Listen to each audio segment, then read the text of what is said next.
In this world, there existed 9 races: dragon newts, elves, ghouls, dwarves, demons, centaurs, dark elves, beastmen, and lastly, humans. Out of the 9 races, humans were looked down upon the most and were known as the weakest race. Our protagonist, Light, was fighting against large centipedes and losing until a person of every race had come into the area to save him. These people were his friends and were hundreds of levels ahead of him, all of them telling him to leave the fighting to them. After they defeated the centipedes, the group left the dungeon and the blonde elf, Sasha, started to reprimand Light for going into the most brutal dungeon, the Abyss. Garou saw the exchange and teased the girl, everyone else joining in to tease her as well. Light interrupted the moment to announce to everyone that he was sorry for not being useful to the group, but Drago said that he was good enough for the group by making good tea, trying his best to comfort the boy. Humans were called the weakest, yet Light's party, the gathering of races, didn't have that same mindset and treated everyone such as Light equally. He was glad to have joined the party, happily catching up with the rest of the group. They finally found an empty and well-lit cave, and Light assumed that it was for a break, starting to prepare some tea for the group. However, they weren't here to relax. Drago walked up to him and told him that they had decided to kick him out of the party. Light misunderstood and apologized for his actions that day, promising to never do it again. But Garou clarified that it was just because they didn't need him anymore. The boy was confused as to why everyone was suddenly treating him so badly. But the Wolfman called Light an idiot for not understanding that it was all an act. Drago explained that they had let Light join because of his gift. At 10 years old, everyone gets an extremely small chance at getting a gift. Light being lucky with his unlimited gacha. Whenever he would push the button, he would get a card that provides an object to him, but the 12-year-old boy could only produce useless stuff, which Drago agreed that was the very reason they didn't need him anymore. Higher-ups wanted Light to be observed for his powers, only for him to end up being both useless and a human. Sasha admitted that she was only being friendly for the sake of her country, Garou jumping in to make fun of her because of it. Light asked them what they were talking about, but they said too much. Drago ordered the Wolfman to clean up the mess, explaining to Light that it was an order from the higher-ups, as Garou charged forward to slash at the boy with his claws. Light dodged it just barely and moved back, still wanting to believe that this was all a joke. But the evil looks of everyone in the room made him believe otherwise. The Wolfman continued his attack as the boy tried to make his escape deeper into the cave. An arrow was sent towards Light's leg, causing him to fall to the ground and Garou to charge forward in amusement and kick the boy in the gut. He screamed in pain and fear. The dark elf Xion jumped in to say how she wanted to use her torturing magic. Sasha yelled that they all agreed to lie that Light died from a monster attack, otherwise they would be suspicious. Garou stood over the teary-eyed boy, ready to give one last slash to kill him, until Light started to drag himself away from Death's arms. The dwarf, Nano, told the Wolfman to just kill Light already, while all Light could think about was how he didn't want to die. The group stared with either amusement or disgust until Light seemed to have activated a teleportation trap and disappeared right before Garou could kill him. Light looked around in disbelief before falling onto his back in exhaustion and crying about wanting to see his family again. He didn't know what he did to deserve all of those things that just happened to him, being raised by and seemingly being friends with everyone in the group until it was all found out to be a lie. The boy grit his teeth and started to curse in a rage from the betrayal, vowing to kill them when he could. However, that would mean he would have to get out of this dungeon alive while being a level 15. Monsters started to surround the boy as he realized that they were led by his blood and were level 1000, something he couldn't even comprehend beating. There was nowhere else Light could run while being the level that he was, but he still didn't want to die and tried to use his gift Unlimited Gacha. He yelled at the gift to give him anything to distract the monster so he could meet his family again and get revenge on the ones who betrayed him. And suddenly, a light appeared, blinding the monster and confusing Light. The monster still tried to run at and eat the boy, making him believe that it was over, until a voice called out to reprimand it. A woman appearing from the light to slice the dog-like monster to pieces, while Light stared at her in awe.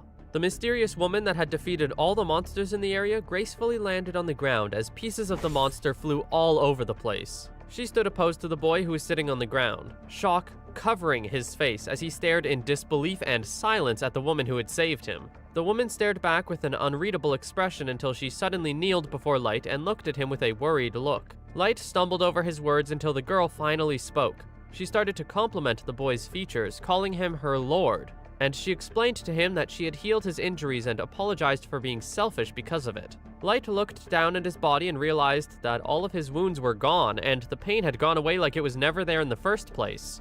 The woman asked Light to use his supposedly beautiful voice to tell her his name. Once he had introduced himself, she stared at him with light in her eyes as she started to repeat his name, calling it wonderful and noble. She announced to Light that she was going to devote herself as a maid to doing everything for him, swearing eternal loyalty to the boy. Light didn't know how to react to the situation unfolding before him and started to sweat as he sat there and thought before the maid asked him if she could have the privilege of introducing herself. The woman finally introduced herself as a super ultra rare card, the level 9999 Seeker Maid May, and explained that she was summoned by Light's gift, surprising him. May vowed to always be in the boy's care even after death and to make sure that nothing would lay a finger on his skin. Light still didn't believe that someone as powerful as her could come out of his gift, his words being interrupted by the woman begging to not use any formalities in front of her.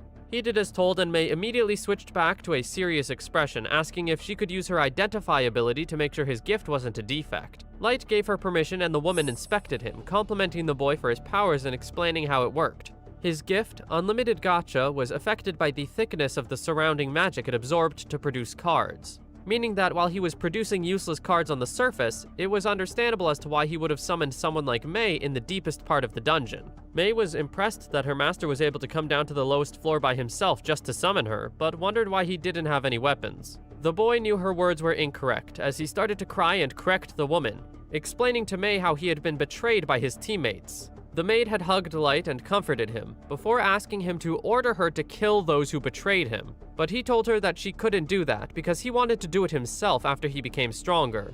He asked May if she thought a human like him couldn't do it, but the woman kneeled down and told him that she would assist him in his wish, having full faith that he could do what he wanted. Light thanked the maid and proceeded to use his gift once again in this world's biggest and most evil dungeon, the Abyss. This marked the start of his revenge story.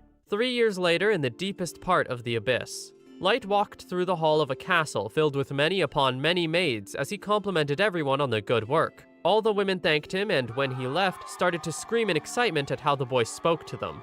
A woman beside Light asked if she should shut them up, but the boy was fine with it. An angry voice could be heard in the distance, outside in the training center of the place, as Light walked out and found 3 women, 2 of them arguing with each other.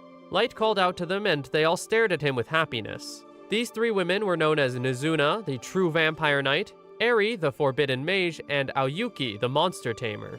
He told them that there was something he had to tell the 3 of them, but his words were interrupted by the presence of a hellhound, making Light freeze up for a moment because of the memories from 3 years ago. The 3 women stood in front of Light with a rage in their eyes as they were ready to protect him, which effectively scared the monster.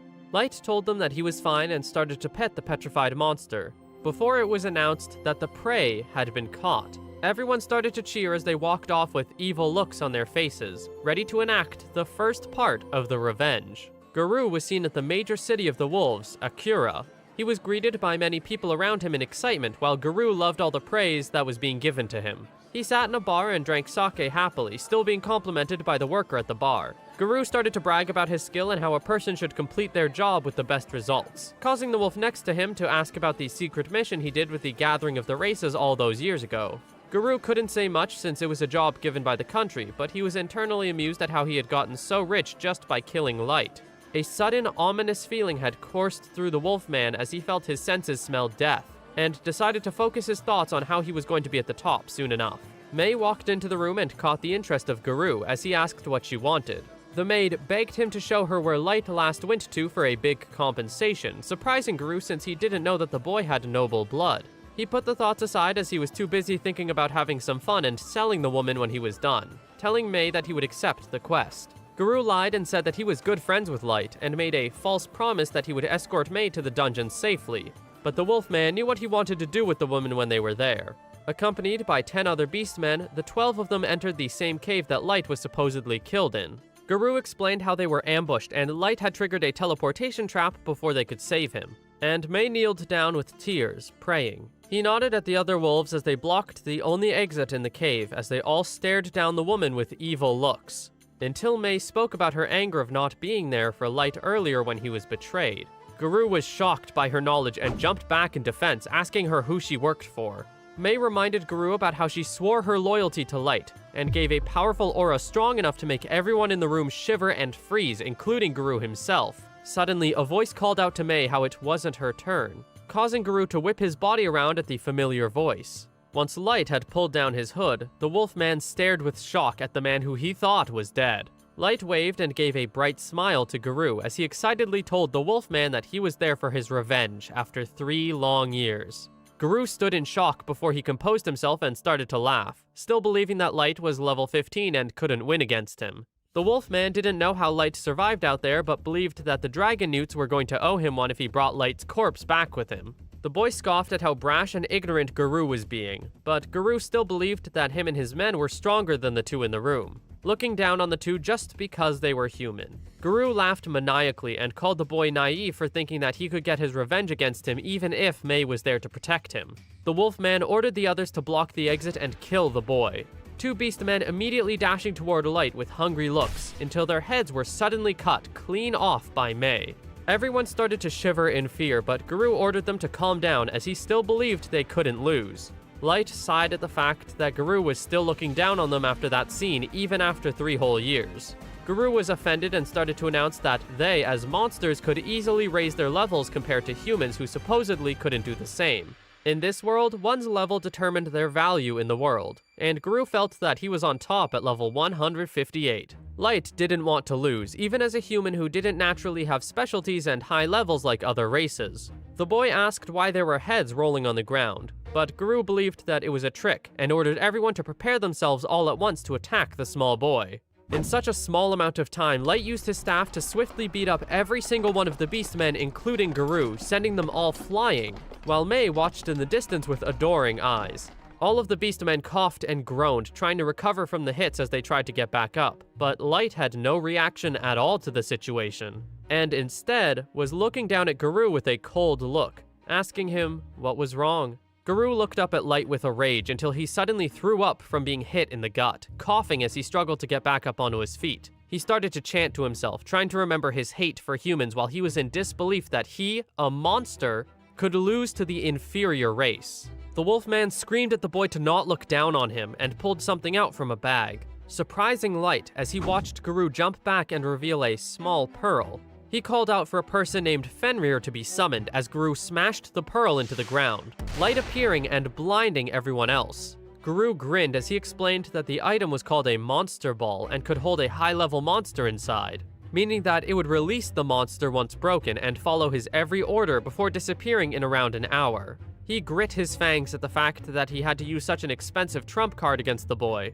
but felt the power of the monster that curled around his form, its large canine body roaring loudly. The monster was level 500, and all of Garou's minions looked at the scene in awe, somehow holding hope once more for their situation. Garou still believed that Light was using tricks against him and threatened to make the boy regret for not killing him immediately. But Light interrupted his moment by asking if that was really his trump card, considering he thought that level 500 was still too weak against him. Garou laughed in disbelief and asked if Light had lost his mind, claiming that Light must have just been using a magic item and he should beg for his life, just like all those years ago. The boy stayed silent, while the Wolfman continued bragging and said that he might change his mind and let Light live if he made him laugh. Everyone else in the room giggled in amusement, until the small boy sighed and looked forward with a smile, telling Garou that he would stay in place and let the boring trump card do its thing.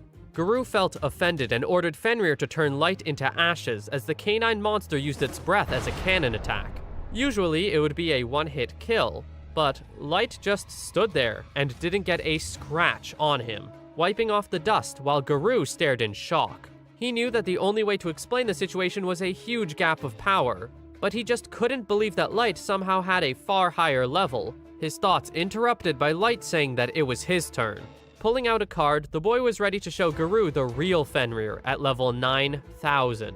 A wolf made out of pure light appeared from thin air and stood proudly behind Light before being ordered to kill the dog behind Garou, simply just blowing air in the direction of Garou's monster and freezing it immediately before it shattered into pieces. Light praised Fenrir and started to pet the large dog, while Garou fell to the ground in fear, asking how the boy had something like that. Light explained with a smile that he didn't even need to summon Fenrir, because he himself was level 9,999 after all these years. Garou stared up in fear at Light, his body shivering. His minions behind him were also scared for their lives, as one of them said that he had previously believed that a human's average level should be around 100. Light explained that Mei was also level 9,999, making Garou realize that Light was the real deal, and he wasn't messing around with his power. He was still in disbelief that the boy in front of him was really the Light he knew before, remembering him from 3 years ago. Garou was more focused on the fact that his appearance hadn't changed, but the boy explained that he used a wristband of immortality that he got from his gacha gift to stop his growth, just so he could remember his feelings of despair, sorrow, and rage from all those years ago. Garou stared at the boy, knowing that he was a monster who could kill him, and immediately slammed his hands onto the ground in a bow. He apologized for being rude and tried to make an excuse, saying that he only tried to kill Light because it was an order from the country, claiming that Light could do whatever he wanted with the other beastmen as long as Garou lived. Everyone else in the room was offended by Garou's action, angry that he seemed to only care about himself when he continued to beg the boy to remember the good memories they had together. Light finally spoke and said that he would ask Garou something before the whole letting him go thing, and asked about what country they meant when they mentioned something about a master. But Garou seemed to not know anything at all.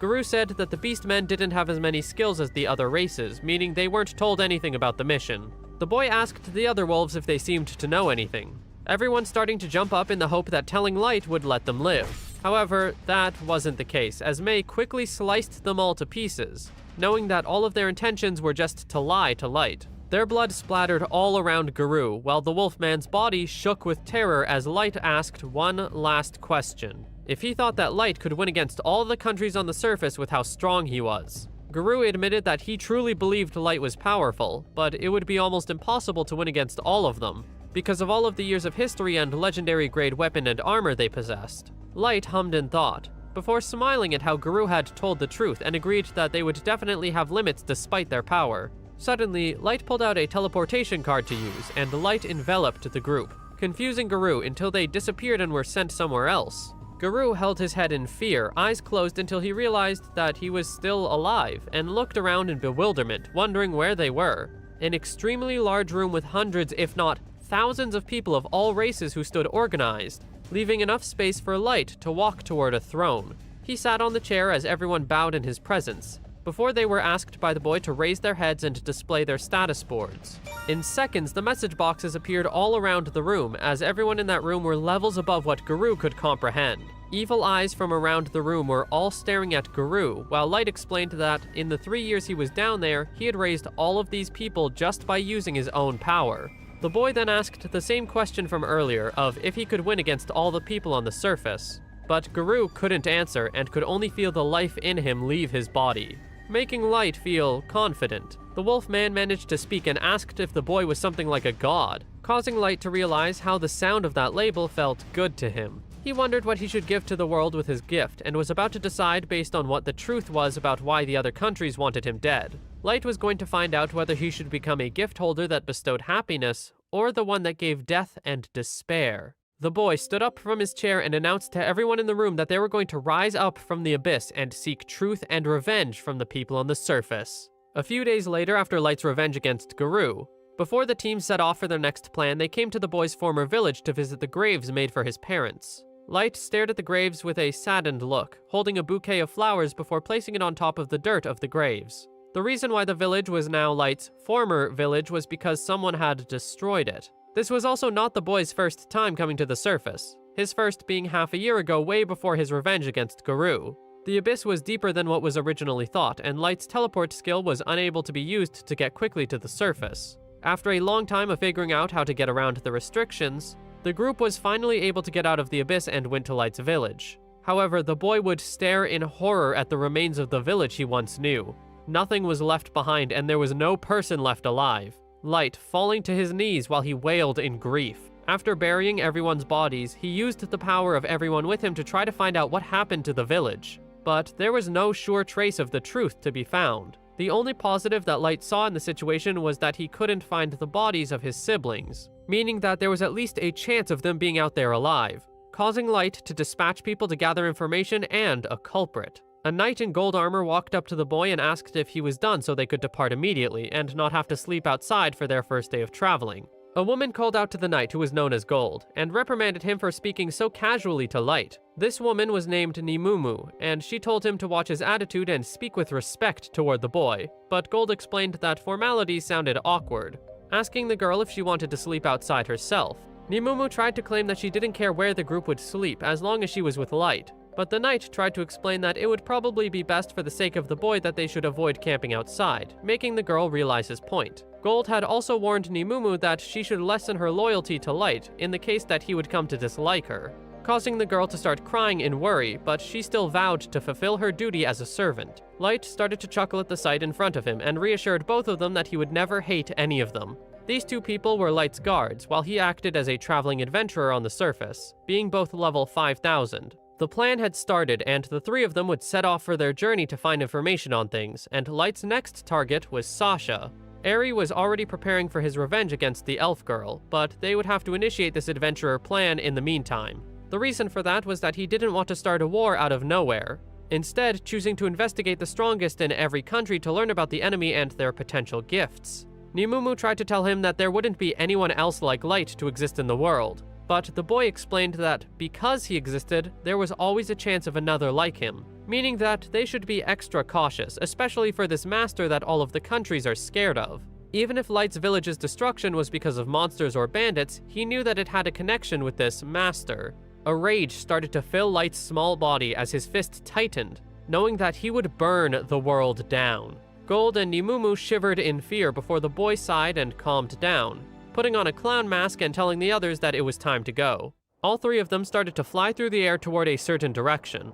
Nimumu asked Light if they were heading toward a city in the Dwarf Kingdom, to which the boy confirmed. The city of Dagus, a place where a dungeon was discovered and people would usually be gathered at. Gold told Nimumu that she should be careful of what she calls Light when they reach the ground, the boy agreeing and letting them both know that they should call him Kuro when they got there. He explained that he would be known from now on as Kuro the Adventurer, a boy trying to raise his rank and reputation. Light knew that he couldn't have gone with his original name in case the former gathering of races would get wind of the situation, and cause his revenge to fail. Dagus was chosen as the city to go to since it was far from where the group would move around in, and they would find more information about this master. They were planning to raise their adventurer ranks in the meantime, while Eri would complete the Sasha revenge plan. Once the group had arrived near the city, the three of them had landed in the forest and walked through the forest in the direction of the city. A rustle was heard in the distance during their walk as the group noticed a carriage being harassed by some dwarf bandits, who were trying to rob the people of the carriage. While Light and Nimumu were hidden in the trees well, Gold's armor was very shiny and could be seen a mile away. The dwarves immediately noticing the knight's presence. The bandits ordered for the group to come out and stared at the group with evil looks, especially Nimumu since she was a woman. Light told Gold to take on the people hiding in the trees without killing them, while he and Nimumu would go for the parent and kid. The hidden dwarves finally came out of the bushes and charged at Gold, wanting to steal his armor, but all of their weapons immediately shattered in contact with the knight. The dwarf stared in disbelief at his weapon breaking until he was interrupted by Gold flicking him away and sending the old man flying. The Golden Knight announced to the rest of the dwarves that he would teach them the spirit of a knight. Light told the rest of the dwarves to stand down, but they didn't believe that the young boy had any power against them since they were over level 200. The boy told Nimumu not to kill them, as the dwarf bandits realized the woman was right behind them before she swiftly knocked the men out. Light kneeled down to ask if the parent and child were okay, while they just stared in bewilderment and awe, asking who their group was. After getting patched up, the family allowed the three of them to ride in the carriage after saving their lives. The father asked them if they were famous adventurers, but Light admitted that their group was going to register as adventurers for the first time once they reached Dagus and rank up as fast as possible. After some time on the road, the group had finally reached the Dwarf Kingdom and were dropped off at the entrance. The man told Light that he had an inn that he ran that was mainly for humans in the case Light would ever need it, to which the boy thanked him and they quickly bid their goodbyes and entered the city. Gold and Nimumu admired the place as it was their first time seeing a city on the surface, and the three of them continued to make their way to the guild. Finally, they arrived and stared at the large building of the Dagus Guild. Entering through the doors, there were people of all races seen all around the building, either chatting with one another or finding jobs for themselves, seemingly livelier than the city streets. Light told the two that they should finish their registrations right away. However, Nimumu was not satisfied with the rank that the person at the desk gave Light. The girl didn't care for her own or Gold's rank, but felt offended by an F rank being given to Light, despite that rank being the one given to every person registering as an adventurer.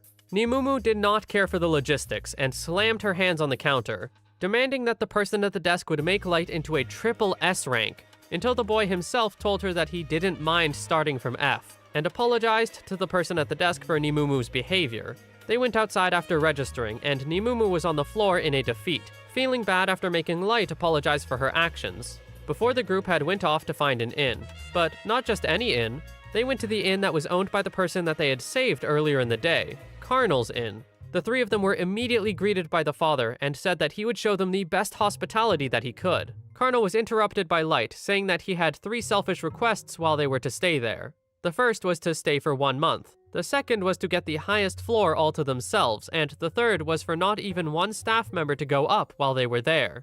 Light pulled out a bag filled with 300 gold coins and asked if it was enough, and insisted that Carnal think of it more as a gift than a payment. The man thought for a moment before bowing and accepting the requests, guiding the 3 up to the highest floor. After arriving and finally being left alone, Light took out some cards to use on the room they were in to make it silent from the outside, as well as nullify any outside magic used and be able to detect people around. Gold asked about the money, only for the boy to explain that the money was, in fact, real, and he had obtained it from their comrades acting as merchants on the surface. He didn't want to use counterfeit money at this specific inn, and they would get trouble if it was used anyway. Light could also make infinitely more money from his gacha skill, but he didn't want to destroy the economic balance of society. Nimumu jumped into the conversation and tried to tell him that, no matter how strong he was, the possibility of something happening wasn't zero, and she tried to suggest sending more people from the abyss. The boy shot her a cold look and cut her off, asking if she was trying to rob him of his revenge, a menacing aura hovering around him. The girl kneeled on the ground and apologized for her behavior, starting to tear up as her body shivered in fear. Gold started to laugh heartily as he told Nimumu that Light was capable of achieving things with his own hands. Light took a break and comforted the girl, apologizing for lashing out at her and scaring her, but she agreed that it was her fault and wanted to display her loyalty once again. The boy sat on a chair as the girl took off his shoe and kissed his toe, a means of displaying a loyal slave, which everyone else in the abyss requested to do, even though Light himself didn't really like it and saw it as embarrassing. Gold broke the weird moment and teased the girl for what she was doing, but the boy let the two of them know that they were going to prioritize going into the dungeon the next day until Ares' preparations were complete. Light shined on the land as morning came, and people were crowding around the land nearby the dungeon. Markets lined the sides, selling provisions, food, potions, weapons, everything that an adventurer could need. And this was just the entrance to the dungeon, the 3 of them admiring the scene around them. Light looked over to the people gathering to walk through a large gate, seemingly entering in order, and Gold noticed that it seemed to be only humans, beastmen, and dwarves. The boy explained that it was because elves were not welcome around the area, since elves and dwarves never liked each other. People around them started to stare at the group, wondering who they were since they stood out so much from the others. But Light decided to see it as a positive thing. He felt a little embarrassed with the formation that they were in since Nimumu was close behind him. But Light did not object to the idea since it was a suggestion from a companion of his. Suddenly, a group of people in hoods cut the line, catching the interest of the 3. The one in front was small and well-trained, while the other 2 were less trained than the first. People behind them were discussing what they should do after people had cut in front of them, but they didn't want to make a wrong move in case that they were of another race. Light saw that the party that was cut in line was the same age as him and decided to do something about the situation, quickly telling the people with hoods to not jump in lines. They felt offended by such a small and seemingly weak boy telling them what to do, and asked Light if he knew who he was talking to. Light gave a remark about how he was supposed to know who they were when they had hoods on, Gold agreeing heartily, only to make the strange man angrier. Nimumu cut in to tell him to stop being stupid and to go to the back of the line, and everyone around them joined in to yell and complain about the hooded people. However, this man felt such a rage in him and tried to take out a weapon that was covered with a rag. A person next to him told the angry man to calm down as it wasn't the right time to use the item. Gritting his teeth, he stomped away with the other hooded people, and everyone praised Light and the other 2 for their display of courage. The party that was cut in front of walked up to them and thanked them for their help. One of the members asked Gold if his armor was real, since everyone else was likely curious about it too. The knight was about to answer the question until Nimumu cut him off and said that it was fake and would be unreliable and inefficient otherwise if it was real, especially with the many attacks from bandits who want the armor. Light knew of the truth about the armor being made of mostly real gold, but the lie would be best for them to get people to remember them in a positive light. The boy who seemed to be the leader of the party asked if it was their first time entering a dungeon, considering their lack of camping equipment. Light explained that they were only there to check the place out, and thanked the boy for the information as the dwarf at the gate called out for the next party, meaning that it was an early farewell to the two groups. Light and the others wondered if they should let it be known about the item boxes they had, but decided to think about it once they were inside of the dungeon. Nimumu asked what the dungeons were since all of them held so much variety. But Light knew there was too much mystery in it, and it would only be understood once they found the heart of the dungeon core. Even Eri, the one who understood magic the most, didn't know what a dungeon core was. There were hints about dungeon cores in the myth of the world's creation. At first, the world was covered in black, before a goddess shone her light and created the lands and 9 races. When the vortex was divided, it formed an evil god who loved the goddess, only to be stuck beneath her creation. He would use the holes, which were known as dungeons, to make his own monsters to release onto the land and try to reach the goddess. The 9 races would fight the monsters to protect the goddess, and the battle continues even now. At least, that's how the myth goes. The monsters were stronger at night and went underground, because the evil god was down there, and the cores were supposedly fragments of this god that absorbed energy from the stars and magic and created dungeons. It spawned materials, treasures, monster spawners, and even different kinds of environments. After some time of walking through the dark cave, light was seen and the group entered a place that seemed like a whole different world compared to the surface. On the Daugus dungeon first floor, there was a group of people walking through the forest while the sky was starting to turn dark. This group was the same group of hooded people that Light and the others had run into and had reprimanded for cutting in line. One of the members noticed how it was almost evening, as another was disappointed by how much their plans had been disrupted due to entering the dungeon late. They were still in the middle of the first floor of the dungeon, all because they were deservedly pushed back in line by Light and the others. A growl was heard in the close distance as the 3 hooded people realized they were surrounded by monsters, and needed to take care of them as soon as they could to continue trying to set out their plan. Boar-like creatures charged toward the group of hooded people before the one carrying a large obscured weapon had pulled it out, and started to slice away at the monsters. He was in a rage, still upset about the scene with Light and the others, and how they told them not to cut in line. Every one of the monsters was being decapitated left and right as the man yelled in anger indirectly at the people he was angry at, not paying much attention to the surrounding monsters since they were no match for him. The angry man leaped into the air and stabbed his sword into the ground, announcing to himself his own introduction of being one of the strongest white knights in the Elf Kingdom, the youngest to be recruited and inheritant of the blood of the Master's blood, Kaito. Kaito checked his status and scoffed at his lack of rising level, disappointed that it would not increase with the level of opponents that he had just fought. Another one of the hooded people walked toward Kaito and told the man to calm down as they were aiming for the trolls on the 3rd floor of the dungeon, and should just ignore the rest of the monsters for the first few floors. Kaito grumbled and told the other elf, Yanaku, that there was no way for him to not panic about the fact that he might already have reached his growth limit, and he would have to stay at level 1500, despite having the blood of the master. Yanaku explained that there was nothing to be sad about since he was already stronger than the average elf, but Kaito still wasn't satisfied with the current level he was at, and believed that he would become a hero and be blessed by the goddess if he surpassed such a level, so he could deal with past people who made a fool out of him. The elf with half glasses said that he understood how Kaito felt, and dramatically talked about his own past and that he was there to be of help to Kaito. The angry elf told Yanaku to just finish his research and help him level up already, causing Yanaku to don an evil grin and talk about how he was going to do anything to continue his research, since the two of them held the same goal. Kaito scoffed and wondered why he was working with a dark elf, quickly reminding himself that this was a trial bestowed upon him by the goddess, and that he would be able to kill the people he wanted once he was recognized as a hero. Meanwhile, Light, Nimumu, and Gold were easily flying through the dungeon, already on the 3rd floor of the place and having killed all of the trolls. The boy told the other two to collect the materials from the trolls, along with the golem's magic stones to have proof for reaching these floors, even if their resources were enough due to Light's unlimited gacha gift. Light realized how dirty they had all gotten, and said that they needed to head back up, causing Nimumu to get excited to the idea of helping wash Light, until Gold teased the girl. The 3 of them had set off on their way back up to the surface, arriving on the 1st floor once more while they flew through the sky. After a while of flying, Light noticed the nice group of people that they had met earlier when in line to the dungeon, and realized that they were getting surrounded by goblins. Nimumu said that it was not worth their time, and Gold said that the group was unlikely to lose the battle. but Light explained that the group was too focused on what was in front of them. A snake slithered through the grass and charged at the girl, while the three guys in front were celebrating their win against the goblins, only to turn around and realize that Light and the others were right behind them. The boy told the group that they should pay attention to what's behind them, and gestured toward the snake being crushed by its throat. It was a bush snake, which would have paralyzed the girl Maya, making her unable to move for a while if it had bit her.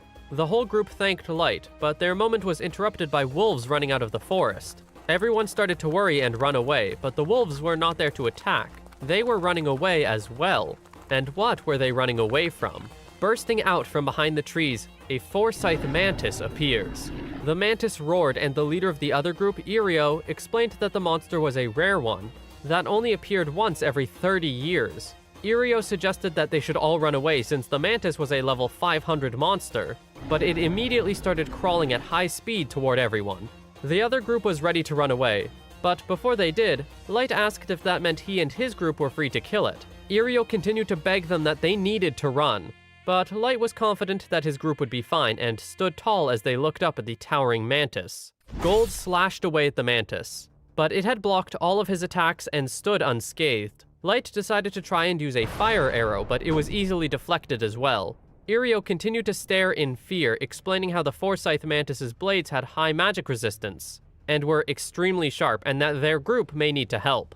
The Golden Knight told them that there was nothing to worry about and started to talk about how shields were not just for defense. Right as the mantis was about to attack Gold, until he deflected it swiftly and caused its blade to shatter. It seemed as if this entire battle was now a presentation for the other group, as Gold continued to explain how to fight a monster such as the mantis by using intelligence, cutting off more of its limbs. It was now Light's turn, and he summoned many more fire arrows, all sent toward the monster, causing Maya to stare with awe at the boy's power. Every arrow gathered together in one spot and connected with the mantis, burning off one of its blades. The large monster quickly tried to make its escape, impressing Light, until he used another spell and summoned a wall of fire to stop the mantis from going anywhere. It suddenly sprouted wings and started to try and fly away from the battle, but Nimumu was already one step ahead and leaped into the air, dicing the monster into pieces with a glare. She landed gracefully, and Gold sighed from what she had done, offending her until the knight had explained that she had cut all of the valuable parts of the monster, which meant that they couldn't sell it anymore. Nimumu was on her knees in apology to Light, but he forgave her easily. Irio, Maya, and the others were staring in awe, and wondered who the three really were. The battle was over, and Irio and his group praised the three for their actions for taking on such a large beast so easily.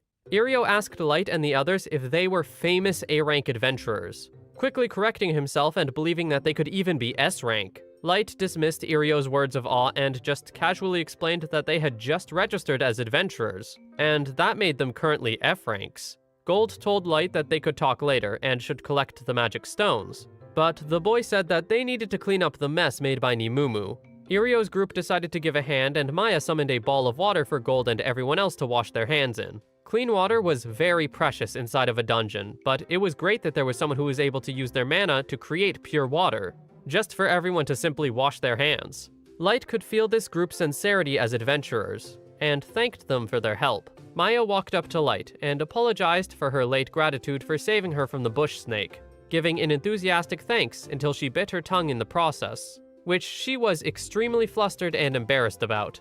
Gold told Light that they should move soon, in case there were other monsters, but Irio suggested that they should come with them to their camp nearby, since the sun was going down and it would be dangerous for Light and the others to move around at night. Irio wanted to repay them for helping with the hooded people, and for what had just happened, and Maya herself had questions related to mages for Light to answer. The boy decided to accept their kindness and followed them to their camp, where they would eat and rest for the night and chat about their lives. Once they dug in, Maya learned that Light's parents were supposedly both mages, and believed that was why he was so talented. Light complimented the girl as well for her own power at her age, but she dismissed his words after comparing her power with his, since she couldn't even use tactic-grade spells or do them chantless. Irio ate his food and asked his sister how much of a difference all magic had, causing the girl to whip her head and yell at her brother about it. Magic had 3 classes in total: combat grade, tactic grade, and strategy grade. Combat grade usually meant things like elemental arrows and such when mages were fighting alone.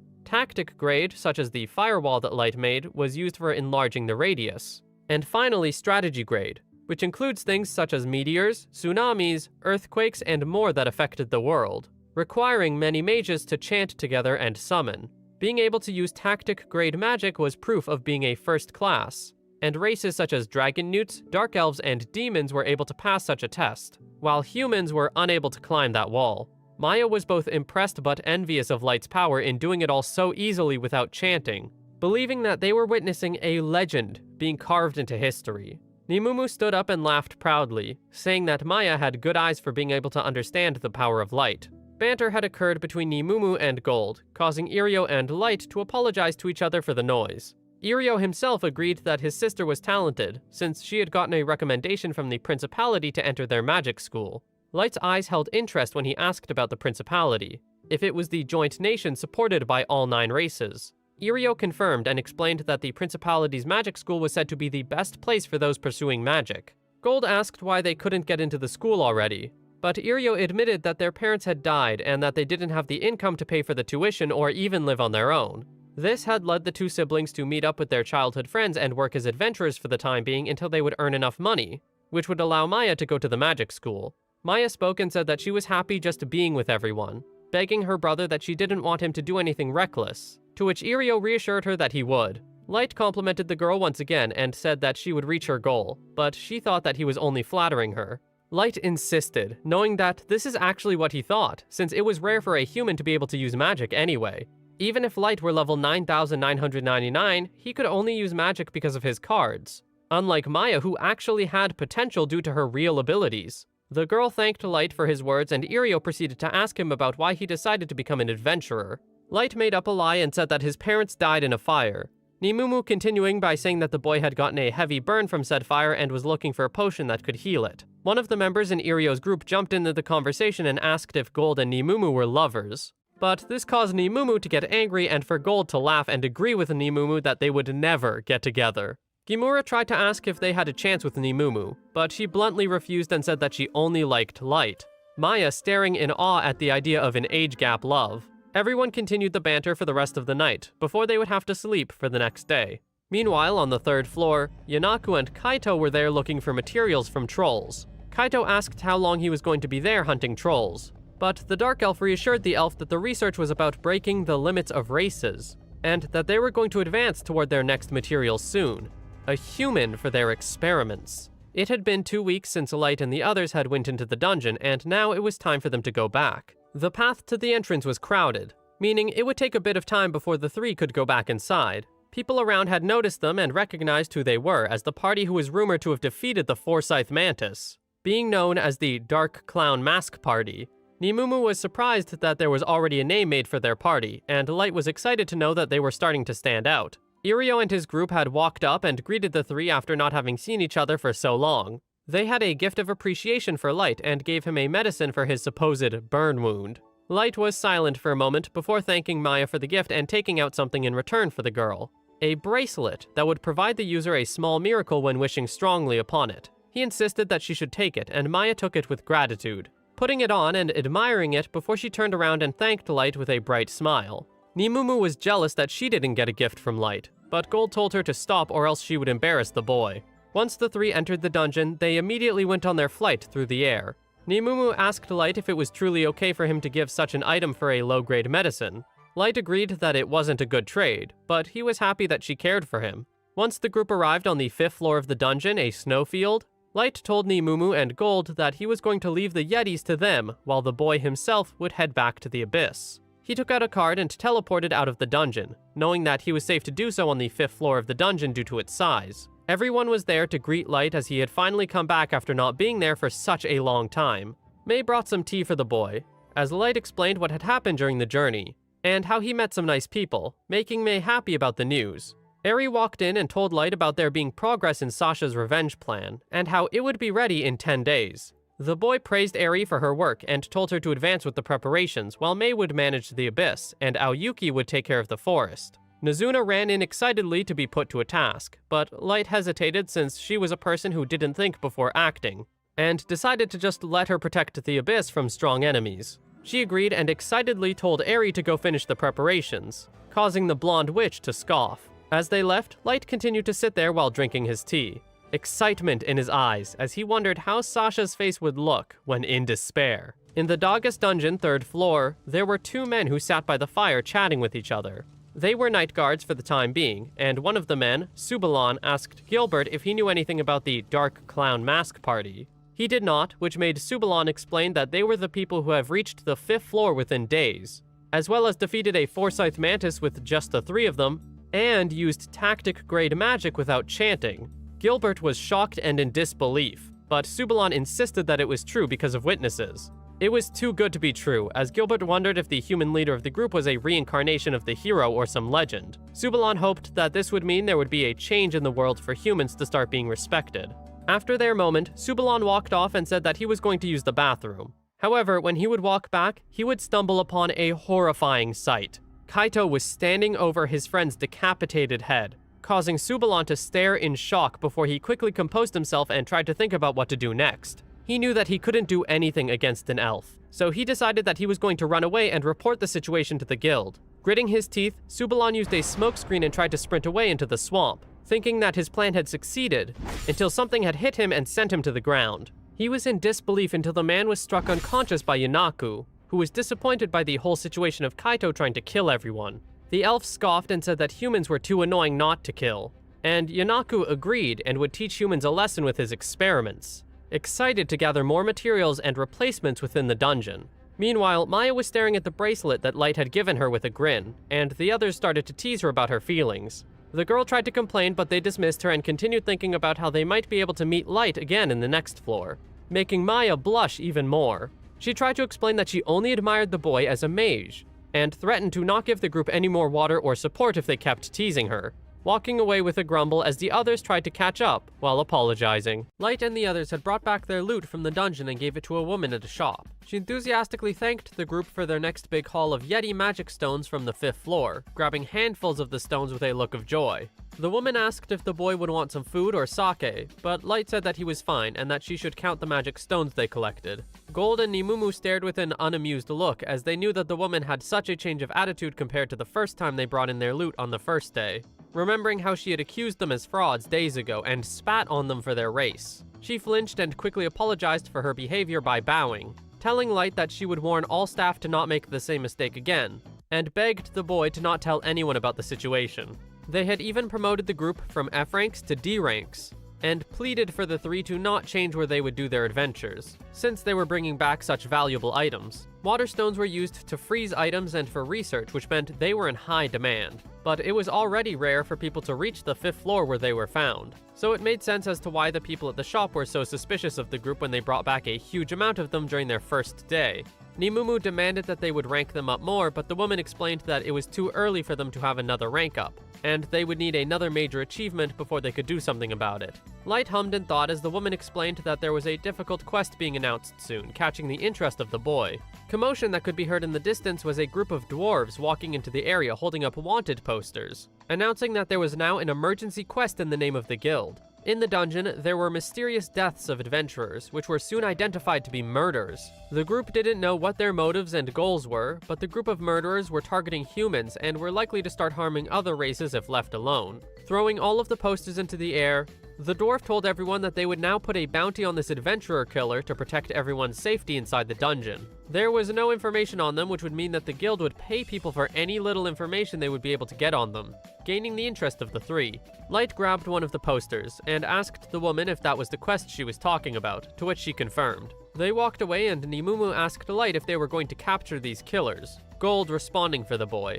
The knight said that it was lucky for them to get such a quest at a time like this, even if they needed to focus on their ranks. Light's face turned into a glare as he told the other 2 that he was not planning on letting these killers do whatever they wanted. When they were back at their room in the inn, the 3 started to discuss what their plan would be regarding the quest. They didn't have any information regarding the culprit, so Gold asked Light if he had anything from his gift that could help with identifying them. The boy did not have a clear answer himself about what cards his gift could produce, but he was sure that it wouldn't be able to provide him with something that would help identify the culprit. While they continued to chat, the ground started to rumble, as black energy seemed to have appeared in the room and warp the reality around it. Everyone got ready to fight whatever would come out of it, but instead, someone fell out of it. A familiar face, in fact. Light caught the person only to realize that it was an injured Maya as he stared in confusion and concern.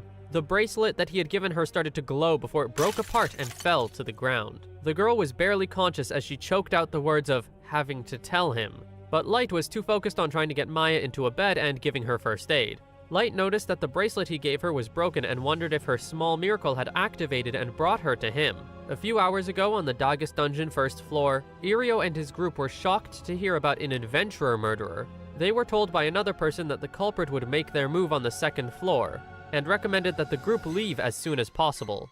As the others walked away, Maya looked up at her brother in fear and said that there was likely an elite mage amongst the killers, meaning that they wouldn't even be a match against these people. Irio told the others that they should listen to the warning and turn back, even if it would be a waste to return now. The sun was setting, which meant that they would have to hurry up in their escape due to it being more dangerous at night. They had tried to move away from the entrance of the second floor to lower their risk of bumping into the killers, but the group did not expect to not make as much progress as they planned to. Everyone started to talk with one another about what their next move should be, until suddenly hooded people had walked up to them and asked them what they were doing there, shocking the group from their presence. Yanaku laughed and asked if they ran into trouble, but Irio explained that they were exhausted and needed to stop for a second. Maya grabbed at her brother's clothes and said that they should possibly warn the hooded people about the killers. Irio told them about the rumors that had been spreading around, and Kaito nodded in understanding, explaining that they were looking for prey and noticed Irio's group, not expecting the guild to have taken action so quickly. Yanaku admitted that they would have put more effort into doing things quietly, if they knew that the guild was actually going to do something about them, causing Irio and the others to be even more confused, until the Dark Elf gave a maniacal laugh and called them slow to notice. Everyone felt fear course through their bodies as Kaito pulled out his sword, ready to start killing them. Irio was frozen for a moment, his body shaking, until he pulled out his sword and told his sister to run away. The other two had pulled out their shields and weapons, telling Maya that she should listen to her brother while they would buy some time. Kaito scoffed at the scene and charged forward to slice at Irio first, while Maya screamed in fear and horror. A large gash was sliced through Irio's gut as he grunted in pain, blood spilling out of the wound. Maya cried for her brother while he would fall to the ground, as the other two called out for him until Kaito came forward again to slash at them, the wind pressure being enough to injure them severely. It was clear that the difference in levels was too high between their group and Kaito. Yanaku desperately told Kaito to wait and not to kill them, but was interrupted by Wardy getting up and standing up tall and proud, telling Maya once again to run. Kimura laughed and said that it was the first time he had heard Wardy shout like that, starting to get up himself despite bleeding hard, and saying that they couldn't lose to the elf. Maya cried out for them as Kaito scoffed in annoyance and cut their bodies in half with one slice, causing the tops of their bodies to fall to the ground with a thump and leaving them dead. Yanaku stared with a mouth agape as he begged Kaito to stop killing all of them, since there wouldn't be any test subjects left if he killed them all. But the blonde elf reminded him that he was going to kill anyone who made futile struggles. The dark elf confirmed that they agreed on it, but explained that Kaito's temper was a bit short. However, Kaito tried to reassure that it was fine, since there was still one left alive. Maya sat there frozen and silent with fear, still crying, while Yanaku sighed and said that while it was precious material to have a human mage, more young materials were always welcomed. The elf asked if he could have a bit of fun before they would continue the experiments, confusing Yanaku before Kaito clarified that he had some pent-up feelings that he wanted to release on the girl. The dark elf shrugged and said that she didn't seem to desire it, but he didn't care what Kaito did as long as he didn't kill the girl, and told him to call him when he was finished. He walked up to the girl, but Maya glared with fear in her eyes as she begged for the elf to go away, confusing him as he stopped in place and told the girl that he was the future legendary hero. Kaito believed that human girls thought of it as an honor and a dream to be embraced by an elf male, so he scratched his head in confusion as to why Maya was so afraid and trying to escape. He told the girl to stop being so reserved and beg for him with tears of joy, but Kaito would be interrupted by her brother getting up, still barely alive. Irio choked out words of telling Maya to run away again as the elf would turn around in confusion and anger. The boy looked at his dead friends and grit his teeth, struggling to stand on his arms and leaning on his sword while he panted for breath. Yanaku was impressed with the life force of Irio and told Kaito to capture him without killing him as he would become great material. Irio knew that he was likely to die with the wounds that he had, but his only priority was making sure that his sister was okay. Glancing up with a warm smile at his sister, who was crying out for him, his soft eyes told the girl that he wanted her to run away, and that was what she did. Maya continued to cry as she made a break for it, Kaito turning around and ready to chase after her as Irio charged forward to slash at the elf. Kaito easily deflected it, upset to be interrupted, but Irio did not back down, which impressed the dark elf even more as he reminded Kaito to not kill him. The blonde elf looked forward with a bored and annoyed look as Irio muttered words to himself, the lesson that Gold had taught them from 2 weeks earlier. As Irio recited Gold's teachings, it made the enemy ignore him for a moment and turn his head away and avert his eyes, making an opening for Irio to throw his sword toward Kaito. Due to the difference in level, it wouldn't have mattered even if it hit, but thanks to Kaito ignoring Irio and focusing on dodging the attack without thinking, the boy was able to charge forward and swing his arm, striking the shield against the elf's face. Irio was able to use this chance to perform this attack against Kaito even if he had dealt 0 damage in the end. The elf fell to the ground with a shocked look, silent for just that moment as he stared blankly at Irio, the level 20 teenager on his last breaths who had made Kaito, the level 1500 elf, fall to the ground despite the difference in level. He stood over Kaito and gave a smug grin, saying that was what he deserved, believing that he won just for that one action. Irio kept his grin as Kaito grit his teeth, now enraged from the situation as he called the boy inferior once again. In seconds, a summoned magic sword was pierced through Irio's gut, sending him flying into the air as he coughed for blood, before he had fallen to the ground, likely now dead. Kaito was about to do more harm to the child until Yanaku stopped him and said that he did more than enough, and should just go and catch the girl who was running away, because if she were to get out alive, information about them would be spread everywhere. Maya continued to run as fast as she could, breathing heavily from the exhaustion of crying and running. She needed to tell someone about the adventurer murderers. She needed to stay alive since everyone had bought her time.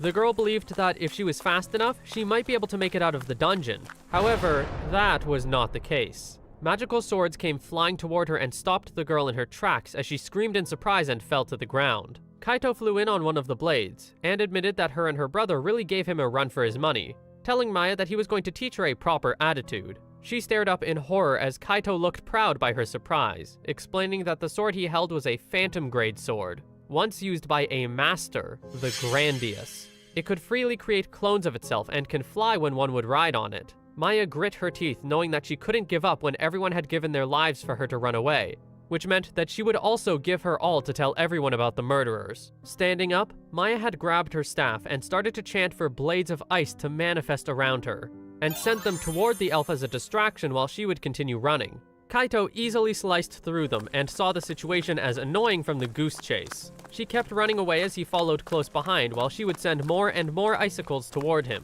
But Kaito decided that he had had enough and sent the blade he was standing on toward Maya and slashed through her leg to immobilize her. Maya fell to the ground, but she was still determined to get out and tell someone. Kaito walked up to her and told her to forget about the idea of running away, and to just give herself to him for the sake of the future hero instead of being so stubborn. Maya held a glare and finally spoke, telling the elf that he wasn't a hero or a legend. He was a coward who loved bullying the weak, who was so far from a hero that he was nothing more than just a loser. Kaito felt something snap within him, starting to remember all the people back in the Elf Kingdom who had told him the exact same things, and had looked down on him. He was brought back to reality and yelled at Maya to shut up, summoning many magical blades in a rage with the full intent of killing her at that point. The girl stared above her with fear in her eyes as she realized that she was about to die, but she didn't want that to happen. Not yet. Not when everyone else had sacrificed themselves. She had to tell Light she couldn't die until she told him. And in seconds, a black void had appeared around Maya and caused her to disappear,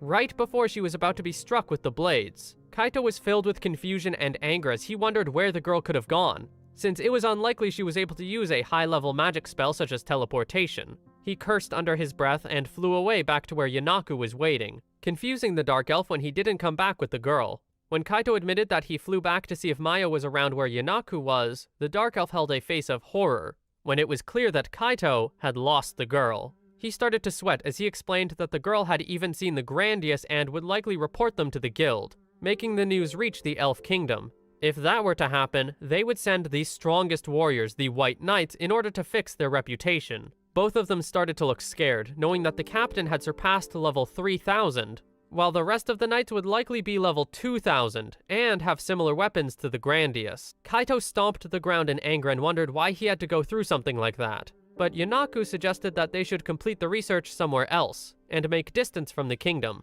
However, that was not going to happen, as Light had appeared and said they wouldn't be going anywhere. A glare across his face. They wondered where he had come from, while Light walked over to sadly look at the bodies of the people he had started to get to know, closing their eyes out of respect.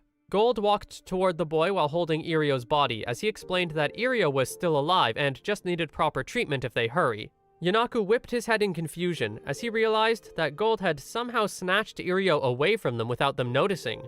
Light had used some cards to heal Irio fully, which would make him fine for the moment, while anger coursed through Light as he wondered why these people had to suffer like how they did. They tried so hard to live in this world as adventurers, yet met such an unreasonable end. Light did not get much time to spend with them, but it would have been better if they had met back when the boy was only a regular farmer and become friends. But that was something that would never come true now. Light turned around and told the two that he would never forgive them for what they did. But Yanaku tried to play dumb and lied that they were already like that and that they tried to heal them.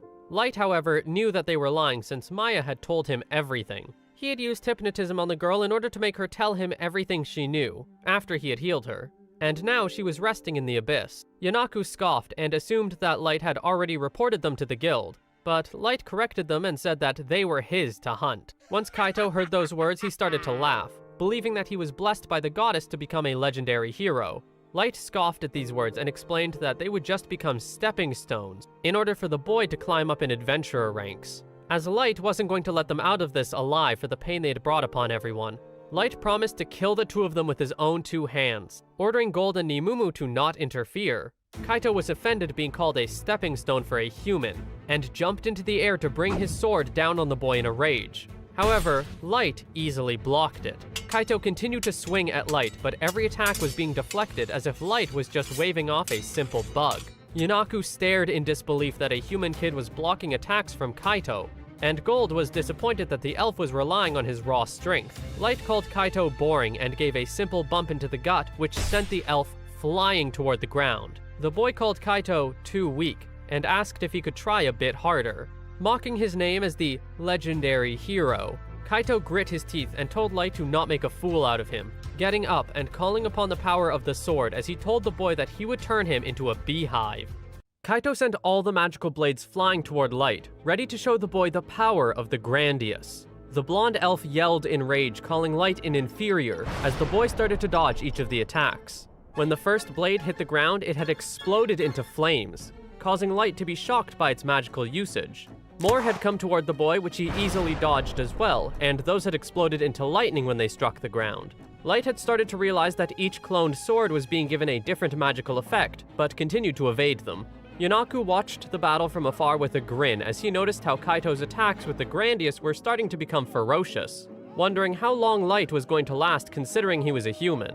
The Grandius was a first-class sword, while every other weapon had its own specific class. Armaments such as the named sword were ranked from highest to lowest in order: Genesis, Mythology, Phantom, Epic, Artifact, Relic, Rare, and lastly, Common class. Grandius was known to be ranked third of all weapons, being in the Phantom class. It could create clones of itself and could be freely manipulated, and the number of sword clones changed depending on the user's skill, each being given a different elemental effect. Kaito, at level 1500, was able to summon 30 swords that were all enhanced with elemental magic, an attack that a human should normally not be able to deal with. Light was also in agreement from how powerful the attacks were and continued to dodge them, knowing that anyone else, even at a similar level to Kaito, would not get out unscathed from such an output. However, at the level that Light was at, these attacks would never be able to hit him. During the reign of the blades, the blonde elf had thought that it was a good idea to run behind the boy and try to strike him from that angle. But Light's reaction time was fast, and he blocked the sword in one swift motion, not phasing him whatsoever. Kaito scoffed as he became even more enraged by how Light was able to block each and every attack, including the one right after the diversion. Yanaku watched with shock and stared almost with fear as he sweated from how a human was going up against a level 1500 elf wielding a Phantom-class sword and fighting on equal footing, if not more.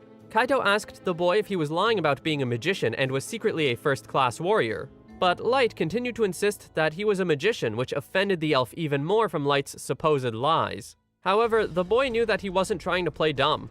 According to Mei and the others, his combat techniques were not at the level of specialists and could only mainly use his unlimited gotcha gift as a rearguard, to use magic beyond the level of first-class magicians. If he were to define his job, it would be Unlimited Cards Magician, a job that has yet to exist in the world. Light whipped out many cards that started to glow and told Kaito that he was going to show him how he truly was a magician, immediately summoning many ice swords without chanting a word. The blonde elf stared with disbelief and grit his teeth, changing what he originally thought of the boy, and was angry that Light had been deceiving him once again. And he was a magician all along when they fought. Kaito summoned more swords from the Grandius with the belief that he would eventually overpower the boy because the ice swords were just low-level magic compared to his first-class sword. The cloned swords and ice swords all collided with one another and seemed to be equal in power, canceling each other out before exploding in the air before Kaito's attacks could even get close to Light. The remains fell from the air while the elf was still in denial that he could be losing against another person. The battle would continue, but there would be no progress on either side of the fight. Yanaku staring with a mouth agape at how the 30 ice swords were on par with the clones, since they were both likely filled with unbelievable amounts of magic and were perfectly controlled. These were high-level magic techniques that far surpassed the level of even elven magicians. Light was thankful to Aries' magic courses teaching him to manipulate magic, but he still had a long way to go. Despite this, he was getting tired and wanted to stop playing along to Kaito's weakness and just wrap things up. The elf would shout in frustration about being the future hero and how he couldn't lose against a human, especially wielding the sword that he was gifted by the master. The mention of this master had caught the attention of Light and the others, causing Light to ask Kaito what he knew about the master, as the blonde elf would explain that he was a descendant carrying the blood of the master, a sub-master. Light narrowed his eyes when he had gotten this new piece of information and immediately told Gold and Nimumu that there was a change of plans, and instead of killing the two elves, they would take them to the abyss. He was going to squeeze every bit of information out of their heads before they would kill them. Gold and Nimumu were tasked with capturing the dark elf, while Light would take care of the regular elf in front of him. The two got prepared for going after Yanaku, but the dark elf was not scared at all, and brought out two creatures that would fight in his place. The two entities burst out of their cloaks, and were revealed to be horrifying mutant monsters that Yanaku would explain to be chimeras from his experimental research. One was fused with a rock lizard from a dark elf island, while the other was fused with freshly harvested trolls. Once this was done, both of their levels had soared, and Yanaku was happy to know that he had supposedly succeeded in surpassing the growth limits of humans, even if it did make them unstable. Yanaku's research goal was to break the growth limit via artificial fusion of species, and to create warriors with non-standard levels like masters or sub-masters with his own hands, even if it meant using as many humans as possible. Light felt disgusted by what he was hearing and asked Gold and Nimumu to kill the chimeras and to not let Yanaku escape. The Dark Elf's confidence did not go down, and he sent the chimeras to go after Gold and Nimumu, but the two easily sliced them in half and made them fall to the ground. They were ready to go after Yanaku next, but the Dark Elf had chuckled and called them hasty, as the two had turned around and realized that the monsters had gotten back up and regenerated their injuries. Yanaku told them that it was supposedly impossible to kill his test subjects, and Light turned away from Kaito with worry, the blonde elf announcing that the boy wouldn't be able to ignore him forever. Light agreed and said that they should end this, but Kaito decided that it was time to use Grandius's biggest and strongest technique, a bright light blinding the boy. Meanwhile, Gold and Nimumu were seemingly struggling with killing the chimeras with their regular techniques. The Golden Knight teased the girl about how she was having trouble, but it wasn't like he wasn't having the same troubles himself. Yanaku laughed and said that it was going to be useless for them to defeat his test subjects, suggesting that they could just quietly surrender and be test subjects themselves. Gold told Nimumu that they should just end it there, but Nimumu scoffed at the idea of using certain skills against low-level opponents, and the two prepared themselves to use their techniques: Absolute Death and Judgment Fire. The Dark Elf maniacally laughed and told his test subjects to rise, but they did not move and continued to burn to a crisp. He ran over to them in confusion and wondered what had happened to them for them to not regenerate. But before he could wrap his thoughts around the situation, Nimumu walked up behind him and kicked him hard. Yanaku fell to the ground, frothing at the mouth, while Gold wondered if the girl had went too far, but she believed that she didn't go far enough. Kaito, on the other hand, was using all the power within the Grandius to create a giant sword made out of the sword's power. All that was on the elf's mind was making Light regret making a fool out of him. The giant sword had come down upon the boy and struck the ground with such power. But Light once again had dodged it with no problem, and noticed how multiple magical effects were not being condensed within a single blow. Kaito continued to swing the blade and called Light's evasion petty tricks, while the boy stared with unamusement at the attacks. The sword was now large and quick, being able to expand and contract erratically, as if it were closer to a whip than a sword. Light finally spoke and told the blonde elf that, at first glance, the sword looked flashy and awesome, but was really more of a street performance. This had caused Kaito to be taken aback and offended, angering him even more as he continued to charge forward and try to swing at the young boy. He was getting more and more desperate and just wanted to have his attacks connect. So Light decided to stop dodging and just stand in place. Kaito had finally hit Light, but it didn't seem to faze the boy. More and more reckless attacks came as the blonde elf was puzzled as to why Light was continuing to be unscathed. One final swing and Light decided that it was enough, bringing a simple swing of his fist to break the giant sword. The boy gave 2 kicks toward the taller boy and sent him flying to the ground, his nose broken and bleeding as Light walked up to him with eyes glowing in rage, as he told the elf that he had a lot of pain and suffering to look forward to. Feeling fear run through his body, Kaito finally pleaded and said that he would talk, begging for Light to not kill him.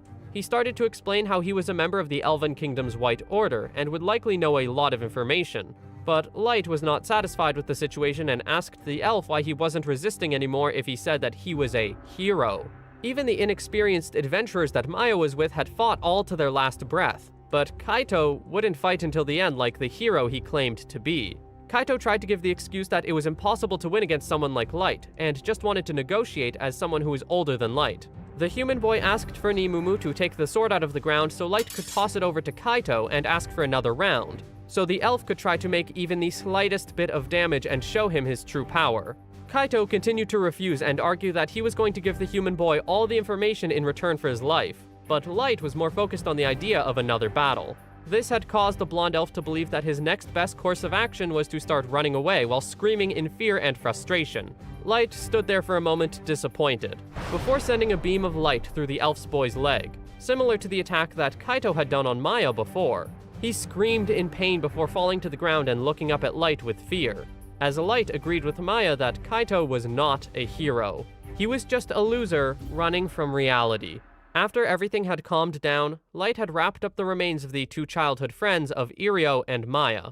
He had felt bad for them and wanted to give them an honorable burial in the abyss. Kaito was still trying to struggle under Nimumu's foot while she would threaten to crush his neck if he wasn't quiet. Light took a closer look and made the realization that they were the people who tried to cut the line a month ago, sighing in frustration at how fate worked. He used a teleportation spell to bring the group to the inside of the deepest parts of the abyss. Mei, Aoyuki, Eri, and Nazuna had all walked up to Light and greeted him happily.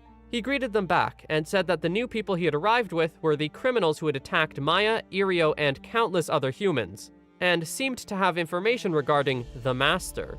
The demeanor of the 4 women had immediately changed into rage and bloodlust. Mei was ready to start extracting information from the 2 elves and dispose of them after she would make them regret being born. Eri told Light that he didn't need to dirty his hands, while she would take care of the interrogation and punishment. Aoyuki said that she was going to make the 2 pay with their life, and Nazuna brought her hands together, ready to crush the elves for interfering with Light. Kaito and Yanaku would stare up in fear and horror at how much bloodlust the 4 women had.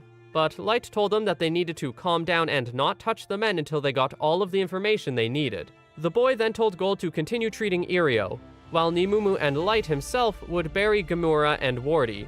But before they could go, Yanaku called out to them and tried to lie that he was being threatened by Kaito to do the experiments. Light reminded the Dark Elf that even if that were true, he was still the one who performed the experiments, and asked Yanaku if he spared the humans who asked for the same thing that the Dark Elf was asking. The human boy would stare down at the 2 elf men with a dark look, and told the others that it would be time for them to begin their interrogation. Kaito and Yanaku both screamed in fear and wanted to get out of there, but to no avail. Later in the day, Maya was seen laying in a bed asleep after recovering from all of her injuries. She would slowly open her eyes and jump up in concern once all the memories came rushing back to her, shouting out for her brother. The girl would become confused and look around, wondering where she was until Light greeted her a good morning. Maya was still confused until Light explained that she was at the inn that he was staying at, After the girl had calmed down, he had told her the same lie that they had reported to the guild. The story was that Light and the others had went into the dungeon to make a name for themselves after hearing about the quest, and after finding Maya, helped the girl before the elves had escaped to the deepest parts of the dungeon, while Light and the other two would bring Maya and Irio back above ground. Maya asked if her brother was okay, to which the boy reassured her that he was currently in the hospital and would recover after some time. These words had calmed the girl's worry, as she started to cry tears of joy, before realizing that Gamora and Wardy were truly gone and had sacrificed themselves for her sake. Light sighed and gave the girl pieces of wrapped paper, only for her to open them and realize that they were locks of hair from her friends. Maya's eyes widened in surprise as Light apologized and explained that he couldn't take the bodies back and this was the best he could do, in hopes that she would still have a piece of her friends left. The red-haired girl whipped her head toward Light and thanked him, saying that she was happy even if it was just hairs of the deceased. Maya looked back to the papers and continued thanking the boy as more tears formed in her eyes, and she started to cry. While she wailed, Light would leave the room and walk away, feeling powerless in how to help the girl as she continued to cry while thinking about the good memories that she had with her party. Due to the adventurer killer case, Light's party was able to give information to the guild and have their rank raised by 1. Light was surprised by the action since he thought that he was going to need to deliver the corpses of the killers as evidence, but solely information was just enough. The other thing that the boy would learn was that Maya and Irio would quit on their journey of being adventurers and move back to their hometown the next morning. Gold was surprised at how fast they were leaving, but Irio explained that he had already sold most of their adventurer equipment, which was why they were able to afford such a fast travel. The two siblings had bowed and gave their thanks to Light, but the boy would give thanks as well for the advice and burn medicine and say that the two were only saved because of luck. That part was not a lie, because Maya was saved by her bracelet, and Irio was still alive because Yanaku was preserving Irio for experiments. Just because Light's level was high did not mean that he could do everything in the world and be omnipotent. An example being how he couldn't save Gamora and Wardy. Maya admitted that after the incident, she was scared of entering dungeons again, and she had only become an adventurer because of her friends. Irio agreed and said that they also wanted to give a proper burial for their friends back at their hometown. And Maya said that she was still going to work hard on studying magic on her own. The red-haired girl hoped that Light would be able to visit their hometown, and the boy agreed that he would try to when he could, making Maya cry tears of joy. After the two had left, Light knew that the siblings would work hard to find their new paths from now on, and that when they did, the boy would show Irio and Maya the real graves of their friends. Light left Gold and Nimumu to themselves and teleported to the Abyss to talk with Mei and Eri. The two women started to explain what had happened with Kaito and Yanaku. Eri and Mei had both said that they had used their forbidden magic to thoroughly go through the two elves' brains and interrogate them, giving a list to the boy about all the information that they had acquired. He looked through it, and it had things that he had already expected. But one thing that he wondered about was what it meant by the world being destroyed when it would neglect the Master. He wanted to know what the goal and purpose was of the Master and asked for insight from the two women in front of him. Eri said that that piece of information was from the Elf Kingdom's White Knight captain, but there was no other information about it that either elf knew more about. Kaito and Yanaku were currently sitting with lifeless faces after being tortured, and Light knew that it was time for their end, using a Feast of the Dead spell to kill the two elves as they screamed in agony. After that, Light sighed and hoped that his actions would release the pain of the dead humans, even by the slightest. Eri changed the subject and told the boy that she had something she wanted to inform him about, and that was that the Sasha revenge plan was completely finished. Excitement lit up in Light's eyes as Eri explained more that Sasha had a fiancé who was vice captain of the White Knights, and suggested that they should kidnap the Knights and get more information from them. Light thought it was a great idea and told the girl to proceed with the plan, the boy sitting back with a dark look on his face as he was excited to see what kind of expressions Sasha would make while begging for her life. Sasha was an illegitimate child. She was a result of an affair between a well-known noble and her commoner mother.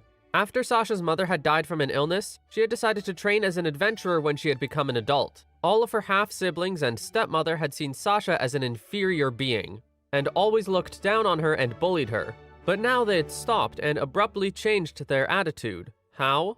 Well, it was all due to Sasha's engagement with the vice captain of the White Knights, Michael, who had the blood of royalty. The two of them were sitting at a table while the elf girl was telling Michael the story of how she killed Light after they suspected that he was the Master.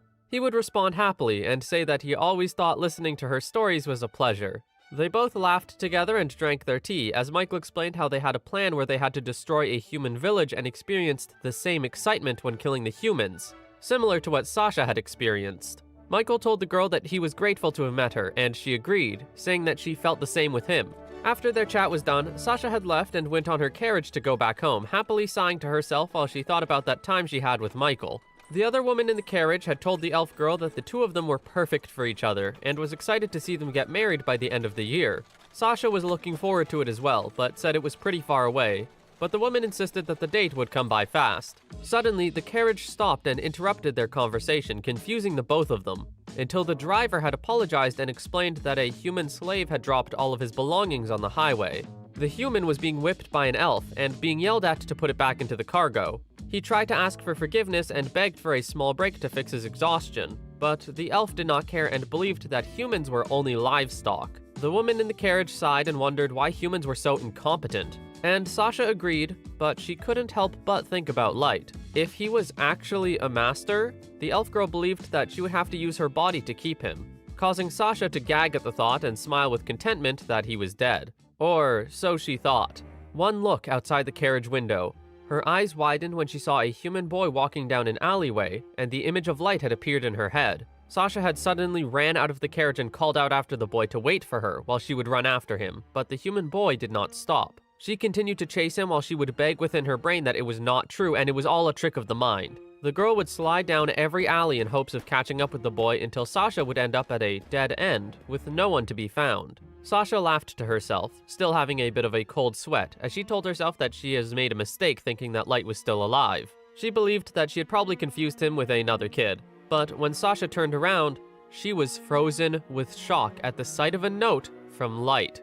The note read that he was going to be waiting at the giant tower. Sasha screamed in both fear and frustration as she ripped the note off the wall and fell to the ground, shaking. Because she killed Light, she got engaged with the royalty. But now it seemed that everything she had earned was going to fall apart if anyone found out that Light was still alive.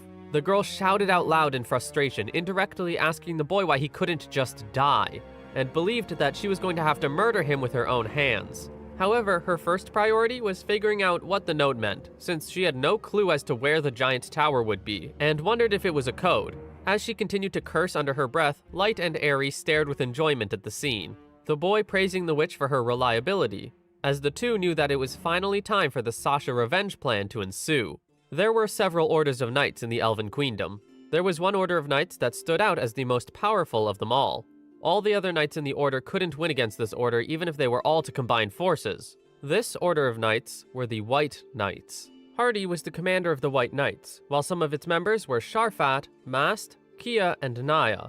A human was seen to be gagged and tied to a tree while Kia was throwing knives at the boy. Sharfat was telling Hardy about the story of Kaito going around killing adventurers in the dwarf dungeon with the treasure sword Grandius. It was known that he had teamed up with a dark elf and were killing adventurers for their experiment until a human kid had caught them both off guard, supposedly causing them to run deeper into the dungeon. Naya continued to throw knives at the boy tied to the tree as he screamed in pain after his ear was ripped off. Sharfat sighed in annoyance and said that the top didn't want any more trouble on their faces, but Mast slammed his hands down on the table and said that orders from the top were absolute, and that they needed to clean up the mess since it was caused by a former member of the White Knights. Sharfat continued to complain and said that he'd rather be lovey-dovey with Sosha than do something about the situation, making Mast even more frustrated. Naya and Kia were both deciding what to aim for next on the human boy until Sharfat had enough and told the two to just kill him already. The twins pouted and argued that they had bought the human with their own money and retorted by calling Sharfat's taste in women bad. Mast walked up to the two and agreed that they should just kill the human and show mercy, since it was better for humans to be extinct anyway. He continued his dramatic speech until Sharfat suggested that the boy should change his ideology in order to prevent him from getting hurt. Everyone kept arguing with each other until Hardy had enough and ordered everyone to quiet themselves, asking Sharfat to finish off the human and end the quarrel.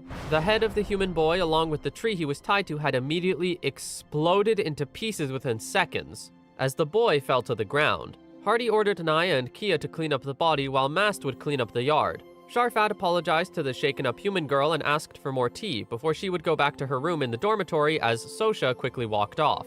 The commander of the knights spoke once more and said that Kaito had a bad attitude and lacked character, and because he was a former knight of the order, they would take care of the situation themselves to prevent any more disgrace to the majesty. Sharfat knew that Kaito was originally raised as a candidate as a future commander of the Order, but he had gotten carried away. Hardy asked if Sharfat was not aiming for it himself, but Sharfat knew that it was impossible the moment he joined the team. The elves had the most master blood of all the races, but just because that is true does not mean that a person would be strong. By awakening to blood, those who had the blood of the master would be able to easily break through the growth limits of elves and become extraordinary beings, hence why they were called sub-masters. And everyone in the White Knights were all hundreds of levels higher than Kaito. The White Knights were an interdimensional order made up of only sub-master, who have awakened, but being a sub-master did not mean that a person could grow indefinitely, as the upper limit depended on how much blood a person had awakened, and on a person's own qualities. Except for Mast, the rest of the group had stopped growing, but Kaito couldn't accept that fact and went out of control. After Sosha had gotten tea for Sharfat, Hardy told him to not take a human as his lover, or else his blood would be stained and diluted. Sharfat laughed and assured Hardy that he wouldn't do such a thing, but agreed that it was probably time to get rid of the human girl. In the end, the order to subjugate Kaito was postponed, because a few days later at midnight, in a strictly forested area not far from the capital, a mysterious tower would be revealed. Because of this mysterious tower that had appeared in the depths of the Old Grove Forest, chaos started to spread across the capital of the Elven Queendom. Because of the sudden appearance of the tower, high-level monsters living deep within the forest were being pushed out and flooding the highway. This had resulted in travel being blocked to and from the port city, and the need for all knights besides the White Knights to be mobilized to secure the highway. It seemed as though the monsters were running away from something that had appeared within the mysterious tower, and there was no sign of the monsters returning to their homes. The knights had their hands full with securing the highway, and adventurers were also sent invitations to investigate the mysteries regarding the tower, for the chance of a high reward given any amount of information. But because of whatever seemed to roam the depths of the forest, no one had been able to reach the mysterious tower. A few elves were walking through the forest with a human girl, and they wondered what was in the depths of the forest for monsters that were level 150 to 200 to be so afraid of to not return to their homes. One of them was so worried about how the reward would not be worth it, but another said that they were safe, especially since they had brought a human slave to use as bait to lead the way through the forest. If anything went wrong in their plan, they would just use the girl as a sacrifice while they would run. The elves realized that the human girl had stopped moving out of fear and yelled at her to keep moving or else they would hurt her, scaring her even more as she kneeled down to the ground and started to cry. The elf continued to criticize the girl while laughing with enjoyment until he was cut off by a monster biting into the top of him. Everyone's eyes widened in surprise as they turned around to see the monster that was towering behind them and eating one of the elves. They all screamed in fear as the rest of the elves were being eaten, and the human girl scooted back in fear of being eaten as well. But the monster took a look at her and quickly decided to leave her alone. Her eyes were wide with shock at the idea of being saved, until a group of men had walked up to her and said that it was their lucky day to pick up a free slave after her master was killed. The girl cried more and believed that she would rather be eaten alive than violated, but her thoughts were interrupted by a splash of liquid over her body, healing all her wounds within seconds. One of the men said that they needed to not have her damaged or else the price of her would drop, making the girl wonder why they would give her something so expensive. All of the men were being extremely nice to her, confusing her even more as one of the men in the distance told someone over a mode of communication that they were now arriving. Aoyuki was on the other side listening in, and made sure that they would continue to protect this girl when coming back to the tower. The cat-like girl sighed contently, and Eri appeared next to her, wondering how the girl was able to control so many monsters with seemingly little problem. The witch was touched by how Light was using this incident as a test to see how everyone was doing emotionally, and wondering if they should have any worries about the men with mohawks. But Aoyuki reassured Eri and said that it was disrespectful for them to assume the ideas of Light. Eri was almost offended by these words, until Aoyuki said that they were just there to do and be whatever Light desired for them to be, telling the witch girl that she would kill her if she caused trouble for Light.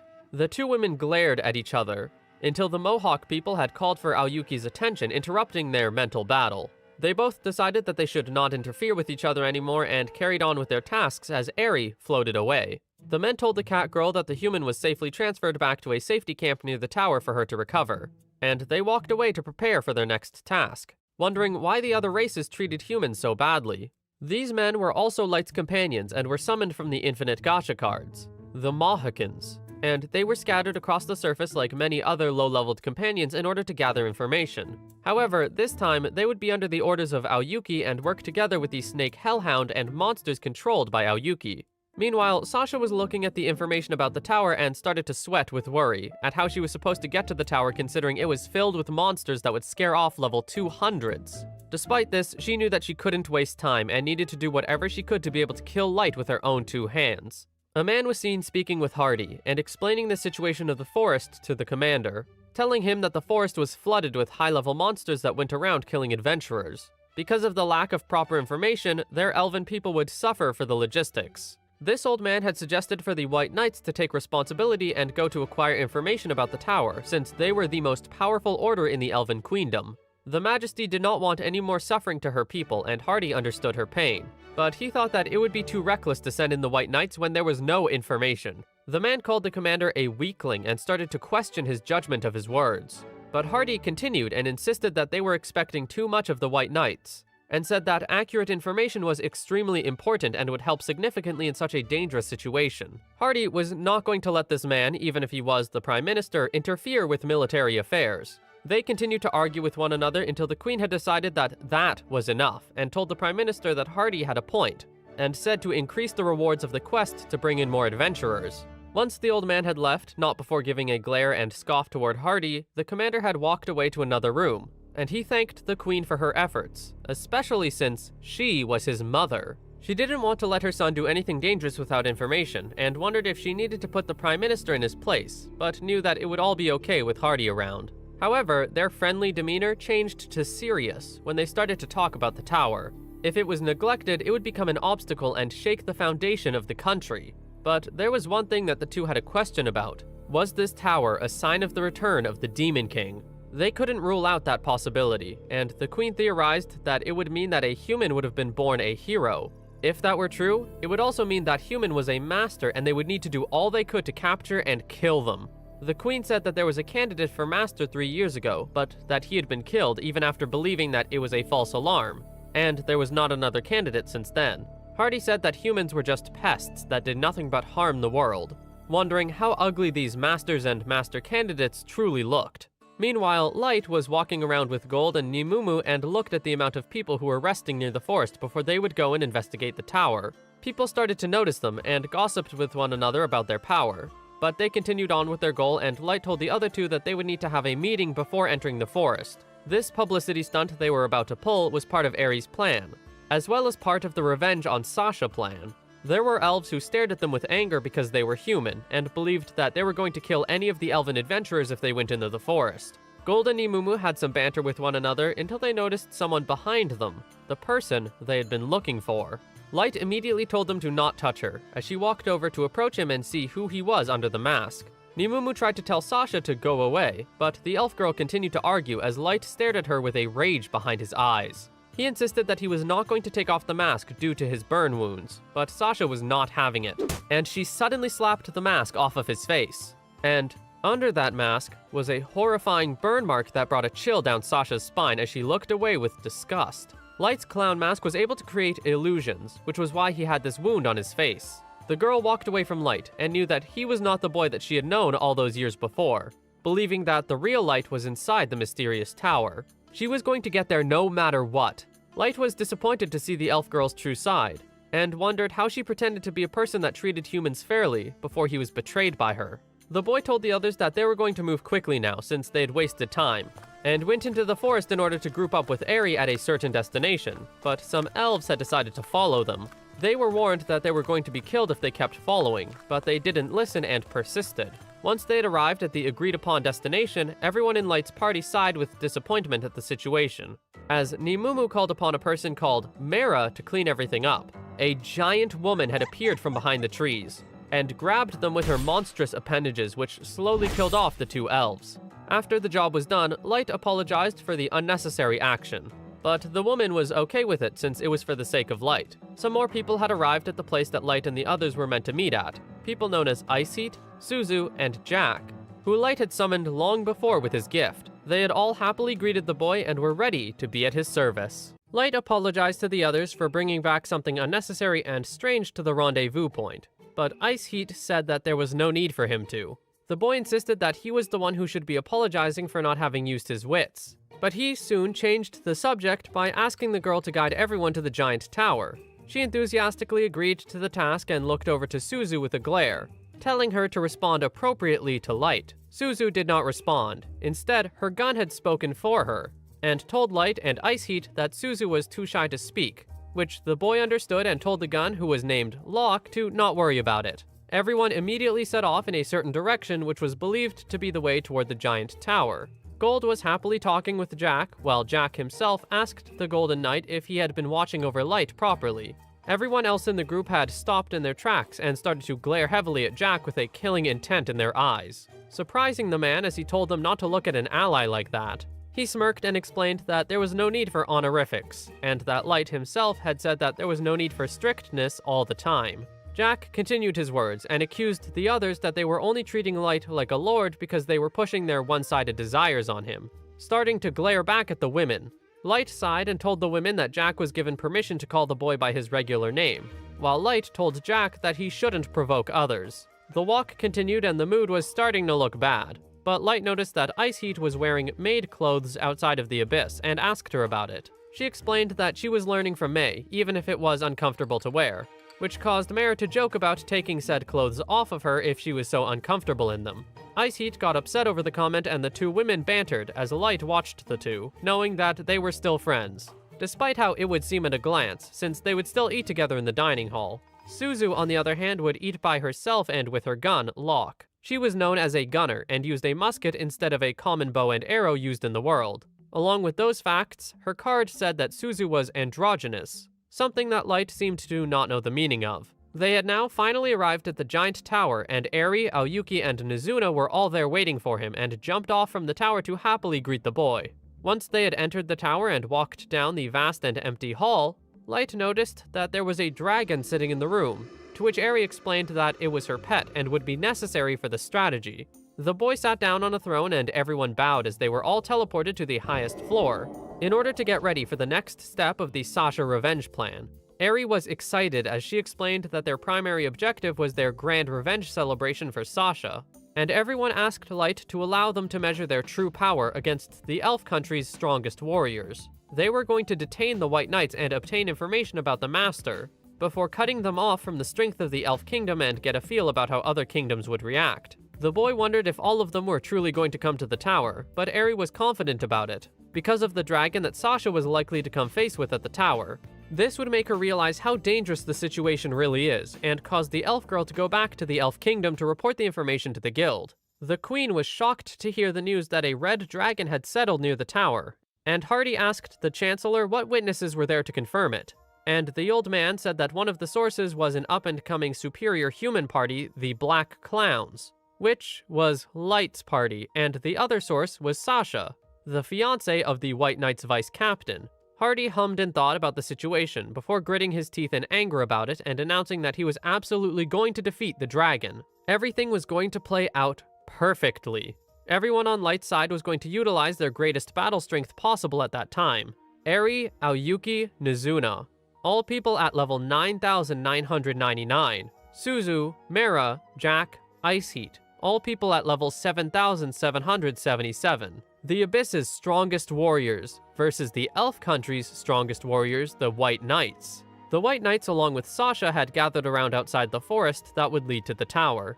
Hardy asked if they were ready to enter and aim for the tower while being guided by Sasha. Sharfat asked if it was really okay for her to come, wondering if she was just going to leave her mess for the others to clean up. But Sasha countered by saying that she was going to lead everyone on the safest route for the sake of the country. Michael jumped in to vouch for the girl and said that he would defend her if things got desperate, and Sasha insisted that no one would be troubled by her. Mast grinned and said that he was jealous of the vice captain having a fiancé with a heart filled with patriotism. Naya and Kia were whispering with one another and squealed with each other about how the world of grown-ups was scary. Hardy decided that it was time to move and ordered Sasha to guide everyone to the tower. The morning sun shone down on the group as they finally arrived at the tower, everyone staring with awe and shock. The twins had noticed the monsters coming out of the tower and realized that they were the snake-tailed beasts that they had heard about. Sharfat mentioned that they were likely over 1,000, as he asked if they should use their sniper on these monsters. But Hardy disagreed and said that they should prioritize the dragon. Explosions appeared in the air and the beasts started to growl before they ran after the direction of the explosions. This was all a part of their plan, as 6 of them had ran into the forest. the exact number that the report had said. It was time for them to now rush the tower and hunt the red dragon, as Hardy told everyone to be alert, immediately using a skill to form a dark bubble around the group and make it so that no sound could be heard within the radius. Sasha was alarmed by the skill for a moment as she could not even hear her breathing or heartbeat. This was Hardy's Quiet, a skill that changed into just the name Silent. It was originally a combat class art that evolved into a skill where Hardy himself was the center of the spell and have everything surrounding it be muted. Ordinary people would have their spirit eaten away while standing in the spell after a few minutes, and after 10 minutes, would have even a strong man's entire spirit be broken. Sasha found it unfair that Hardy was not influenced by the spell as he was the caster, but she recognized his power as the leader of the White Knights. Everyone had immediately set off and charged toward the door, Sasha's only thought being that she would have to get rid of Light with her own hands. But things wouldn't be that easy. After they had entered the hall, a teleportation magic circle had appeared underneath them, shocking everyone in the group when they realized that it was a trap before they were all teleported to different floors. The twins were sent to the first floor to fight Ice Heat and Mera. Sharfat was sent to the second to fight Suzu, Mast to the third to fight Jack, Hardy to the fourth to fight Nizuna, and finally, Michael and Sasha were sent to the fifth, where a certain boy was sitting there, already waiting for them. Light grinned at the sight and said that the fun of the revenge drama had now begun. The twins indirectly yelled at Sharfat for not noticing the trap, before talking with each other about how the others were likely transported into other floors of the tower. They were planning to try and rendezvous with the rest of the group, but they were interrupted by the two people walking into the area. The twins whipped their heads around as Mera and Ice Heat stood tall and proud. The two women started to banter with each other, as Kia and Naya stared in shock about how they didn't notice the two despite being vigilant. Mera finally spoke to the twins and told them to not be frightened, as Eri had told them that they couldn't kill them right away, explaining that they wouldn't even die because the Dungeon Core had the ability to make a person live even through severe injuries. Kia and Naya were not alarmed by any of the information given, rather confused as they wondered where the dragon was on the tower. Mera explained that the dragon had fulfilled their purpose and wouldn't be needed anymore. The twins realized that the people of the tower were only prioritizing meeting with the White Knights, and Ice Heat started to reprimand the taller woman about giving information to the enemy since the elves could run away. But the Chimera girl responded that they didn't have a chance of losing.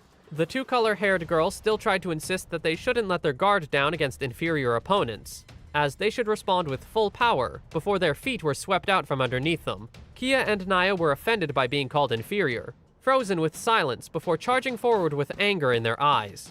The two women dodged their attacks as the elves said to themselves out loud about how they, people who have been awakened to a submaster class and who were level 1800, were being looked down upon.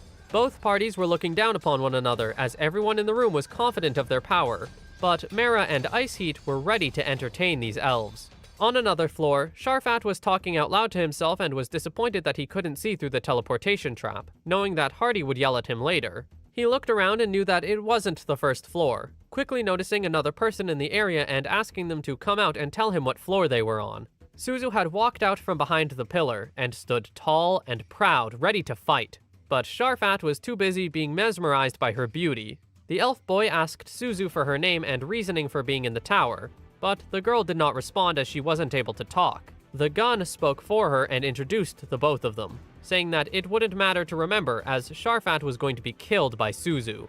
Sharfat was not alarmed by the threat, instead wanting to put the battle aside and share some love. Locke said that Suzu had no interest as her type was light, which had caused the girl to slam her gun into one of the pillars in embarrassment. Sharfat sighed in disappointment and got ready for battle, summoning an invisible crossbow and arrow to shoot at Suzu.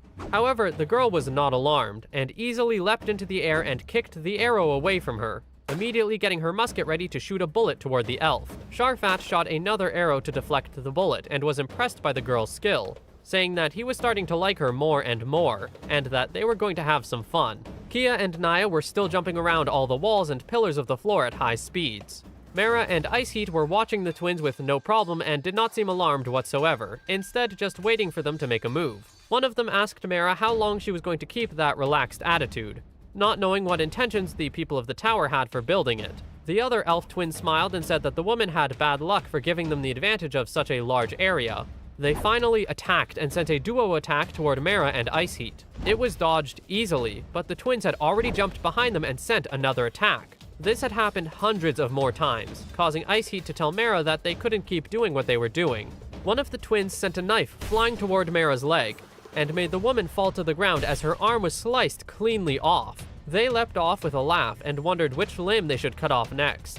But Mera was calm about the situation and asked Ice Heat what they should do, since they were supposed to experiment with their strength. The two-color-haired girl sighed in disappointment and said that she didn't think that the elves would be weak, which surprised and offended Kia and Naya. Mera told the twins to look at their swords that had a lack of blood, while she would start eating her own hand and quickly regenerating it within seconds. She brought her hands to her head and with a chuckle, ripped her head off to show Kia and Naya that there was nothing that they could do to her. Mera and Ice Heat introduced themselves, and said that they were both level 7,777, shocking the elf twins as they could not believe that there was someone with a level that was more than double of their commander. They could only believe that it was likely a trick, since Ice Heat and Mera could only run around. But the two-color-haired girl explained that they were only just testing their abilities. The twins immediately sent another wind attack, but it was dodged with ease as Ice Heat told them to try a little harder. More and more desperate attacks were made, with no sign of being successful, no matter how many knives or slices would be sent toward the direction of the two women. Fear started to course through the bodies of the two twin elves, as Mera told them that it would be useless to cut them with their ordinary swords. Ice Heat agreed and said that she was not trying to doubt Aries' intelligence, but believed that the experiment was starting to seem pointless. Kia and Naya stood frozen with horrified looks, as the two women stared at them with bloodthirsty expressions, causing the twins to start running for their lives while screaming in fear. Ice Heat and Mera watched with surprise as the elves ran away, the Chimera girl laughing as she knew that the exit was closed. Ice Heat couldn't help but worry that the twins may have had some sort of escape plan and were tricking them, but Mera reassured the girl that it was not possible and that she was just overthinking it. The two-color-haired girl insisted on not letting their guard down, which caused Mera to sigh and morph her arm into a rocky shield of some sort, while Ice Heat held up a hand and prepared for an entity to be summoned and come to her hand, a man by the name of Ifrit. Kia and Naya continued to run for their lives, jumping from pillar to pillar as both of them called the people they were fighting monsters for their power and level. They were planning to get out of the tower and tell the Elf Kingdom about the situation, but all they could see was wall. The twins thought that they would be able to escape eventually if they moved along it, but it was to no avail, as they soon realized that something was wrong, and they were sweating a lot for some reason. The air was starting to get hotter as a wave of flames had started to flow toward them, causing them to use their magic to summon a wall of ice in front of them in an attempt to block the flames and heat. However, the ice would quickly start to melt. Another chant from the twins had made another ice wall, but it continued to melt, maybe even faster than the one before. Kia and Naya were starting to sweat profusely from how much the temperature had continued to rise, as they watched their ice walls have no success in stopping the incoming flames, wondering what was happening on the other side of the floor. A large creature with a body of fire was standing behind Ice Heat as she proceeded to send more fire in the direction of the elf twins. Naya told Kia that they needed to continue chanting before the flame could reach them anymore, but as they continued to summon the ice walls again and again, it still melted with each second. And with each passing second, their skin started to singe and burn when they realized that there was no winning for them, the two quickly being consumed by the fire that danced throughout the entire floor. The two women had walked up to the bodies of the two elf twins as Mera laughed at the sight of them. Ice Heat started to look worried as she wondered if they were alive after what she had done, but Mera reassured her that they were alive thanks to the spell that Eri had put in the tower, and reminding her that they would be dead otherwise. The two-color-haired girl insisted that the state of the twins was not her fault, as they were weak and she had Ifrit on her side, wondering why Eri was making everyone experiment against such weak opponents. Mera suggested that the right thing was to continue fighting people while inside the tower, as it would be of great trouble if they were to fight on the surface. After giving advice to Ice Heat, Mera had known that it was time to follow the next step of the plan that Light had given them, and that was to start getting information from the enemy. Their crisp bodies croaked for help, but Mera was looking forward to breaking the minds of these elves, as she wrapped her appendages around the two and started to torture them painfully. Naya and Kia continued to call for help, but Mera asked them what they had done to humans who called for help when the elves were killing them. The Chimera girl continued to torture the two more and more, making it even more painful as she laughed in enjoyment, knowing just how much they were going to suffer until they would get information out of them, as her monstrous body soon consumed them while she cackled maniacally. Zuzu and Sharfat were still in their battle of equal power. The invisible crossbow was the weapon that Sharfat had, and it would cast an invisible bolt that was fired. This weapon was a magical weapon among all the artifact-grade items. Suzu was hiding behind a pillar and waiting for an opening, but the elf would find her quickly and shot another arrow at the girl. This invisible crossbow was different than regular ones, in that it didn't need to be loaded, since magic could make it fire automatically at high rates. The gunner girl jumped past every arrow as Sharfat told the girl that it was time to move on to the main event. Suzu moved out from behind a pillar once again to move, but the elf boy already had a trick up his sleeve, and rapidly sent more arrows her way in a seemingly sporadic fashion. Locke saw the arrows and wondered if the elf had missed, since the arrows were fired slowly and in a strange direction. Some faster arrows were shot and Suzu had dodged them, but that had led her into the path of the slower arrows that Sharfat had sent earlier. These were dodged as well, but Locke had noticed what was happening and told Suzu that the elf had read her movements, and aimed for the path that she would take to avoid the fast ones. Sharfat said that the real show started now, and sent multiple more arrows while imagining the path that the girl would take in advance. All Suzu was doing was running away and not fighting back, as her paths of escape were dwindling, and the more that she tried to run, the less room there was for her to move. Her gun had told her that the situation was starting to look bad, as Sharfat sent another arrow towards Suzu's feet, barely missing her as it exploded beneath her, and hundreds more were coming toward her from all directions. With focused magic use, the arrow's speed, power, and orbit could be manipulated freely using the invisible crossbow. Not only was Sharfat highly skilled in marksmanship and manipulation, but he also had an extremely powerful magical weapon that demonstrated his true value. Suzu jumped out from the smoke and surprised the elf for a moment, as he told her that he was glad she was okay, telling the gun to surrender. Sharfat asked for confirmation about Suzu's crush being light, but quickly said with confidence that he was a better choice than that boring guy. These words had caught Suzu's attention, as she had looked down at the ground with a dark look. Locke starting to become scared for the elf boy as the girl looked up with a look that could kill. Sharfat felt a dark and heavy aura coming from the girl, as he stared with shock and fear, wondering what was happening as Locke tried to calm down its partner, while only thoughts of killing the man in front of her had run through the girl's mind. The elf boy flinched when Suzu's gun fired again and again and again, seemingly shooting hundreds of bullets into the air, while Sharfat stood there with a look of horror in his eyes, as the bullets had circled around and started to float next to her, while she continued to glare at the elf boy. Locke was the musket that Suzu carried as a magical weapon, and could fire bullets created by Suzu's magic. These magic bullets could be controlled at will and could be fired rapidly due to Locke's capability of shooting so many.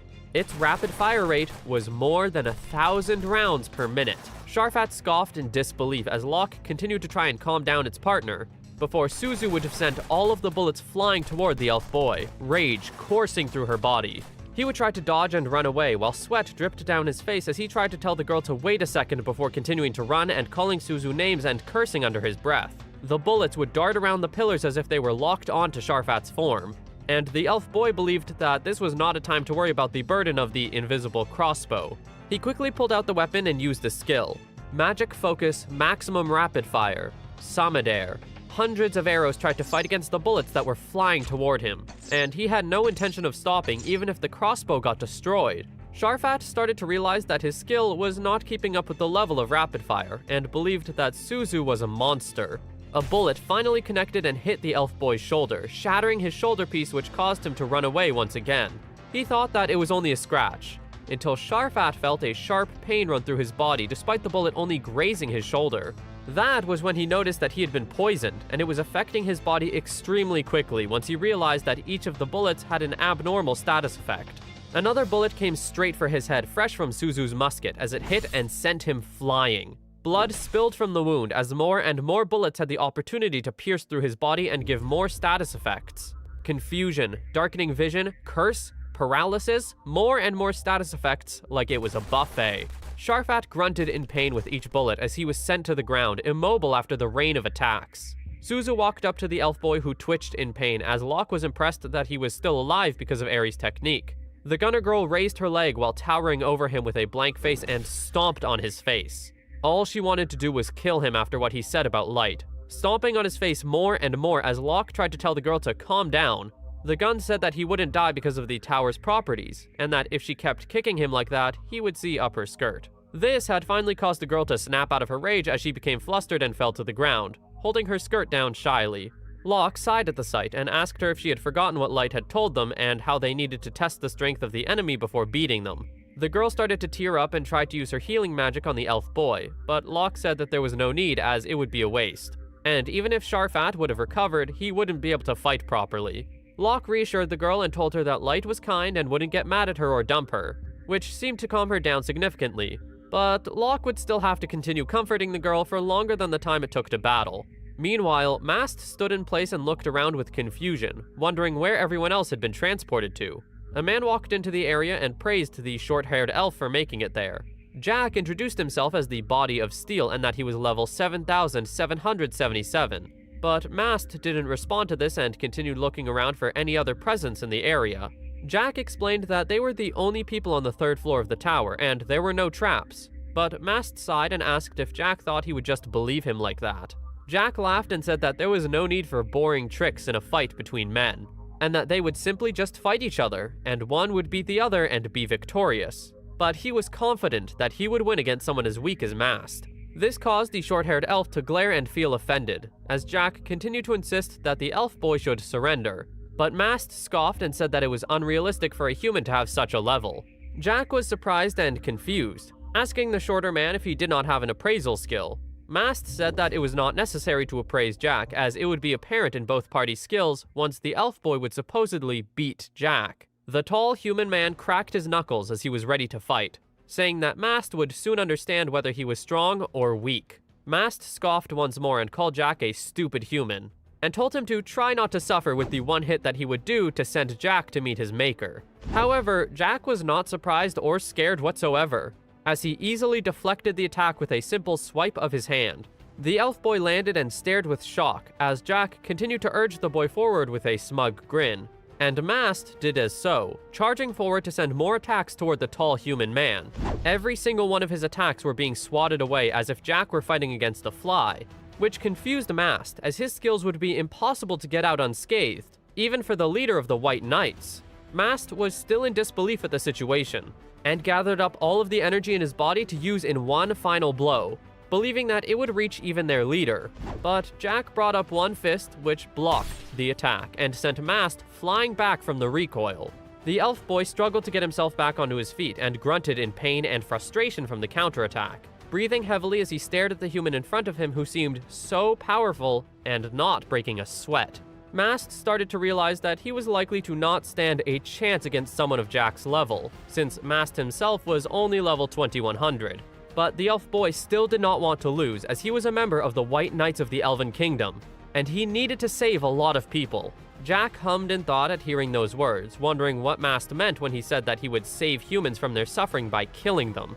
Mast agreed and explained that humans had no talent, and they were ugly and weak, and were better off being exterminated. Jack scoffed and asked what the salvation was in that, but the elf boy said that his noble ideals could not be understood by the mind of a human, and that his ideals will save the world for everyone's sake. He called upon his weapon, the great halberd, to devour his life and give him strength in this battle.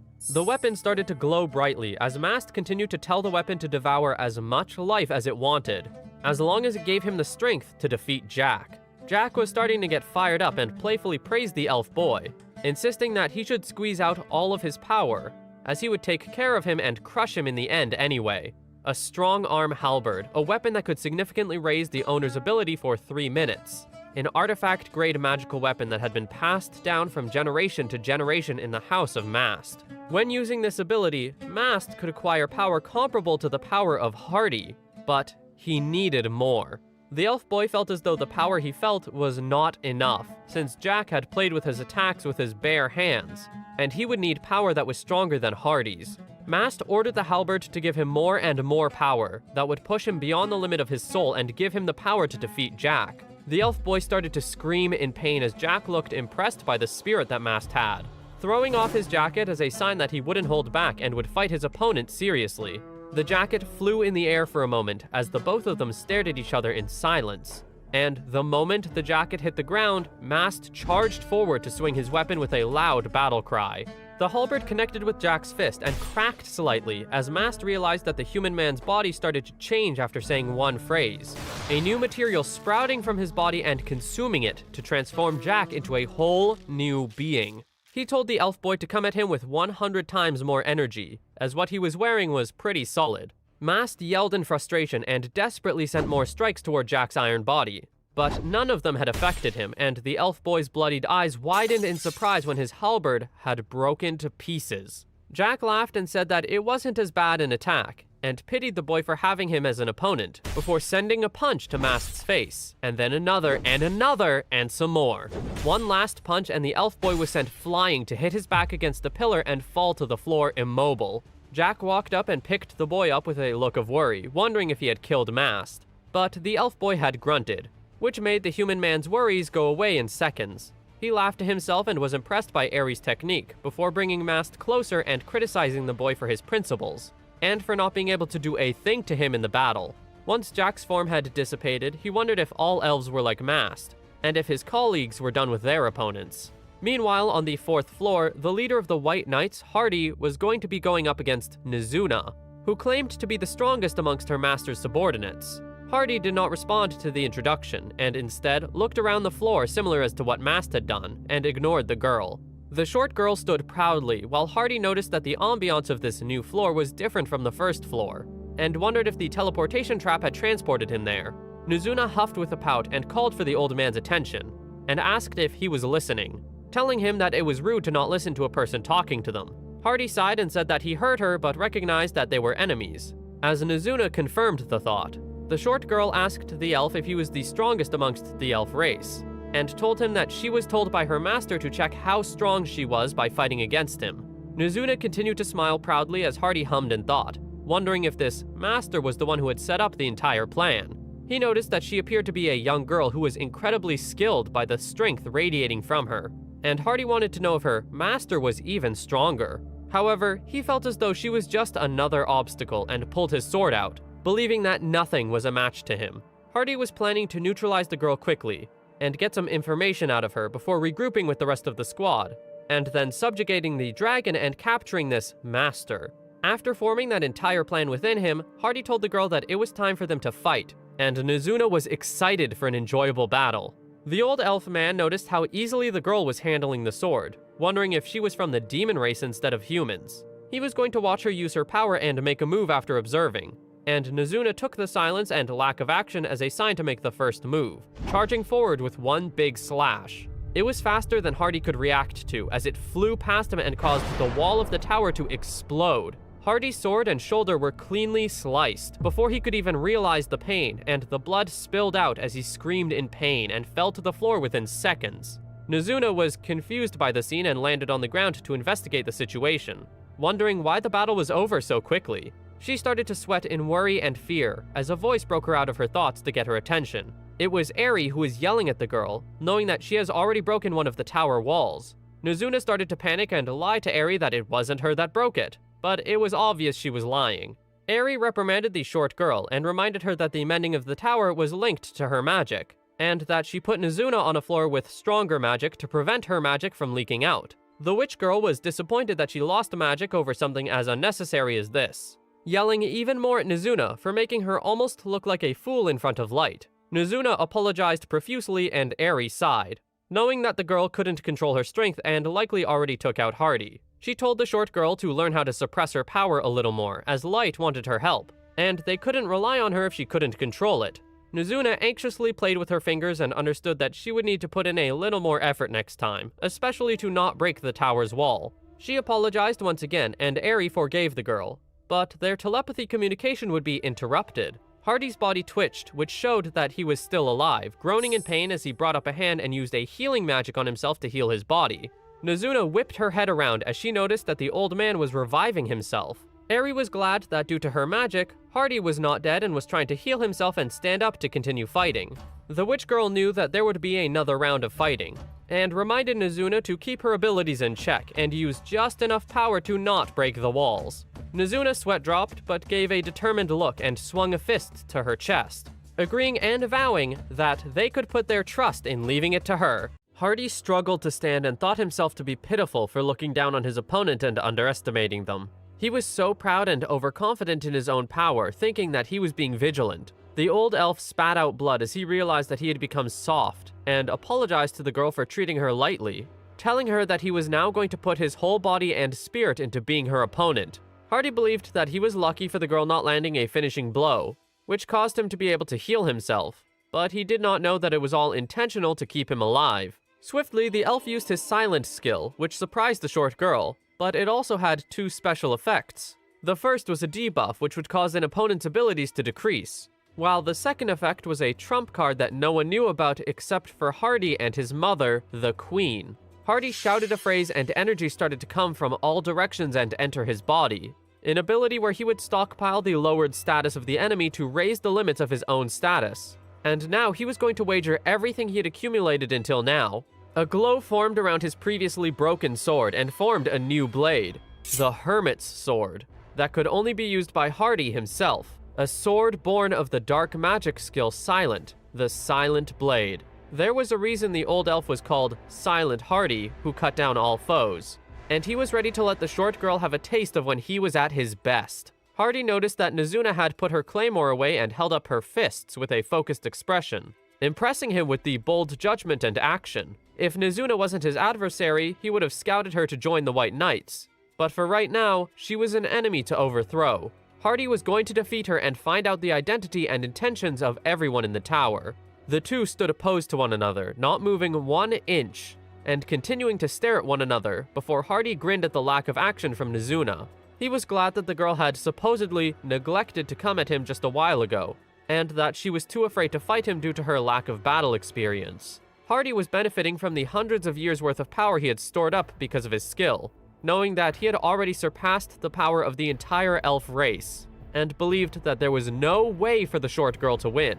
Nizuna moved her arm slightly, and Hardy knew that it was time for the girl to make the first move, and believed that it was impatient of her to do so. But all within seconds, the short girl had charged forward before Hardy could even process it. She focused all of her energy into her fist and punched the old elf in the gut, which sent him flying toward the wall of the tower floor, cracking it but not breaking it like last time. Hardy was out of commission once again, while Nizuna was silent for a moment before raising her fist into the air, with an expression of excitement at the fact that she did not break the wall. However, her celebration would be interrupted by Eri's angry voice calling for Nizuna's attention once again. The short girl started to panic and wonder why Eri was so mad, as she explained that she held back and didn't break the wall this time. Eri sighed in frustration and told Nizuna that, for her, not breaking a wall meant not putting a hole in it. For Eri, it meant not having to repair it again. The witch girl was starting to get angrier as she asked Nizuna how much of her mana she was planning on using. Nizuna started to cry about how she tried her best and whined for Light to do something about it, calling Eri a certain name. Eri was offended by the insult and argued with the short girl, asking her where she learned that word, to which Nizuna admitted that the fairy maids taught her. Hardy's unconscious body fell from the wall while Eri continued to nag and scold Nizuna, while the short girl begged for Light to help her. Light asked if Eri was okay since she seemed a little exhausted, and that she may have used up a lot of mana. Eri assured that she was fine and still had mana to spare, but explained that Nizuna has made the witch girl consume a considerable amount of her mana. Light sweat dropped from the information and knew that he was worried for the girl since Eri had screamed out of nowhere and her legs started shaking.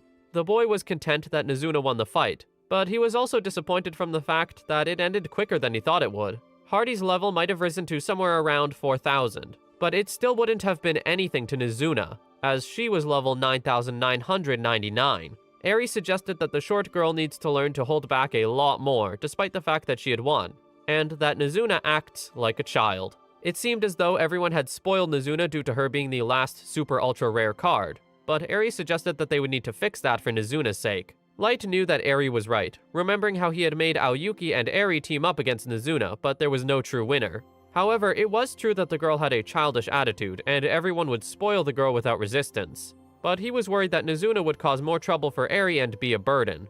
It was almost as if everyone was an older sibling to Nizuna. But Light's thoughts were interrupted by Aoyuki meowing, which was the signal that guests were about to arrive. Eri apologized for having something idiotic happen during an important time, but the boy reassured her that it was fine and helped calm the mood down. He put his clown mask back on and told everyone to focus on what was on their hands, the boy feeling as though he couldn't wait for the door to open. Sasha and Michael stood next to each other and wondered if they were still inside the tower. They were inside a long hallway that had a carpet, almost asking them to follow it, which was an action they would have to do since it would be pointless otherwise. The elf girl suggested that she would scout around, but her fiancé didn't want that to happen. and told the girl that he would stand in front while she would hold the phantom-grade item to use at any given moment. Their walk began and they kept their guard up until they had reached a large double door, noticing how it looked similar to the entrance to a boss room in a dungeon. Michael assumed that the red dragon was behind the door, and the two gained the confidence to enter through the door, walking toward the large throne to realize the three people. Sasha stood behind the elf man and widened her eyes in shock when she saw the human boy with the clown mask that she had met earlier, wondering why he was there. Light greeted the girl, which confused her, as her fiancé asked if she knew the boy. But Sasha refused and angrily told the boy that they were not close enough for him to talk to her like that, especially since he was an inferior. Light laughed before feigning disappointment at the fact that they used to explore dungeons together.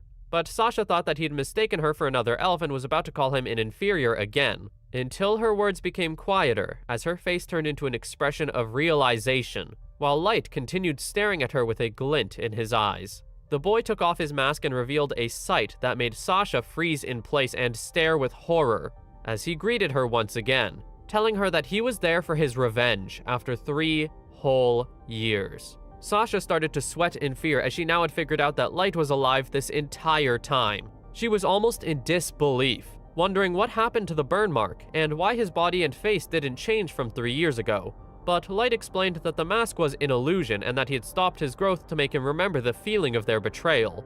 Michael asked the elf girl if Light was the person who seemed to be the candidate for the master that she and her old party supposedly got rid of. The boy started to explain the whole story about how 3 years ago, he was thought to have been killed in the Abyss, until he was sent to a lower level by the teleportation trap, and managed to survive by good fortune. He was then to carry out his revenge on Sasha's old party members and find out the truth of why they felt they had to kill him, telling Sasha that he had gathered his female companions to come back to the surface after gaining power and training. Light said that he built this tower and went to all this trouble just for Sasha, to achieve the greatest vengeance ever. And Sasha stared with shock and asked him how he had gotten such power. Michael broke the moment and started to laugh maniacally, calling Sasha the goddess of luck as he smirked, telling the girl that they would kill Light with their own hands and bring back the head to the country and increase their influence amongst the elf monarchy. The elf man snickered and assured the girl that they would win, as no matter what power Light and the others had, humans were still humans, and they had the treasured item from the Count. Sasha smiled at her fiancé and felt confident once more as the two of them prepared for battle, the girl turning toward Light and telling him that they were going to beat him because of his stupidity. However, Light was disappointed by this reaction and stood up, announcing that no more talk was necessary and telling Aoyuki and Eri that they were not to interfere no matter what. The two understood as Light walked forward with a blank expression, but Sasha still held a confident attitude as she told the boy that she was now beyond level 500 because of training. The boy held a bored look and hummed in thought, asking Sasha if she had been trying hard. But that was until she had pulled out an instrument and blew into it. He wondered if it was a hallucinatory attack, but that was not the case, as Light noticed 3 glowing circles coming from the ground. 3 large beings appeared from the glowing circles as Sasha explained that they were summoned by the power of the Angel Ocarina, and would brutally slaughter the human boy like an insect. One of the angels charged forward and swung at Light while speaking an unknown language as the boy swiftly dodged the attack, impressed that the angel could make such a big crack in the floor already. Eri had made the floor of the room special, so it would take quite a bit of offensive power to put a crack in it. But before Light could make a move on the angel, another with a shield ran to cover for him. The boy struck his staff against the shield only to realize a wall of magical light, surprising him for a moment until he had shattered it and broken through the shield and arms of the angel on the defense. Light intended to break through both of the angels, but the defensive power of the angel with the shield was higher than the human boy expected. One of the 3 had said a foreign command, and the wounds of the shield angel had started to heal, giving its arms and shield back. A physical attack muscle angel, a physical defense knight angel, and a magician-type stone statue angel. Light laughed to himself at the amount of angels, not fazed in the slightest, while Sasha stared with shock at how the boy was taking on the angels on equal footing. The elf girl was starting to sweat with fear at the fact that Light was able to take down the angel's defensive wall in one blow, since originally he was just a human around level 15. Light chuckled and explained to Sasha that he had been training in the Abyss, and he had become level 9,999, which baffled her until Michael told the girl to not be fooled by the human's lie and use her common sense. Sasha gained her confidence back and ordered the angels to kill Light once more, and they immediately proceeded to continue attacking the boy. He swiftly dodged them and started to release many spells that would distract and immobilize the enemies, surprising Sasha since he was casting them without chanting. The Magician Angel had been blown to pieces from another spell that Light had, which meant that the angels could no longer recover from the Ice Sword and Fire Arrow he had summoned. However, just as he was about to finish them off, the attacks were blocked by walls of light from the Magician Angel that Light had thought he had already killed. Sasha held up the ocarina and said that it had the ability to resummon the angels as many times as she wanted, and how it didn't need to consume any magic power. Since that was the case, the boy dashed forward and attempted to aim for Sasha until Michael blocked the attack with a shield, to which Light complimented the man about the good defense. Michael raised an eyebrow at the word as Light quickly found himself being sent flying by some unknown force. Aoyuki and Eri gave concern, but were reassured by the boy as he wondered what had happened with the shield, despite there being no movement nor magic. Michael finally spoke after some silence and explained that the shield had a Phantom class ability called Blessing and Punishment, which could repel any and all attacks. Not only that, but those in possession of the shield would have the status raised for those recognized as comrades, which meant that the angels were even stronger than before, breaking out of the restraints that Light had put on them. Sasha started to cackle and said that the angels would be resummoned no matter how many times Light would defeat them, and that Michael would protect her in the meantime, while the shield would return any attacks toward him. The elf girl held an evil grin and started to insult and criticize the human boy, laughing more while her fiancé nodded in agreement at how the battle was over before it had begun, and said that it would be impossible not to break in the face of despair. When Light heard the word despair, he started to laugh loudly to himself. Michael assumed the boy had lost his mind, but Light interrupted their moment and told them, as gratitude for making him laugh, he would show them true despair. The boy held out his staff while Aoyuki and Eri tried to warn him not to do what he was about to do, but it was already too late. First Soul Seal Limiter release, code 9999. EX Gungnir Divine Burial, the God Spear. The information that they had gathered through expert opinion was not much. Light had used his Infinite Gacha gift for 3 years and had only gotten this card once, the highest class extra card. Eri and Mei looked into the power of the card through appraisal, but it was not something they could comprehend. All they knew was that it held a power that was way too strong. Because its power was too dangerous, everyone who was level 9,999 used their souls to design a technique and seal the power of the Gungnir Divine Burial. But now, one of the 4 seals was removed by Light. Eri and Aoyuki continued to stare with worry as a dark energy formed all around Light and eventually entered his staff. The 2 elves wondered what was going on until an explosion of energy had occurred, blowing dust in all directions, until Light stepped out of the smoke with a staff that glowed a purple color and announced that he was going to show Sasha and Michael true despair. Both elves stared with horrified expressions, as Light continued to stand there with a grin and bloodthirsty look, scaring Sasha even more as she ordered the angels to kill Light. The angel with a mace swung its weapon with a yell, but it did not connect with Light's head and was blocked by the dark energy of the staff. This had shocked Sasha and Michael even more, as they stared with mouths agape because the angel's attack was repelled so easily, making it stagger back. The boy started to slowly walk forward, each step louder and more powerful than the last, which caused the angel to flinch and jump back in surprise. This reaction had made Light grin in enjoyment as he started to wonder if angels too could feel terror and despair. The Magician Angel summoned a wall of light to be in front of the other angels and made Light sigh at the sight of it, thinking to himself that he was starting to get tired of these old tricks. He picked up his staff and lightly touched the tip of it on the wall of light, shattering it to pieces almost instantly and killing the angel behind it. The boy chuckled and asked if it didn't even have time for despair. Sasha was speechless from what was happening in front of her, and stared at the scene and yelled at the Magician Angel to hurry up and heal the other one. But Light narrowed his eyes at the girl and told her that it was useless. Michael broke the scared girl out of her thoughts and told her to resummon the angel, to which she followed and brought out the ocarina once again. The human boy was enjoying the situation until he suddenly felt a pain run through his arm, and looked down to see that his fingers were starting to singe. Even though he had concentrated his defenses on his right hand, the dark energy of the staff had bypassed the defense and burned his hand. Eri and Aoyuki stood by in the distance with concern as Light knew that his right hand wouldn't be able to hold on for long. But the boy believed that it was going to be worth it just to see the 2 elves taste absolute despair. The angel was soon resummoned, which impressed Light for a moment, and Michael suggested to Sasha that they should use their trump card as his weapon was abnormally dangerous. The elf girl called upon all of the angels to come together and become one, blowing on the ocarina once more as a glow appeared and the three angels started to fuse together, creating the High Angel. Sasha ordered the angel to use its tactical class holy attack magic, the Holy Javelin, and to have it be sent toward Light, as she started to maniacally laugh in enjoyment, believing that even if the boy had resistance against holy attacks, not even bones would be left of him if he ate the attack head-on. Michael stared with awe at the power of the ocarina as his fiancée continued to scream out insults since her confidence had reached its peak. But that evil smile would soon disappear as Light easily blocked it, which made her face turn pale from the action as Light grinned, asking the girl if she really thought an attack of that level would kill him. Her breath started to become heavy as her body shook in confusion while the human boy walked forward, causing Sasha to call upon the High Angel to send another attack at full power.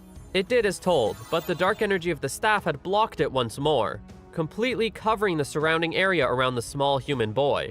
The skin of his hand started to bleed as the dark energy grew stronger, Light flashing a smirk on his face as he told Sasha that it was his turn to attack now. She called him a monster and told him to not come any closer, calling for the High Angel to continue attacking, but Light would repel it once more as he kept walking closer and closer.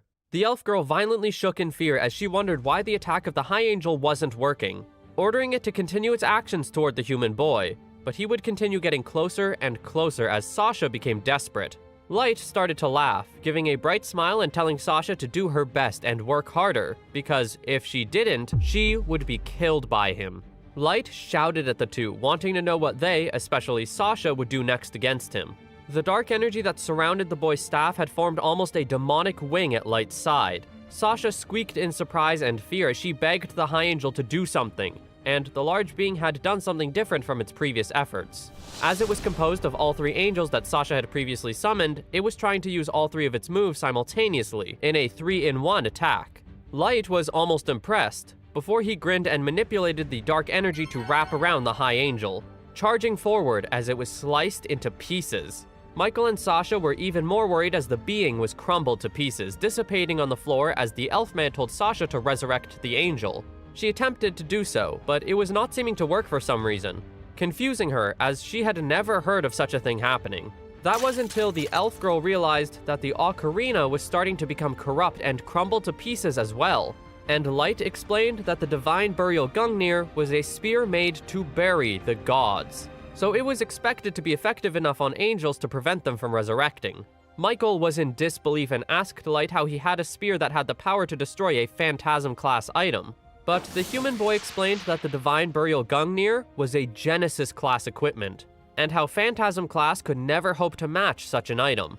The elf-man was almost shocked, before he believed that it was another trick, and told the boy that this was not a funny joke after telling them that he was level 9,999, wanting him to stop with the nonsense. He believed that Light just happened to have equipment that was effective against the Angel's Ocarina, and that everything else would continue being on the elves' side, as Michael still had the Blessings and Punishment shield, beckoning the human boy to come forward whenever he was ready, as the elves would never lose against a human.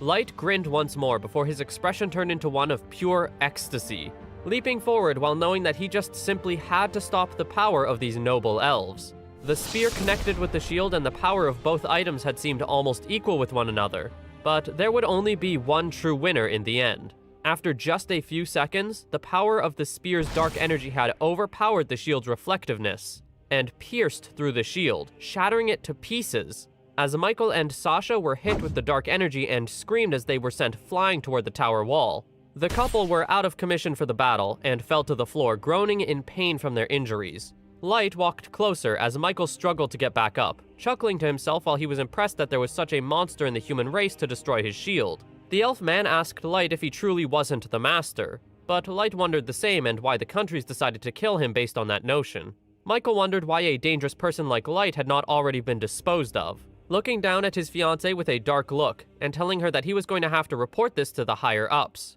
which caused the elf girl to sweat with worry and fear. The elf man reached into his clothes and told Light that they were going to both return to the elf country and inquire about the incident, pulling out a magic item and holding it into the air while chanting for its power. However, nothing seemed to happen.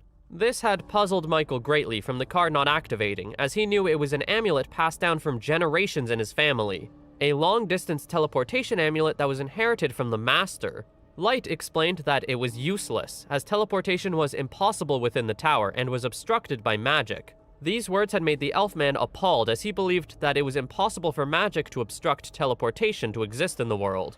However, Light agreed and said that if it didn't exist, it just needed to be made. Eri was asked to explain it more, and she did as so, saying that the teleportation obstruction magic was her original magic made by analyzing the core of the Abyss, and how it took her more than a year to be able to replicate the teleportation obstruction from the Abyss in her own magic.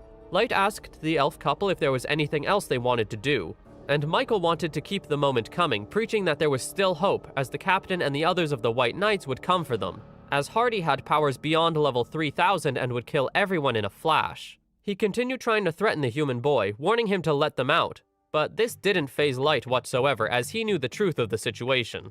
He called upon Iceheat and told her that they have finished the fight, and that everyone could bring themselves into the room. Sasha wondered who the boy was talking to until people had teleported to the floor, walking toward the elf couple with a proud stride. Their eyes widened in shock and horror as they realized the bodies that the group was carrying were the bodies of each of their comrades. Everyone was defeated, and Light asked them once again about the hope that they had, causing Sasha and Michael to start screaming and begging in fear.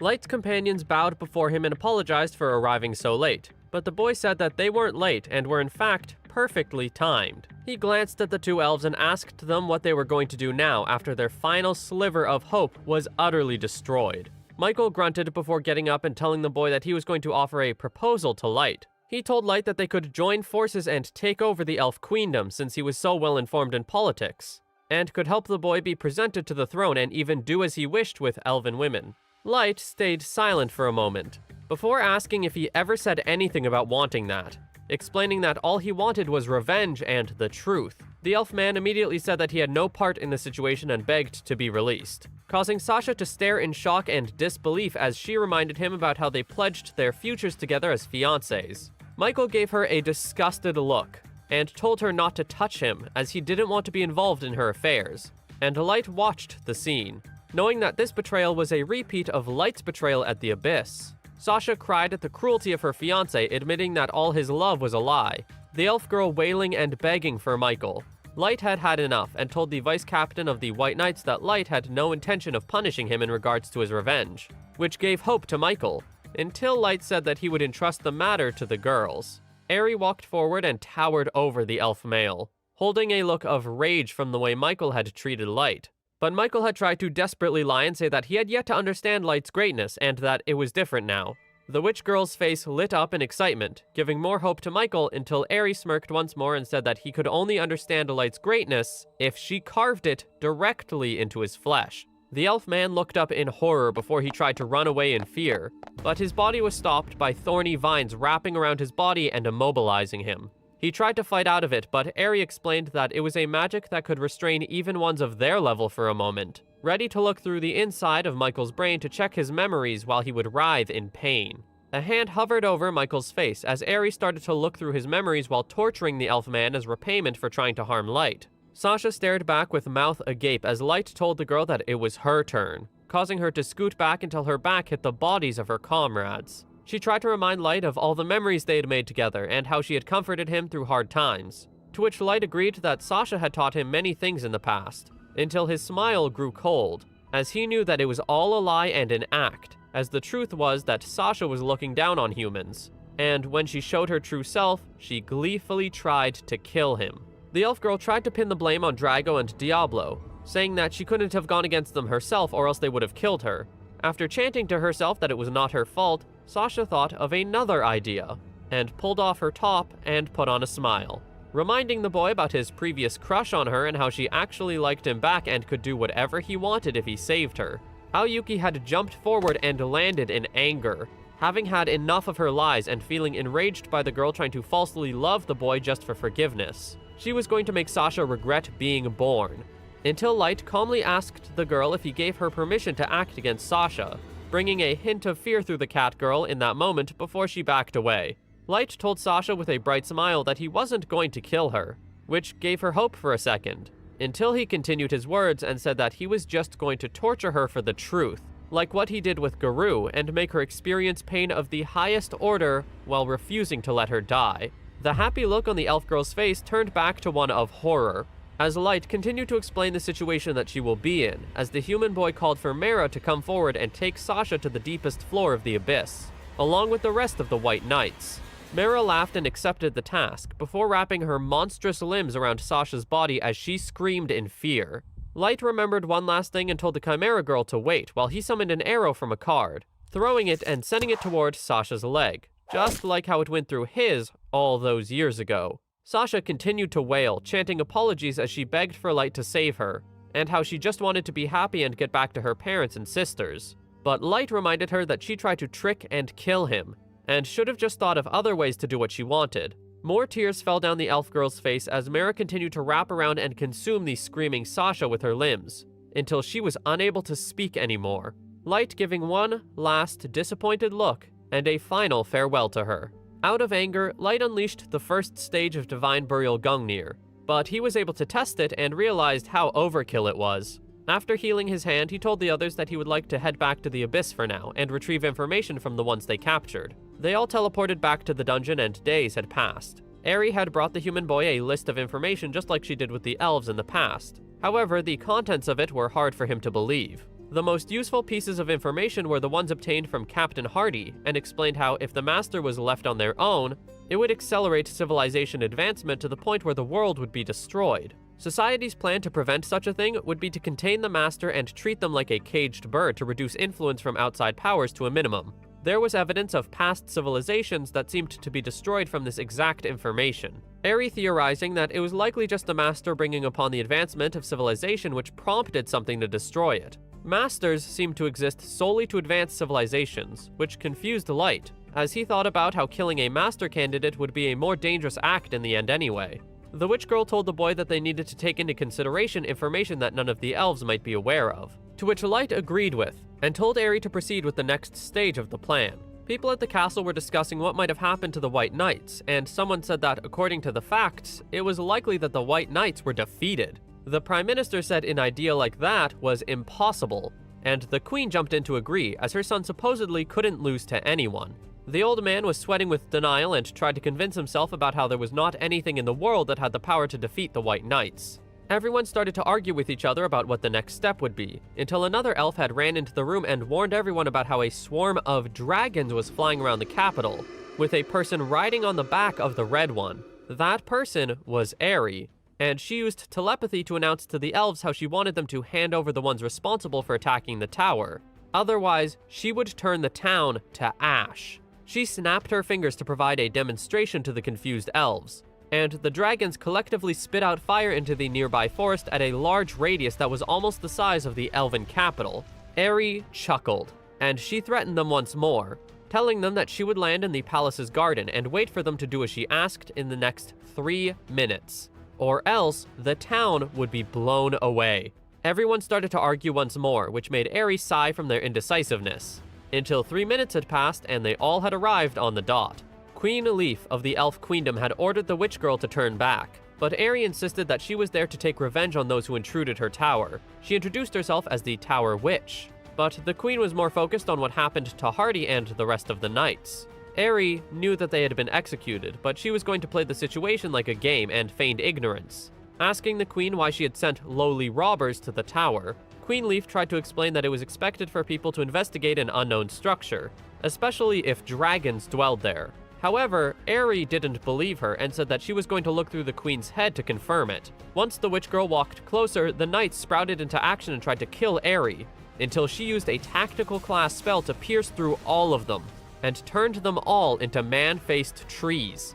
Eri continued her trek toward the queen as she tried to run away, but Queen Leaf was soon immobilized by the same thorny vines that had caught Michael, and she was given the same treatment as he was. She learned that the queen's statements were not false, but also that there were a significant amount of memories that made Eri feel unpleasant, as she explained to the queen that the slavery of humans was not to be accepted, and that Eri was going to take all of the humans in the queen's possession and take care of them. If there were any elves who would get in the way, Eri would slaughter them indiscriminately and turn them into dragon food. giving one final declaration about the absolute independence of humans. Light looked through at the new information after looking through Queen Leaf's memories, and learned that possibilities of one other than the Master should be disposed of as well. Eri theorized that it meant a different being than the Master, one that the countries would consider dangerous. This had given a bit more insight to Light's questions, but he still had more to learn. This race of beings was unknown, which meant that they could not pass any judgment until there was further information. And Light changed the subject by lighting up about how the freeing of the enslaved humans was going smoothly. There were about 5,000 freed at the moment who were saved by the Mohawks and the others, and were being kept around the tower while being provided support. Light thought about how they shouldn't colonize the Elf Queendom due to the lack of merit, and agreed with Eri that they should just control it from behind the scenes. The human boy gave a warm smile and thanked Eri for her efforts, which touched the witch girl significantly as she thanked him back. However, the moment was cut short by May telling Light that there was information that she needed to report urgently. That information was about one of Light's revenge targets, how the dark elf Xion had supposedly died within the depths of a dungeon. The Dark Elven isolated island nation was made up of more than 100 islands of various sizes that exist to the south of the continent. It was a nation where research in witchcraft, pharmacy, metallurgy, and the like were all very popular. The government had been generous in providing support to those who had achieved excellent results, and an entire island could be offered as a research facility.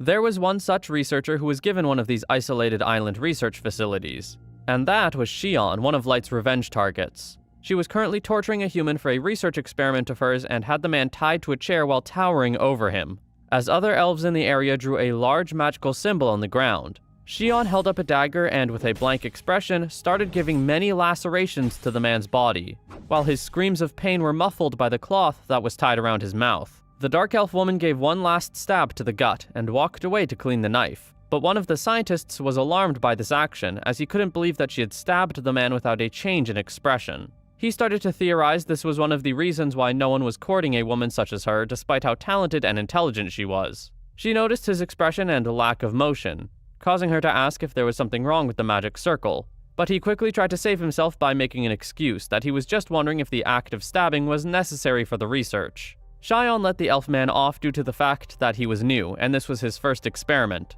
before explaining that it was necessary since emotions such as pain and despair were amplified, to cause the soul to stir and insist on its presence, which would make it easier to capture the soul itself. She ordered the elf scientist to finish the check quickly before the human got unstable or died, and he apologized and got right back to work. The experiment soon commenced, and many elves began to channel magic into the magic circle. Magical energy spouted from the ground and started to envelop the human man, as he cried and screamed in agony. Xion was surprised by the power of the magic and said that the convergence speed of the magic was too high, ordering the magic team to slow it down. They agreed to this, but it seemingly did not change. In fact, the energy seemed to have gotten stronger. Xion ordered the magic team to once again slow it down, but one of the elves explained that the team had already cut the momentum of the flow in half, so this power was from something else. The Dark Elf woman yelled at everyone to stop the experiment and connect the magic circle to the magic stone, but everyone from the magic team tried to tell her that they couldn't, since the stones were absorbing the magic too fast. Xion started to wonder what was going on and where such a large amount of magic was coming from, until suddenly the space above the human started to distort and crack. Reality broke apart from above everyone in the room as a dragon had appeared before them, promptly raising his head to prepare an attack. Xion realized this, and decided to use her trump card, the Magic Catalyst, that would enhance her sorcery ability and give her a chance to use her Black Plague spell, which would cover her body from the blast of the roar that the dragon gave. Everyone around the area had felt their lives being taken from them, as they collapsed to the ground dead, while Xion looked around with shock and confusion. The dragon looked down and was impressed that there was a person not affected by his deprivation roar, introducing himself as the Soul Dragon and Ruler of Souls. He called Xion lucky for her attack to cancel out his own, and the dragon started to suck up and swallow the souls of the elves and one human that had died in the room from his attack. Xion had never seen or heard of a monster that preyed on souls in the world, seemingly shaking and sweating out of fear until her expression changed to one of awe, as she called the dragon magnificent. She asked him if she could see him use his powers to help with her research. The Soul Dragon was shocked at how Xion was neither afraid nor enraged at him, even despite the deaths of her people. He was impressed, and decided that he would comply, as long as the Dark Elf woman would give him souls until he was satisfied. to which she agreed without hesitation, as she believed that sacrifices had to be made for the advancement of her research. With these words, the dragon laughed and decided to give the girl his strength. While Light had heard that Xion was dead, this was only an assumption, as Mei had explained to the boy that it seemed as though the laboratory where Xion was the chief of had been turned into a dungeon.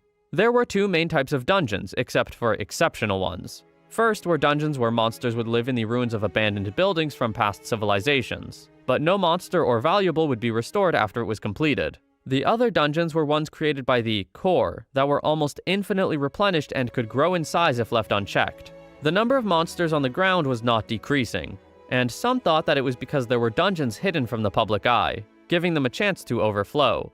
And finally, in rare cases, there were existing buildings that would become a dungeon, leaving people to still wonder why dungeons truly formed.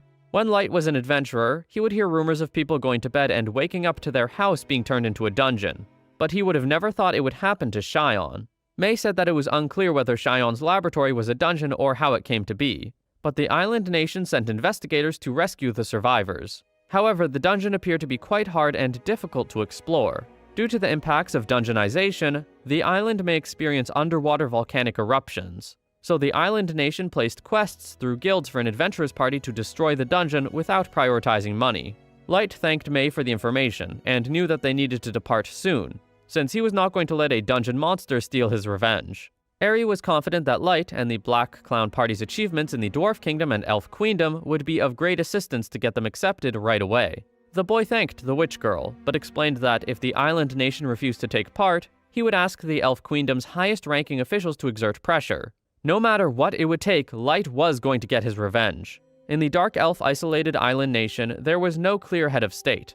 Due to the island's geographical location, there were 4 large clan representatives that divided and ruled these islands. They were a consensus state, with a council of representatives determining the state's policies. The representative of the East clan, Gigis, was sitting in a large residence and apologizing to another elf, Yud, for bothering him at an inconvenient time.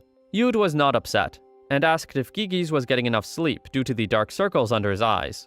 Gigis explained that he was particularly stressed due to dealing with the dungeonization, and the other 3 clans taking advantage of the situation to take away the East's authority. He was hoping that Yud would resolve the problem since Yud was a Class A adventurer, and was regarded as one of the strongest members of the Dark Elves. The short-haired elf glared and told Gigis to not call him by those labels, as he knew most people despised him, quickly causing Gigis to apologize and try to correct himself, by complimenting Yud and his Sword of Solitude for their skill.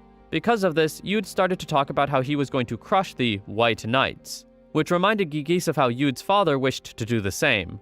His father's group was dissolved due to being defeated by the White Knights, but Yud was more focused on fighting someone who he could give his all, rather than avenging his parents' loss. The representative Dark Elf also mentioned that there was a human known as the Witch of the Giant Tower, who was establishing diplomatic relations with the Elven Queendom.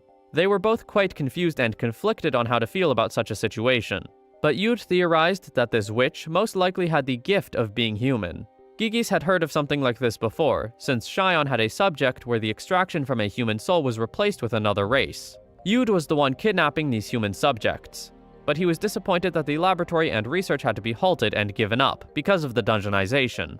There was something else he mentioned, and Yud asked if Gigis ever heard of a human being with a special gift being called a master, but Gigis claimed to have no idea.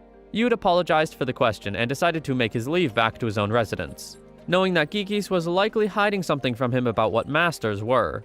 Once he had entered the large building, Yud was greeted by 2 Dark Elf women, who would be accompanying him on the quest. Sisters known as Isla and Lai. Lai tried to put the work on her sister Isla to make a list of supplies needed, as she thought it would be more efficient, since Lai would be carrying luggage, fighting, and assisting Yud.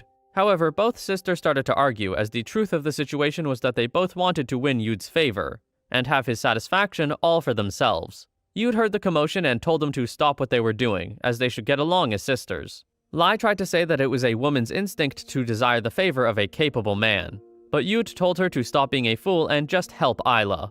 He was confident they would be able to fulfill the request, as he wanted to repay Gigis, since it would likely bring him further information about the master. Yud was originally skeptical, but it was the behavior of Gigis that made it sound like it existed. The Dark Elf man wasn't sure why Gigis would hide anything, but he was going to figure it out, since it was indeed Yud himself who put the money and people into the laboratory in the first place. It would be a great loss if Shion died, as it would be beneficial for them to be able to provide human subjects with gifts instead of having to kidnap them, similar to one time that the three of them tried to kidnap a human child.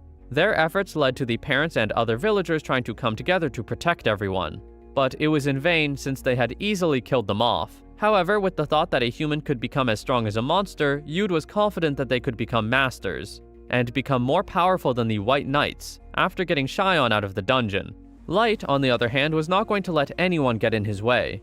It had been a little more than a day after leaving the Elven Queendom's port town, but they could finally see one of the islands of the island nation where Shion's laboratory was located. He felt angry that the Dark Elf woman had gotten both of these things as a reward for deceiving and killing him, but Gold called it karma for the fact that it had now turned into a dungeon. The Golden Knight had also mentioned that the Elven Queendom's capital seemed to be in shambles after they had freed the human slaves, which meant that no one was available to do the labor, causing the town to become filthy since no elf seemed to know how to deal with it. Light had expected this and felt no sympathy, but he didn't know that the guild would be dysfunctional as well. However, it was lucky that they had gotten a letter of recommendation from the Dagas Guild in the Dwarf Kingdom to still be able to fulfill their job. Nimumu was still upset that their sailing was taking so long, as they were all in a hurry, but Gold tried to calm her down since the captain of the ship had no control over the speed of it, especially since they could take the time to enjoy the horizon and their first experience at sea.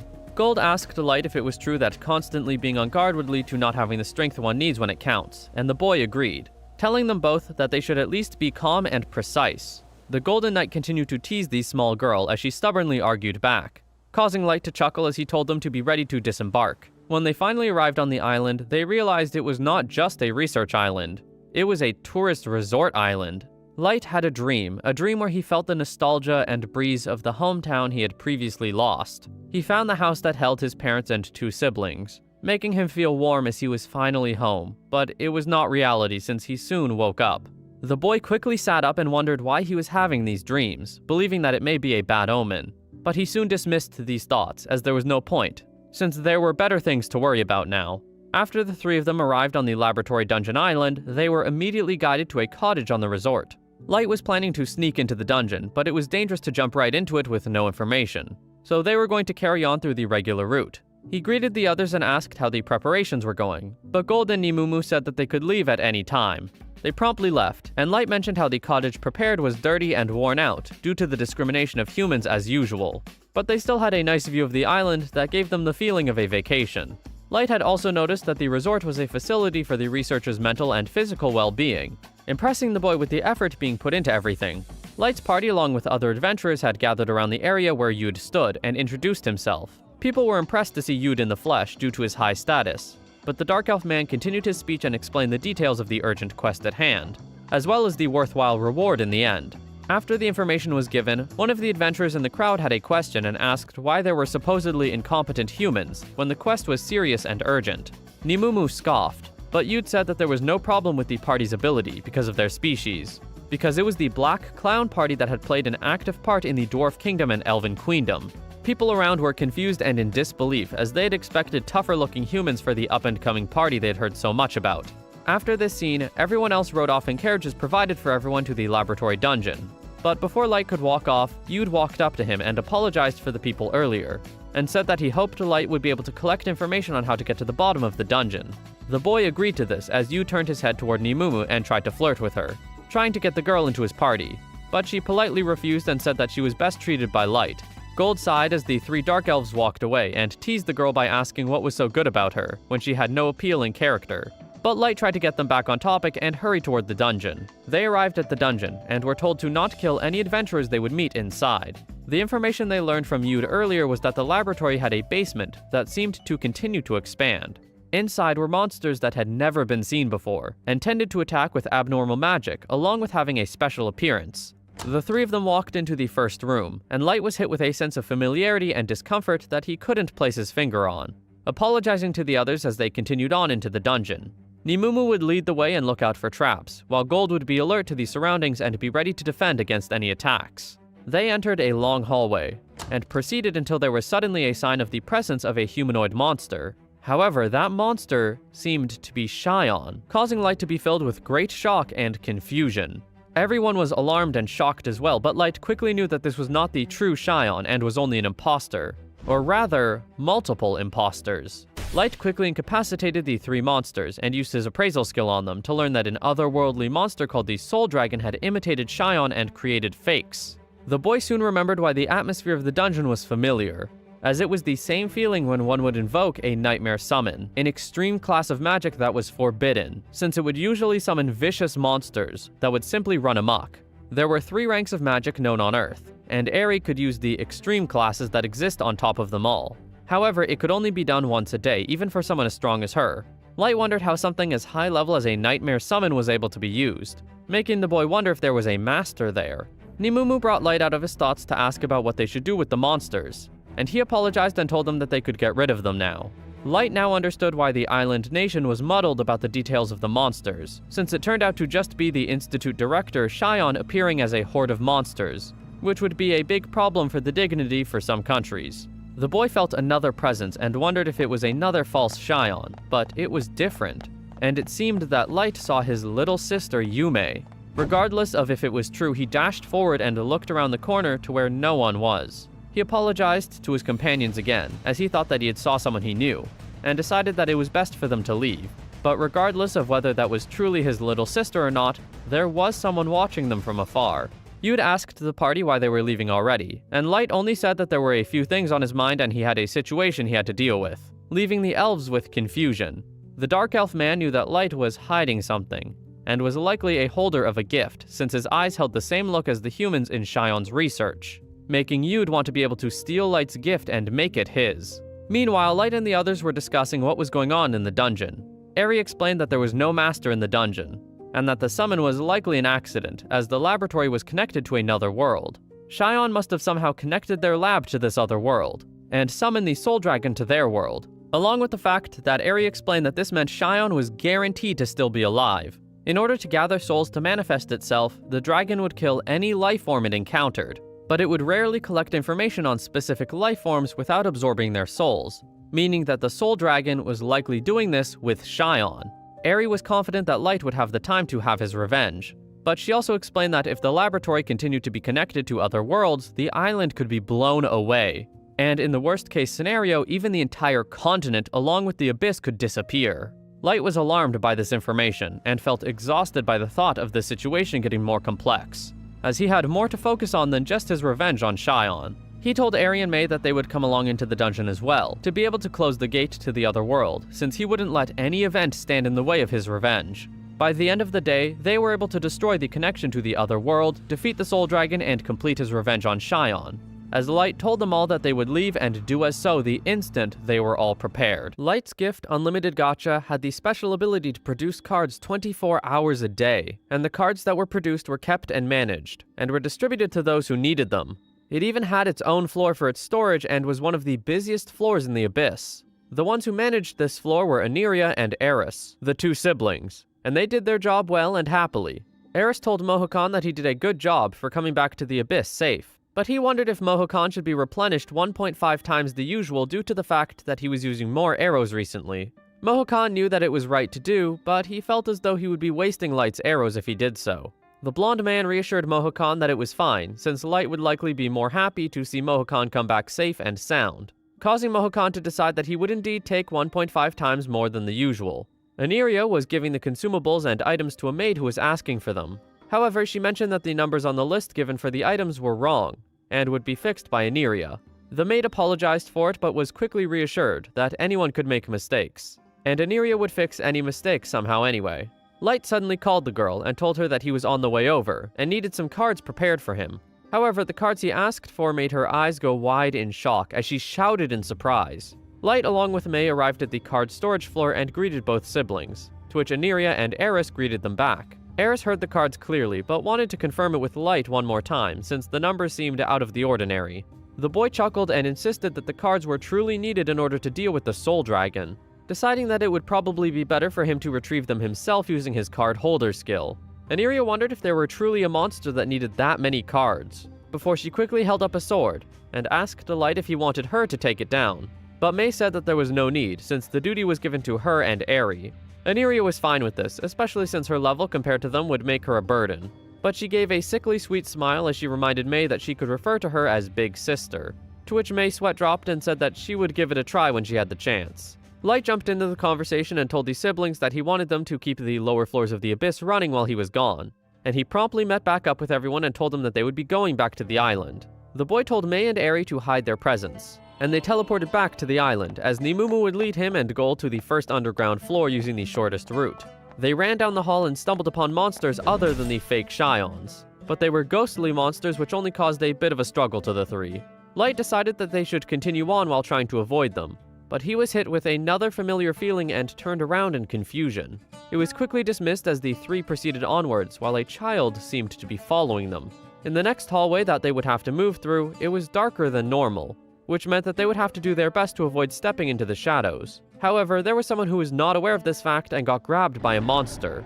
Light heard the scream and thought that it was his sister Yume, causing him to charge forward and kill off the monster to save the child, but it was unfortunately not Yume as he thought. There was something else that he noticed about the kid, but it was interrupted by the monster from before somehow regenerating itself, causing Gold to use the Judgment Flayer skill to fully defeat the monster.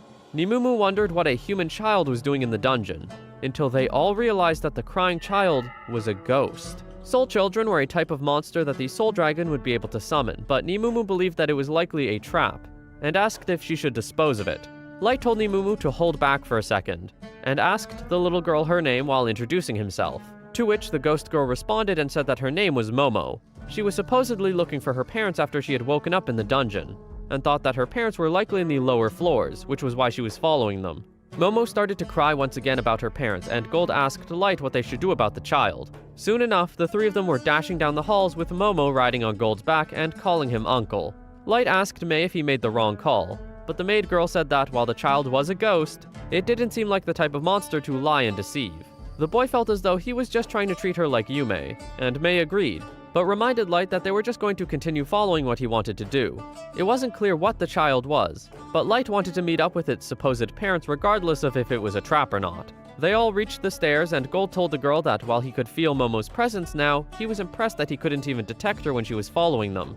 Momo believed that it was because she was good at hide and seek, and gave an example of her ability to hide her presence, impressing the Golden Knight even more, as he said that it was on par with Light's ability. The little girl was happy that Light still had the skill to find her, and walked up to the boy to hold his hand. Since they had all reached the second floor of the dungeon, he tried to use his clairvoyance card, but it did not work once again.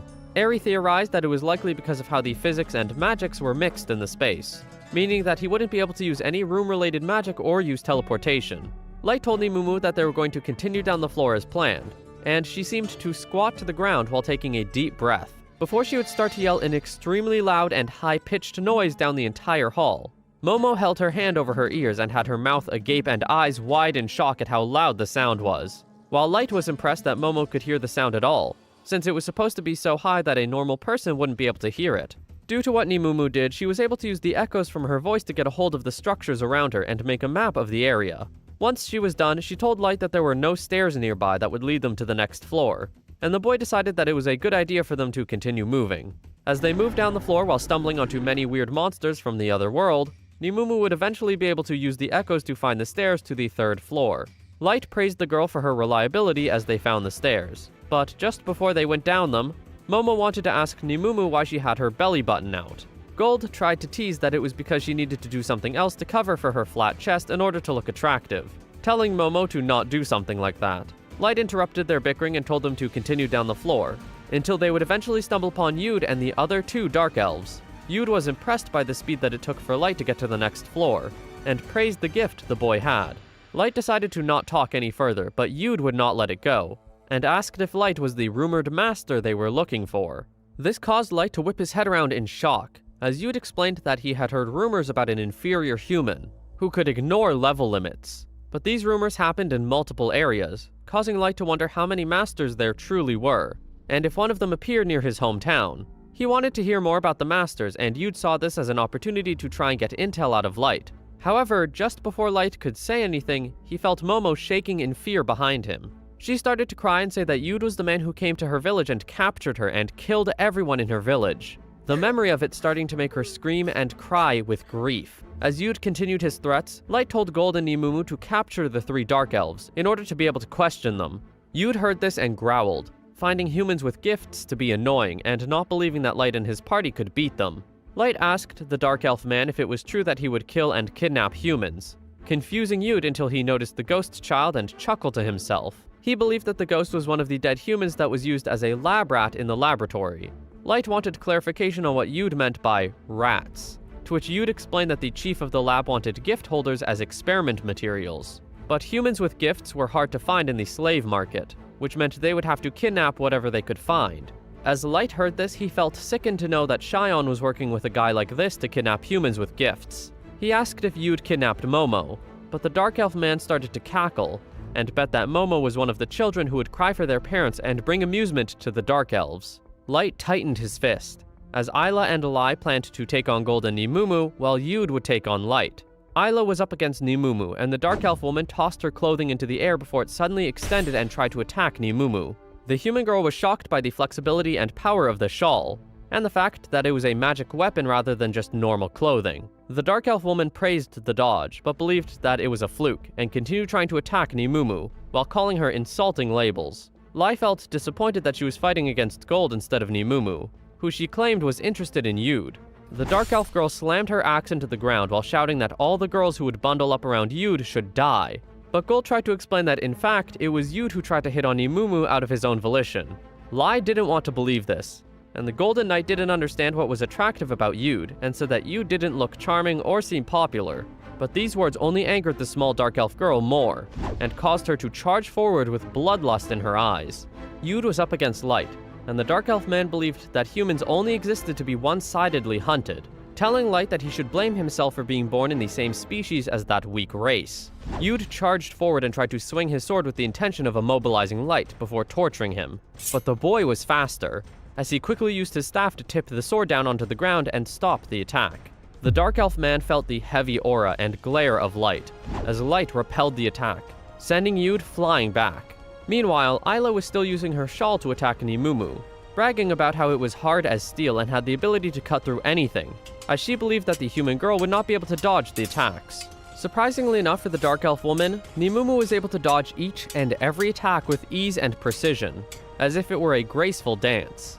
Nimumu landed on the ground while Ayla's mouth was wide in shock, as she was in disbelief that all of her attacks were dodged, causing her to ask if Nimumu was really human or was potentially a master. Lai was still fighting against Gold, but none of the attacks with her axe could be landed as they were all blocked by Gold's shield.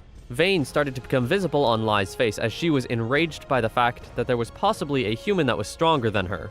Gold spoke and said that the Dark Elf girl was decent for being able to swing the axe around, but was simple in her footwork, and was swinging around without anticipating her opponent's movements. Nimumu told Ayla that she was not a master and explained that it would be hard to land an attack that slow, and also asked the Dark Elf woman to not blame her low self-esteem on her. Light called Yude's attack weak, and asked if he really kidnapped those humans with his current skill, making Yude even angrier by how looked down upon he felt. Ayla felt offended that her attacks were being called slow and sent her shawl once again at Nimumu. However, Ayla would do something different and shrink the shawl to close the distance between the two women. The Dark Elf woman decided that they would fight from up close, as she threw a kick at Nimumu, while saying that they would do the Dance of Death together. Nimumu was slightly impressed by the change-up and how Ayla was combining martial arts with her magical shawl, and called it a decent street art. Ayla and Nimumu continued this act for quite a while, until Nimumu got tired of the whole charade and decided to slice the shawl with her dagger, while sending a kick into Ayla's gut, making the Dark Elf woman go flying onto the ground coughing. Nimumu claimed that she was holding back, as she wanted to knock Ayla out with the kick, and Ayla struggled to sit up, disappointed that she didn't make a scratch on the girl. However, she smirked and said that she still had won the battle. Nimumu was confused as to what Ayla was talking about, until Ayla explained that her rose poison was likely kicking in. The poison that was spread from her rose poisoning dress when she would put mana into it. She could spread the poison by making intense movements and be able to paralyze opponents with it at point-blank range, as Ayla explained that she had Nimumu breathe in tons of it, meaning that she should be so paralyzed she couldn't even move. But what Ayla didn't expect was that Nimumu was not affected whatsoever by the poison, confusing the Dark Elf woman from how Nimumu was still standing. Nimumu seemed to yawn and wave her hand, while saying that paralyzing poison like what Ayla had would never work on her, as it was more accurate to call it stinky perfume. Nimumu held up her dagger and used her Poison Manifest skill, since she wanted to show the least level of poison that Ayla should be using in battle, as a dark purple energy and cloud formed around the blade. Nemumu walked up to Ayla and grazed the tip of the dagger at the top of Ayla's finger, but it was still enough for Ayla to feel a shocking pain course through her body, as she started to scream in agonizing pain and start rolling on the ground. Nemumu watched the scene with a bored look, as she sighed and said that she would rank this poison as one of the weakest that she made, not having expected it to work so well. She tried to give more tips to the Dark Elf woman, but Ayla was not listening anymore. Meanwhile, Lai was still having trouble with Gold, and Gold tried to give some small tips to the Dark Elf girl and tell her to use her waist and leg muscles more in her attack. The small girl grit her teeth and told the Golden Knight to not get cocky, as she started to use her skill called Frenzy Axe while calling upon its power to make her go berserk. Gold saw the magical energy starting to flow out of Lai and her axe, as he noticed that the axe was more than just a normal weapon, making him wonder and get excited about what kind of effects it would have during the battle. However, he was slightly alarmed by how much Lai's appearance seemed to have changed during the skill activation. She started to froth from the mouth and howl loudly, making Gold mention how unsightly it was for a young lady like Lai to do or look. Lai charged forward at higher speeds, which surprised the Golden Knight. However, he noticed that it was more than just her speed that had been raised. Frenzy Axe was a skill that would increase all stats by 100% with exception to levels, but in exchange, the user would lose all reason and enter a state of madness. The user would continue to go on a rampage until they would have killed their opponent. Gold was surprised by the change, but he would explain that this was only her biggest shortcoming, since her attacks have become monotonous and full of openings. He noticed that his explanation was likely useless at this point, since it seemed as though Lai could no longer hear him anymore. He continued his speech, and said that to fight did not mean to go on a rampage and ceasing all thought, as that was the furthest thing from being strong. Lai leaped up into the air and sent another swing toward Gold, who only stood his ground and did not try to dodge or defend against it anymore, as he knew that the only answer was to return such attacks to her. He told the unconscious girl that she lacked diligence if she really chose to be used by a magic weapon rather than just simply using one herself during battle. As Yude continued to glare at Light, the short boy asked Eri to set up a magic barrier to prevent any parties from entering the third floor, and asked Mei to get rid of any surrounding monsters that may have gotten close due to the noises of the battle. Both women affirmed that they understood and would follow his orders, before going off to do what they were told. Yude grit his teeth, while processing the words from Light about how his attacks were weak, before he made a quick claim that Light's power probably only came from the staff that he held. The Dark Elf man was supposedly going to make Light regret his words, as he activated all of his magic items, causing a bright light to form around Yude. Momo witnessed this and started to shake and cry even more in worry for Light, but Light took off his mask and rubbed Momo's head comfortingly before reassuring her that he would take care of Yude. Light turned back to the Dark Elf man and gestured his finger, telling Yude to come forward, as Light was going to show him what it meant to be on a different level. Yude cursed under his breath as the power surged around his body, telling Light that he was planning to neutralize him kindly, and that he was now going to make a mess of his limbs. After he would get the information out of Light, Yude wanted to torture and torment the boy until he would be dead, with his supposed anti-White Knight's combat techniques. Light questioned what kind of techniques the elf man was talking about until Yude charged forward with high speeds, while yelling that his technique was finishing them off with the strongest and fastest attack before they can even retaliate, surprising Light by the man's speed, as Light realized how many magic items he wielded, and how they had greatly boosted Yude's physical abilities. A blinding light filled the room, causing the boy to shut his eyes while Yude laughed maniacally, thinking that he had won the battle. Yude would send his blades piercing the air repeatedly as he closed in on Light, thinking about how he would use this same attack to triumph over the Elven Queendom's strongest White Knights, and finally slice them to pieces. However, what he didn't know was that Light would calmly grab the rapiers with ease, freezing the attack in the air for just a moment, until Light broke the blades with his bare hands, while his eyes stayed closed. Yude felt his voice get caught in his throat from the shock he felt after seeing his weapons get broken so easily.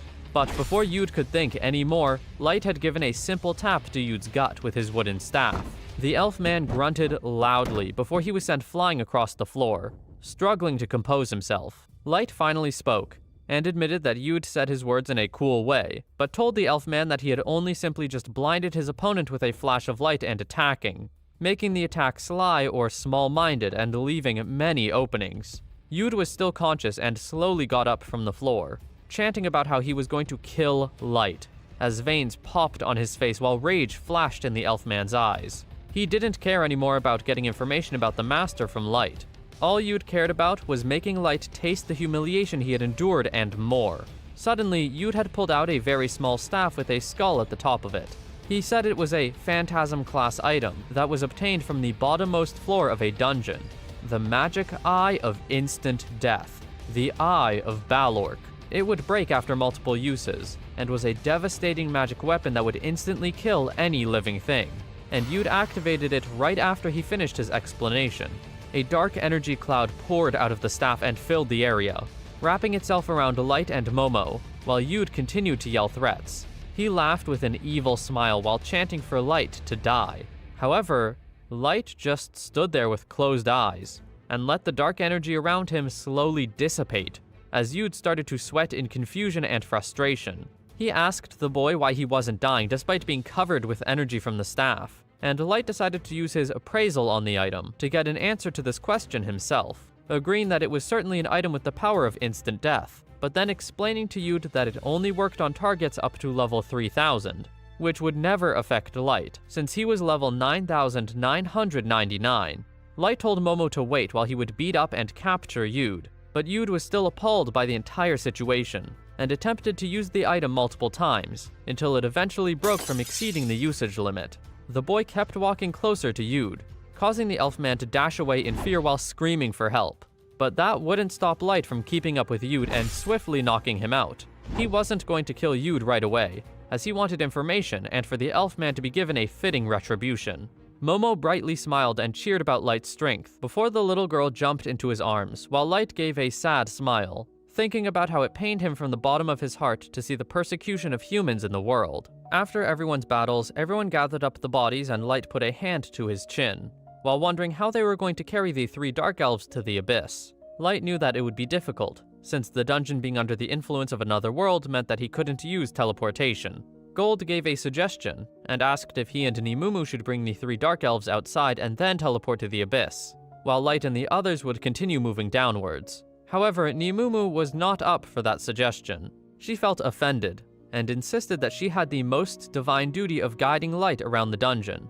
Nimumu thought of something else, and thought that Gold was trying to isolate her to do things to her. But the knight sighed with annoyance, and said that he was going to get mad if she said any more than what she already said. He tried to explain that their goal was to reach the lowest floor in order to exact Light's revenge and block the door to the other world, and Eri was the only one who could block it, meaning that they would only be a burden otherwise. Nimumu still tried to insist that she would follow Light and guide him, while Gold would bring the 3 Dark Elves, but the Golden Knight said that it would be difficult while also avoiding people, along with the fact that May could take over, and that Gold didn't want to dirty himself by holding Isla's body.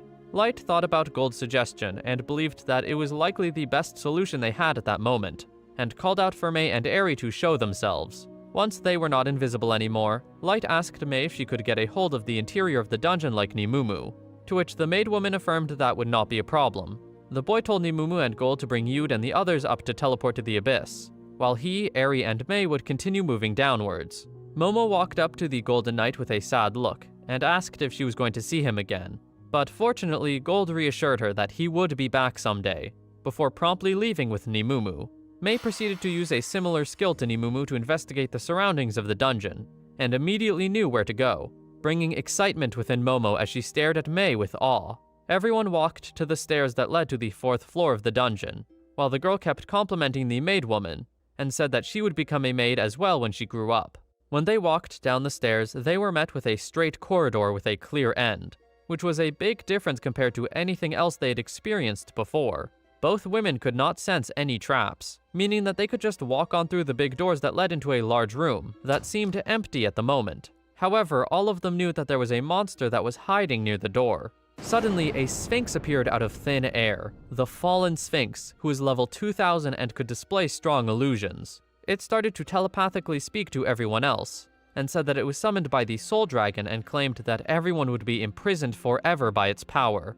A bright light emitted from the monster, blinding everyone until Light found himself in a certain familiar area, home.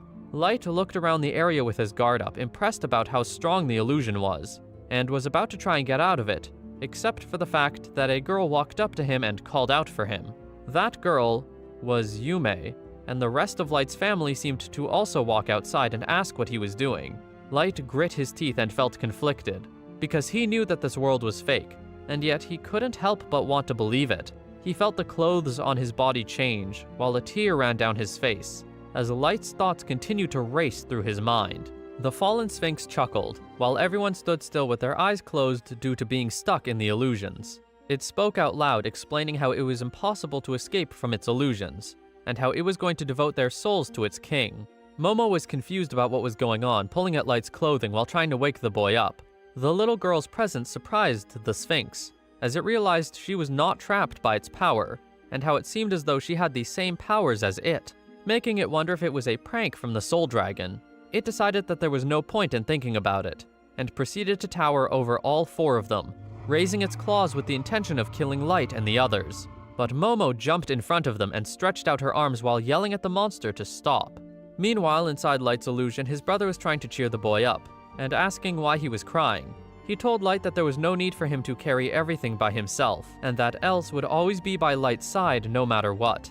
Light's mother kneeled before the boy and hugged Light, agreeing with Else and saying that the boys didn't need to always put on such a strong front. Light melted into his mother's arms, and thought about how he had such a warm family that would always do their best for him. He remembered the times when he was a child, while still with his family back then, those unreturnable but peaceful days. When his mother was pregnant with Yume, he would excitedly wonder and ask whether he was going to have a sister or a brother. When Light was still just a kid, when he knew nothing while living with everyone there, they were living peaceful days, and Light wanted life to continue like that. However, everything good always has an end to it, and Light lost everything. Light had everything he always wanted to see right in front of him, but he couldn't stay there forever, as he still had things he needed to do. He couldn't stop there just yet. Pulling out a card and holding a darkened look, Light released himself from the illusion using an Awaken card, and the fake reality started to crack around him. He gave one last glance at his family and apologized to them, before Light was brought back and noticed that the Sphinx was about to kill them. Light glared at the monster as the Sphinx was shocked to see that someone had already broken out of its power, but it could do nothing else, since Light had already swiftly destroyed the fallen Sphinx and saved Momo from its attack. It started to melt into the ground and dissipate, while Mei and Eri ran up to the boy, already seeing that he had defeated the monster. Eri apologized for her lateness and explained that she was having a lot more fun in the illusion than she thought she would. The witch girl investigated the melting body of the fallen Sphinx, and noticed that it was defeated by a normal attack from Light, making her theorize that they were monsters summoned from the other world by the Soul Dragon. Light held his face with a dark expression and asked Mei if there were any issues, causing Eri to frantically say that she would heal any wounds when given the order.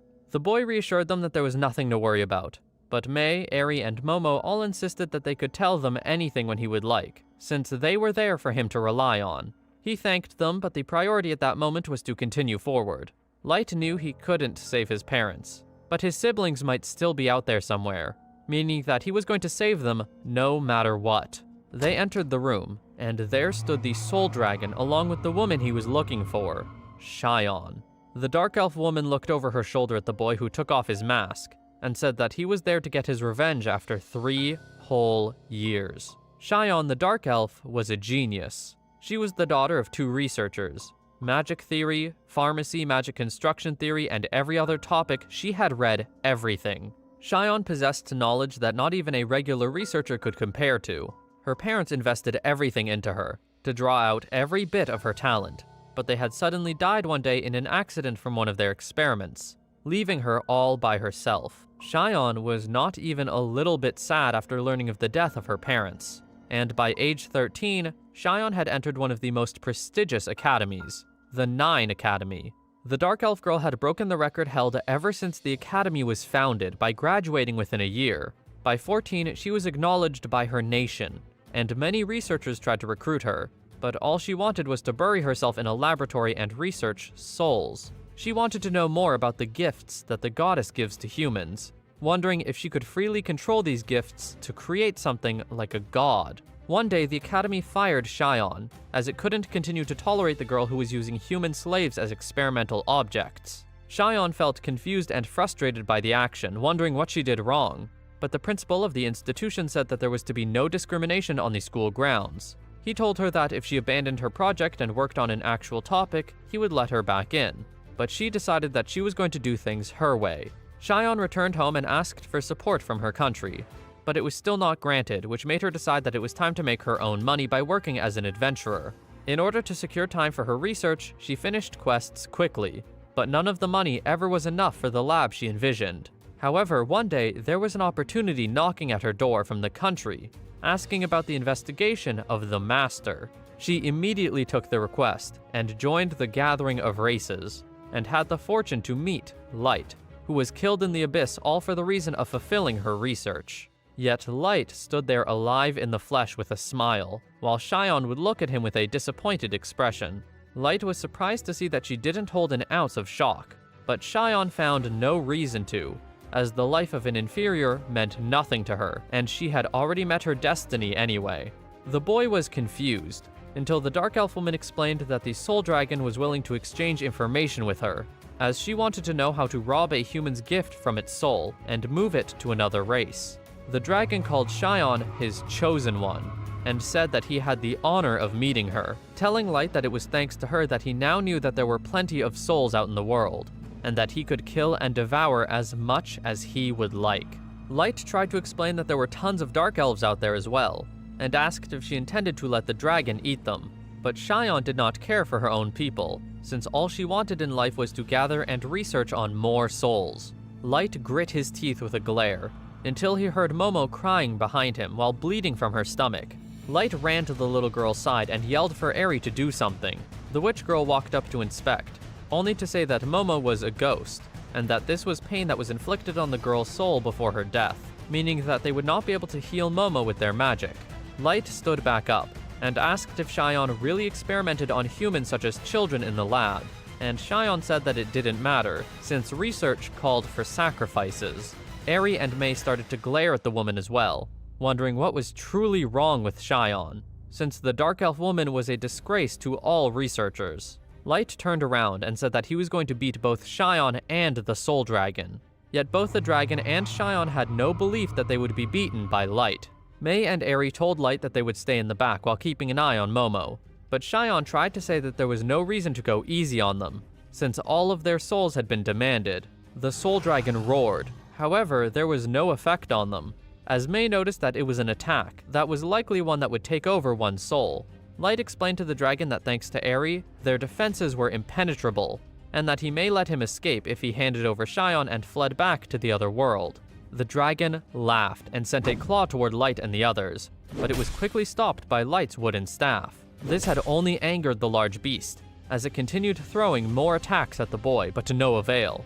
There seemed to finally be some effect, as the Soul Dragon let out a breath attack created with Xion's knowledge, a curse so strong that a simple touch was enough to be nearly unbreakable. However, the only effect that it gave was a slight moment of surprise as Light immediately broke out of it and smacked the Soul Dragon to the ground, explaining that such attacks wouldn't work on him unless it were of a high enough level. The Soul Dragon growled and cursed at the boy, saying that he was going to show him despair, while Light smirked and said that he already knew despair from 3 years ago. The dragon roared once again and summoned 3 beasts that would charge at Light, Eri, and May, but none of them were alarmed by this. Eri leapt into the air and easily used her magic on one of the monsters, complaining about how she was not able to fight any more elegant and suitable monsters for her, while May sliced the bull-like beast within seconds, and kept Momo behind her for safety. The last monster sent a fist toward Light, but the boy sent one back and half of the monster was blown to pieces. Light reminded the Soul Dragon that none of its attacks had an effect on him, and asked if he was trying to bore him to death. The minion of the Soul Dragon stood there while holding its lack of side, while the dragon himself laughed in the background. Light furrowed his eyebrows in confusion and said that he defeated the minions, asking the dragon what was so funny. The Soul Dragon looked down upon the boy with a smile, and said that he was going to show Light true despair, before Light came out of the dragon's gut and the minions were reconstructed as if they had never died. The dragon explained that his subordinates were only made of souls, meaning that he could give them his magic power and regenerate their bodies in an instant. Xion took her turn to speak and wanted to tell Light and the others that monsters with souls that had ephemeral bodies would never die, as long as the Soul Dragon didn't run out of magic power. She also explained that it was unlikely for them to wait for the dragon to run out, as a powerful soul was composed of strong magic power and the Soul Dragon, who is composed of a large number of souls, had a massive amount of magic power, and could supposedly never run out. Light glared at the two until he noticed a voice coming from the monsters in front of him, begging to be killed and put out of their misery. The boy's eyes widened when he realized that these were the cries of the souls that the Soul Dragon had absorbed, and the dragon licked its fangs in amusement at hearing the cries of resistance from the souls he absorbed. Xion quickly agreeing with a smile. The Dark Elf woman mentioned those days 3 years ago when she was pleased to hear the cries and wails of Light when he was being betrayed, and how she wanted to hear those sounds again. May, Eri, and Light all gave dark glares after hearing these words, but they were interrupted by Momo crying out for her parents. The little girl explained that her mother and father were inside one of the monsters, and this was confirmed by the Cyclops-like monster calling for help and telling the child to run away. The Soul Dragon remembered how Momo was one of the beings created by him, impressed that she had come all the way back after letting her escape. Xion explained that the souls of the parents of Momo were struggling to get their child's soul free, but she and the Soul Dragon decided to let Momo go, as Xion said that it would deliver more pain and sorrow in the end.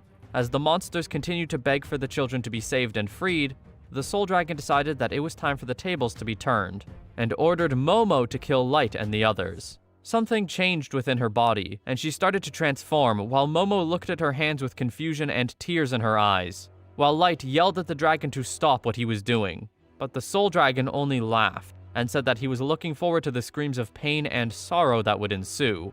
Momo called out for Light's help as her body transformed into a large beast, shocking the boy from the situation that was happening.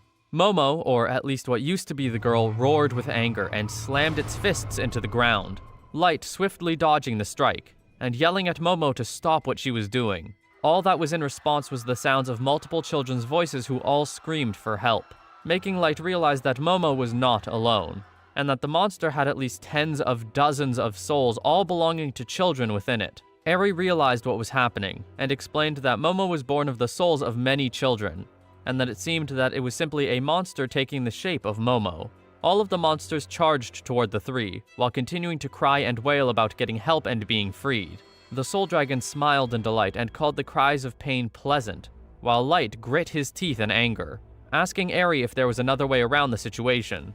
But the witch girl apologized and explained that the souls couldn't be freed until the Soul Dragon was defeated, since the Soul Dragon was an existence composed of those souls. Before she could finish her explanation, Light thanked her and gave a cold expression towards Xion, as well as the dragon, telling them that he was not going to let them exist any longer. The three dodged the attacks of the minions, and Light looked down at the monster that Momo transformed into, giving a sad look as he remembered the memories of her, before he pulled out his cards and summoned a sacred bouquet. Flower petals started to pour into the room and surround the monsters, making the large beasts freeze in place while looking around in confusion, until the petals finally started to fall on and connect with the monsters. The petals glowed brightly, and each and every one of them that connected with the flesh of the monsters had exploded and consumed their bodies in a bright light.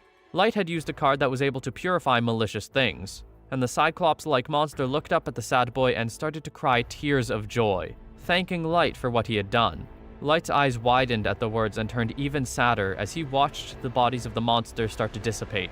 He heard the voice of Momo coming from one of the monsters as it tried to reach out its hand toward Light, calling him Big Brother while he stared with a pained expression. Light wanted to reach out his hand as well and grab Momo's hand, but it was already too late, as all the monsters had fully disappeared now. Light had used a card that was used for purifying undead, ghosts, and zombies. He held his head low with a frown, while Eri and May seemed to also hang their heads in a way of mourning, and hoping that the souls would be put to rest. Xion felt impressed that Light was able to find a way around the battle instead of trying to destroy the physical bodies of the monsters, which would have been futile.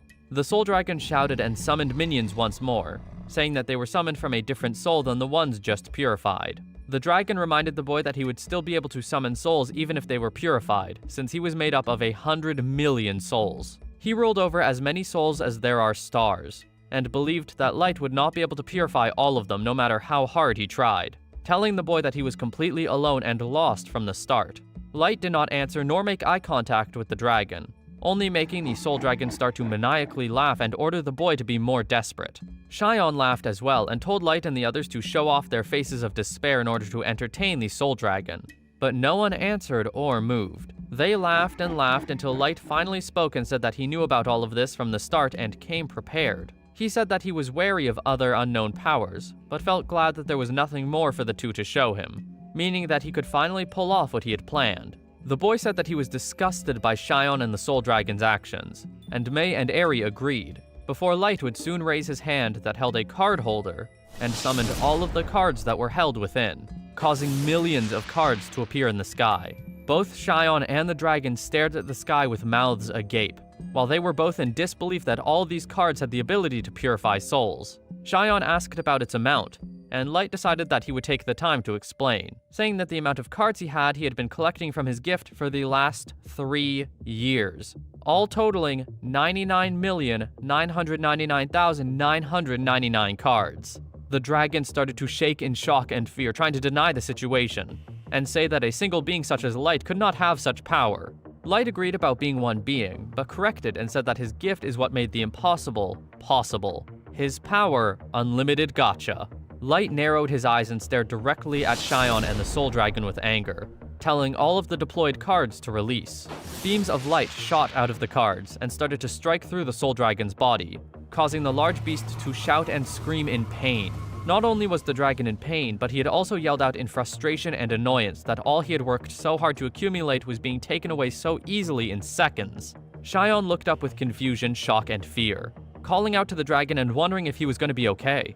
The dragon continued to scream and stated that he was being purified and cursed under his breath, before saying that he was not going to let Light keep purifying him, trying to grab at the small boys with his claws, as the Soul Dragon believed that the situation would end once Light was dead. Before he could lay a finger on Light, the boy had leaped up and slammed his wooden staff into the side of the Soul Dragon's face, sending it flying across the room as cards continued to shoot towards the dragon's body. It wailed and cried, begging for the Light to stop, as he felt himself shrinking in both power and size. Light looked down at the monster with a blank expression, explaining that after all the cards had been released, not even he could stop them. He told the dragon to give up and be purified, before slamming the staff into the dragon's face once again. What Light didn't expect was for his body to start being surrounded by the souls of the many people that the Soul Dragon had absorbed over the years, thanking Light for all that he had done and for saving them.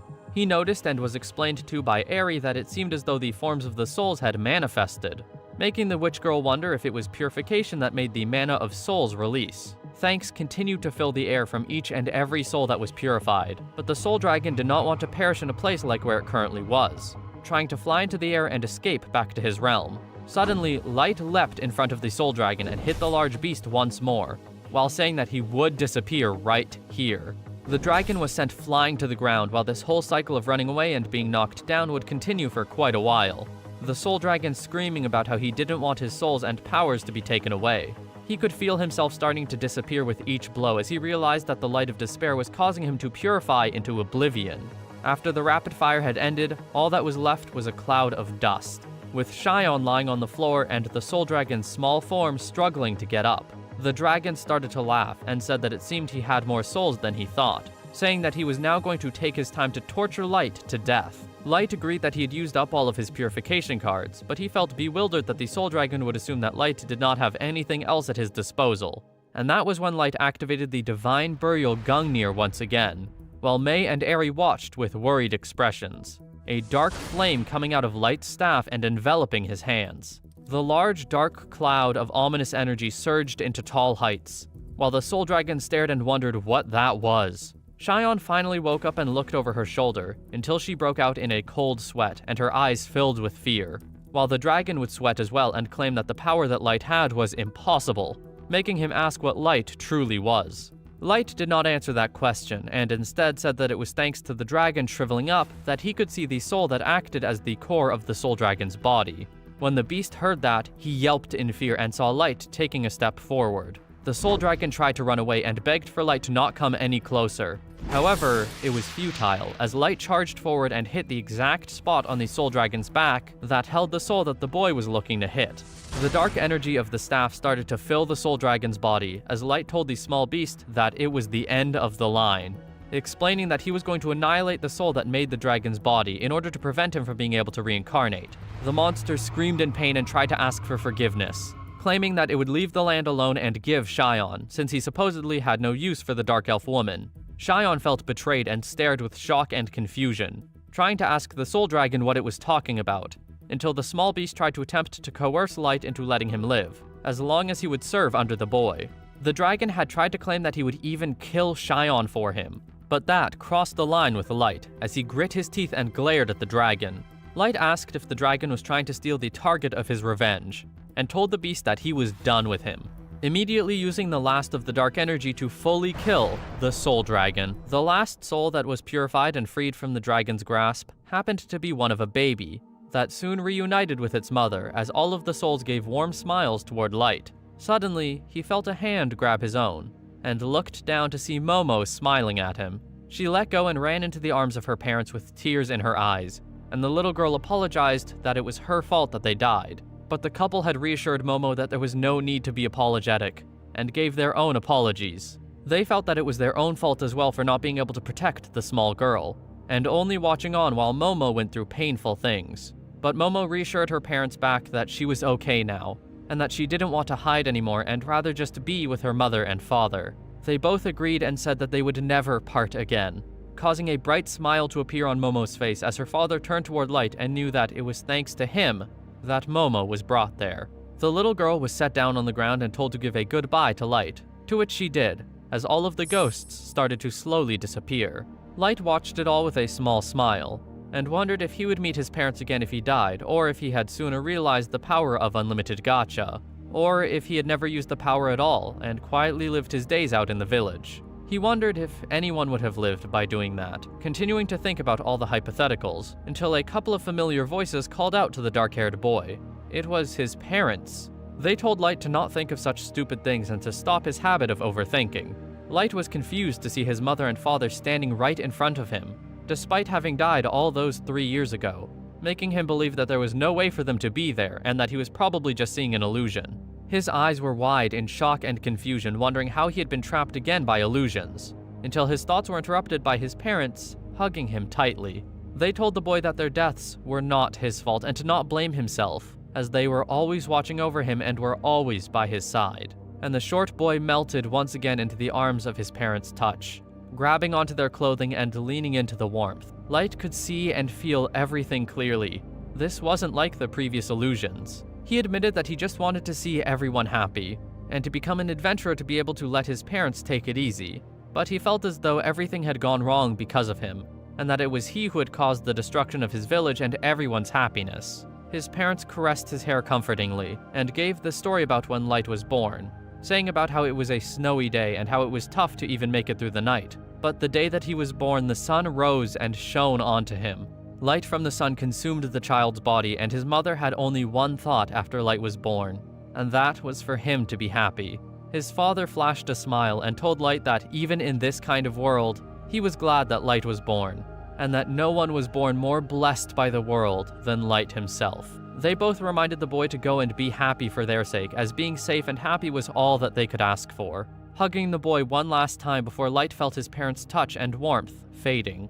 It was time for the interaction to end, and Light noticed his parents phasing through him and starting to float away. But the boy felt as though his voice wasn't coming out anymore. The two reminded Light one last time to be happy, and that they would always love him, before they continued floating into the sky.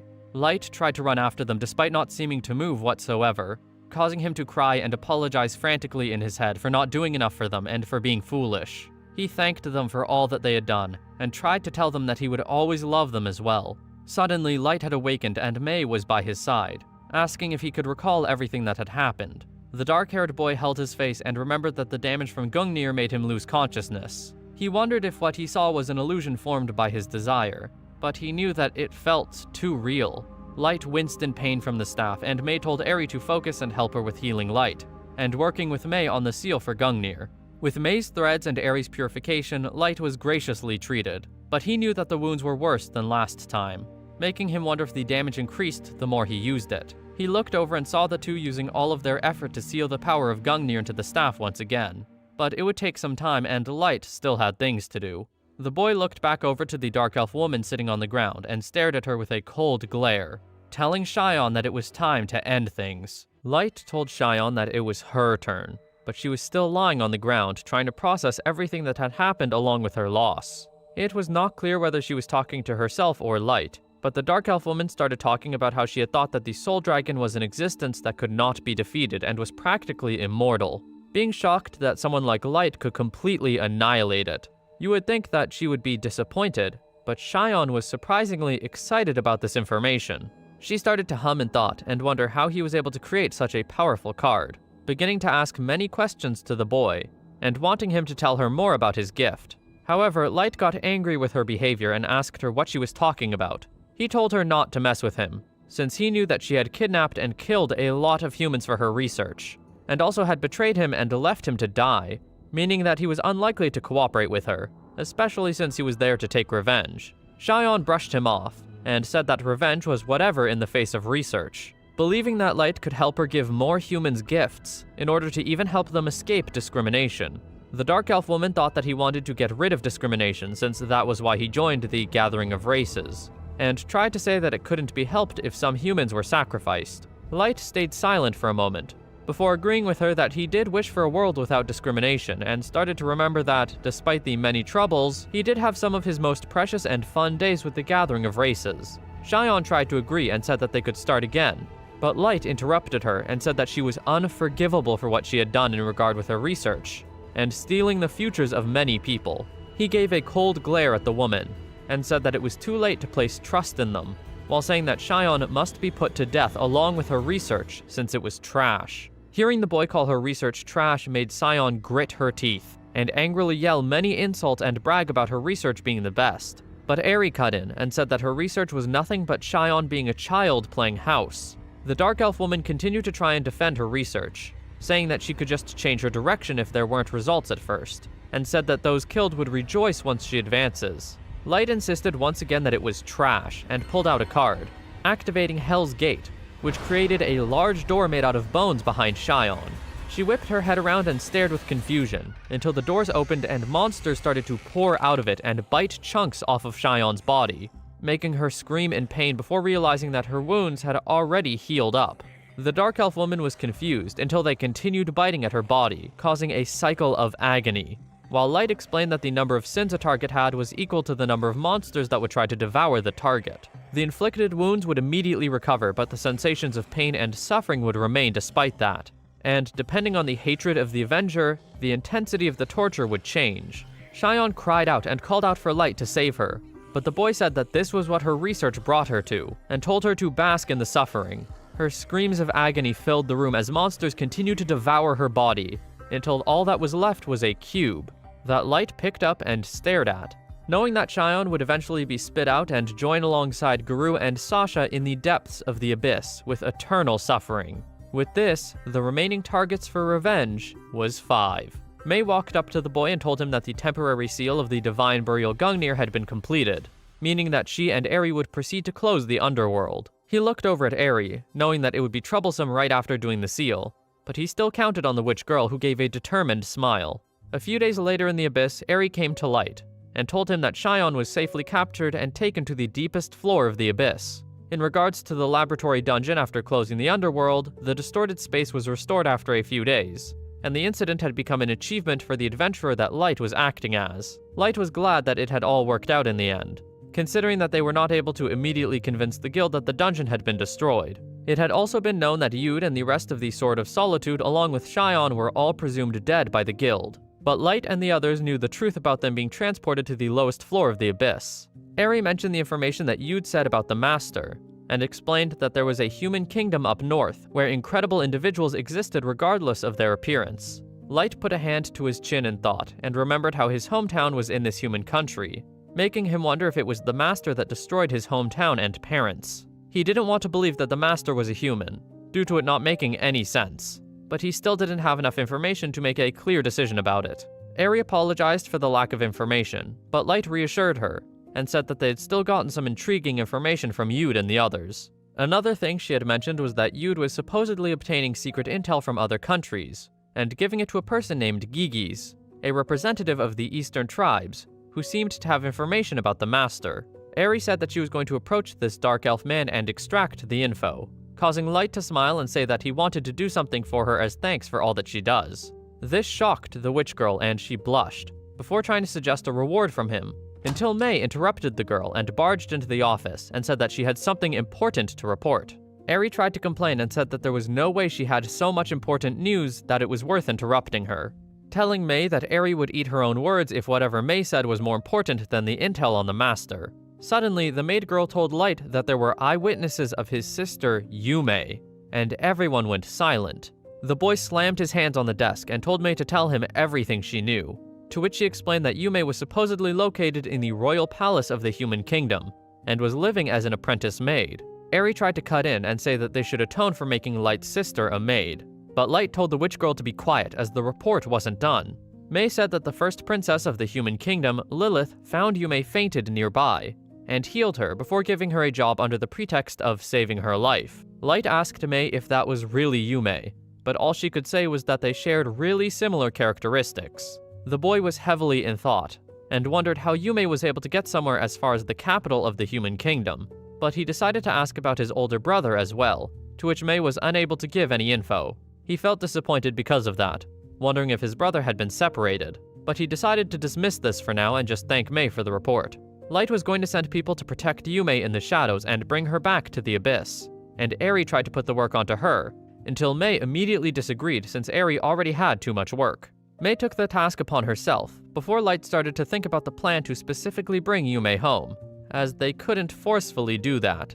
Eri jumped in and finally gave a good suggestion, wanting to go to the human kingdom with the Elf Queen and tell them to visit the giant tower and get Yume to accompany them, to which Light agreed to happily. After the discussion, Light sat at one of the couches in his room and sighed in exhaustion, also feeling anxious about the possibility of this person not being Yume at all. No matter what or who he had to go through, ever since 3 years ago in the deepest part of the abyss, Light was going to use all of the power in himself to save his brother and sister. During that very moment at the bottom of the abyss, after Light had called upon his gift to help him from the scary monsters of the dungeon, he was seemingly asleep with his head in someone's lap. He would wonder why his bed was soft and smelled so good until he remembered what had happened, causing Light to quickly awaken and jump up with a sweat. Mei was there and greeted him as all of the memories started to come back to him. How he was betrayed, transferred to the bottom of the abyss before being saved by Mei and using his gift to make his kingdom, which made the boy pass out from exhaustion. He kneeled on the ground and started to grip at his head, when he was still processing the fact that he was betrayed by the people he had made so many memories with, causing him to cry and scream until Mei hugged him and comforted the boy. She said that she would be by his side no matter what, and Light cried in her arms for a long while. After he was done and calmed down, he felt embarrassed by his expression of emotions and apologized for supposedly showing a weird side of him. Mei reassured the boy and said that there was nothing weird about it, and that she was in fact happy to see that precious side of him as his maid. Light blushed and hung his head in even more embarrassment, before his stomach started to suddenly growl, making Mei say that they should eat first, and asking if he could get ingredients and seasonings from his unlimited gacha gift. Mei also suggested that they could use the monster's meat as food, but she didn't want to feed Light the meat of such dreadful creatures. However, Light said that there was worse food to eat, so it would all be okay. For now, he was going to use his gift like asked and get them some food. Mei recommended that they should level up as soon as they finish eating and aim for level 1000 first to avoid instant death, making Light sweat drop in bewilderment. Mei had cooked some food for Light, and he ate it with delight, shocked by how good it was, since he had never eaten food like that ever before. The maid girl was happy to know that it suited Light's tastes, and when they were done, she had brought him to a certain point of the bottom floor of the abyss, so that they could start gaining levels. She showed him the powers of her magic string, a thread spun with her magic, which meant that she could change the shape, material strength, and whatnot through manipulation. Mei explained that she had used this string to capture the monsters that had attacked them, and she told him to throw stones at them from a distance. He was hesitant at this idea at first, since he could just pull out a stronger weapon using his gift. But Mei reminded him that he was still only level 15, and she didn't want anything to happen to him. Light thought about it before thanking the maid girl, and deciding to go with Mei's suggestion. And Mei proceeded to let the head of the snake hellhound poke out through the cocoons. The boy was trying to prepare himself to throw the rock, but he was struggling out of fear until Mei reminded him that there was no need to be hesitant or merciful. Light sighed and threw the rock, knowing that it would do 0 damage against such a high-level monster. But it was just important that he would attack the monster at all. He didn't know how it worked, but experience points are distributed according to the person's combat, meaning even healers and scouts in the rear guard could gain experience. This method was called carrying, but it was normally considered to be taboo in society. After he had hit the monster, May had finished it off and killed it in an instant. Before asking if Light's level had gone up yet, he pulled up his status and saw that he had gone up 55 levels in one go, his eyes lighting up with excitement. Before May would tell Light that they were only just getting started, and there were many more monsters to do this to.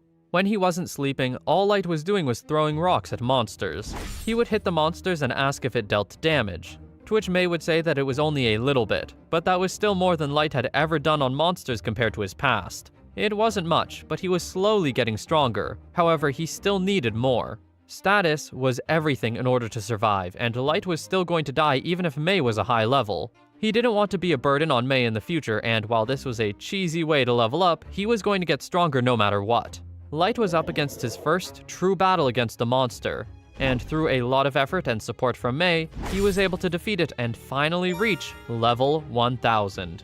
The boy could not believe that he was at the same level as the top dragon newts, elves, and dark elves, despite being just a human. May told him that it was all because of his talent, and said that they could do a little bit more if it weren't for the fact that there were no more stronger monsters, to which she apologized about. The boy reassured her and said that it was okay, since there was no way for him to go past the highest level a human could be. But that was when he realized and wondered why he surpassed the limits of a human. May was confused as to what he meant by limits, and Light explained that he had heard from the guild about a limit to how much a single person could level up. Humans were around 100, beastmen around 200 to 300, dwarves and ghouls were around 500 to 700, demons were 300 to 1000, and elves and dragon newts were 1000. May thought about it for a second and said that the reason most humans couldn't go past to level 100 was likely because the XP required had skyrocketed, along with the fact that the same conditions were likely also attached to the other races as well, meaning that there might not even be a limit at all. The boy decided that this must be true, considering he was literally level 1000 at that moment, and May wondered if there were stronger monsters in other dungeons out there. But Light tried to tell her that the Abyss was the world's largest and hardest dungeon, causing the maid girl to say that they should put a halt on leveling for now. She suggested that they should take a bath before their meal, but Light thought that would be impossible with the things they would need for it. However, May immediately proceeded to use her threads to create a tub with hot water in a short amount of time. She told the boy that they were going to wash their bodies before they would enter, immediately transforming into just a towel, which caused the boy to become flustered and shocked. Light was confused and hesitant at the idea of May going into the bath with him, but May saw no problem with it, as she was only doing this as the job of being his maid. She wrapped her arms around him in a hug, while reassuring that this was natural, making Light reluctantly agree to it, to which May started to take off Light's clothes for him, despite him proceeding to complain and become flustered about it as well. Once he was out of his clothes, May made the boy sit in her lap, and dumped water onto his head to wash away all of the dirt. He was feeling good from being taken care of by someone, and May whispered to herself how he was being cute. But the boy did not hear the words and wondered what she said, to which she calmly dismissed. The next step in the bathing process was to wash the dirt off their body and hair, and May told Light to close his eyes as she would begin to rub shampoo into his hair. After that was washed off, May told Light that his body was next, causing him to flinch in surprise and try to say that he could wash himself. May was not having this, and continued with the excuse that it was also the duty of a maid, ordering him to raise his hands as she would scrub soap onto his body. They then proceeded to enter the bathtub to let the water soak up to their shoulders, as May held Light closely while they would count to 100. But Light wasn't sure if this was a normal situation to be in while in the bath. It was embarrassing, but Light also felt how calming it was. May admitted that she felt relieved when hugging him, since the person she wanted to protect and breathe for was right there next to her. She suggested that they should enter the bath together every day in order to maintain their health and prevent sickness, which Light agreed to with a flushed face. May's fist clenched suddenly, confusing him, but she was not able to tell why she did that, as her expression did not change whatsoever. And so every day for a month, May and Light entered the bath together. And a month later, Light had reached level 4000. Because of the level range of the monsters in the Abyss, Light's level was now at a halt. But the boy was still surprised that he had better living conditions in the Abyss compared to the surface. He wanted to keep increasing his level until 9999, but now things were looking impossible.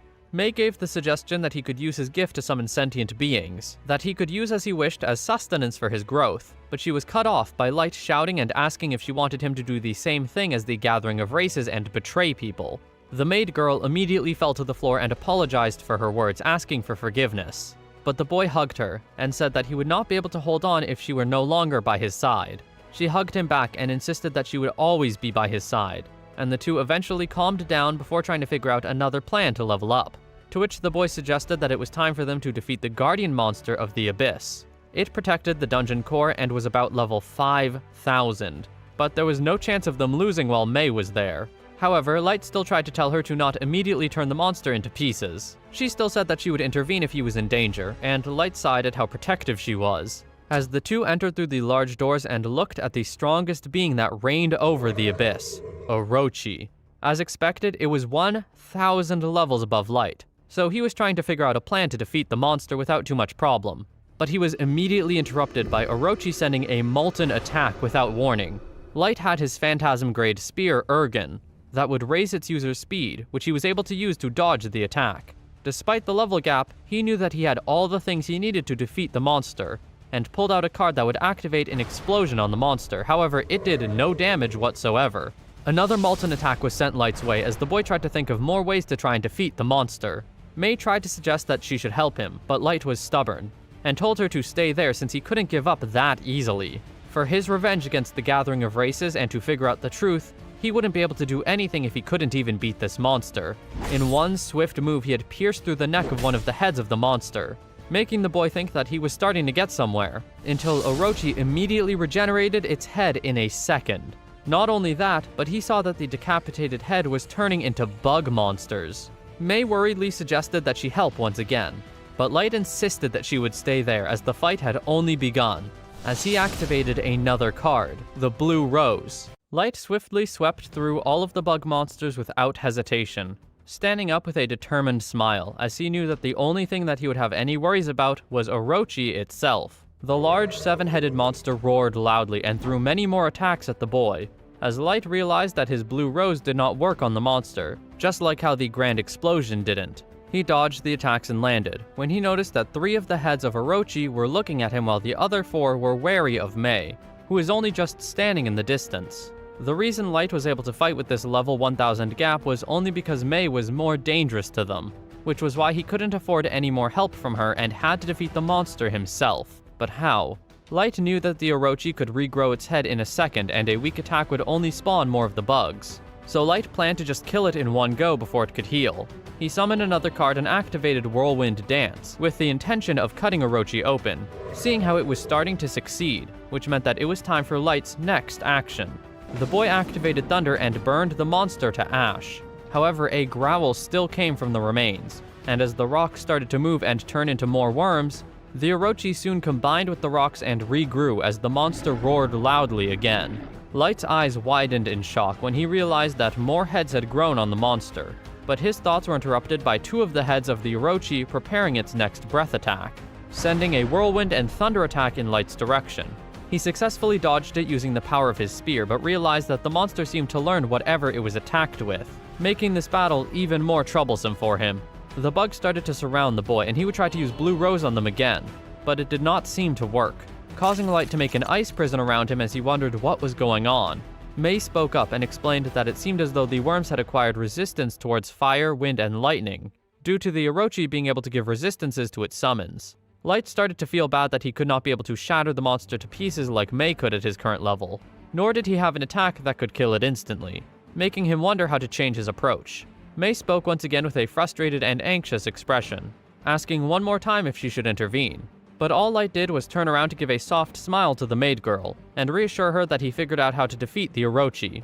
She finally calmed down and nodded, deciding to fully let Light control the fight. Light called upon his spear and ordered it to form a wind barrier, as the boy activated a grand explosion, causing the shattered ice to fly at high speeds to kill all of the worms and chip at the skin of the Orochi. The boy leapt up and activated crushing bombs and steel spikes that seemed to be working on its body. With more and more attacks, Light would use all of the cards that he had and hit the monster as hard as he could.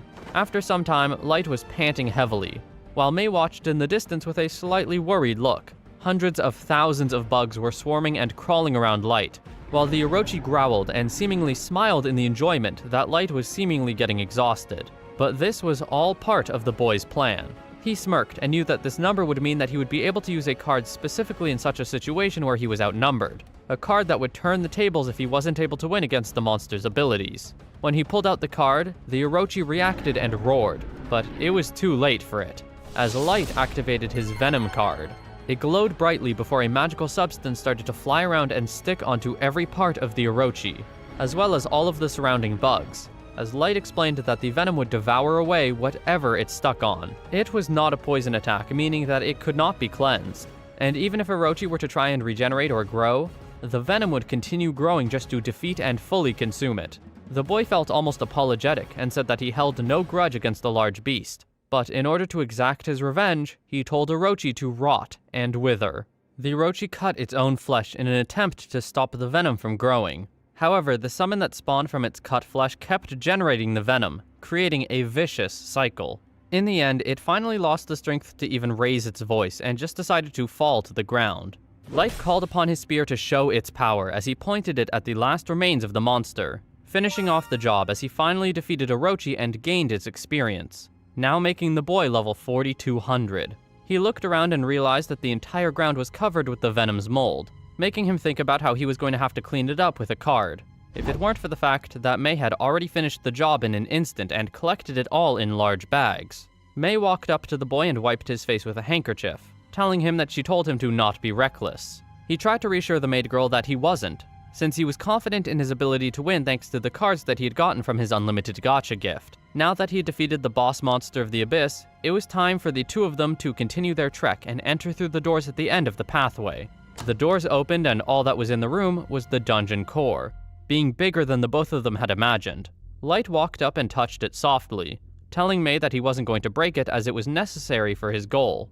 There was no other place than the bottom of the abyss that was compatible with Light's gift, so he couldn't afford to destroy it, especially since they didn't have any combat capabilities at that moment. Light wanted to create a country in the abyss to fight against the other countries on the surface, and he needed to use his unlimited gacha ability while around a high amount of concentrated mana which was located at the bottom of the abyss. He needed to pull several more beings similar to Mei, which was why he couldn't destroy the dungeon core just yet. However, they couldn't leave it, as it would continue to spawn monsters and make it impossible to create a country in that condition. Mei sighed and hung her head low, as she was unable to analyze and control the dungeon core. But she said that if Light was able to pull a level 9999 magic specialist, it would be possible for them to use it. He agreed and told the maid girl that they were going to move their resting place there, since no monsters spawned near there. The maid girl was alright with that, and decided to bring up giving Light education on various academic subjects, since he was unable to concentrate before due to the monsters that would show up. Light hummed and thought before saying that he had been studying quite a bit, and believing that he didn't need any more education since he could write his name properly and not be tricked by the changes when shopping in town. Mei was not confident with Light's attitude, and wanted him to put trust in her as it would be necessary to exact his revenge and find truth in the future, making Light convinced to study a bit more. He looked at Mei with a soft expression and told her to teach him gently, but that look made Mei whip her body around and cover her face, confusing the boy from the action. However, she composed herself and agreed that she would do as told. After that, they moved to the dungeon core room and started Light's studies with Mei. 2 months later, he pulled his first SUR card other than Mei, and it brought out Aoyuki, the genius monster tamer. The cat-like girl immediately ran up to hug Light, while he asked the girl to lend them her power, asking her if she could analyze the dungeon core. Aoyuki shook her head with a defeated look as she was completely blunt that she could not do it, making Light a little disappointed from his mistake, in thinking that a monster tamer would be able to analyze it. 3 months after that, Light had pulled a card that summoned Eri, the Forbidden Witch. Eri was extremely confident that she would be able to analyze the dungeon core and excitedly took on the job given by Light.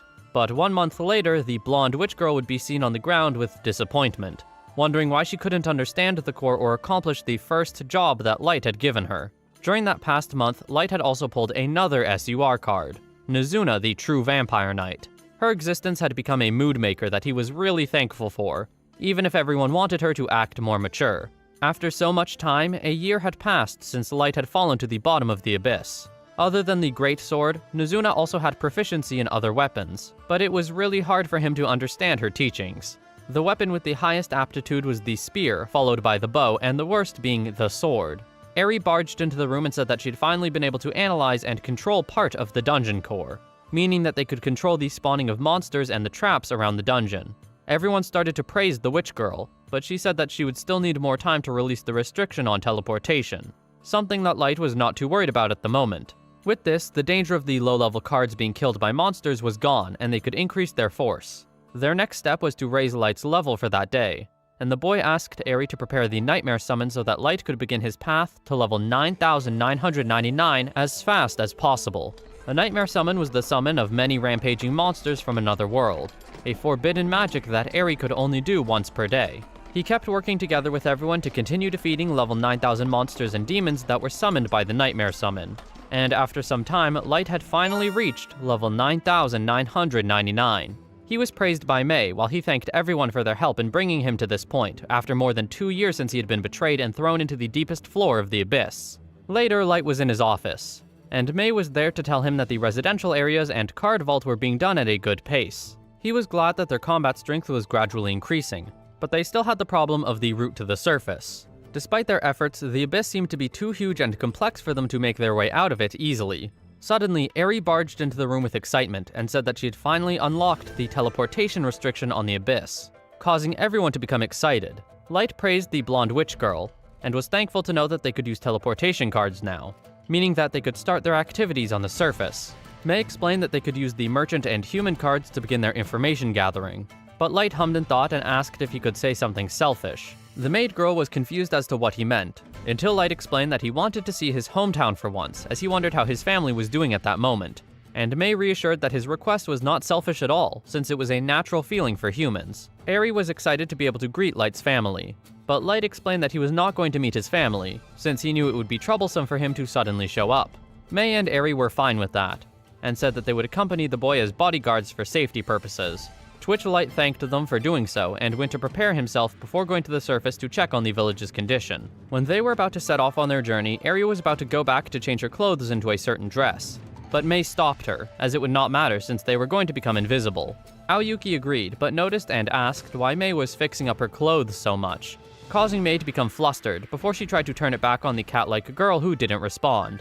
Nizuna was excited to go, and Light held up his teleportation card to send all of them off to the place where he was betrayed by the gathering of races. May checked on him, but he reassured her, and they started to move and reached the surface within minutes, taking in the light and fresh air. Since their concealment would be gone after teleporting, they were going to fly toward the village, and Light led the 4 women to his hometown. However, what Light didn't know is that he was going to notice a destroyed village in the distance, making his smile falter. The boy started to sweat before he would fly even faster, his mind racing with thoughts and going through denial, as he realized that this was where his hometown used to be. Light could not process anything that was going on, running through the town with a horrified expression, as he saw the destroyed houses of all the people he once knew. After going through what was once familiar to him, he ended up at the place that once was his home, staring at the bodies that used to be his mother and father. Light was starting to hyperventilate, as he didn't want to believe what he was witnessing, but May and the others were there to snap the boy out of his trance and tell him to get a hold of himself. Despite that, everything was starting to get dizzy for him as he threw up on the ground, while everyone either comforted the boy or stood there with worry. After he had ended his vomiting, he started to yell in enraged grief, causing everyone to become frozen with fear at the heavy aura from Light. He would cry while screaming into the sky about what he did to deserve everything that had happened to him, growling about how he was going to kill whoever had killed his family and destroyed his village. Light had finally calmed down after a long time of screaming, and they had all returned to the abyss, and the boy ordered to create a survey team to find clues on who was the one that destroyed the village and massacred it. However, after what happened, he was suddenly bedridden because of a high fever, and it had been 3 days since he had gotten sick. May was there by his side, worrying about his health, but all they could do was wait, since it was caused by a mental shock. The boy stirred while unconscious, as he was having a nightmare, calling out for his family and crying about not being able to save them.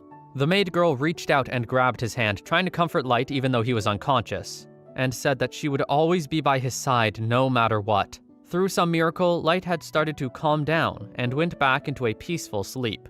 And several days later, he had woken up and was back to normal. Around that time, the result of the survey team about his hometown was brought to him. May explained that the village was destroyed several years ago by someone who had a grudge against the village, but they didn't know if it was caused by monsters or other races. The only good news was that the survey team didn't find his brother and sister's bones, meaning it was possible that they were either eaten by monsters or that they had escaped and survived. He wanted to give orders to the merchants and adventurers to gather information about Els and Yume, but he wouldn't make it their top priority, since they needed to gather info about the Master.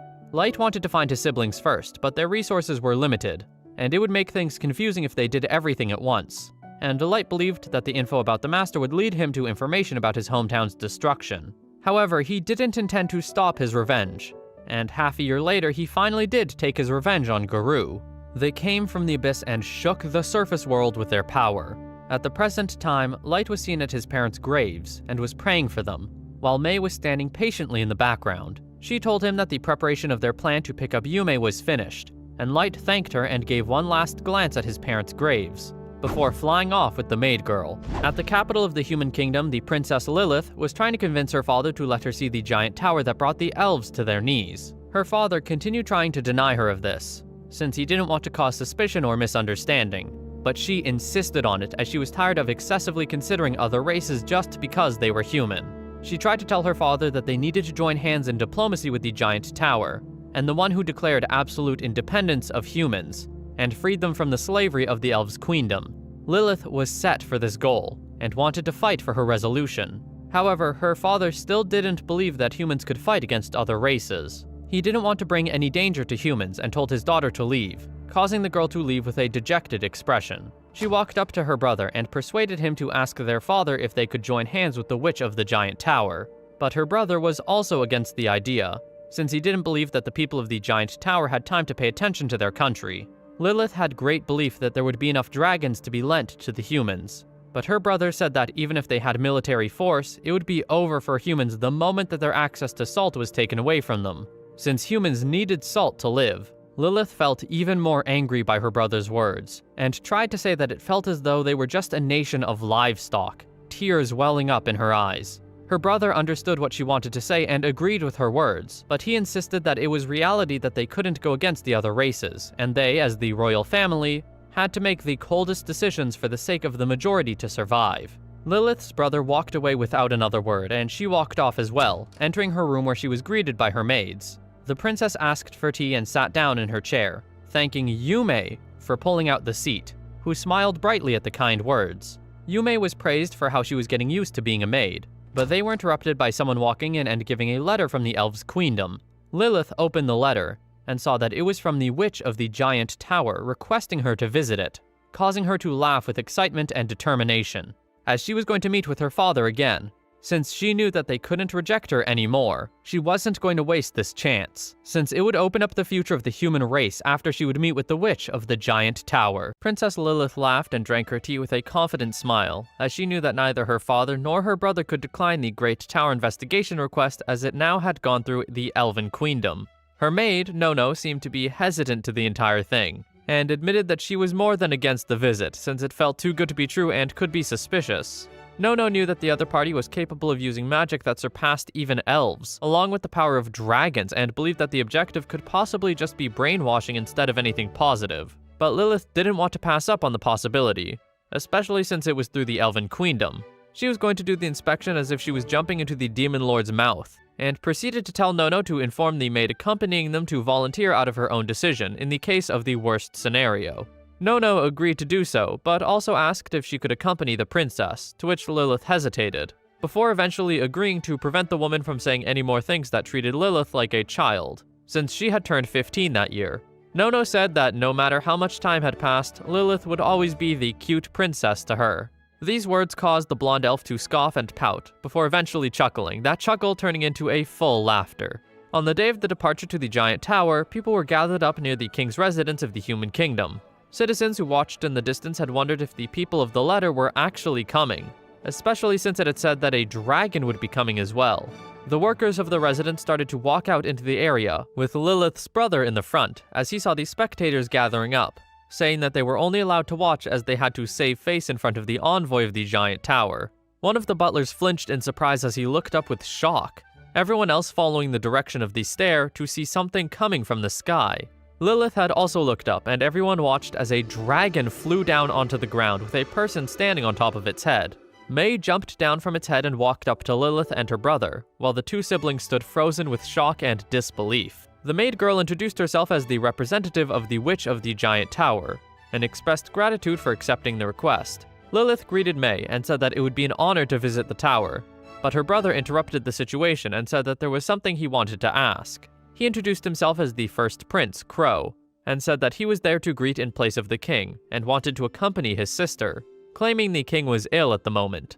Lilith knew that this was just a ploy for her brother to keep watch on her. However, it seemed he had other intentions considering the way he blushed at the sight of May. May surprisingly agreed but asked for a favor, explaining that there were numbers of girls around Yume's age living near the giant tower, and that they were planning to have them socialize during the visit, while the goods and expenses needed would be prepared. Crow had no problem at all with it, while Lilith hesitatingly agreed, and told Yume to come along with them.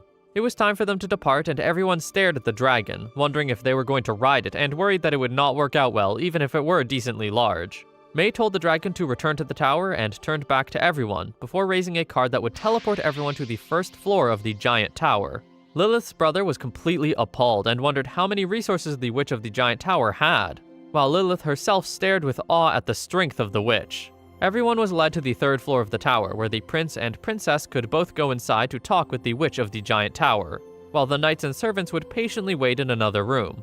May then led them to the lounges that were separated by gender, and one of the knights asked why it was like that, to which May explained that it was not to offend, since it was just to prevent any unwanted gazes from the opposite gender while resting. Two knights of different genders looked at each other, giving each other a nod that meant they knew they couldn't question the choice and just had to go with it for now. The female knight walked into the lounge and was impressed by how fancy for a servant's lounge it was, and deemed it safe since there was no hiding spot or weird presence, giving a sign for the other maids to enter the room. However, once they entered, Light slowly revealed himself almost immediately when he saw Yume. The knight ordered the boy to identify himself, but he was too busy with his emotions, and told Yume that he was glad she was safe, and the girl immediately recognized her brother and started to cry before running to embrace him while they both cried together. The two siblings tightly hugged each other while tears ran down their faces, while they expressed how much they missed each other. But everyone else in the room just stood around with shock and confusion at what was going on. However, before anyone could really process anything, May walked into the room and used a card that immediately made all of the other women in the room fall unconscious. Yume started to cry in fear before Light reassured the girl, telling her that there was nothing to be afraid of, as the women who walked into the room were his friends, and the others had only fallen asleep. The boy apologized to May for jumping out earlier than planned, but May said that there was no need to worry since it was only natural, and bowed in front of Yume before apologizing, and introducing herself as one of the servants of Light. Yume was confused by everything that was happening and looked back at her brother, wanting an explanation before she got a closer look at him, and realized that his height and face stayed the exact same since the village. Light explained that he had gone through many things since he left, and said that they should move to a more comfortable place to talk in more detail. But Yume was hesitant about it since the head maid would scold her. The boy said that there was no need to worry about that, and told the girl to hold a card while saying the word release, to which she did, which caused a light to glow and a clone of herself to appear right next to her. She was frightened of what happened until Light explained that the clone was created with magic and was not an enemy. This card, Double Shadow, would create a shadow in the form of the user, and become indistinguishable on top of imitating gifts, despite said power being weakened. When Light moved to the surface, the one who kept pulling cards from the unlimited gacha was a copy of himself while the real Light was away. Light told Yume to order the clone to leave the rest to her and work under the princess of the kingdom, taking Yume's place. May was tasked with cleaning everything up, meaning that she was going to erase their memory of Light appearing in the first place. The boy told his sister to stay close to him while he would pull out another card and teleport them to another room. This room was his throne room where everyone was waiting for him, to which Yume opened her eyes and stared with shock at the many people who stood in front of them. She was almost scared if it weren't for the fact that Light had reassured her that everyone in the room was his friend. Aoyuki and Nizuna both ran up to greet Light while asking if Yume was his sister, to which he confirmed and introduced everyone to each other. The cat-like girl immediately hugged Yume, which made Yume smile since the action was cute to her, and Nizuna said that Yume was also her master since she was Light's little sister. Yume thanked Nizuna before calling the night girl Big Sis, which made Nizuna freeze in place, processing the label, before excitedly telling Yume to not hesitate in telling her anything. Nimumu was about to introduce herself next until Gold said that it would take forever for all of them to give their greetings, and that they should let Yume rest for now. Everyone else in the room agreed with this notion and believed that Yume and Light should have their time together after being away from each other for so long. Light said that it was time to show Yume her room and asked Ice Heat to guide them, to which Yume bowed and called Yume princess, making everyone in the room, including Yume, shocked by the properness. The boy knew that Yume was going to have to get used to it, since it was like that with him in the past, quickly telling the girl that it was time for them to go now, and they walked off happily hand in hand. On the second floor of the giant tower in the room that Lilith was staying in, Nono asked if the meeting went well, to which the princess explained the details of what was going on, such as the absolute independence of humans and the current stance on the plan of the giant tower. But Lilith ultimately said that the meeting itself was bland.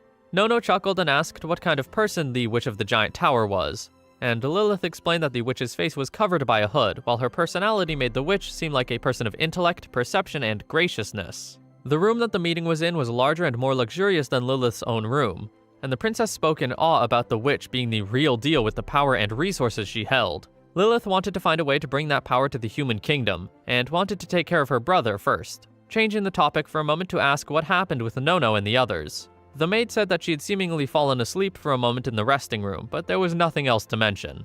The clone of Yume was asked about her feelings, but she only smiled brightly about the snack and tea being delicious, causing Lilith and Nono to laugh and not notice anything weird about the clone. Lilith agreed that the tea was delicious, and wondered where they had gotten it, but Nono said that she was not going to allow anything expensive at the residence, since they were not the richest despite being royals. Lilith agreeing that even if she had the money, she would give it to the poor. The Yume clone called the princess amazing, but Lilith's expression immediately changed to a serious one, as she quickly thought about how to convince her brother to agree to help make the Witch of the Giant Tower cooperate with the human kingdom. Nono told the Yume clone to stay in another room while she and Lilith would leave for the moment, to which the clone agreed to without hesitation. Once Lilith and her brother went to the dinner, they were amazed by the welcoming banquet that was prepared for everyone, and once they'd enjoyed it, Lilith went to bed and jumped into her bed with delight about how the food was so good. She felt a little embarrassed that she couldn't help herself when eating 2 cheesecakes in front of everyone, but her thoughts were interrupted by someone appearing in her room. The girl jumped up and whipped her head around with confusion, only to learn that it was the very same woman that she talked to in the meeting but without a hood. Eri introduced herself and said that her master wanted to meet Lilith in private, reassuring the princess that there was no intention of harm, as Light just wanted to give thanks for saving Yume, his little sister. Lilith was shocked to learn about this, knowing that Yume had mentioned having 2 older brothers, but she never expected her brother being the master of the Witch of the Giant Tower. After much silence, Eri decided to admit that the visitation request was to confirm that Yume was the right person and apologized for the trouble, explaining that they had switched Yume out with a fake, which surprised Lilith once again. With some more thinking, she decided that she would agree to meet Light, but before they went, she didn't want to attend while wearing just a nightdress. Eri apologized and snapped her fingers, which caused Lilith's clothes to change into a fancy dress, meaning that it was time for them to teleport. Lilith was led by the witch girl into a throne room, where thousands of people stood on the sides of the path, keeping a close watch on the princess while she walked up toward where Light sat. She knew that he looked like a young boy, but there was nothing normal about him.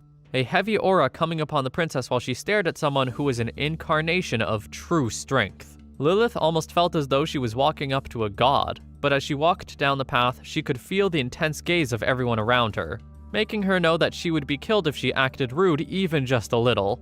If she were to offend even just one of the people there, the human kingdom would be gone. The princess stood in place and wondered if she should kneel, but she was raised to not kneel to other royals, since it would be the same as the manner of a vassal and would be bad for diplomacy. Suddenly, she felt the glares of every single person in that room, and it was as if everyone was asking why she didn't kneel in front of Light.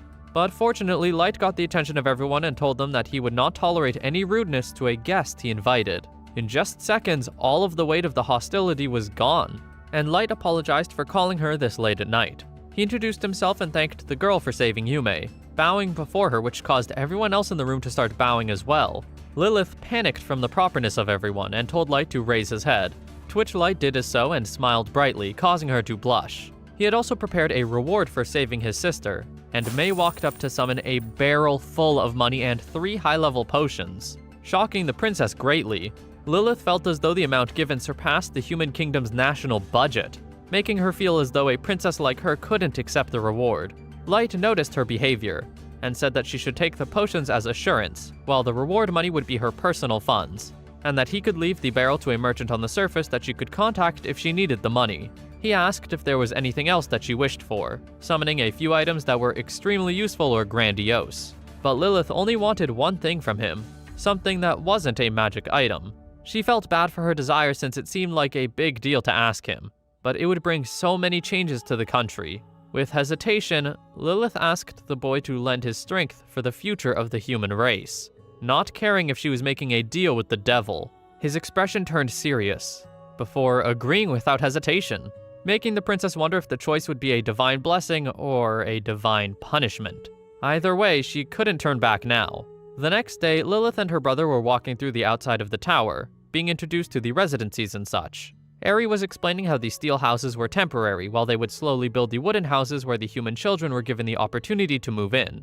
Crow looked at the fields and saw how they were getting plowed by golems, to which Eri affirmed the sight and said that the humans did the minor work of the fields like seeding and watering. The prince tried to ask if there were any plans of lending the golems, but Eri dismissed it since it would make the humans be troubled with the extra work, and it would make the golems considered a force. They would make their way to the next area, while the real Lilith stood on top of the tower with a hood over her, looking down in disbelief that her fake was not noticed by her brother or even the head maid. May asked if that was enough confirmation, and the princess agreed, thanking the maid girl while she admitted that she was just curious to see how well the clone would work. They would be teleported to the 4th floor, where Light waited, before explaining the entire situation of how he had been betrayed and built up his plan to take revenge on everyone, while also uncovering the truth behind the destruction of his hometown, which Lilith felt sorry to hear. The boy wanted to know if she had any information about the Master, but she apologized and said that she had no knowledge, despite being royalty, and would try to ask her brothers about it later. However, Light said to not worry about it, as it would likely create commotion, since there were probably people who would get in their way. Lilith was aware of the existence of weeds sprouted around the castle and wanted to eliminate them before she tried to get the throne. But it would be a challenge if they didn't raise a majority vote from other countries, since the human kingdom couldn't even decide their own king. Light was surprised to hear that, but Lilith was still confident that they could win it and make her take the throne. The boy decided to cooperate as promised and asked her what the plan was, after they had identified the spies, to which the princess said that they would dismiss them or take their head, even if one of them happened to be No-No. Light could feel the strong resolve of the girl, and the two continued their talk throughout the night. Lilith's brother and the others returned home, while the real Lilith was staying inside the tower to continue talking about the future plan, since it all aligned with their goals in the end. There was something Light was concerned about, however, and he remembered that Yume said that she and Els fell into a river and got separated. Light had so many questions in his head, but he knew that Yume likely forgot something since she was so young all those years ago, and all that mattered now was that she was safe. Eri was told to read through Yume's memories, this time in a gentler way since she would usually use it in a way to torture people, but she said that it would take time to do it in such a painless way. Light did not care how long it would take and left it to the witch girl to figure anything out. And a week later, Eri came by once again to tell Light that a level 9,000 human destroyed his village according to Yume's memories. There was no special feature of the other races, so it was likely a human who did it. Eri was only speculating it all, but this had only brought more questions upon Light. The witch girl apologized for not having more info, but Light reassured her, and said that they needed to focus on their revenge. May jumped in and suggested their next objective to be the dwarf race, since it was possible that the being that destroyed his village could be there or have information about them. The only races that could have information are the Dark Elves, Onis, Dwarves, Demons, and Dragon Newts. Going to meet the dwarves could also give Light the chance to take revenge on Nano, a former member of the Gathering of Races, while also dragging the Dwarf Kingdom to their side for info. Light thought about it for a moment and hummed and thought, before deciding it was a good idea, wondering what Nano's face would be like when he would be betrayed by his own country. Since everyone was done with assuring Yume's safety, Light told Eri that before they continued with their next plan with the Dwarf Kingdom, they needed to continue dealing with the Dark Elf Isolated Island Kingdom.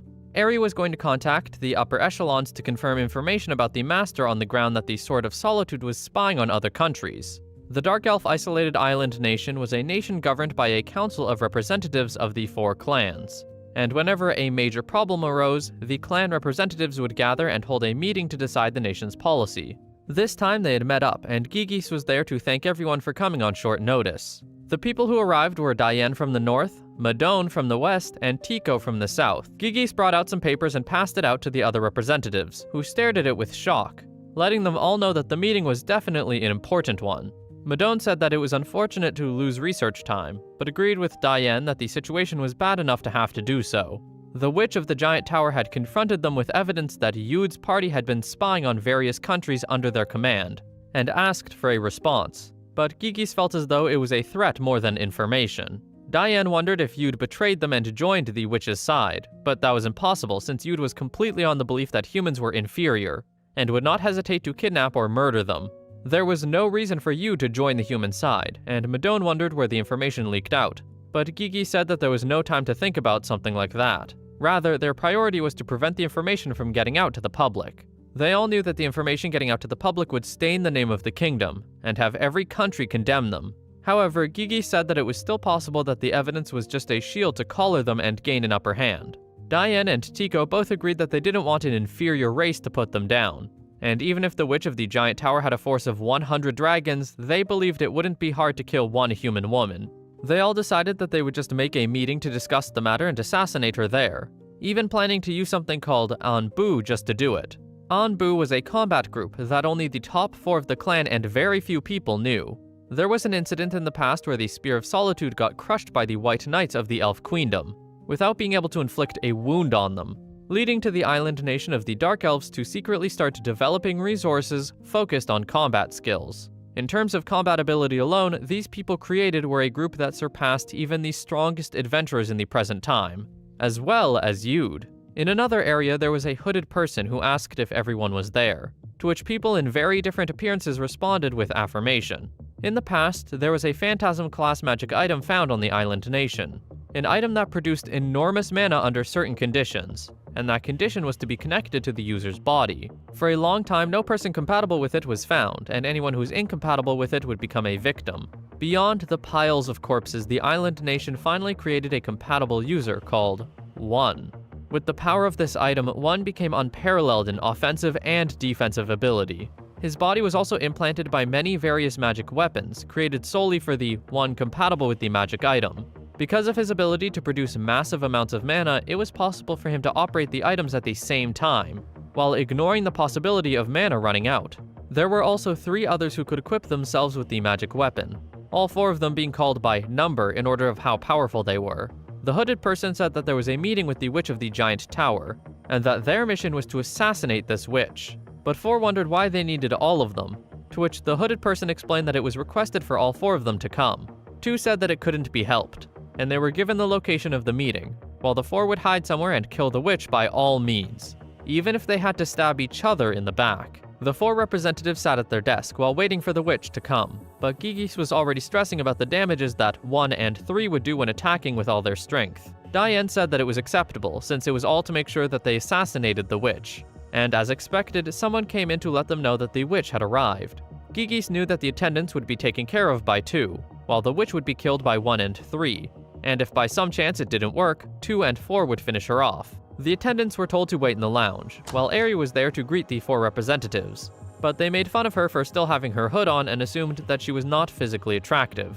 Tico said that it was likely because Eri didn't know etiquette, since the witch normally spent long periods of time researching deep underground. Suddenly, Eri finally spoke, and said that there was something that concerned her, explaining that she came here to have a discussion, only for people to attempt to kill her. She had brought their heads to the representatives, causing shock and disbelief in their eyes, while Eri would smirk and ask for confirmation that they weren't the people they prepared to assassinate her.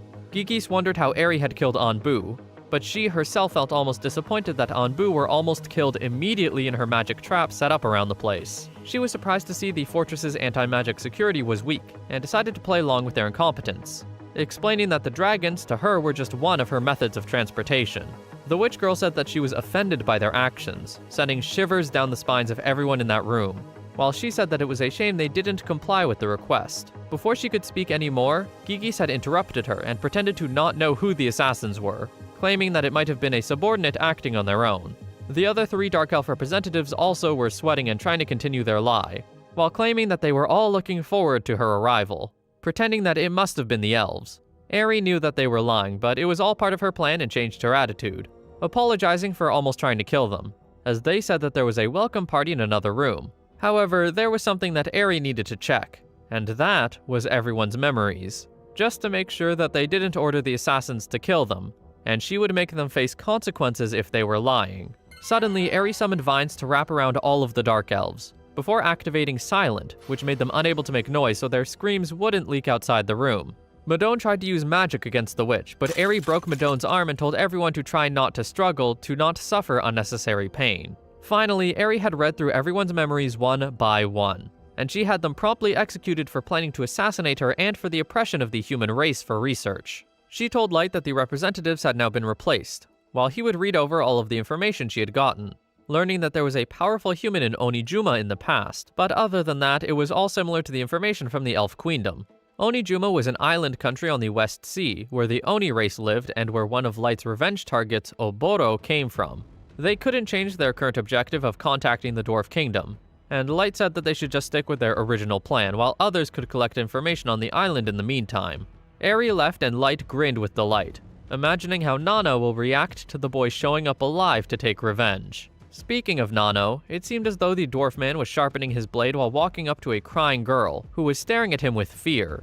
Nizuna walked into the office with Yume, and asked if she could show the girl around the deepest layer of the abyss, making Light hum in thought as he realized that he had been so busy that he couldn't even show his sister around the dungeon. He apologized for it, but Yume was completely okay with it, or at least that was what it seemed, since Light felt as though Yume was acting strange, though he wasn't sure.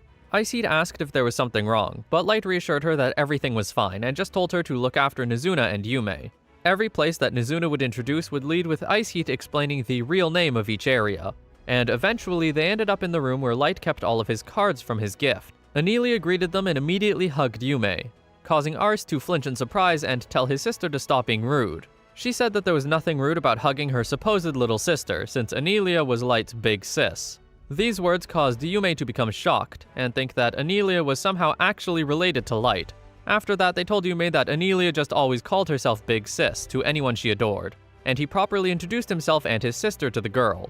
Anelia hugged the little girl again before turning to Nizuna and Iceheat, telling them that it was alright for them to call her Big Sister, but they were not super into the idea. Iceheat said that she was on duty, but Nizuna said that it should be the other way around, causing Anelia to see it as a challenge and immediately rip out a lollipop, which surprisingly took Nizuna seconds to let Anelia win. Iceheat was about to tell them that it was time to get a move on, but Anelia knew that Yume seemed to be tired, making Iceheat feel bad for not having noticed or remembered that she wasn't a similar level to Light. The three left the room as Nizuna led them to a place in the abyss that looked almost like the surface, since it was a place that Eri created for their allies to spend time in. It was not just because of the scenery that Nizuna enjoyed the place, as she quickly called forth a bunch of large beasts that the Night Girl explained were good boys, letting Yume pet and lay on the fur of one of the beasts. As Yume turned to thank Nizuna, the Night Girl was already asleep, causing Yume to chuckle at the scene. All that happened that day was relayed to Light, as he talked with the girl right before she would go to sleep, especially since he was there to follow her request and wanting to sleep in the same bed as him that night. Slowly but surely, Yume was starting to doze off, making Light tell her that she could have another talk later. But Yume had a worried expression as she asked that she wouldn't disappear like everyone else in their family. He froze for a moment, before reassuring her, which gave her the sign that she could relax and sleep. As she did, Light realized the strange feeling he felt from Yume that one time, remembering how it was because of Yume's amiable nature that made her loved, before she eventually had to use whatever she could to survive, such as her own amiableness. He knew that the girl had been working hard all by herself, and he vowed that he would protect Yume from now on, and never make her feel sad again. One of Light's revenge subjects, Nano, was raised in an orphanage and worked as a blacksmith in a local town, before showing his talent in producing weapons. However, Nano had a dream, and that dream was to create a legendary weapon by his own hand. He had spent his childhood in the orphanage by reading the legends of the heroes. The boy admired the legendary weapon that appeared in the oldest legends, the hero and the demon lord. And Nano admired the holy sword Zet the most, which made him dream of someday producing a weapon like that. Even though he was talented, he could only produce normal weapons, and would need for him to leave his job in order to properly pursue his dreams. And that was what he did. He decided to delve into dungeons and ruins as an adventurer on his days off, while earning the funds to create his own forge and obtaining weapons that would serve as samples for analysis. One day, the king of the Dwarf Kingdom approached Nano, and told him to investigate the candidate of Master, with the offer of a reward. Surprisingly, the money did not move his heart. Instead, it was the chance that the Master could be a chance for him to find a method to produce a legendary weapon. And then Nano joined the Gathering of Races, but he found as though Light was not a real one after a few years together. Nano tried to get another request to have him join another search for a Master, but the king refused the request, as there was no way to reduce the chance of the candidate of Master being suspicious. In the end, he was forced to accept his reward for killing Light, and he thought about how his dream was getting farther away. He wondered if he should search for the Master himself, even though it would break his contract, but he didn't even know where to begin his search. At the capital of the Dwarf Kingdom, Nano could be seen angrily drinking by himself and ranting about Light. He gripped his drink tightly while thinking about how his dreams would never come true, making him start to lose faith in it all. Someone walked up to the dwarf man and introduced himself as Kava, and said that he was a peddler of weapons and armor, bowing before the dwarf man. Kava laughed and said that he had something special for Nano, but Nano was too caught up in his own feelings and told the man to get lost, which did not make Kava cheaper. Kava tried to explain more, but Nano slammed his drink on the table and glared at Kava, causing him to worriedly say that there was something that Nano would be interested in. The dwarf man stared for a moment, before Kava showed him something that made Nano decide to lead Kava to the workers' dorm, where he pulled out the Forbidden Equipment Manufacture Manual. This item was cursed equipment that held powerful strength that sometimes could be found in ruins. However, it would corrupt the user's spirit and lifespan, and be considered extremely dangerous. Any individual who was proven of using it would be executed and be a felony offense to anyone who possessed it. But Kava explained that he had found it on an adventurer, and heard that Nano wanted to produce a legendary weapon. He started to become dramatic about his tone of words and said that he too had a dream, which was to have his own store, trying to appeal to the dwarf man. Through some convincing and giving Nano time to think about it, even if it was a trap, Nano was seemingly falling for the tricks of Kava, which was why Nano hated merchants. The dwarf man had only believed the human man since Kava was not fazed by Nano's killing intent, and Nano said that he would pay as long as the other half was given. After Kava excused himself after having given Nano the first half of the book, the dwarf man held the book with an evil smile, since he had thought that luck was in his favor after having been given that book. But this was all part of Light's plan. Kava was outside of the building and knew that Nano was falling for it, but it was now only a matter of time to see how things would turn out. Light told May that it was not a good idea for them to go through the Queen Elf to get to the upper echelons of the Dwarf Kingdom to meet with them like how they did with the humans. She agreed as the boy hummed and thought about how they would try to get in contact. But May told Light that the dwarves were a race of pursuing their self-interest. In addition to chasing only their self-interest, they were less likely to discriminate against human craftsmen, since it was a famous human craftsman who said that the king of the dwarves would listen as long as there was a proper bait. Because of this, Light knew that it was good for him to ask Nimumu to sneak into the kingdom to contact the king for a private meeting, so they could determine the level of information, and if their past actions weren't horrible. It would be good if they cooperated, but it was fine for him even if they were enemies, saying that it would be a shame since he would just be led to breaking the dwarves' minds and ruling the kingdom from behind. At the royal castle of the Dwarf Kingdom, the king, Dagon, was drinking to himself while complaining about his own job as king, since he wanted to focus on his work and research. The method of choosing the Dwarf King was not based on royal blood or family, but rather based on a long-standing custom, where craftsmen and their disciples would get together to impose the king on each other. Dagon continued to drink until Nimumu came out of hiding, and said that she had already taken care of the guards and magic item that he had. She apologized for visiting him so rudely, and explained that she was there on behalf of Light to gain information about masters by inviting the Dwarf King there. Dagon thought about it for a moment, not wanting to give out such information easily, but he knew that the girl in front of him was powerful. Light had told her to not kill the king, as Eri would take care of them later, but he wanted her to pull out a certain item that Lilith had suggested to them to use as a negotiation tool. The item was the Ring of Poison Immunity, and Dagon had immediately shouted in shock at the sight of a Phantasm-class magic item, surprising Nimumu by his change in behavior. He looked like a rabid animal as he inched closer with shaking hands, wanting to have a closer look at the ring, but she pulled it away and said that he could take it as long as he agreed to come to the meeting, to which he agreed without hesitation. Nimumu's sweat dropped and looked confused, wondering if it was really okay to bring back this man with her to meet Light. Nimumu had immediately brought the king of the dwarves, Dagon, to the kingdom that Light had made on the deepest floor of the abyss. Light greeted the dwarf man and apologized for having to ask for a visit in an improper way. The boy didn't want to disclose his name, so he told Dagon to call him Nanashi, but Dagon was not focused on that whatsoever. Instead, he looked desperate once more and asked the boy where he got his magic items, and if it would be possible for Light to sell the teleportation item to him for research, or to just at least allow him to see and touch it. The boy was surprised and sweat dropped at the behavior of the dwarf man, before bowing an apology about how the teleportation item couldn't be allowed to be given to just anyone. causing Dagon to scratch his head in embarrassment for how he acted. Light was starting to feel as though he was just talking to a craftsman rather than a king, but he decided to dismiss what happened and just continue with the meeting. The two sat opposed to each other, and Light immediately got into the topic of what he wanted from the king of the dwarves. However, Dagon was more than fine with the meeting and giving any information needed, since Dagon was going to receive a Phantasm class item for coming. He was completely honest right off the bat that he didn't have much information about the master, but Light was still willing to hear what the dwarf had to say. From what was told, it was mostly information that Light and the others already knew. But suddenly Dagon said some interesting stuff. He said that when there were individuals who have been judged as not a master, the ones who decided to kill a former candidate of master were the King of Dragon Newts and the King of Demons. They were the two who suggested the idea with no objections from the other races, but Dagon didn't know why they would want to kill the former candidates. Based on that information, Light knew that the people who held information regarding masters were the Dragon Newts and Demons, and they only shared some of that with the other 7 races. The boy thanked the dwarf man for the information about the masters, but it was now time to start the main topic in order to build a path for them to make a contract behind the scenes. He told Dagon that their technology was currently being suppressed, and Light asked for Dagon's opinion, to which the Dwarf King stayed silent until his face turned into one of rage as he expressed that he hated it a lot. Dagon went off into a rant and mentioned that the research and restoration of past civilization was forbidden, something that he had been thinking about doing many times, and how he wanted to break the ban just so he could do some research.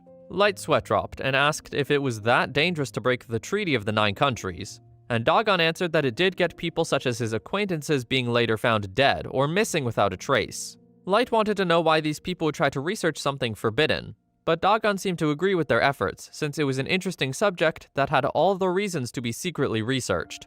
Apparently, the past civilization could artificially create Phantasm-class weapons, and make it even possible to create a Mythology class or Relic class. And the Dwarf King excitedly asked if Light felt the same. Light saw how Dagon looked exactly like Aerie would when she would talk about her magic research, but quickly dismissed those thoughts and asked Dagon if he knew anything about how the past civilization must have perished. The dwarf thought about it for a moment before admitting that he didn't know the true answer, even with the theories he had heard from historians. And Light hummed in thought to try and think about the reasons, coming up with the possibility of a war occurring. Dagon had heard that it was a large-scale magic that went out of control and exploded, and he agreed, if it weren't for the fact that he knew that it likely wasn't an accident. But even if it was an intentional weapon, Dagon wondered why no one had ever shared their experiences of the destruction of past civilizations. Even then, his only personal interest was in the technology that the master possessed, and historians could spend their time figuring out other things. Dagon suggested that Light approach the Dragon Newts or Demons, since they knew the existence of a god who destroyed the civilization. But the problem was that their countries were large with strong militaries, and likely wouldn't be so accommodating to have a secret meeting like Dagon and Light were having. Light thought about it some more, and knew that both of those races would be the most bothersome and threatening, meaning that they would have to make the two races submit like the Elf Queendom and Dark Elf Isolated Island Kingdom. Suddenly, Dagon admitted that there was another way to find the truth behind the past civilization, and that was exploring the ruin of the past civilization. He told Light that the dwarves had already secured a large scale of past civilization ruins, and that there was a high chance Light could find out the reason why the past civilization perished if they were to investigate it. Dagon wanted to cooperate with the boy and capture that ruin so they could both reach their separate goals, especially since Light had the resources to be able to get farther than the people that the Dwarf King had sent himself. Light still knew that there was a chance of them not finding what they sought, but Dagon was alright with taking that risk, since it was likely that there was something there. Dagon was ready to prepare everything that Light would need as long as Light would cooperate, and the boy was silent for a moment to give it some thought, before he eventually agreed, making Dagon shout with excitement. The boy never thought it would turn out like this, and there was a chance that they would confirm some things without having to approach the Dragon Newts or Demons at all. And even if they didn't get any results, just the thought of capturing an unknown ruin was going to be thrilling. And now it was finally time for them to set off for their journey to the huge ruins of the ancient civilization. It was located in the southwest of the capital of the Dwarf Kingdom, and this very kingdom was located in a mountainous region. The dwarf species were pushing forward with mining and were prospecting to discover resources, which was why they could find several caves or ruins that turn into dungeons. The huge ruins that Dagon and the others had come across were one of the ruins that were found, and the dwarf race had kept it secret for years, and he had led Light and the others into the cave to where they would stumble upon the aforementioned ruins. Abandoned buildings would be seen lined up next to each other while torches lit up the entire place. greatly presenting the size of just this one singular rune found by the dwarves. Light finally understood what Dagon meant when he said he could feel something in there, and Nizuna stared with wide eyes and mouth agape in shock at so many buildings that she had never seen before. Suzu was just staring in awe while her gun, Locke, spoke for her, and was surprised that such a place existed underground. Mara and Jack looked around with grins and knew that this place was going to be fun exploring. Dagon had prepared a fake expedition to the ruins to create an opportunity for Light and the others to sneak in and join on the way. But when Light saw that the people accompanying the king seemed like high members of the kingdom, the boy wondered if the kingdom was going to be okay. They were led farther into the cave as Dagon started to explain everything that they had known so far. The experts had seen that the ruins were of a completely different architectural style from the surface, meaning that it was likely one destroyed in the past. The problem that the dwarves had found was what lay ahead, and that was a giant hole in the ground. Light stared down to try and see the bottom of it, but even while being level 9,999, he still couldn't see the bottom. Dagon crouched down and admitted that they almost thought that it was a hole for trash, but they realized that the materials used to create the hole were stronger and of higher quality than the buildings. They tried to break the material to attempt to analyze it, but there was no luck in getting even a piece of it. These words somehow gave Nizuna, Suzu, Jack, and Mara a sudden boost in motivation, as they seemed ready to break the material when needed. But May gave them a look to keep them in check as Light chuckled. Dagon hypothesized that the hole was used to send things made in the factory to a different place at the bottom. But no matter how many times it was checked, no one had returned even from 100 meters with teleportation items. Light started to wonder if there was a trap inside of the hole, or even a strong monster. But he was starting to understand why Dagon asked for help. The boy looked over at May and asked if they could go down there, and the maid girl said that they should be able to be taken to the bottom safely no matter what kind of traps were there. But just before Light could think any more about it, Nizuna made a noise of worry, as it was seen that she was holding a part of the structure and was frantically trying to explain herself. Light tried to politely scold the night girl and get her and the others to apologize for what they did to the structure, but it seemed to be fine since Dagon was too busy with his focus on trying to get Nizuna to give him the piece that broke off. He stared at it closely until all the other dwarves started to fight over it, and before the commotion got worse, Light got Nizuna to take off more fragments to give to each of them. During that time, May had already used her magic string to make a box that would be able to hold all of them as they would proceed to the bottom of the hole. Dagon and the other dwarves would be told to stand in the middle, so Light and the others could respond easily if something happened. And the boy told Mara to do something if something happened to May's string, while Light immediately told May to start the descent.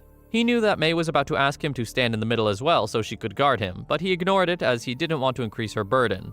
The descent was slow, but it was to make sure that it wouldn't put a burden on anyone's body. Mara joked that she believed that this hole would reach a place where an evil god lived, but Suzu and her gun tried to tell the taller woman to not say such scary things. May had noticed something coming soon, and told everyone that in 100 meters, they were going to reach the bottom of the hole, meaning that there was the possibility of an ambush. She created a window so they could see outside, and light poured into the box, while everyone would stare in shock and awe. The dwarves started to shout loudly in surprise as they couldn't believe their eyes, and May asked Light if it was okay to continue descending and reach the surface, to which the boy agreed. He told Dagon and the others to not make sudden movements after they reached the bottom, due to the potential dangers of this new world, and Dagon apologized for his behavior. The box finally reached the ground, and Locke said that it didn't seem as if there were any signs of anyone but them. But Nizuna held a serious look, as she said to not let one's guard down, as the meadows and forests felt a little strange to her. Light agreed with the night girl, and said that the place was too quiet to be safe, especially since there wasn't any sound of insects or birds or any sort of life. The boy turned over to Jack, and said that he was tasked with guarding Dagon and the others if anything strange happened. But the dwarves in question were very busy seemingly inspecting the grass and even eating the dirt. Jack watched in silence, while Light told Mara to search for enemies in the surroundings and investigate the lands, while also looking for any more holes or stairs, to which the tall woman agreed to without hesitation. Mara manipulated her body to send out many wolves and birds to go around the area, and the dwarves were immediately focused on her now instead of the dirt. May suggested to Light that they should prepare camp now, and the boy thought about it, about to agree, if it weren't for the fact that he immediately sensed something and turned around. Dagon noticed Light's change in behavior until Light explained that there were enemies in the forest, and recommended that the Dwarf King and the others group up and not make any moves. They did as told, and within minutes a stone golem seemed to pop out from the trees. In fact, not just one, but hundreds that came out in many different shapes and forms. The dwarves stared with fear as the golems poured from the forest. and Light wondered where they had come from since he didn't feel their presence before then. Suddenly, Nizuna caught the boy's attention and excitedly asked him if she could beat all of the golems. He looked at her in silence and thought about it for a moment, but he decided that it would be best for her to protect Dagon and the others, with him, Mei, and Jack. Light looked over to Suzu and Locke and left the task to both of them, and they were more than ready. Suzu walked up to the oncoming monsters with a determined expression, as Locke said that Suzu had said, "Leave it to me," while the girl aimed the musket at the sky and immediately fired hundreds upon hundreds of bullets that would start pouring from the sky like rain. Locke yelled out to the stone golems to come as it would shatter them into pieces, and that it did. The bullets all successfully hit each and every one of the monsters without a single one missing, as all of the stone golems broke apart into pieces with the dust as all that was left. Dagon stared with shock at the skill of the girl, and the intelligence of the weapon, and how the two were able to synergize and wipe out such a huge number of stone golems instantly. Mera chuckled and believed that the golems were not that different from the ones on the surface, wishing that there was something more interesting. But Jack said that there was no need to worry about that, as something interesting was in fact happening. The golems seemed to not be dead as the rocks slowly started to come back together, while Dagon and the other dwarves would stare in shock and fear, confused about why the golems were not dead and were still moving just like normal. Light agreed that this was strange, until everyone noticed that hundreds of more golems poured out of the forest. But Light was too busy thinking about how all of this was happening in the first place. Dagon tried to get the boy's attention to do something about it, and Light quickly flashed a reassuring smile, as he told Suzu and Locke to continue crushing all of the golems, and once again, they told him to leave it to them. The golems continued to come slowly but surely. However, Suzu and Locke were there to easily take care of them using hundreds of thousands of bullets that would turn them into pieces. The girl would leap into the air to get a better angle at the now increased number of stone golems, as she would continue shooting without any sign of exhaustion or stopping, since this just seemed to be a walk in the park for the girl. As the monsters would turn to dust in front of Light and the others, Light tried to reassure Dagon and the others that if it was just a golem, it wouldn't be a fight for Suzu, no matter how many would attack them, since they were that weak. The only problem was the fact that all the golems continued to restore themselves right after dying. And even though the golems weren't a threat, it was going to become annoying if they continued to waste attacks on such monsters. The boy turned to Mei and asked her to bring one of the golems there closer to them, and she did as told, using her magic string to create a cloth that she would toss a stone dog on while it was wrapped in her thread. Light broke it to pieces and everyone gathered around to stare at it, as they noticed that there was no core inside, making the dwarves wonder if the core was located somewhere else, or if it was smaller than they thought. But their thoughts were interrupted by the hundreds of stone golems starting to surround the group, causing Dagon and the others to shout and sweat in fear. Except this was not something they should prioritize as something to worry about, since thousands of bullets shot out from behind them over their heads and toward the stone golems, in an attempt to slow them down once again. Suzu and Locke continued to gracefully shoot at each and every one of the monsters until they were dust once again, while the Dwarf King stared with bewilderment. Light stared ahead as all of the stone golems turned to dust once more, and he knew that they wouldn't be a threat no matter how many there were. But this was starting to become endless. Dagon watched with a sweat drop as Light saw them start to restore themselves again. However, Light had realized something and turned toward the golem that was on the cloth, noticing that it was not restoring whatsoever.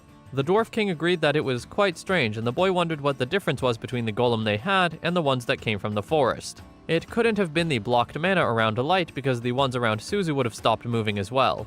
So there has to be something else different. At last, Light had an idea and said out loud that he knew why the golems didn't have cores and could restore themselves. He asked Mei to take off the cloth, and once she did, the golem started to restore itself within seconds. Dagon was shocked by the sudden action, as Light had gotten it confirmed that the reason why it wasn't restoring its body was because of the cloth made from Mei's magic string. The stone golem charged toward the group, before Mei had quickly sliced it to pieces once again, and made cloth for the pieces to fall onto in order to prevent it from restoring itself once more. The other dwarves wondered what that meant, and Dagon said that it didn't explain why they couldn't find the core of the golems, since golems shouldn't be able to move without a core.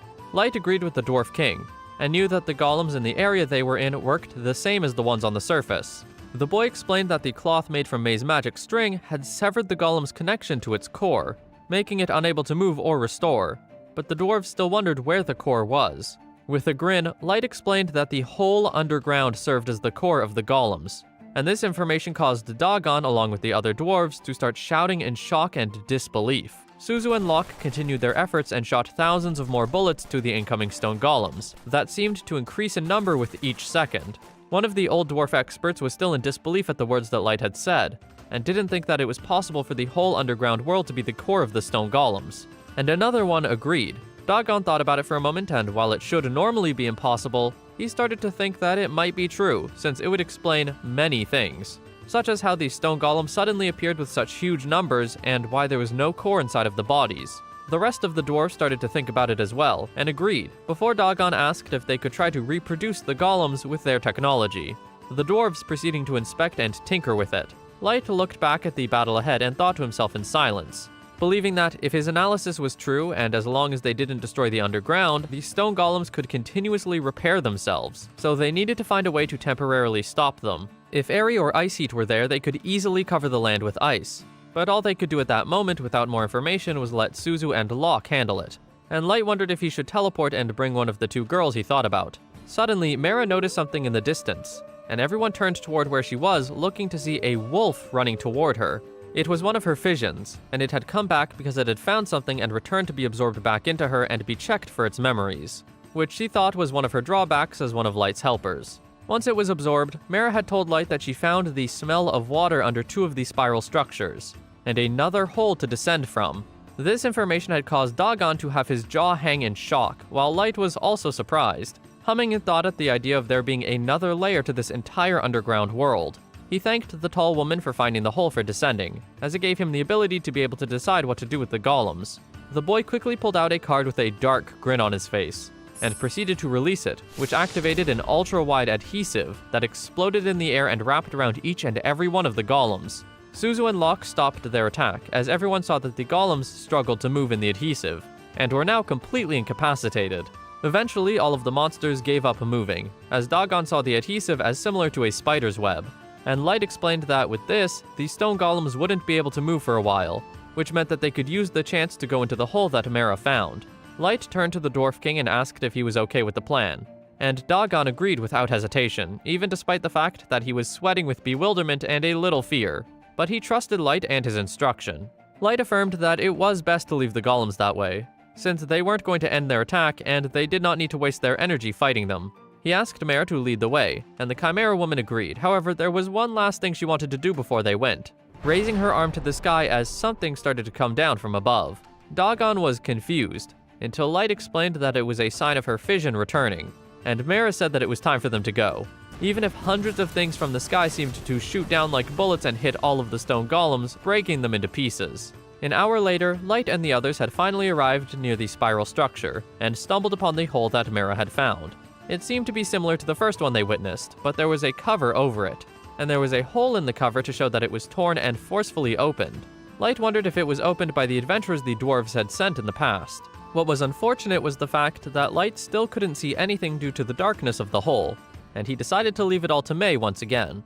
They took the cover off of the structure, and May used her magic string to create another box to descend the hole with, announcing to everyone about the start of their descent, as she made sure that everyone checked their belongings and such. When the box started to lower into the next layer of this underground world, Dagon was still in disbelief, while processing everything that had happened to them, starting to understand why the most banned things were there and why the rest of the countries forbade the research and recreation of technology of ancient civilizations. If someone were to get their hands on the technology behind the golems, the power balance of the world would change. Light thought about Dagon's words for a moment and agreed, but the boy was personally looking forward to what kind of ancient technology they were going to see next. May announced to everyone that they were going to exit the hole in 100 meters, and another window was created, only for it to be just a vast ocean in sight, with a lone, small island. The dwarves lost their minds once again and shouted in bewilderment, causing Light and the others to sweat drop. Within seconds, the box had descended and hit the surface of the sand, meaning that everyone could now get out. The moment an opening was made in the box, the dwarves charged out with determined expressions, shouting as if they were going to battle, before immediately sifting through the sand and starting to eat it again. Light watched with an almost worried expression as he noticed that the dwarves seemed to only be interested in the land rather than the water at the moment. The boy turned around to ask Mara to scout the surrounding area, and she did as told, summoning fissions out of her body that would fly around in all directions. Light decided that until Mara's fissions returned, they were going to take a rest, since it would be dangerous if they moved in such a vast ocean without knowing their destination. Dagon and the other dwarves ran up to the dark-haired boy with excitement, as they asked for permission to study the island and see while they waited, giving puppy eyes to Light, which caused him to stare back with unamusement, before eventually giving in. He told them that it was fine as long as they stayed cautious, while Light and the others would keep guard. But he warned them that even if they studied the island, not even they could know what was inside the water. Without a second later, the dwarves lit up even more, and said that they were in Light's debt, before quickly running off to do their research. Mera kept watch of the area, while also waiting for her fissions, while Suzu, Locke, Nizuna, and Light kept watch of the place, while Dagon studied near the water. Jack was also keeping watch of the other two dwarves who were tasting and eating plants and parts of the trees inside of the small forest on the island. Nizuna was sifting her sword through the waves in curiosity, while Light hoped that it wouldn't get rusty due to it being protected with mana. However, his thoughts were interrupted by Mei saying that his rest area was finished. He sat down and started to drink his tea, before he noticed Nizuna drinking the seawater and immediately spitting it out in disgust, running back to the boy with a sad expression, since she was just doing what the dwarves did. Light gave the night girl his drink along with a cookie to wash away the taste, making Mei and Suzu notice the action and get a little jealous, while he would tell Nizuna to not put anything strange into her mouth again from now on. Several hours later, Mera's visions had come back, and it seemed as though they had found the same two spiral structures and a small island south from where they were, along with a hole that was already opened. Light happily thanked the tall chimera woman, which caused her to blush and say that there was no need since she just wanted to be helpful for him. As she walked by, the boy wondered why some people were so afraid of Mera, since he thought she was cute, honest, and easy to talk with. He dismissed those thoughts and got back on topic, since he needed to figure out how they were going to cross the sea. However, he believed that the best way of travel was going to be through the sky rather than the ocean, especially with the number of people they had at that moment. Light wondered if it was going to be troublesome using the cards, since the dwarves were likely to start asking him to sell it to them to study them. But he released the card and explained that he cast magic on them that would make them be able to fly for 24 hours. The boy told them that, for safety, they were going to be all connected with Mei's magic string. And fortunately, they all understood with ease, and did not give any unnecessary reactions. It was now time for them to depart, and everyone had flown into the air with Mera leading the way, while the dwarves slightly freaked out from the new feeling of flight, before eventually laughing and getting the hang of it, being able to see the pretty sights without a worry of danger. It truly was pretty. 360 degrees of just the scenery of the ocean, and this made Light wonder how the adventurers that the dwarves sent in the past had crossed the sea. Light looked into the water and did not sense or see any traces of corpses or lost items, nor were there any on the small island, so it must have meant that the adventurers found a way to cross, right? Suddenly, Nizuna brought him back to reality, as everyone looked forward in excitement at the whale that dove out of the ocean for a moment, splashing water everywhere.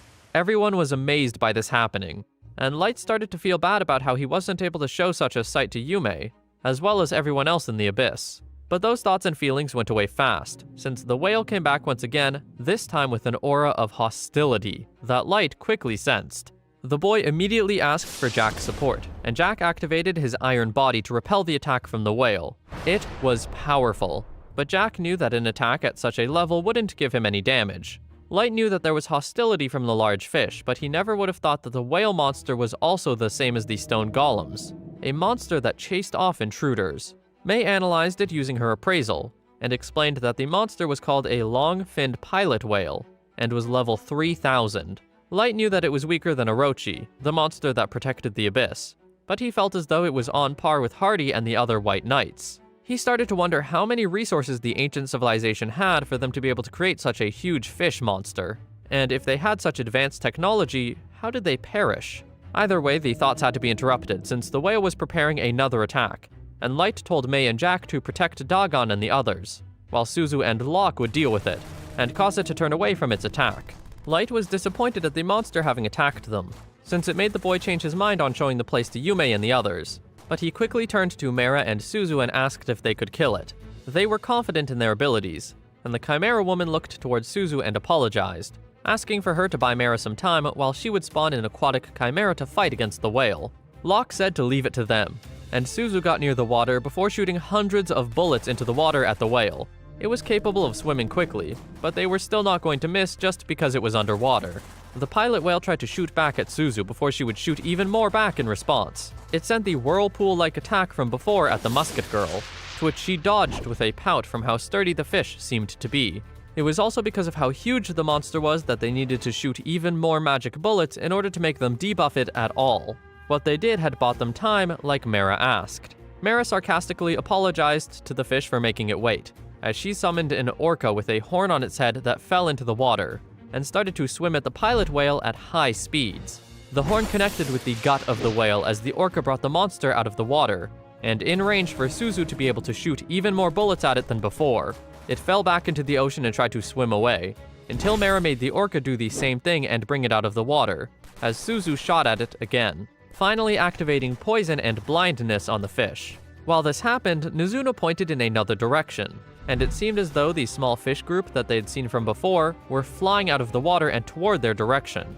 The Night Girl was excited by the sight, while May and Jack either repelled or sliced through any stray fish that came too close, as Light realized that it seemed as though there were more monsters than just that whale, but it also seemed that most of them couldn't even fly high enough to reach them. The boy decided that it was not going to be a problem to worry about these smaller fish of the sea being of any danger to them, and turned back to see how Mara and Suzu were doing. Suzu and Locke were still making dents into the whale, while the orca swam around at high speeds and chipped at the sides of the pilot whale, dealing great damage, as Light realized that the battle was going to be quickly over. However, that was only the beginning of it, as he didn't expect for there to be something even bigger than the whale, a lump forming in the water that became larger with each second. The ocean started to warp and manipulate itself, growing higher and higher above everyone who were already flying high in the sky, while it morphed into a large body with tentacles made out of water. The dwarves stared with disbelief and fear at the new monster, as May explained that it was an artificial life form, the ocean slime, where the whole sea appeared to be its body. Dagon and the other dwarves stared with their mouths wide open in shock at the fact that the ocean had manipulated itself into a large slime monster, one of them saying that it was impossible to artificially create something of the sort in the first place. They wondered how advanced ancient civilization was in technology, but they couldn't focus on that thought at this moment, since they had to worry about the giant monster that was trying to attack them. It swiped at Mara and Suzu, but they were able to dodge it swiftly, and the two knew that there was no way such a huge move could hit them. The monster continued to thrash around in a rage, and Locke theorized that it was likely either trying to capture them inside its body to suffocate them, or use the small fishes to finish them while trapped inside the body. The hand of the creature tried to swipe at them once again, but it was dodged, and Suzu proceeded to shoot at the arm of the monster until it fell off. This succeeded, and the limb fell back into the ocean, but the arm was regrown within seconds, and Locke sighed since he seemed to know that that would happen.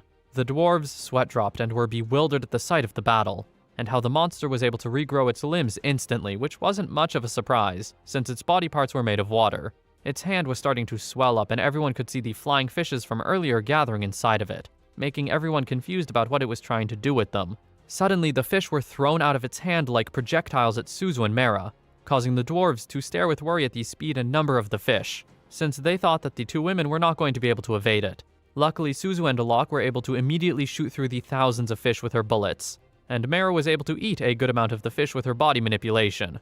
Dagon and the other dwarves were surprised once again by their skills, but they still wondered how they were going to defeat the slime. Mara noticed that the orca she had created earlier was trapped inside the body of the slime and couldn't move whatsoever, but she expected this, since she knew that it was incompatible with the monster, so she hummed and thought while thinking of ways to deal with the slime. Light knew that there was no way for them to lose against it, since it was approximately level 4000, so it was just troublesome to defeat. The idea of defeating the monster was not comprehensible to the dwarves, so they thought that the best thing to do was to start retreating, but Light reassured them that there was no need to worry. Nozuna caught Mara's attention and asked if she could defeat it instead if the job was too much for her, and Jack chimed in to say that he could do it as well. The Chimera woman responded by telling Nozuna that there was no need for the Night Girl to move against an enemy of this level, and that Mara was the best person to defeat it without causing unnecessary damage. She quickly turned to Jack and complained about how he wouldn't steal the task that Light had given her, asking him if he wanted to get punched. Jack only responded with a shrug, as Mara turned back to the monster, saying it was enough playing around, as she wasn't just evading its attacks from the beginning. Mara had apparently been preparing her own move from the start, grinning as she proceeded to summon thousands of her own fish out of her body to jump back into the ocean and start swimming in the opposite direction of the slime. The dwarves darted their eyes around the ocean, confused about the situation, and wondering what the fish were doing as Mara explained to the monster that she could understand its weakness due to being a chimera. When creating a huge organism, a person would need an extra brain located in the middle of the body. So if the ocean were the monster's body, the brain had to be somewhere near it. The fish that she had just spawned were chimeras that specialized in tracking things underwater. And once the monster realized what was happening, it started to frantically grab at the woman. But she just grinned and said that it was too late to move now. Mara turned to Light while the dwarves were talking amongst themselves in shock, and she apologized to the boy for taking her time to eliminate the small fry. Once the slime monster had exploded behind her, she explained to Light that he should wait a moment while she would destroy the remaining cores of the enemy. The dark-haired male said that it was okay, since he believed that she would be able to take care of it smoothly. However, before they could do anything, Dagon and the others stopped them and asked if they could keep at least a fragment of the cores as samples, since they wanted to research the technology. All the dwarves had puppy dog eyes at Light as the boy's sweat dropped from this behavior from 3 grown men, causing Light to sigh before thinking about how it was probably extremely important to the dwarves as researchers. He apologized to Mara and asked that she grant their wishes to gather as many fragments as she could, and she wasn't against the request. The dwarves started to celebrate as Mara and Suzu proceeded to kill off any and all monsters and such in the area, finishing up before the 2 women reported back to Light and told him that it would take a day to destroy and collect all the core fragments. With this in mind, it was good to continue proceeding through the sky, to which Light thanked them and did as suggested. The boy noticed the excitement of the dwarves, whose passion seemed almost more troublesome than an enemy, but his thoughts were interrupted by Mara telling Light that the island was in the near distance. It had the same spirals, similar to the ones on the top floor, and Light wondered what the purpose of it was, from the fact that it was repeated on multiple floors. They all landed on the island, and Light told Mara, Jack, and Suzu to keep an eye on the 3 dwarves, who were already starting to collect plants, while Light and the others were going to check out the area under the structure.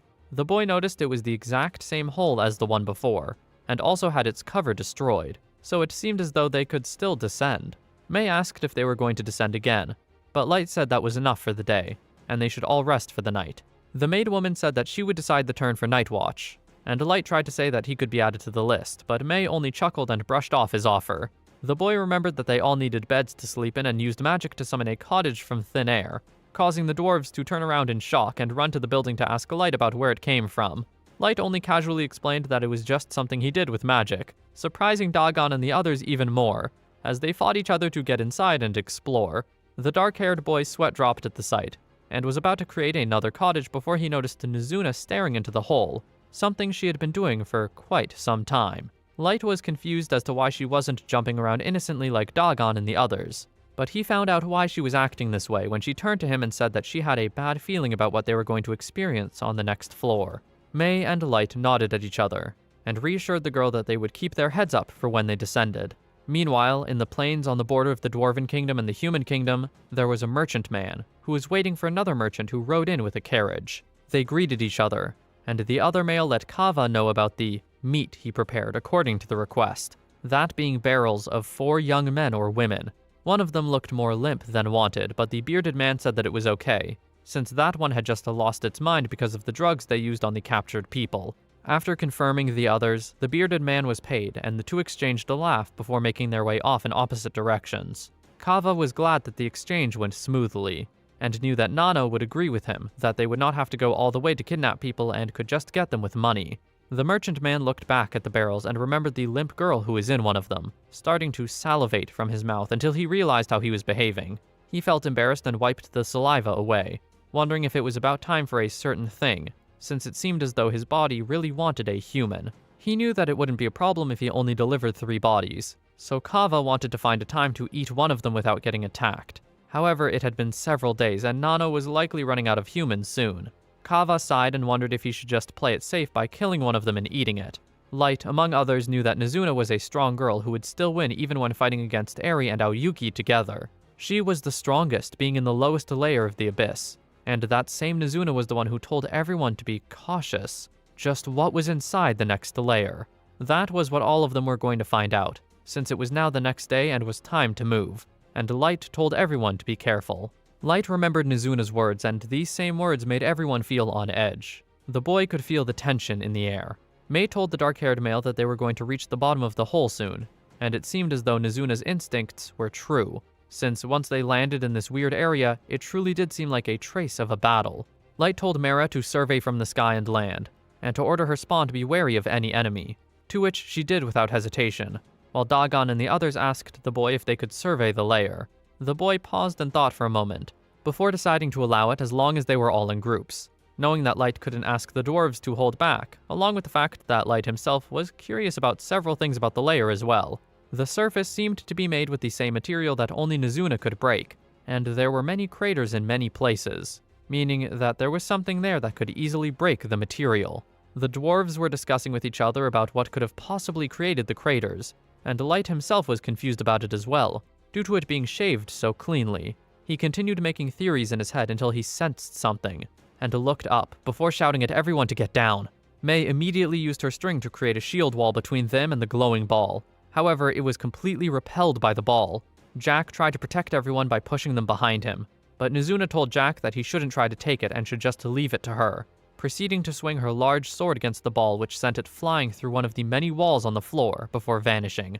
They were confused, until Light and the others turned their attention to where Nizuna was looking, only to see a large snake-like beast that slithered out from behind one of the walls. Suzu leaped into the air and shot at the monster, only to be confused that none of the bullets connected with the monster, seemingly only going through it. May used her appraisal skill, and Light asked what the level of the beast was, but May only told the boy to be careful as it did not have a level to it. The beast hissed and got closer, as both Suzu and Locke started to get frustrated at the fact that they couldn't shoot it, until May called out to the girl to tell her that her attacks were useless against it, since the beast was created by the ancient civilization, and it was classified as an artificial mythology class weapon.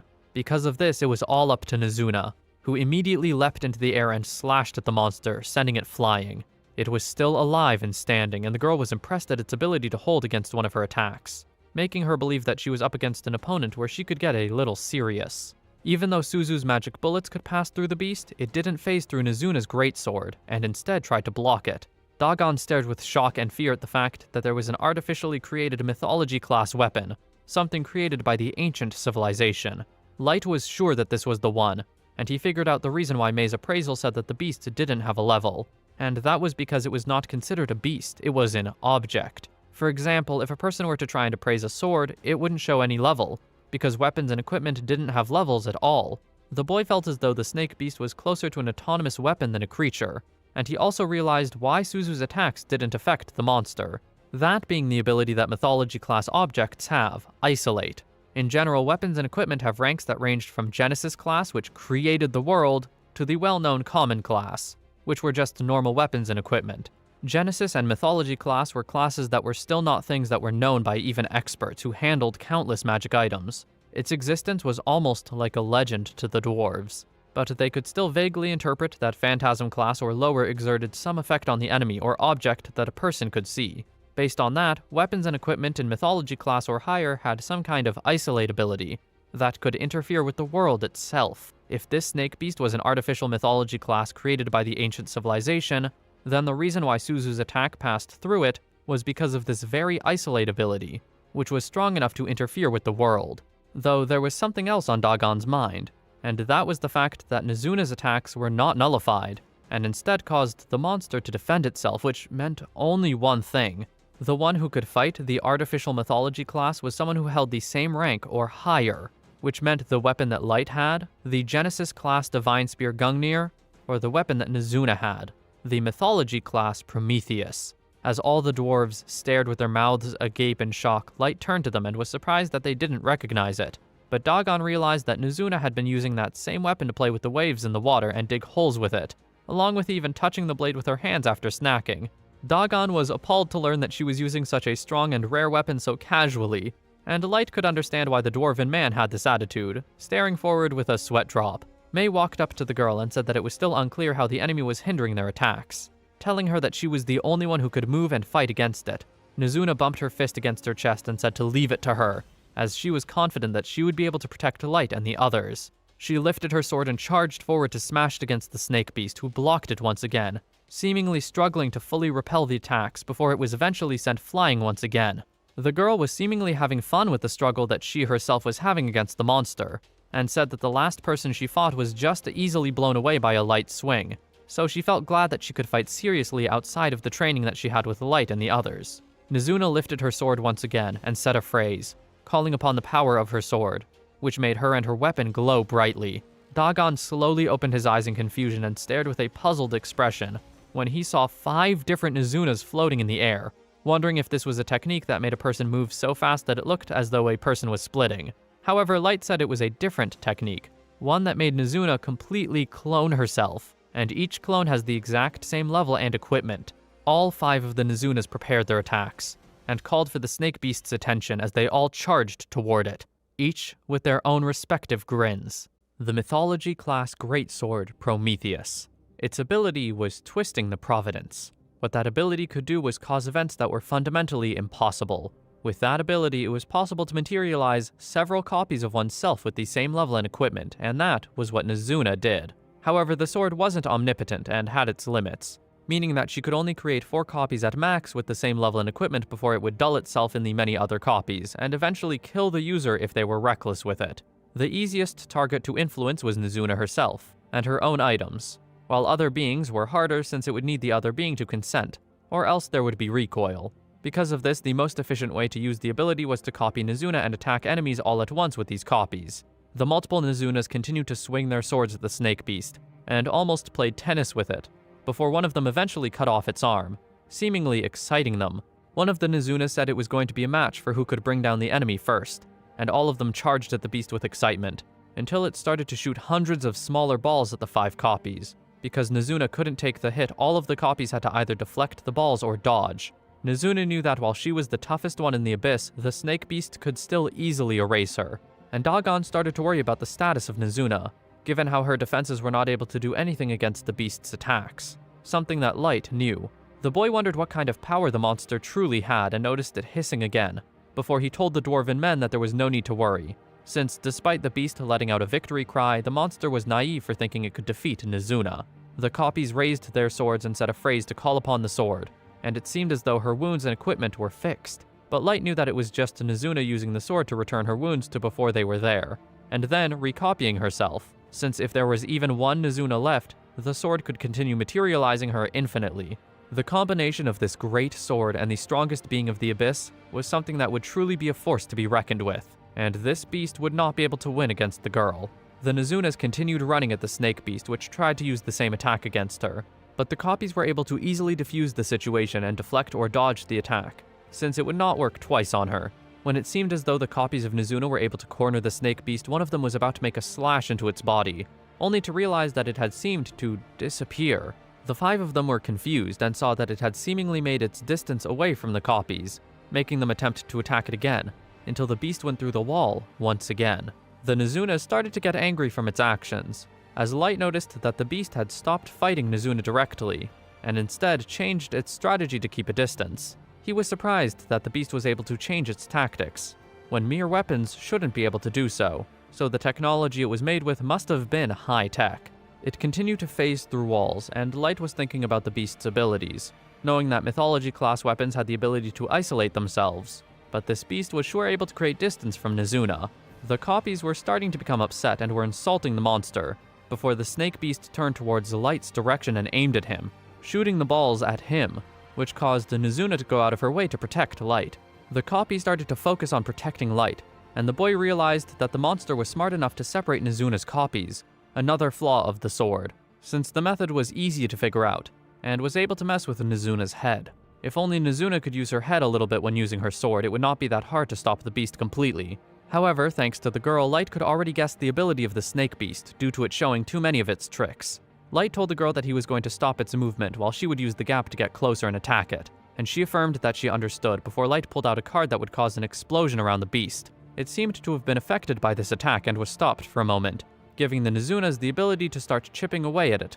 As Dagon asked what happened, the boy explained that the explosion worked because the ability the beast had was dissociation from the world, confusing the dwarves and other listeners, as Light explained that it was able to slip through presence detection to get close to opponents, and be able to move through walls while reusing its ability, with the white balls to attack them and leave craters along the land or ignore the defense of things.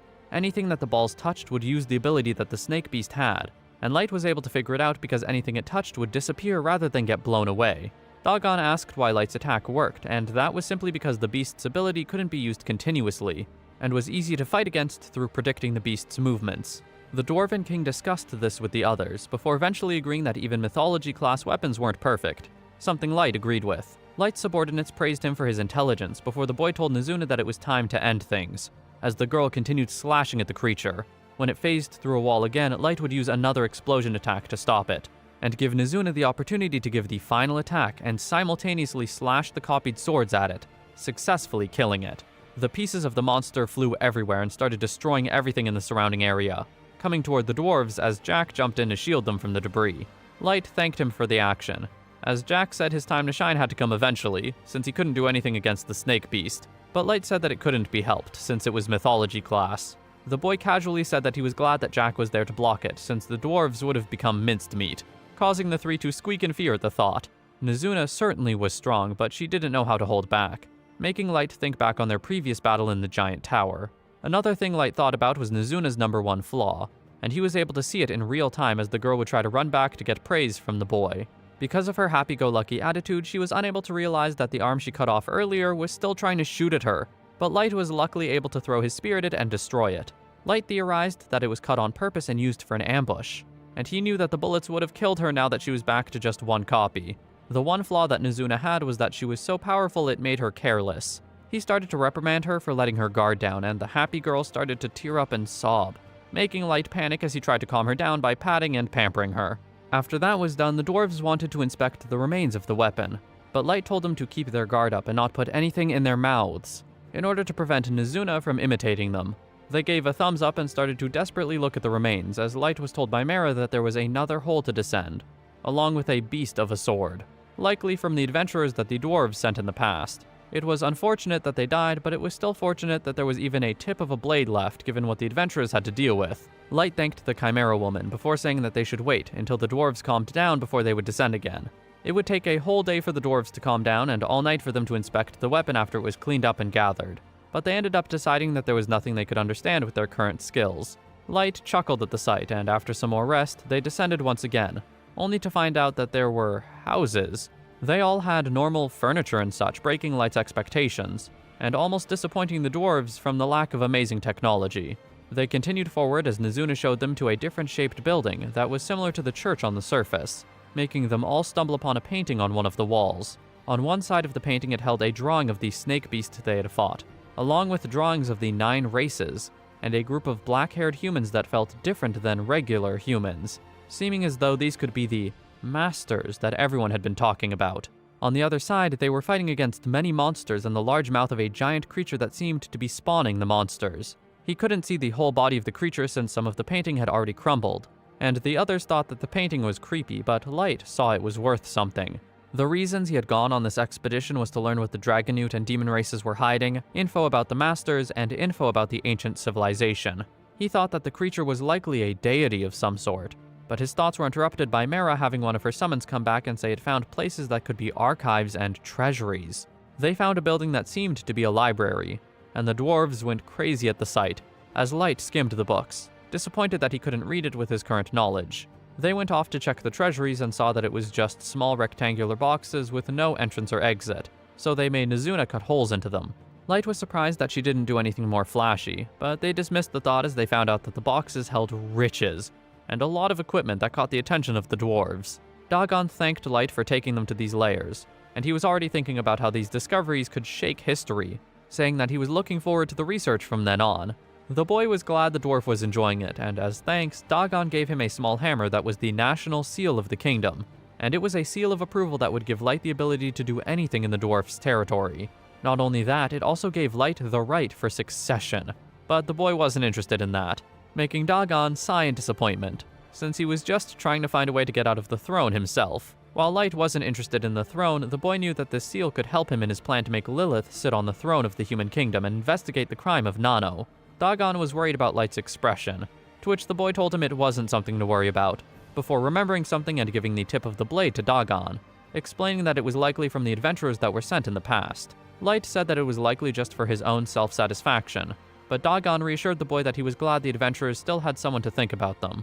If a dwarf like Nano existed, then someone like Dagon was also possible, making Light have mixed feelings about everything he had worked towards. Now that business had been taken care of, Dagon was about to say that he would stay to do research, until the other two argued with him to go back and do his job as king. After they had all thrown tantrums and taken the time despite Nizuna's worry, Dagon had eventually sworn to prioritize his duty as king. Mara's spawns returned, and there were no more holes to descend or anything to explore, and the dwarves seemed to not think the ancient civilization was enough, so they tried to get Nizuna to give them her sword, but Light was there to tell them to stop. They teleported back to the surface while Mara stayed to collect a fission of the sea, and Light talked with Dagon and the other dwarves, before deciding on putting a research facility on the deepest layer of the ruins to keep it away from the dragon newt and demons. Because of that, they would periodically bring the dwarves down to the deepest layer to report any findings to them. After saying their farewell to Dagon and the others, they'd all returned to the abyss, and immediately disbanded after being exhausted from the exploration. Light jumped into bed and felt mentally wasted after interacting with the dwarves, but he was able to get the seal in the end. Suddenly, he was looking forward to getting his revenge on Nano, and he drifted off to sleep, wondering what kind of revenge he should do. Outside the Dwarf Kingdom's outskirts, Nano was still inside of his house, which was deep in a nearby forest. The Dwarven man was still putting all of his effort into making a certain blade, while the corpses of the humans that Kava had brought him all this time were sitting all around the room. Nano continued to clang his hammer against the anvil with a sweat and obsessive grin, as he proceeded to put whatever he was smithing into a bucket of what seemed to be organs. It was starting to react to the materials in the bucket, and he pulled out the blade, staring at it with a bewildered expression before he believed it needed one last thing.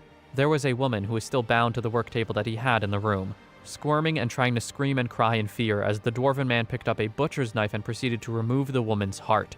It pulsed in his hand, and Nano continued his work on the blade, only for it to be done several hours later. He held the blade in his hands, laughing to himself, as he knew that this was an artifact-class magic weapon, without having to even use his appraisal on it. Nano's laughter turned maniacal, as he felt happy about the fact that he had succeeded in creating an artifact-class magic weapon all by himself, an item that only adventurers of A and S rank could hold. Even after many years of effort, he didn't know if it was possible to produce a relic-class weapon, but he felt satisfied with just this one weapon being an artifact class 1, especially since it was created without using any help of magicians. He turned his head to the corpses laying in the room, and had gotten an idea, proceeding to lift the newly made blade and slice into a pile of bodies around him. Nano started to grin at the fact that it had such a great sharpness, and so he decided to slice more than just the bodies, starting to destroy everything around him in the building. The remains of what he did lay all around him, and he looked closely at the blade, knowing that he had cut through steel and rock with it, yet not a single scratch was on the blade. Yelling out loud to himself, Nano called himself a genius, who was chosen by the goddess as a genius blacksmith, and he was destined to create legendary weapons. He laughed until pausing for a moment, thinking to himself about how his actions weren't enough, since it was meaningless to cut just objects and corpses. If he didn't use it to cut living beings, then he wouldn't know its true value. After putting a cloak over himself, the Dwarven man left his residence and started to silently make his way toward the city, while Kava hid behind a tree and watched the dwarf run off. The human merchant sighed at the fact that Nano seemed to not be able to hold himself back, and went outside, completely getting caught by the curse of the forbidden sword that was even at its final stage. Kava shrugged and decided that he was going to wait and see how things would turn out, hoping that it would bring a profit to him before all his efforts would become a waste. It all felt hard to him when he didn't have enough hands, and believed that he would be happy once he found more people to move. But for naught. Kava was just asking for something impossible. In the city, Nano had already found his first victim, a beast man, who was shivering in fear, yet was confused by the very feeling he felt. The beast man didn't see a reason for him to be scared against a dwarf, and Nano could feel as though the weapon could strike fear into people, likely the ability the sword had. The stranger asked who Nano was, but the Dwarven man only responded by saying that the beast man should be happy and honored by becoming a valuable foundation of his legendary weapon. With a scream and a single stab, the beast man was killed, and the blade started to drink the blood from the corpse in order to grow in its abilities, and Nano named the legendary weapon Sword of Terror. Meanwhile, Light had gotten a report from Iceheat about how Nano was committing crimes already in the Dwarf Kingdom. Iceheat said that it had only started to happen recently, and seemed as though Nano just wanted to test the ability of the sword, making him attack an adventurer who was alone in the middle of the night. The boy asked about the sword, and learned from Aoyuki's familiar appraisal that there was a high chance of it being a forbidden sword, making Light wonder where Nano could have gotten it. A forbidden sword, to put it simply, was just cursed equipment. Just by having it, one already violates the Treaty of Nine Kingdoms and could be executed. The longer one holds it, the more it erodes their mind and shortens their lifespan, before attacking both friends and foe. It was a huge minus from the adventurer's perspective, and Iceheat explained that the source of the sword was to be read on the next document of the report. on which Light learned that it was not found, but instead made. However, that information was still just speculation on their end. Because Light had been focusing his attention on the ruin of an ancient civilization recently, he hadn't taken a look at the information concerning Nano, except that he had been trying to escape the Dwarven Kingdom. Nano used to be a well-known person who worked in a famous smithy, until he recently had quit his job and moved to the outskirts of the city, and the only person who came to the mansion was a human male merchant. The things that the merchant brought were basic daily necessities, materials, alchemy ingredients, and, lastly, human slaves. Iceheat explained that the slaves were brought using wooden barrels, and she herself was confused by the purpose, until they all believed that the humans were used as material for the Forbidden Sword. Light paused and thought about the situation and wondered where Nano could have learned these methods, as Iceheat continued and said that Aoyuki tried to investigate the human merchant but didn't find anything suspicious. But the fact that he was normal was suspicious in itself. The dark-haired boy believed that they should be cautious with the merchant, and told Iceheat to schedule Aoyuki so Light could talk to her about Nano and the merchant, since they needed to stop Nano's craziness, while thinking that the merchant could be used in his revenge on Nano. Once the woman left, Light let out a sigh and thought back on all that had been said, remembering something that Nano had passionately told him when he was still in the Gathering of Races. It was Nano's dream to produce a legendary weapon that could come out in the legends. To fulfill that dream, it seemed that Nano had fallen and touched the Forbidden. However, because of that, Light had finally found the method to make Nano taste despair. At the Dwarven Kingdom's capital, Castletown, night overtook the city, and it was quiet throughout the streets due to the fact that it was midnight. The quiet environment was something that Nano wanted, as he was currently hiding away from the government, skittering through the night, and going from alleyway to alleyway.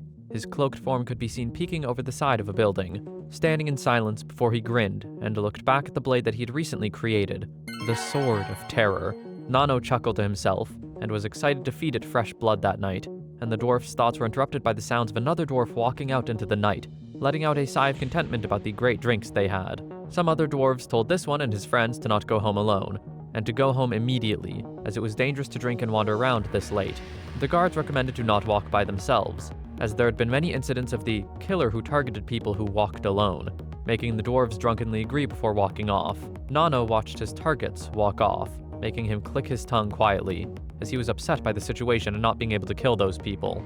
He cursed under his breath and realized he may have gone overboard, chasing out his prey, since even if he did find targets, they were usually either guards or in a group. The cloaked dwarf sighed angrily at the situation since he really wanted to feed his Sword of Terror some fresh blood quickly, needing to do so in order to have it transform and become closer to the weapon in the legends.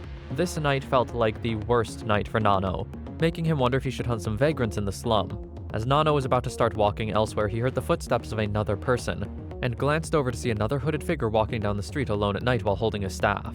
Nano immediately clocked this person as a 12 to 13-year-old human child, but then he started to doubt his own perception, and thought it could possibly be a dwarf.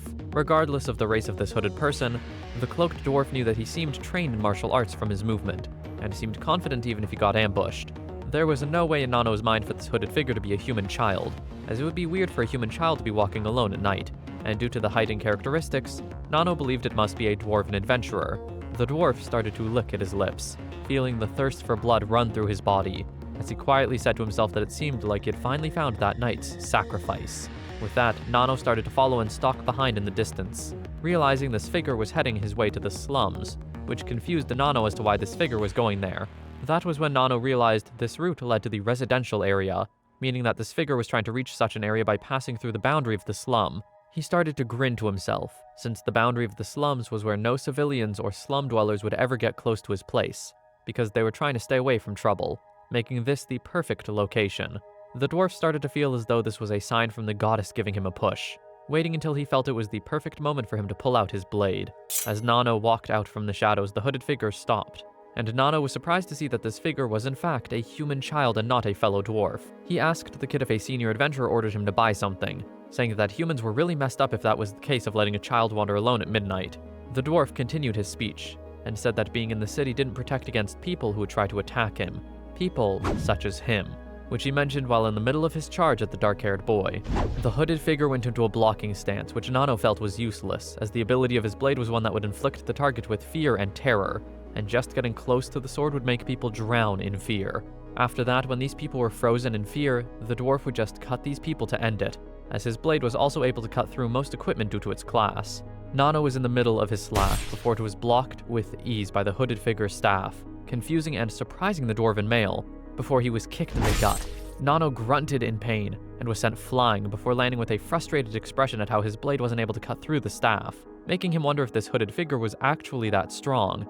That was when the figure finally started to speak, mentioning how not only did Nano's smithing skill not change, but his fighting ability as well. As the hood was pulled down, Nano was struck with shock as he recognized Light's voice and face. Light greeted the male with a smirk and pulled off his mask, saying that he had come back from the abyss to take his revenge.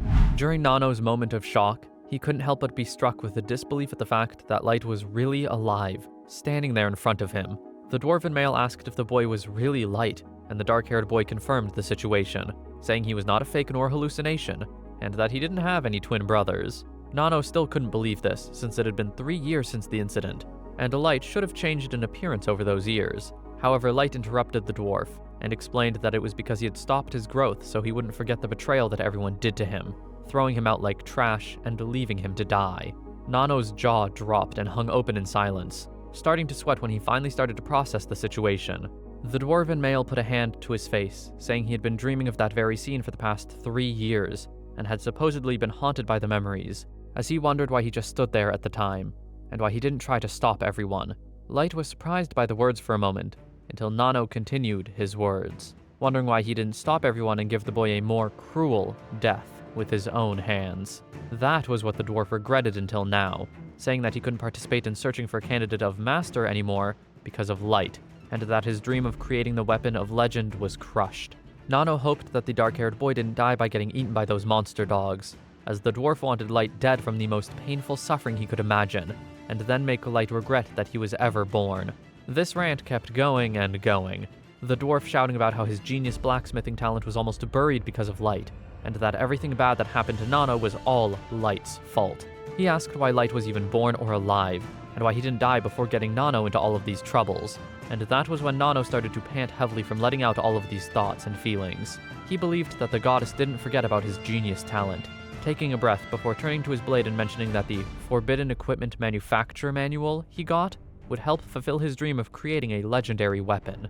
Nano thought of himself as a genius, and wanted Light to take a look at the sword he created, saying that he would forgive all the trouble Light made when he would supposedly become the nourishment for his weapon. Light put the mask back on, asking if Nano forgot it was him who baited the dwarf into that place. The dwarf started to laugh and said that Light should have prepared some small fry to slow him down, charging forward and clashing weapons. Nano said that Light couldn't trick his eyes, as it seemed like the things that were blocking the ability of the blade were the things that Light was wearing, claiming the boy was lucky to get such items to escape. He called the boy naive for thinking he could win against someone who was level 300 with such a weapon, but as Nano continued his insults, he was quickly shut up by the staff being sent through his gut. The dwarf was sent to the ground in pain, as Light said that he already knew these things and prepared countermeasures, making Nano enraged and attempt to attack once again, wanting Light to know his place. Light gave a cold look, and said the only person who needed to know their place was the dwarf himself. With a simple strike of his staff, Light was able to get the sword out of Nano's hands, and he was kicked away as Light explained it was a light tug. Nano thought that Light wanted to steal the sword, but the dark-haired boy asked who would need such a disgusting sword and put his staff over it. The dwarf started to get frantic, and told the boy about how he would be destroying a legendary sword, but Light paused for a moment, telling the dwarf he wasn't understanding the situation, explaining that the sword wasn't legendary, and was instead just trash. These words enraged the dwarf, as Light continued and said that no one would tell a story about the cursed sword, calling it trash once again before Light lifted his staff and said it needed to be destroyed. Nano tried to scream and beg for Light to stop, but the dark-haired boy had already brought down the staff and broke the sword into pieces, making the dwarven male fall to the ground, crying out in agony into the night. Regardless of whether other people around could hear these two and hear the screams coming from the dwarven male who was still in agony about the whole situation, Light stared at the shaking form of Nano and lifted his staff. The staff was brought down once again, and the rest of the sword turned into tiny pieces, meaning the end of this cursed item. The pieces fell to the ground with the others, and Nano pulled his face violently, still groaning to himself as if he had gone insane and didn't know how to speak. Tears ran down his face before he shouted in anger and called out to Light, pouncing off the ground and toward the dark-haired boy who expected this exact situation. Light used his leg and sent a simple kick to the face of Nano, whose teeth were broken in the process, making the dwarven male be sent spinning from the force before ultimately ending up on the ground, knocked out. Even if Nano was knocked out, Light spoke up once again and explained that he was still not done with his revenge, explaining with a cold glare that it would be troubling if the dwarf tried to die at this point. So Light was holding back as much as he could. With that, he was going to take Nano's unconscious form before someone else noticed. But it seemed that wouldn't be possible, since Light was already seemingly caught by someone who walked onto the scene. A large grin was on the face of this person who chuckled, and was happy that his bait worked finely, walking out of the shadows and revealing himself as the merchant that Nano had dealt with. Light was surprised to see the presence of this person, and the merchant man seemed to use appraisal on the dark-haired boy, seeing Light as someone who was a little over level 1000. For someone who wiped out the White Knight of the Elven Queendom, he knew that Light's level was too low to do all of that from what the appraisal was saying. So that meant there were several people of Light's level who wiped out the White Knights by using numbers. Kava asked if Light set up the Knights nicely with the right enemies, or if Light was a different variable that had no connection with the giant tower at all. But the boy stayed silent from the questions, as Kava continued and believed that he should have waited a little more when the others showed up, but he thought it was better than being greedy and letting them get away. Light asked what the merchant was talking about, making Kava hum and thought if Light really didn't know, deciding to move on and to ask the body and soul directly about the details later. Kava laughed and said he didn't mean his words in a weird way, explaining that he meant it in a painful way. The dark-haired boy asked who the merchant was, explaining that he just wanted revenge on Nano, and he would answer honestly after an introduction. Kava said that he had more than enough reason to be hostile toward Light, opening his eyes slightly and giving off a huge, intimidating aura that Light was surprised about. The reason why the boy was surprised and alarmed by the dark aura coming off of Kava was due to the fact this was not a human's killing intent, believing that being level 1000 or 2000 wouldn't be enough for a guy like that. A human that could release such a strong killing intent should not have existed. To which the boy continued standing his ground and staring at the squinting male who continued to grin. The merchant continued speaking and saying that a follower of someone named C was most likely a pawn for them, for it was an unconscious type. But Light couldn't help but furrow his eyebrows in confusion at who this person with only a letter for a name was. Kava hummed and thought, and continued muttering to himself about how there was still a chance that Light was acting, but that a type of person like Light would be troublesome if left alone, and having no useful information at all at that moment, and just talking one-sided information was what made the person named C so troublesome. Light started to think about all the information he was learning from this merchant, realizing that the way that Kava treated him felt like a master. However, it seemed like Kava was not the master that Light was looking for. Kava continued talking, and said they should continue their talk after he supposedly got the boy, glancing over at Nano and trying to remember what his name was. He claimed that he didn't have time for revenge play, and claimed to wait if Light finished the dwarven male off at that moment, causing Light to pause for a moment in disbelief at the words he was hearing. The dark-haired boy repeated the words, and wondered if Kava was trying to steal Light's revenge. Kava started to laugh casually and raised an eyebrow, holding up his arms while trying to reassure the boy that wasn't the case. The merchant explained that compared to Light's supposedly boring revenge, the two of them had important things to do, things that were better than Light trying to carry out his plans. The boy felt surprised to have his revenge plans be called boring, and paused in thought before looking up with a glare, shocked by the audacity of Kava. But this was not the moment to let out all his anger, as he remembered and believed that he could still hold all those feelings in. Light believed that it would be a waste if he got swallowed by anger and defeated Kava without hearing any information, believing that his revenge was more important, but the information about Master and why they were going to kill him was also important. The dark-haired boy decided it was time to speak up, and mentioned how it seemed like Kava didn't want to answer his questions, nor have a talk with Light at all. To which Light said that he didn't want to give any information at all, and could use force if necessary. Kava was surprised at the mention of force, and said there was no need for that, as this was just a one-sided capture, laughing as he told Light to give up and kill the dwarf already, as it would be better if Light finished his goal than leaving any target, and to do that before Kava captured him. However, Light chuckled to himself and said that Kava was right about it being a one-sided capture, proceeding to already name the identity of Kava, as Light mentioned Kava's name and the race and level that he was. This caused Kava to have his eyes shoot open in shock and disbelief, making the zombie male shout frantically, asking Light how he knew his name and even his job and level. That was when Light called out to one of his servants, May, to go ahead with the plan. The maid woman used her threads to wrap around the area and block any parts that could be a place to escape. Kava whipped his body around, and was confused at the situation, while Light just stood there and watched the confusion run through the merchant's body. The threads continued to wrap this part of the capital like a dome, which was away from anyone who could witness the sight, slowly closing at the top, and standing perfectly still as the two males stood opposed to one another. Light spoke up once again with a grin as a scowl appeared on Kava's face, and the dark-haired boy asked if the merchant finally got it, asking if the zombie male knew who between the two of them was the fool at that moment in time. The dome made entirely out of maize thread surrounded the three in that little decrepit and abandoned part of the dwarven town, encasing Kava from ever trying to escape Light. The dark-haired boy stared forward as the maidwoman told Light that the encirclement was completed just as planned, mentioning that they had detained Nano, and only the three of them were inside the cocoon. Light praised May and told her she did a great job, saying it was right to leave everything to her. She bowed slightly with a soft smile, thanking him, while thinking that these words were wasted on her.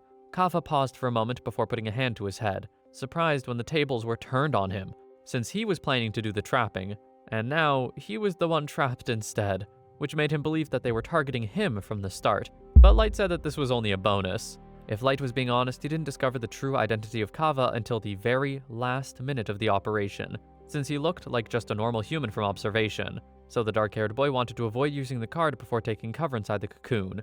Kava was the one who became careless because of Light's status disguise, showing up leisurely and not noticing May, who was hiding, and she used her appraisal skill to tell the boy using telepathy about how Kava was a zombie and a level 5,000. Kava kept talking to himself about how he thought he was so careful and cautious for not having sensed the maid and letting himself be fooled, thinking that more hands on his side would have made the situation better. Light told the male to save the reflection talk for later, as it was more important right now to have his questions answered, asking Kava what this C was and who Kava was as a person.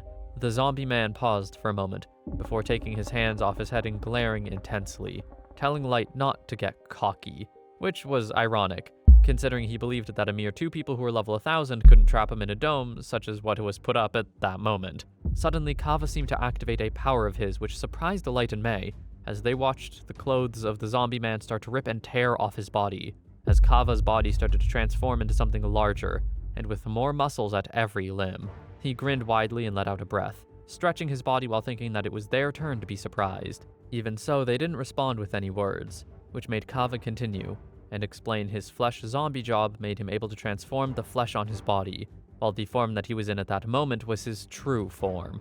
Kava charged forward while saying that the body was not only for show, his fist about to hit Light and May until they dodged out of the way, and let Kava punch into the ground. Part of the ground exploded into pieces, but he wasn't done yet, kicking his leg into the ground to send more debris flying instead toward the direction of Light and May. The two of them were able to easily break the debris into pieces that wouldn't be able to harm them at all, surprising Kava as they landed with ease. He didn't think that the two could dodge his attack for people who were level 1,000, but it was Light's turn to speak, and he said that it was surprising to see a power type putting some into his speed attribute. Kava said that it was obvious that this body of his was a supposed masterpiece created by a master, and the mention of that word caught Light's attention. The zombie male continued, and said that the only problem he had was that it was troublesome to sustain the true form, meaning that he had to eat humans on a regular basis. Light was surprised by that as well, as Kava explained that he would eat humans similar to others who might eat plants and animals to sustain their bodies, explaining that he had a personal taste for eating them alive, especially those who had strong relationships with people. He started to salivate at the thought of the begging and screams of despair that he would hear, saying that those were the best spices for his food. The dark-haired boy had enough, telling Kava to shut up and that he was trash, to which the zombie man said Light wouldn't understand his hobby. Light told him to shut up once more, now making it his priority to detain Kava and pull every bit of information in that male's head out, while making Kava feel the despair and suffering of all the humans he had eaten. Kava started to laugh, snickering before charging forward with another punch. However, Light threw his own punch as well, straight at the large fist that was coming toward him. A large amount of force blew away the wind around the two, before Kava noticed there was no damage happening to the short boy, and instead the damage was inflicted on his own body from the force of Light's punch. His arm was beyond repair, which shocked Kava and struck him with a disbelief. But Light wasn't done, running closer to the zombie man and sending a kick through Kava's chest, sending him flying through a building and hitting the top of the cocoon, making him crash into the ground. As he struggled to get up, he was still confused, since he believed that he was the higher level and had higher stats. But Light walked closer and asked if that body Kava was proud of only ate weak humans, which made Kava only grit his teeth as he stared back at the short boy. The zombie man with the broken arm was finally able to get back up, despite only having one usable arm left due to the other being irreparably damaged due to Light's actions. But he tried to stand tall. Kava grit his teeth again with an enraged expression, glaring at the dark-haired boy in front of him while reminding Light once again to not get cocky, as he was only a mere bug in Kava's eyes. He tried to get a hold of himself and flexed his muscles a bit, making Light internally hum in thought while confirming his expectations about how flesh zombies didn't seem to feel any pain from their crushed limbs. The zombie man kept waving around his broken limb as if it were not broken at all, speaking with a grin while thinking that most of Light's ability was from an ability of a magic item or weapon to raise his physical strength, so he could fight a level 5000 person like him. That was what Kava believed made Light and the others able to defeat the White Knights of the Elven Queendom, explaining that he wanted to catch the boy alive, but that it would be more troublesome if he wasted time and let the boy escape. Kava mentioned an ability that he didn't want to use, since his opponents would always die when he used it, preparing his body and clenching his fists tightly. The zombie male hummed with a large grin, before Light could see more transformations happening to the male in front of him, watching as a bunch of sharp, black spikes sprouted from all throughout Kava's body. He let out a breath of relief, and Light wondered if those were hidden weapons, but a closer glance at them made him realize they were all cursed blades. Kava started to speak again, explaining that cursed magic weapons and items were far stronger compared to other items or weapons of the same level. However, they had the disadvantage that they were very difficult for the living to be able to handle because they were cursed. Even so, the zombie male believed that the body of his, which was created by a master, was made from countless human corpses patched up together, so his body supposedly wouldn't have any disadvantages no matter how many magic weapons he would take. On top of that, the magic weapons inside of his body would mingle and resonate with each other, reinforcing the curse, so Kava believed that his body would become something that even surpasses the Phantasm class cursed weapon, and that even the slightest touch from his body would make a person feel suffering and pain until a person would die. He claimed that he would make sure Light would die in regret, but that was when the dark-haired boy sighed at the exaggerations. Kava said bluffing wouldn't work anyway, and that he believed they were frozen in fear. However, May spoke up, and said that them being afraid by a Phantasm-class cursed weapon was hard for them. Light agreed, but the zombie male said that was impossible, and asked if they were trying to buy time for reinforcements. That was when the dark-haired male started to tell about how it was easy to show how unafraid they were, since he just needed to use a cursed weapon stronger than Kava, wanting to show what true despair was, while pulling out a blade using summoning magic. Kava looked forward with surprise before staring with disbelief, looking at the freakish blade that Light pulled out, while Light said it was a mythology-class weapon called the World Devourer. The zombie male started to shake and sweat, wondering what kind of blade that was, and how the boy was able to hold the cursed weapon and still be laughing. Light said that Kava was being rude, since it wasn't broken at all, and that a curse of that size was nothing to a level 9,999 like him, to which Kava gawked at the number, and kept thinking that it was a bluff since his appraisal said differently. The dark-haired boy grinned and immediately said that he faked it, but Kava wasn't having it, starting to shout about how Light was lying and that the blade and curse were all just a bluff. Light continued to smirk, and asked the zombie male that he had the option to check whether Light was bluffing or not himself, beckoning Kava forward, which only made Kava grit his teeth with an intense look in his eyes. He kept sweating from how the situation was turning around and not being in his favor, but he still wanted to attempt to gain control of it, starting to shout as he charged forward and tried to claw at Light's body while telling him to die. However, he was interrupted by immediately being blocked by the cursed blade, which sent Kava's arm away. That was when Light used the blade once again to slash through Kava's wrist, slicing it clean off. But it also immediately started to affect the zombie male's body, making vein-like streaks appear all throughout Kava's body. He stared with shock and grit his teeth before screaming in pain, blood spilling everywhere. Kava collapsed to the ground and bent down, almost rolling into a fetal position while holding at his bleeding arm. The zombie male growled to himself, seething from the pain as Light stared down with a cold look in his eyes, holding the cursed blade at his side.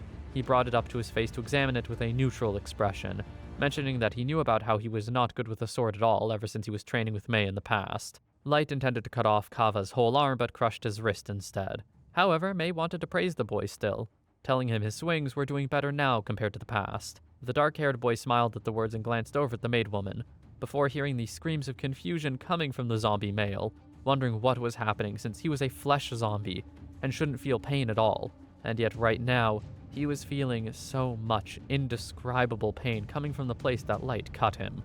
The boy started to explain how the World Devourer would surpass the pain of any flesh and sever any connection it would have with its existence or soul, meaning that any wound one would get from this severing couldn't be restored with ordinary rejuvenation magic. This cursed blade, the World Devourer, was a weapon that was as strong as a mythology-class weapon. However, if anyone below level 9000 used it, they would be mentally corrupted by the curse. That was why the only one who could use the blade was Light, and the 4 other members of his side. But everyone already had their own weapons after all, so Light thought that he could maybe use this for something in the future, and now was the time. He spoke once again, and said that he should sever Kava's other limbs to detain the zombie more easily, shocking the male with the words, while admitting that he had never expected that Light could use such a scary cursed sword. So it really did confirm that Light was really at least level 9000. That was when Kava decided to ask if both Light and May were masters, wondering how much time they spent to reach such levels. But Light mentioned how he was not what Kava thought he was. The zombie male growled, and told Light to not play the fool anymore, as the only way for a level 9000 to exist was to be connected to this C, who Kava mentioned before, talking about how he could have done the situation better if he had more information about everything. Light almost felt sorry for making Kava feel bad, but he said that they would be changing locations, and would ask Kava for information later. There were some words that Light remembered Kava saying, deciding to say them himself about how this was just a one-sided capture. However, Kava said it was time to leave. Light wondered if the zombie male really thought he could leave, to which Kava grinned, and said that he always kept his trump card until the very end. He showed that he had a little gem in his mouth, biting into it, using it to try and teleport somewhere else as Light enveloped his body. The only problem was, nothing happened, and the light died down, as Kava was struck with confusion, wondering if the cocoon blocked the stone's effect. Light spoke with a casual tone as if it were obvious, explaining that teleportation along with mental transmission wouldn't work either, so Kava had no chance of escaping from the beginning. The zombie male tried to beg, explaining that killing him would make his master make their move, and that he was extremely powerful. Light paused for a moment, before speaking again and saying that he didn't care, as anything that would get in his way, even the whole world, would simply be crushed. Walking closer to Kava, the male tried to tell Light to get away from him, but he was interrupted by the dark-haired male starting to slash away at more of Kava's limbs, while he screamed in pain trying to call for help. The dark-haired male said that no one would help Kava, just wanting the zombie male to suffer, as it was the only thing that he could do for him. Screams filled the area, and now Kava wouldn't be able to escape, telling May to carefully restrain him. The maid woman agreed and released the cocoon, letting the night sky appear once again. Nizuna and Eddie came into the area and asked if the battle was over, to which Light praised them for making an interference barrier. The night woman talked about all the things she did, but was happy to do her master's orders, getting patted on the head by the boy. He thanked the two and wanted to leave the information gathering to Eddie, telling her to extract every bit from the zombie male, to which she agreed without hesitation. The dark-haired boy praised Eddie, which made her bow with a smile, and everyone went off to do their assigned tasks. The reason Light could block Kava's teleportation and mind transmission was thanks to the interference barrier that was put up by Eddie and Nizuna. It was the same interference barrier used in the giant tower that could block the enemy's teleportation and mind transmission, but the drawback was, someone had to bring a 4 to 5 meter tall pillar. May walked up to Light and told the boy that the preparation for teleportation was ready, but that was when Eddie walked up and asked if they could take Kava to the lowest floor of the tower instead of the abyss, as there was something she wanted to confirm. They looked to Light for permission, and Light said it was fine, to which Eddie thanked him. The dark-haired boy told everyone to clean up the mess, as he would return to the abyss and get his revenge on Nano, and Nizuna and Eddie both had no problem being assigned to this task. The witch woman grinning and telling Light to take his time with his revenge on the dwarven male. With that, Light glanced down at Nano with a cold gaze, and said the most amazing revenge stage was waiting for him. Back at the lowest layer of the abyss, the training ground where Light would fight with May, Nano would find himself in that area. When he awoke, the dwarven male groaned and started to slowly rise from the ground, looking around at the unfamiliar place, wondering where he was and why he was there. That was when Nano realized that Light was in that area as well, surprising him when he saw the dark-haired boy.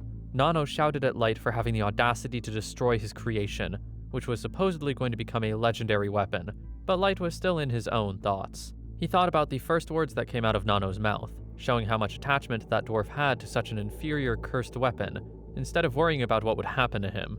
When Light started to speak, he mentioned how a cursed weapon like that could have never become a legendary weapon, as those were ones that were passed down in legends. Nano told Light to shut up, as he believed Light to be incompetent due to being a human, and that humans would never understand, as it was not something that could be compared to the boy's life. The dark-haired boy thought about how he would be troubled if the dwarf died, so he healed Nano when he was unconscious, and even used another high-level spell to restore the sanity of the male. But it turns out that the reason Nano had created the Forbidden Sword wasn't that he had lost his mind, rather it was all of his own intention. Light spoke again and said that there were only 3 paths he could choose as of now, confusing Nano, until Light continued and said that the first one was to confess his crime and surrender to the Dwarven Kingdom. The second path was to surrender his head to Light and get a painless death as mercy. And finally, the third path, which was to choose to fight. If Nano could kill Light, he said there could be a chance for the dwarf to escape from the lowest layer of the abyss. But this confused Nano, as he didn't believe Light's words due to the distance being extremely far.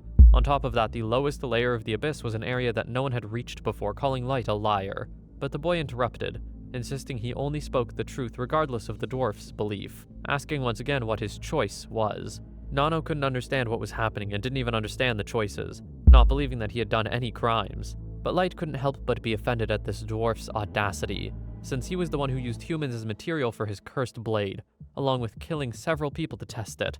Nano admitted that his mistake was doing street testing, but he wondered why using humans counted as a sin, saying that humans were the same as steel garbage and regular blades, along with saying that the pact only forbade cursed forbidden weapons and not legendary weapons. Light realized that it was useless to talk to this man, and asked once again for the dwarf to choose, to which the male let out a huff and said that he would choose the third option, and that his bare hands were enough.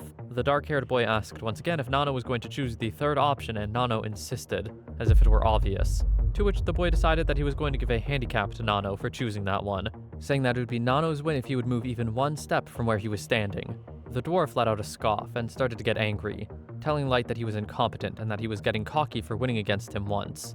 Nano charged forward and wanted Light to pay for destroying his sword with his life, attempting to punch the boy, but Light only simply leaned out of the way and struck his elbow against Nano's back, sending him to the ground. He was confused as Light reminded Nano that his level was too low, but Nano continued, getting slapped out of the way multiple times, which made Nano even angrier. The dwarf charged once again, which made Light sigh at the action, but that was when Nano grinned and threw his cloak over the front of his body to try and obscure Light's vision. The dark-haired boy thought this futile, and tossed it away only to see Nano with a dagger, with which he attempted to stab through Light's heart, while Nano would call the boy incompetent for not checking his body, until he heard Light's laughing about how the dagger was tickling him. This confused him, as the dark-haired boy mentioned that he expected the tactics Nano would pull, and thought this one was boring.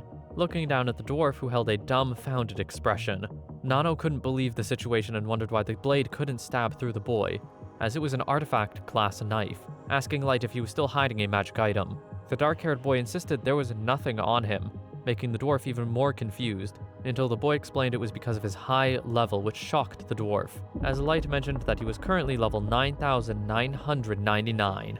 Nano refused to believe it and called it nonsense, not wanting to think that would be possible, but Light grabbed Nano's arm with a tight and rough grip, asking why Nano's artifact-class knife couldn't stab through him if he thought he was lying. The boy asked why a level 300 person like Nano couldn't do anything to him, to which the dwarf squeaked when Light grabbed hard enough to cause the dagger to fall out of Nano's hand. Raising his other arm, Light held a cold gaze and explained that, to be able to kill all of Light's previous party members, he would just have to gather his power in the deepest layer of the abyss, proceeding to slash through Nano's arm with just his hand, when it was supposedly going to be the hand to create a legendary weapon. Nano started to call Light names, and wondered how Light had the audacity to cut off his hand.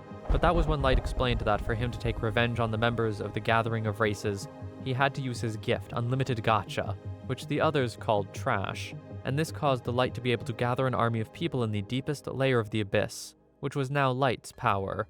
Everyone started to suddenly appear as if out of thin air, and Nano was struck with confusion, watching as some of Light's maids looked down with disgust at the dwarf. They scoffed and said he looked useless, believing that anyone could see how untalented he was just from his body.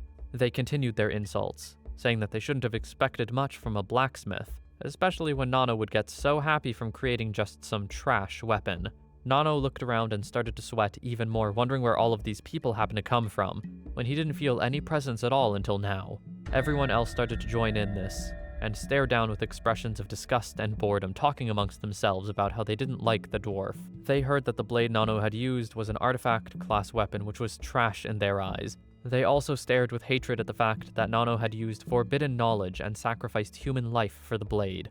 They called him lower than a shovel, and that he was a useless genius. To which the dwarven male looked up at the people surrounding him and felt the hostility they were giving off, almost as if they were monsters. Light spoke up once again, and mentioned that the ones who thought that Nano was talentless weren't just the people in the room at the moment, mentioning that even the king of the dwarves and his class artisans also have said these words. The fact that the curse of the forbidden sword could be suppressed was only a delusion to Nano, saying that other dwarves felt ashamed that they had brethren who didn't understand such basic things. For someone who murdered several dwarves and humans, Light told Nano that it was decided that he would be getting more than a death penalty according to the document that was signed with the king's seal. When Nano saw that document, he grunted with frustration, and heard Light explain that everything was decided the moment that Nano had created the forbidden sword. Once again, Nano called Light a monster, and the boy wanted to ask about who gave Nano the method of producing such a sword, wondering if Nano knew anything about Kava. The dwarf became frantic and even more confused, calling Kava a greedy merchant that he knew nothing about. Light believed this and already expected such an answer, but he was going to ask Eri to read his memories as well just in case, since it was better to do so instead of directly asking. The witch woman was already ready to do such an action, and was going to extract it using the most painful way possible. But Nano grit his teeth and didn't care about his own death, saying that the gathering of races wasn't going to allow someone like Light to run free. He started to grin and shout about how Light was going to wait until the end came while shivering like a coward, while Nano would look forward to meeting Light in the underworld. The dark-haired boy started to chuckle to himself in response to Nano's words, saying that it seemed as though Nano was only smithing and not knowing anything at all. That was when Light explained that Nano was the fourth one, and that he had already dealt with Garu, Sasha, and Shion, shocking the dwarf, as Light explained that they weren't dead, as he wasn't going to allow anyone who betrayed him to die easily. Just like those three, he was going to make Nano wish for death while suffering in agony, proceeding to smile once again and saying that they would make Nano's dreams come true by making the dwarven man create weapons using his own body. Light said that there was no need to worry about wounds, as Nano would never die. Light would continue to use healing cards on him, along with keeping Nano's mind sane in order to feel despair at the highest success, telling the others to take him away now. The dwarf male looked around frantically and asked if Light didn't have any mercy, to which the boy was quick to say wasn't the case after everything Nano had done to those humans, telling Nano to just accept this and keep suffering until the end. Nano started to thrash around and screech, seemingly wanting another chance to create a legendary weapon. But that was when Light told the dwarven male that he would in fact be creating that legendary weapon until the end, since he would be the one that would become his last creation. Light picked up Nano's severed hand and told him to not forget about it, since he would need it to create the sword. But Nano could only respond with more screaming and begging, saying that he didn't want to become a sword, until he was pulled away through the doors. Later after that, everyone was inside the abyss and Light was in his office, being approached by Eri, who's discussing about the dwarf. The woman said that the first thing that she did was try to find out if Nano had any information about Kava, anything about the Master, or any new information about the other races after searching his memories. However, the witch woman said that there was no new information she could find at all. On the other hand, Eri mentioned that she had found several new pieces of information from the zombie male they captured, Kava. Light hummed and thought and was able to confirm that Kava wasn't a Master. Rather, he was a reused failed product from a project of recreating an ancient magic item in Artificial Master. The creator of Kava was named Hisomi, but his appearance was kept a secret, and Kava was born alone, never having met anyone directly.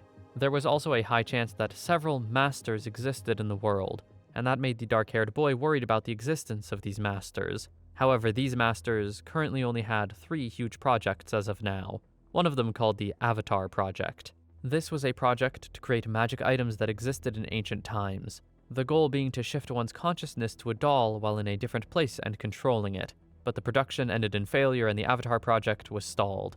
Kava, the one who was created from that technology, was a reused scout agent. The other 2 plans were unfortunately unknown given what was found in Kava's memories, so Light wondered what kind of plans these Masters were conducting right now. Eri spoke up and said that knowing that these people created something like Kava, she was sure it was going to be a worse kind of plan, since it was likely that these people mutilated 1,000 people and used them as material just for the experiment, conducting the Avatar Project. On top of that, these Masters were very cautious, and there was never a trace at all in the location of the experiment where Kava was created. Regular communication reports were also made via a highly secretive magic item embedded in the forehead, so without ever seeing what they looked like, it was going to be impossible to track down these masters. She huffed at how cautious these people were, and the woman had taken Kava to the basement of the giant tower instead of the abyss when she realized something about the zombie male, to which Eddie affirmed was the case, since even if the giant tower was known to the enemy, the masters wouldn't hurt or damage them. Light glanced back at the paper again, and wished it was possible that they could have identified these masters, making him wonder if he was hoping for too much. Eddie mentioned that she also checked if there was any information about this aforementioned C in Kava's memories, but since Kava's body was made up of several humans, his memories were really messed up, and it was difficult to find any accurate information. The witch woman apologized for her lack of ability, sad she couldn't meet Light's expectations, but the boy told her that there was no need to apologize, as their priority was to sort out the mystery of the information they had obtained. Light knew that he didn't want to comfort her, as they had really gotten so much new information, so she was effectively doing her job. He wanted to know what C was and why a master was looking for the existence of this C. There was a master named Hisomi, but Light wanted to know what kind of strength and abilities this person had, and how many of these masters actually existed. The boy also wanted to know about the other two plans the masters had, and what the goals were, along with what actually made up a master. So the mystery was only getting deeper. For now, there seemed to be no information that they could gain from Kava anymore, so he told Eri to just give the zombie male more despair. Kava was actually already currently feeling pain from Eri's artificially made pain nerves, so he was personally experiencing all the agony that he had done to humans, until his body would continue to deteriorate and collapse. Light praised the witch woman, who felt honored, feeling grateful for the words, as Light told her that she could continue her actions until Kava died. Along with that, Light remembered that Kava acted as a merchant, so there was likely an organization that illegally captured humans and sold them as slaves. So he wanted her to destroy the group and any past buyers as well, to which Eddie agreed with a smirk. They had gotten so much information from Kava, and from the expedition to the ancient civilization, and they had created a strong relationship with the Dwarven Kingdom. Light and the others had also obtained precious documents, but these documents were difficult to understand, and it was going to take time for the research to progress. The Dragon Newt race and the Devil race were being very secretive, but the only information that concerned him was why they banned the advancement of technology, and were so afraid of people other than masters. Light thought that the exploration of the ruins would lead to hints without him having to invade, but there seemed to be no new info. There was also a religious painting in the ruins that talked about a being that could destroy civilizations that flourished in the past, so Light wondered if the figure was drawn as a god or as something sinister. He wondered if C was the being with the fangs. At least that was what he would assume for now, since C seemed to be against the masters, which were assumed to be the human figures. However, Light felt as though something didn't add up, but his thoughts were interrupted by Nizuna coming in and saying that Yume wanted to meet with Light for some time. The night girl apologized for bringing it up, but the boy hummed in thought, and realized how lonely that he must have made Yume, thanking Nizuna for the notice, which made her happily run off to tell Yume the news. Eri felt exhausted by the behavior, but Light calmed her down, explaining that Nizuna acted out of worry, but she still couldn't help but feel angry that Nizuna didn't have proper manners in front of Light. The boy chuckled and decided it was time for a tea party, to which the witch woman agreed to, but she was already thinking of ways to teach Nizuna a lesson, making Light sweat drop at her plans.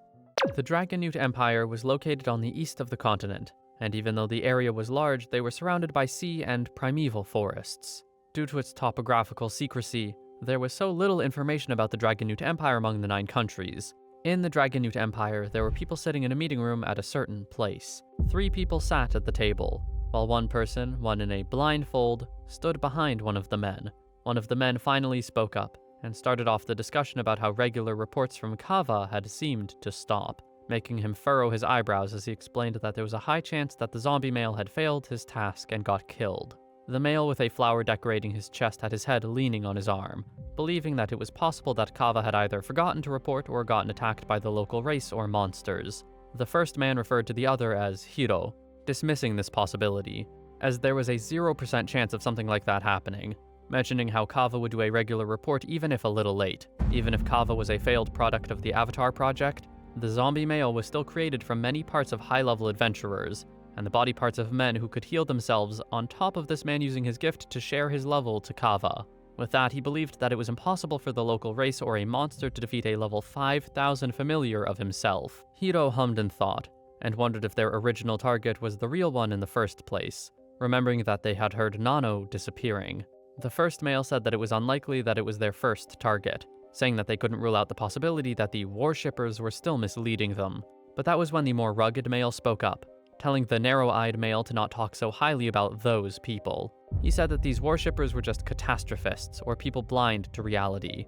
But Hiro told the male, who was referred to as Kaisar, to calm down, as he couldn't attack their allies. For now, Hisomi was disappointed that his doll was destroyed, and wanted to check the location directly to see what happened, hoping that he could get someone else to help if possible. Hiro mentioned that he would have wanted to, but he had work to do, and Kaisar said that he would help if Hisomi would do his job instead. However, that was not possible, as Kaisar leaving his role would make their other goal stop completely. Even if they had a second plan, their real goal was PA, so he didn't want Kaisar to joke around when he knew that the goal couldn't be replaced. Silence filled the room, until the male turned to the person in a blindfold named Hey, asking if he would help. But the person immediately refused and said that he had a duty to protect Kaisar. Kaisar huffed and said that there was no idiot who would dare to touch him, to which Hey agreed, and explained that he wouldn't let Kaisar get hurt again, making the rugged male click his tongue in response. That was when Kaisar asked about the people who were not there, and the narrow-eyed male explained that 2 of them couldn't get away from PA, as if they did it would be completely stopped, which meant that he could only do his quest all by himself, causing him to sigh. Kaisar growled to himself and frowned, wishing that the dragon newt would be more useful, as that would help them find information and plan more easily. Hiro spoke up, and didn't believe they could do much about it, since the dragon newts were basically shut-ins and didn't want to leave their own empire anyway, and Hisomi agreed, since dragon newts would stand out and it was easier to pay outsiders. For now, they were going to investigate the Dwarven Kingdom, and find out whether Nano had really disappeared or not, as that would only add on to the number of people who disappeared as well, and were all connected to the fake Master case. This couldn't be called a coincidence anymore, along with the fact that the giant tower had appeared, making Hiro believe that the people involved in the fake Master case were most likely C or a slave of C who took orders from them. The blonde smirked from the information they had so far, and told the other 2 men that he had a proposal, asking everyone if they should make the Beastkin Alliance destroy the giant tower. The 3 men in the room who sat at the table across from one another stared at Hiro, who proposed that they make the Beastkin Alliance go and destroy the newly found giant tower. Kaisar and the narrow-eyed male glanced over at Hiro and paused for a moment, before one of them spoke up, asking what the blonde's reasoning was for that. Hiro grinned and gestured with his hands, already ready to explain his reasonings in order. There were many things that happened in the span of months up until that point. There was a structure called the Giant Tower that suddenly appeared in the vicinity of the Elven Queendom, and then the Elven Queendom deployed their strongest knights, the White Knights, against the Giant Tower, and were completely annihilated.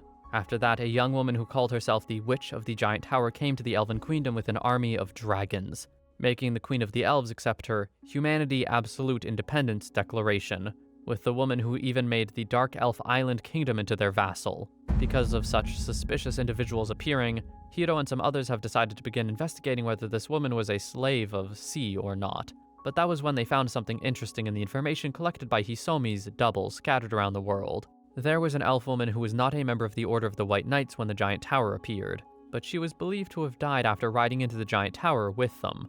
The name of this elf being Sasha. She was adopted by a certain countess of the Elven Queendom as a reward for killing the fake Master in the Abyss, along with getting engaged with Michael, the vice leader of the Order of the White Knights. On top of that, just like Sasha for his credit of killing the fake Master, Beastkin Garu had become the next top candidate of Wolf Beastkin leader, but he had gone missing when investigating the Abyss and was likely already dead now. Same as the other person who got rewarded, the Dark Elf Shion had gotten a research institute as a reward, and that had turned into a dungeon which trapped her at the lowest layer. The dungeon was later cleared and destroyed by adventurers, but Shion's corpse was never found and she disappeared. The people who were all rewarded for killing the fake Master all ended up missing or dead in a short time, so this was too good to be a coincidence. Focusing on the relationship between the Giant Tower and the fake Master case made Hiro come up with a conclusion, that the fake Master who supposedly got killed was not dead in the first place. Hiro and some others had deemed that this boy, Light, was actually a slave of C, and was likely the one who had built the Giant Tower, and was now working with the Witch of the Giant Tower to exact his revenge on those involved in the fake Master case. Kaisar spoke up, and said that the report said that the Witch of the Giant Tower was really a woman, and Light was a little human boy, not believing that magic or magic items to make an illusion could hide his body language and way of speaking. Not counting the army of dragons that the witch had, Kaisar heard that she could even cast high-level magic, so he believed that they had already scrapped this theory of the boy. Hiro knew what Kaisar was getting at, and agreed that it was hard to think about the witch being Light, but there was still a possibility it was another unknown individual. The blonde male also thought about the idea of one of them getting into the giant tower, but they could lose every clue they already had if they did it carelessly. Another possibility was that this was a plan of the other masters on the Beastkin side, which was why they thought the target was Nano, so they made their move to walk him into their trap. It worked, but Hisomi felt disappointed once again, since the being that took so much work to create was captured, and had a high chance of already being dead. It seemed that Kava couldn't teleport and communicate telepathically, and it was weird to see his level 5000 double being lost without gaining any information. If Nano had truly disappeared like the other three, they couldn't lure him anymore. But there was something about the giant tower and the witch, and how it was likely the witch was a slave of C, but it was going to be a struggle, which was why they should incite the Beastkin Alliance to go against the tower and witch. Kaisar said that fact was obvious, and mentioned that many would die, making Hiro grin as it was a necessary expense, asking if sacrifice wasn't always human or beast. Everyone stayed silent before Hisomi put a hand to his face, knowing that their information network would be damaged, but it was the right time to use it, which Hiro agreed. Kaisar turned to Hei and told him he would lend a hand to him, saying that he would kick his butt to make the male move, which made Hei frown for a moment, before Hiro made the situation more lighthearted. With all that in mind, Hiro was going to forward the plan to the other two regardless of how they would react, since it was already a majority vote, deciding to follow through with the plan and begin the war of Beastkin Alliance versus the giant tower. In the outskirts of a town, there was a girl in a forest chanting to herself and practicing her magic skills, summoning icicles that flew toward and stabbed through a tree. When the red-haired girl walked up to inspect them more closely, she realized that pouring in mana and building up momentum made the shards a bit stronger than a normal ice sword, but it was still inefficient. After the incident of the Dagos dungeon in the Dwarven Kingdom, where the girl lost two of her friends Gimura and Wadey, she stopped being an adventurer. However, she wasn't going to stop training as a magician, as that was what she had promised Light. At least that was what she had promised his disguised version, talking out loud that she was going to build up more mana on her next attack, and wondering what Light was up to at that moment. Light was back on the surface with Nimumu and Gold, planning to go toward a forest where there were monsters needed for a quest, to which the woman suggested stopping by the villages to collect information. But Gold spoke up and told the girl that while he understood her troubles, she should stop trying to punch all of the men trying to flirt with her, as it would only ruin the face they were trying to put up. She got upset and tried to reason that she would only punch the men who would force themselves on her, but Light tried to give her a reason to why the men were after her, saying that it was obvious since she was pretty. This compliment made Nimumu change her behavior and immediately smile with glee, to which Gold told her was lip service. This only made her angry again and threatened that she would beat him up, when Gold claimed to say that he was looking for the opposite, causing Nimumu to try and slash at the armored male. Light told the two to stop their behavior as they needed to reach a village before the day was over, making Nimumu run after him while Gold sighed about how his worries wouldn't reach the girl. The Beastkin Alliance was located between the Dragon-Newt Empire and Elven Queendom, and was managed by the 5 tribes. The representatives of these tribes would gather in the capital and have a meeting to decide the country's policy, and sometime in the past everyone had gathered to discuss about the giant tower that was raised in the vicinity of the Elven Queendom. Someone from the Tiger tribe, Rabad, wondered if he needed to send some of his people to make the elves owe them, but Gam of the Wolf tribe wondered if that would even work, as there were rumors of elves recruiting adventurers. Igor of the Winged tribe said they could make it in time if they prepared a ship, but it could be unprofitable as they needed a guaranteed route. Ozo of the Bear tribe was against this, and wanted to live peacefully, not wanting to deliberately put their heads into the dragon's mouth. Benny of the Cow tribe spoke up, and understood Igor's feelings, but she wanted everyone to think about who was responsible for the sea route, since it was different from the land routes. Rabad realized it was hard to make everyone agree, so he asked if those who wanted to go could be dispatched, to which no one minded. Gam agreed as well, but the feline male tried to have confidence in his tribe, throwing an insult to the wolf tribe due to Garu dying. Igor and Benny sighed from this being brought up again, and Gam grit his teeth since Gam had to take responsibility for the fact that no artifact was brought back. But Rabad continued the discussion despite the anger from the representative of the wolf tribe. When Gam returned, he let out his anger on a human slave which seemed to kill the human, making the male tell the other slaves to dispose of it. The nephew of Gam said that was a waste, but the response was that human slaves were cheap nowadays, while the real problem was that he was mocked by Rabad after Garu's failure. Gims asked if it was okay to not dispatch their members since it would cost them, but Gam told the other that he knew too little about the world, starting to tell the story about when he was young. During Gam's stay at the Elven Queendom, there was an outbreak of goblins with a goblin king, so the guild commissioned Gam to fight at the front lines. However, they were still outnumbered and the goblins thought they had won. Gims stayed silent in surprise, until Gam continued and said that reinforcements came, but only consisted of 3 members, the Order of the White Knights. Just with the 3 of them, the goblins were wiped out, and the fight was already over, with the captain looking down at the decapitated head like it was a weed. The Wolf Tribe representative said that the men of Rabad didn't know the strength of these people, and hadn't seen these people in actual battles, so he believed that all they needed was the White Knights to destroy the tower, which meant there was no need to fight, telling his nephew to explore the world and learn through experience. Back at another meeting, Gam and everyone else had learned that the White Knights were wiped out, to which Igor explained that he was surprised too, and gave out the info about how the people of the tower wanted absolute independence of humans. Rabad said that the giant tower could attack the Alliance like they did with the elves if they got careless, so he wondered what to do. Benny spoke up and tried to reassure him that the elves wouldn't give up that easily, and that they wouldn't be attacked that easily either. But Ozo mentioned the dragons that the witch had, which now made Benny worried. However, Igor asked if anyone knew what they could possibly do. Rabad spoke up again and said the priority was gathering information, while their worst scenario was contacting other races. But they were sticking with getting information for now to prevent the latter. When Rabad went back to his own mansion, he wondered how the elves lost, and wondered what the declaration was, saying that humans should stay slaves. The other feline male tried to suggest bowing down to the tower, but this only made Rabad angry, as he mentioned that would mean making beastkins inferior to humans. He told everyone in the room that they wouldn't be able to use humans as amusement anymore, and that they could likely be the ones in place of that, not wanting humans to stand higher than them.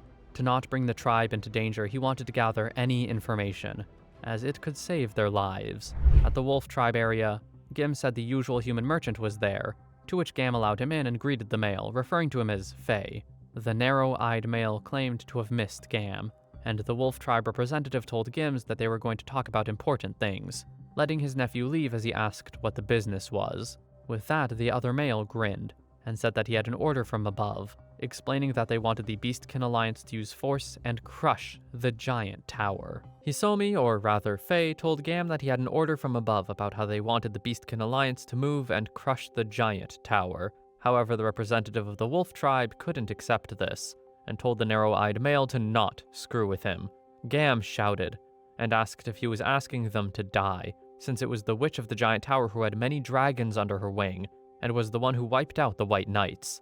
There were also rumors that the people of the Giant Tower had already conquered the Dark Elf Island Kingdom, which made Gam reluctant to such an idea, mentioning that the cooperation that the Wolf Tribe had with the Dragon Newt Empire didn't have any obligation to risk his life. The grinning male told Gam to calm down, reassuring him that the Empire wasn't meaning for the Wolf Tribe to die in vain, because they had a chance to win this time. Gam paused for a moment, sitting back down, and wondered if something like that was even possible. But Faye reminded Gam about the dragons being the witch's most powerful force, which was why he was going to bring a magic item to make the dragons go berserk through the root of the Dragon Newt Empire. Faye asked Gam if he knew about the tainted holy golem, to which the Wolf Tribe representative said that he heard about it from the myths and religion that humans worshipped, asking to confirm that it was a weapon created by the Demon Lord. The goddess religion was a religion that worshipped a goddess who was said to have created the world, but it was not very respected. First of all, for the oppressed humans in the world, their faith in religion was stronger than any other race. For the other powerful 8 races, the goddess religion was considered less important, due to the strong belief that the law of our species was absolute. However, as a religion that worshipped the goddess who created the world, it was highly likely to be used for political purposes if the head temple was established in a certain country of race. Hence, the head temple of the supposed goddess cult was built in the Principality of Nain. In order to pass on their faith, the goddess religion spread various legends that are said to have existed in the past as stories. While many of those stories existed, the most famous was one about the hero and demon lord, and was one of the oldest and most famous. The tainted holy golem was one of the weapons created by the demon lord. It was mentioned in the story and was said to be made out of holy metal, being unaffected by physical and magical attacks, which left the hero no choice but to seal it. Gam wondered why Faye was talking about it, to which the narrow-eyed male chuckled before asking what the Wolf Tribe representative would think if he told them that the Dragon Newt Empire had found this golem. The canine male didn't believe this, which was expected, but he was insisted that was what had happened, and that they would provide the golem to the Wolf Tribe as it would be a natural enemy for magicians. If Faye were telling the truth, Gam believed this could be possible, but he was sure that there was more than just dragons and magicians. The narrow-eyed male said that the Dragon Newt Empire took that into consideration, but he gave his opinion and said it was easy to disable this trump card if he used her declaration against her. This confused Gam, until Faye explained to him a method that he could use against the witch, making the Wolf Tribe representative surprised that a human like Faye could think of such a trick. The narrow-eyed male had to think about it himself, since the declaration would drop his income as a merchant, causing Gam to state how Beastkin could never understand how a human was able to sell his fellow brethren.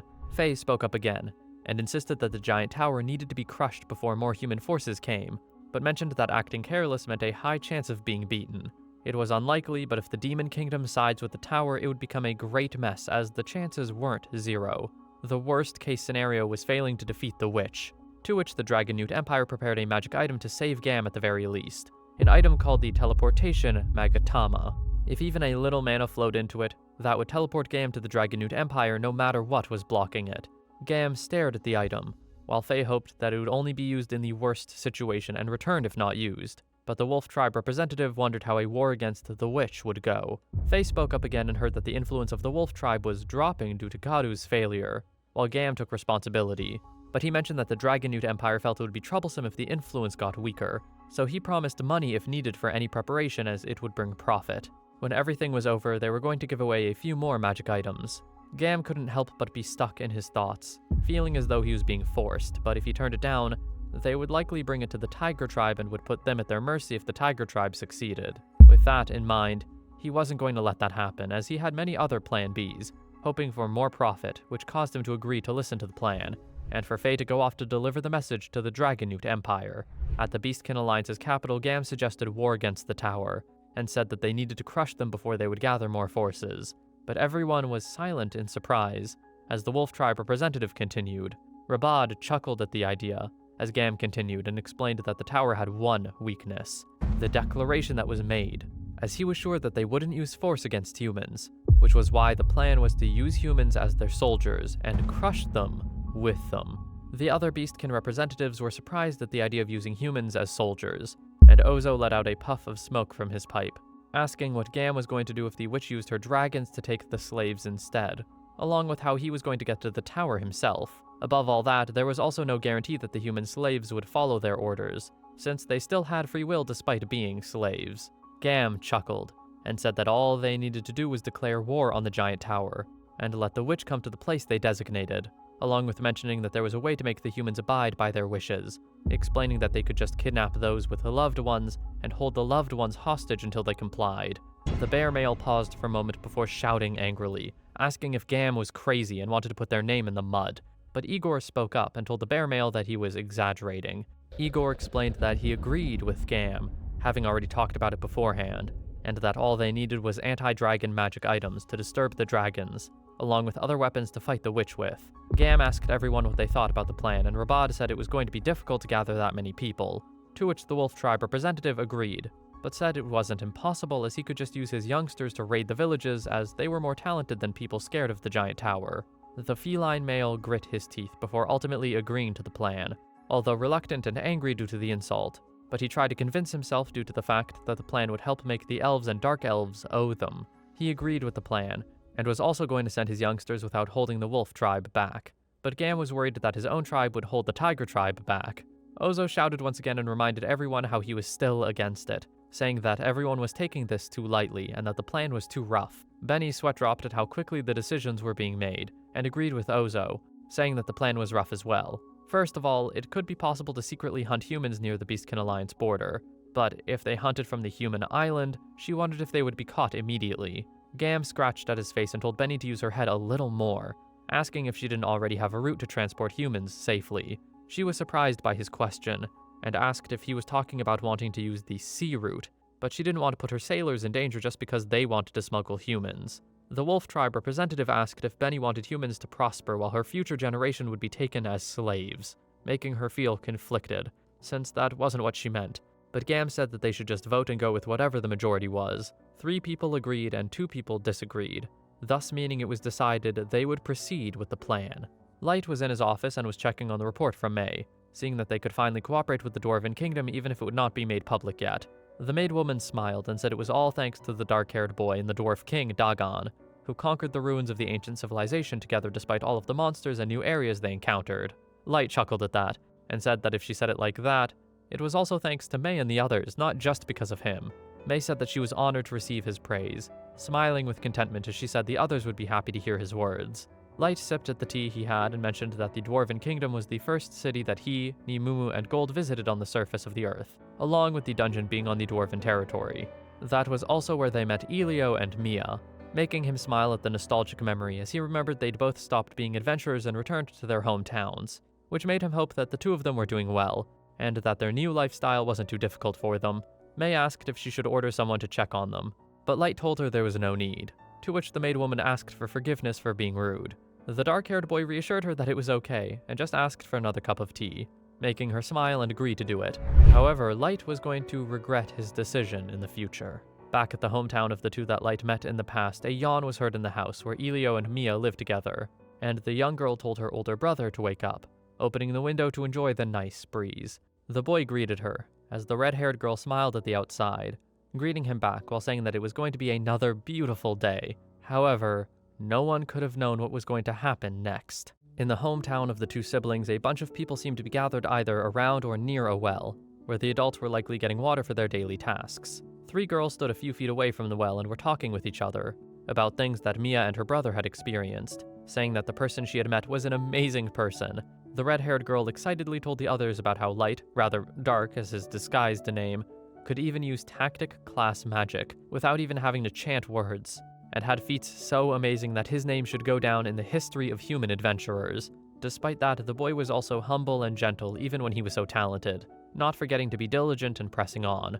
One of the girls smirked at Mia's words and teased her, believing that Mia came to like the boy, which only made her flustered and claimed that it was only just her being respectful.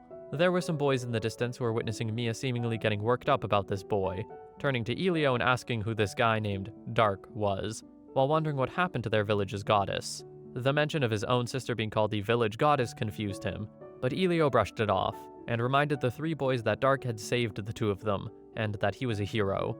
But the boys thought that Elio was exaggerating. However, if Elio had described it any more, they definitely wouldn't believe him after that. Aside from that, Elio said that Maya just felt grateful to Dark, so she didn't understand the feelings of these boys. That was when the 3 started to talk about how cute and cheerful she was, gushing about her personality and good fashion. They continued praising the red-haired girl, but Elio was having a hard time reacting to this since he was her family. He told the 3 that he wasn't going to let anyone who couldn't beat him once take Mia as their wife, wanting them to train hard like they were going to die. No one felt like they could win against Elio, since they already couldn't win 3 versus 1 the previous day, but Elio just told them to continue training. Mia glanced over at her brother, and the 2 later went to the graves of people they knew along with the graves of their 2 friends, cleaning them off and bringing flowers for the graves. Mia realized that her brother was bleeding and wanted to heal him, and Elio tried to tell her that there was no need, but the girl said he needed to be in perfect shape as a village guard, since no one would know when danger would come. With that, Mia healed it in seconds, and Elio was surprised by the fact that she had learned the spell, to which she explained that she didn't have such spells beforehand, and felt pushed to do it because of that time when everyone got hurt. Elio told the girl that they were now living well enough in their village, confusing her, as she asked him about using his experience as an adventurer that brought him to becoming a village guard. He agreed that he got stronger without realizing, and said that their experiences made them stronger for better or worse. With a pause of silence, the 2 decided to head back, taking one last glance at the graves. Mia started to do some work on their little farm, checking on the condition of the plants before picking at some and bringing them into a building for the old lady to check as well. The elderly woman praised the girl, and said that it was time to start making the ointment, politely asking Mia to pour the water needed for it. The red-haired girl took out her staff and chanted for her mana to materialize and become the shape of water, letting the liquid fall into a bucket. The old lady praised her again, and Mia felt glad to help, although confused since she had only just created some water. But the woman said that her granddaughter explained that medicinal effects increase with water created from mana, so the medicine's reputation went up because of the girl. The woman also asked if Mia was fine with it just being her apprentice instead of being a regular magician, asking if it was due to the village chief. Mia was frantic to dismiss the notion, saying that she was also interested in learning medicine. She glanced at her bracelet and explained that she wanted to research medicine for healing burn marks, remembering that was what Light had disguised himself to have. The woman asked if she also wanted to learn about magic, to which Mia affirmed, making the girl chuckle, and say they would continue with the ointment. Later in the day, someone knocked on the door, and it was the voice of her brother confusing her as she opened the door, seeing Elio telling her that the usual merchant had come to the village. She thanked Elio for telling them, and asked for help with bringing the medicine, carrying some boxes with his sister as they heard the thanks coming from the old woman. When they arrived at the center of the village, there seemed to be a commotion, and the two walked up to ask about it, to which one of the villagers pointed to a group who were said to look mean. This group was a biker gang, likely somehow Light's doing, and the two siblings wondered who they were. Elio and Mia were greeted by an old man they recognized as Yorm, and the male said he had to consult them about something, confusing them, as they were brought to their home. Yorm apologized and wanted to ask for a favor that he couldn't talk about in front of others, bowing his head down, but Elio said he didn't need to do that. The young boy asked what it was about, and Yorm explained that the roads were getting more dangerous due to multiple humans getting targeted or attacked, explaining why he would hire such scary people like the bikers. He was worried that he would only be guarded by them until the Principality of Nain, so he wanted to ask the two if they could come as escorts while paying a fee and a bonus. Elio thought about it, knowing that this was not something to be asked in front of others. The trip to and back would be around 10 days, and the village should be fine, but he wondered if it was okay for them to do, especially without experience. It was also troublesome if the merchant stopped coming because they refused, and Yorm was someone they trusted. So Elio glanced at Mia, who nodded. With that, they stared forward with determination at the male, agreeing they would take on the request. The biker gang stood across from the siblings, as Yorm explained they would be accompanying them on the trip to the city, to which Elio and Mia hesitantly greeted the bikers. One of them glanced over at the girl and hummed in thought, mentioning to the others how she seemed to be a good one. They were looking forward to their trip, and the biker that seemed to be the leader of this group was hinting at a certain thing they had in mind, to which they smiled intimidatingly and responded that they wouldn't hold back when this certain time came. The way they were wording their thoughts and acting made the siblings reluctant about the trip, sweat drops appearing on their faces as they watched the biker gang start to set up some items out in the area to advertise and sell. Time passed as everyone prepared, and it was now the following day, the sun rising over the horizon, as Yorm asked for everyone to take care of him during the journey. The biker gang reassured Yorm that they could be relied on as long as everyone followed instructions, and Elio spoke up with an understanding attitude about the situation while Maya stayed quiet. Soon, they all departed for the journey. Several hours later, Maya would be filled with shock and bewilderment, letting out a shout of surprise when she learned that the members of the biker gang were all acquaintances of Light. Silence filled the air for a moment as food for the road was being made, before one of the bikers spoke up with a chuckle, admitting that he had a feeling that he was able to recognize the siblings from what he had heard about them. He mentioned that Light had talked about Maya in a way that spoke of her potential as a magician, and Elio jumped into the conversation to admit his own surprise at how many people were acquainted with the dark-haired boy, including Gold and Nimumu. When hearing Gold's name, one of the bikers told the boy that the knight had praised Elio's skill at using shields, which made Elio gawk at the words. The biker continued, explaining that Gold mentioned being saved many times against the four-legged monster with the snake tail because of the boy. Elio chuckled and was humble about the praise, still feeling immature compared to the knight. Maya excitedly asked for the bikers to tell them more stories about Light, to which the bikers had no hesitation when agreeing, saying that they could talk about these achievements over the soup that was just recently finished. After many stories later involving the bikers acting out the scenes, the next day arrived, and the group made their way through the forest once more. The siblings discussed about the stories they had been told, to which Maya had awe in her eyes, happy to know the accomplishments that Light had completed. She was excited to have a lot to talk about when they would meet again, but Elio was looking forward to more training with the sword and shield with Gold. However, since the others went to the Dwarven Kingdom capital, the siblings likely wouldn't have the chance to meet them anytime soon. Maya felt confident that Light and the others would come to their village someday, especially since the bikers would let them know if there was a chance. Yorm jumped into the conversation and felt glad to know the siblings were getting along with the group, but also getting opportunities to meet an acquaintance of theirs again. Despite how the bikers looked, they were really honest people, which made the old man feel as though it was unnecessary to drag Elio and Maya along for the journey, but they all agreed that it was expected when it came to prejudices. The city they were headed for was located near the Principality of Nain. On the surface, it was treated as the colony of the Dragon Newt Empire. As the name implies, this place was built with the investment of the 9 races and managed by the Dragon Newt. Thanks to this investment, it was now one of the most economically prosperous countries in the world. The city they were heading for was the closest to this principality, which meant it had become prosperous as well. and along the way, the group had gotten attacked by goblins, but were able to safely escort Yorm and the merchants to their destination. It was finally the end of the journey, and the group now had the opportunity to split from their escort, to which Yorm asked the biker gang if they could escort him on the way back. They were flattered, but explained that it wasn't possible, since they planned to stay in the area for several days before entering the Dragonute Empire, which made the old man disappointed from the news. The siblings decided to go to find an inn to stay at in the meantime, walking through the city together and discussing what they would like as services after all the traveling they had done. Elio didn't feel as though it was too much of a problem if they found a place without a bath, since they faced a similar situation prior, but Maya scoffed and mentioned her displeasure of how smelly her brother and the others were at the time, which made Elio sweat drop and decide to go with what his sister wanted. Eventually, they found a place to stay at that had an affordable price. After setting down their stuff, Maya wanted her brother to get out so she could wipe her body with water and a cloth, to which the male didn't feel as though he had to since they were siblings, but the girl insisted.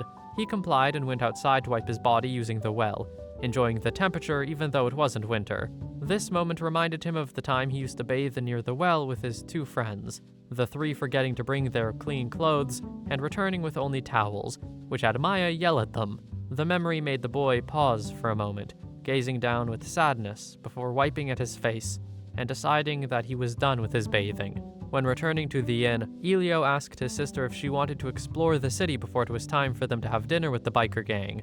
Maya wanted to check the potion store, while her brother wanted to go to the equipment store. However, along their exploration, they were interrupted by someone calling out to them.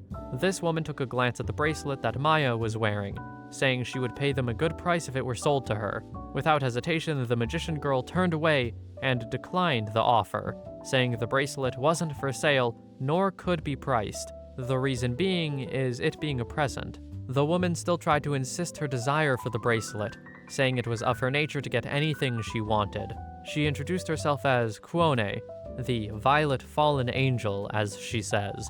Kuone recognized that Maya was a magician from her looks and challenged her to a battle of magic, using the bracelet as a wager.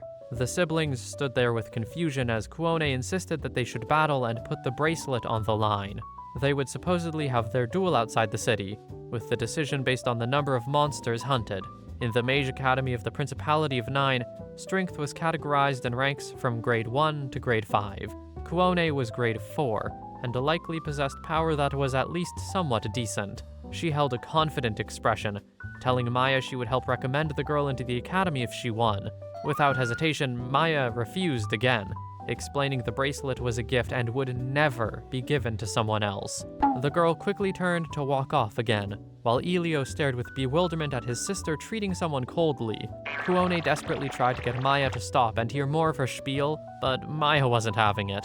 The curly-haired girl wondered if they could do their duel the next day, asking for the inn they were staying in, but she was interrupted by the presence of the Mohawk gang greeting the siblings.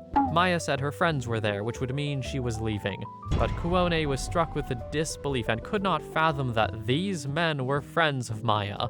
This caused Kuone to grab onto Maya's clothing, preventing her from leaving.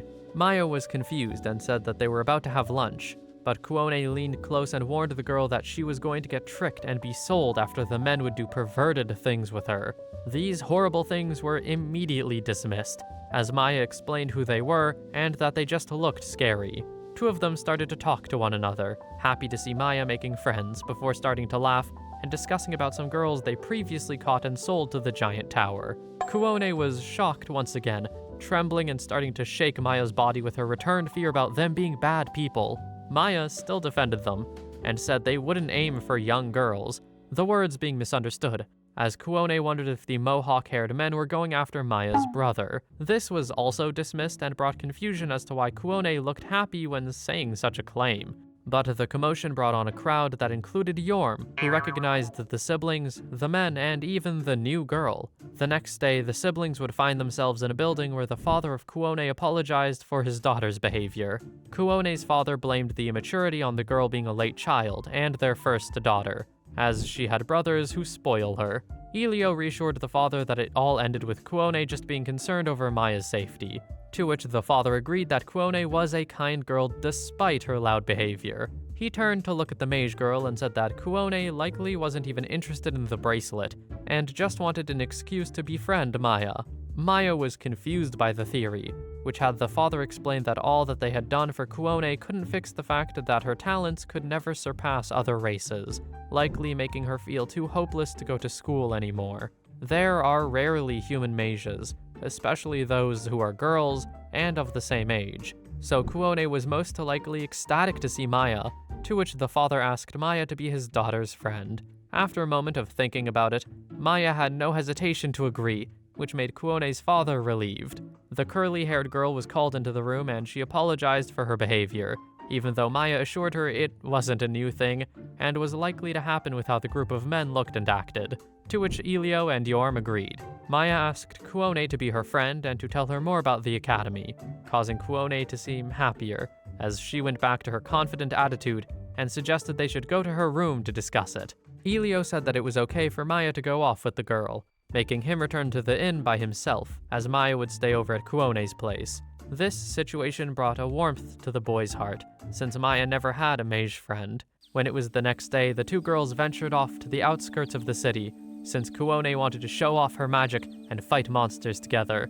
As they walked into the forest, it seemed as though there was a nearby carriage of wolf people who were interested in making these girls their prey. After the girls had found a spot in the forest to practice in, Kuone was going to show Maya her offensive magic.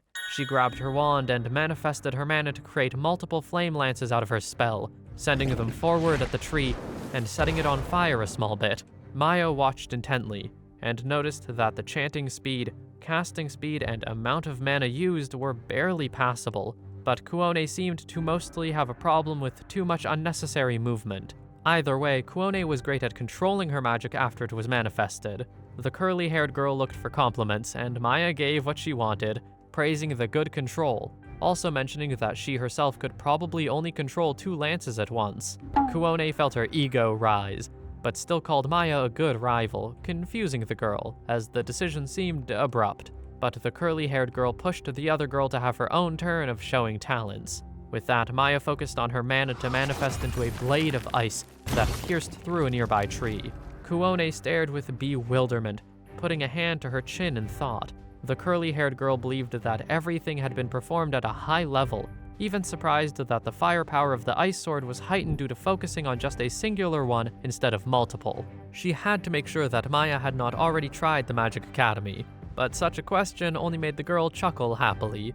Maya felt as though her skills were due to a life as an adventurer, meaning that she would learn from real battles, to which Kuone wondered if she should register as an adventurer and earn some experience. The red-haired girl wasn't going to stop Kuone if she was truly interested, but she did warn that it would mean putting one's life on the line constantly, along with the possibility of becoming not so clean by having to just wipe one's body when deep in dungeons. This information made Kuone dismiss the spark of interest, putting the idea aside, deciding that they would just continue what they started. Maya was confused, until the curly-haired girl explained they were going to give the attack a name, just like her own attack, confusing Maya even more, as Kuone said that it should be natural to have a name for a strong attack. Kuone was confident in her naming skills and was about to suggest one, until Maya sensed something nearby. She raised her guard, as she recommended that they should go back for the day. The curly-haired girl was confused, until the people within the trees revealed their presence, baring their teeth in large grins. One of them told the others to capture the girls, but Maya stood her ground, sending her ice sword attack toward the wolfmen. They laughed at the attack and called humans inferior, only to eat their words as the icicle seemed to have exploded, sending hundreds of ice shards everywhere. The shards struck at the bodies of the wolfmen who attempted to charge at the girls. With that, Maya summoned another ice blade, knowing that she was doing large amounts of damage that would aid their situation, since they couldn't just escape from beastmen in a forest like this. In order to save themselves, they needed to fight, and Maya made the icicle shatter once again. The beastmen struggled to properly move since they were rolling on the ground from the pain, but the red-haired girl wasn't going to delay her actions. She attempted to shoot another ice blade toward the group, only to realize the arrows coming toward her, making her change the trajectory upwards to block or destroy the incoming arrows. Maya stared down the leader as the two had their own thoughts about each other's skill. He continued to shoot arrows and ordered the other wolves to stand up despite the pain they were going through. Since Maya was caught up with destroying the arrows, she asked Kuone to attack them in the meantime. The curly-haired girl was confused by the suggestion, wondering why they had to fight since they hadn't been hostile toward them. Maya wasn't sure either, but it was clear that the beastmen were attacking them, so they had to fight back. Even with the reasonable answer, Kuone still hesitated and stood with fear. Some of the beastmen looked toward Kuone, one teasing that he would be grateful if she just stood there. The sight of the beastmen brought a cold shiver through her body, but she attempted to summon her flame lances. Such an attack made the beastmen worry about its damage, only to realize it wasn't a problem at all since none of them landed. This confused them before they started to cackle, claiming she didn't have any skill. Maya realized that Kuone wasn't ready to take someone's life due to the lack of battle experience, but her attention on the curly-haired girl made her falter against the leader's arrows. He told the others to finish off Kuone while Maya was distracted. Kuone continued her attempts, which still weren't able to hurt any of the beastmen, and in response they threw daggers at her. Most missed, other than one that nicked her calf. The simple wound enough to cause the curly-haired girl to cry from the pain and drop her wand. Maya tried to tell Kuone to push through, but the girl wasn't able to get close enough due to the leader's attacks moving away from the girl. The red-haired girl knew she had to work harder and attempt to use 2 ice swords. However, the battle quickly met its end, as one of the beastmen held a dagger to Kuone's neck as a warning. Maya hesitated as the wolves insisted they would go through with the action, causing Kuone to shed tears.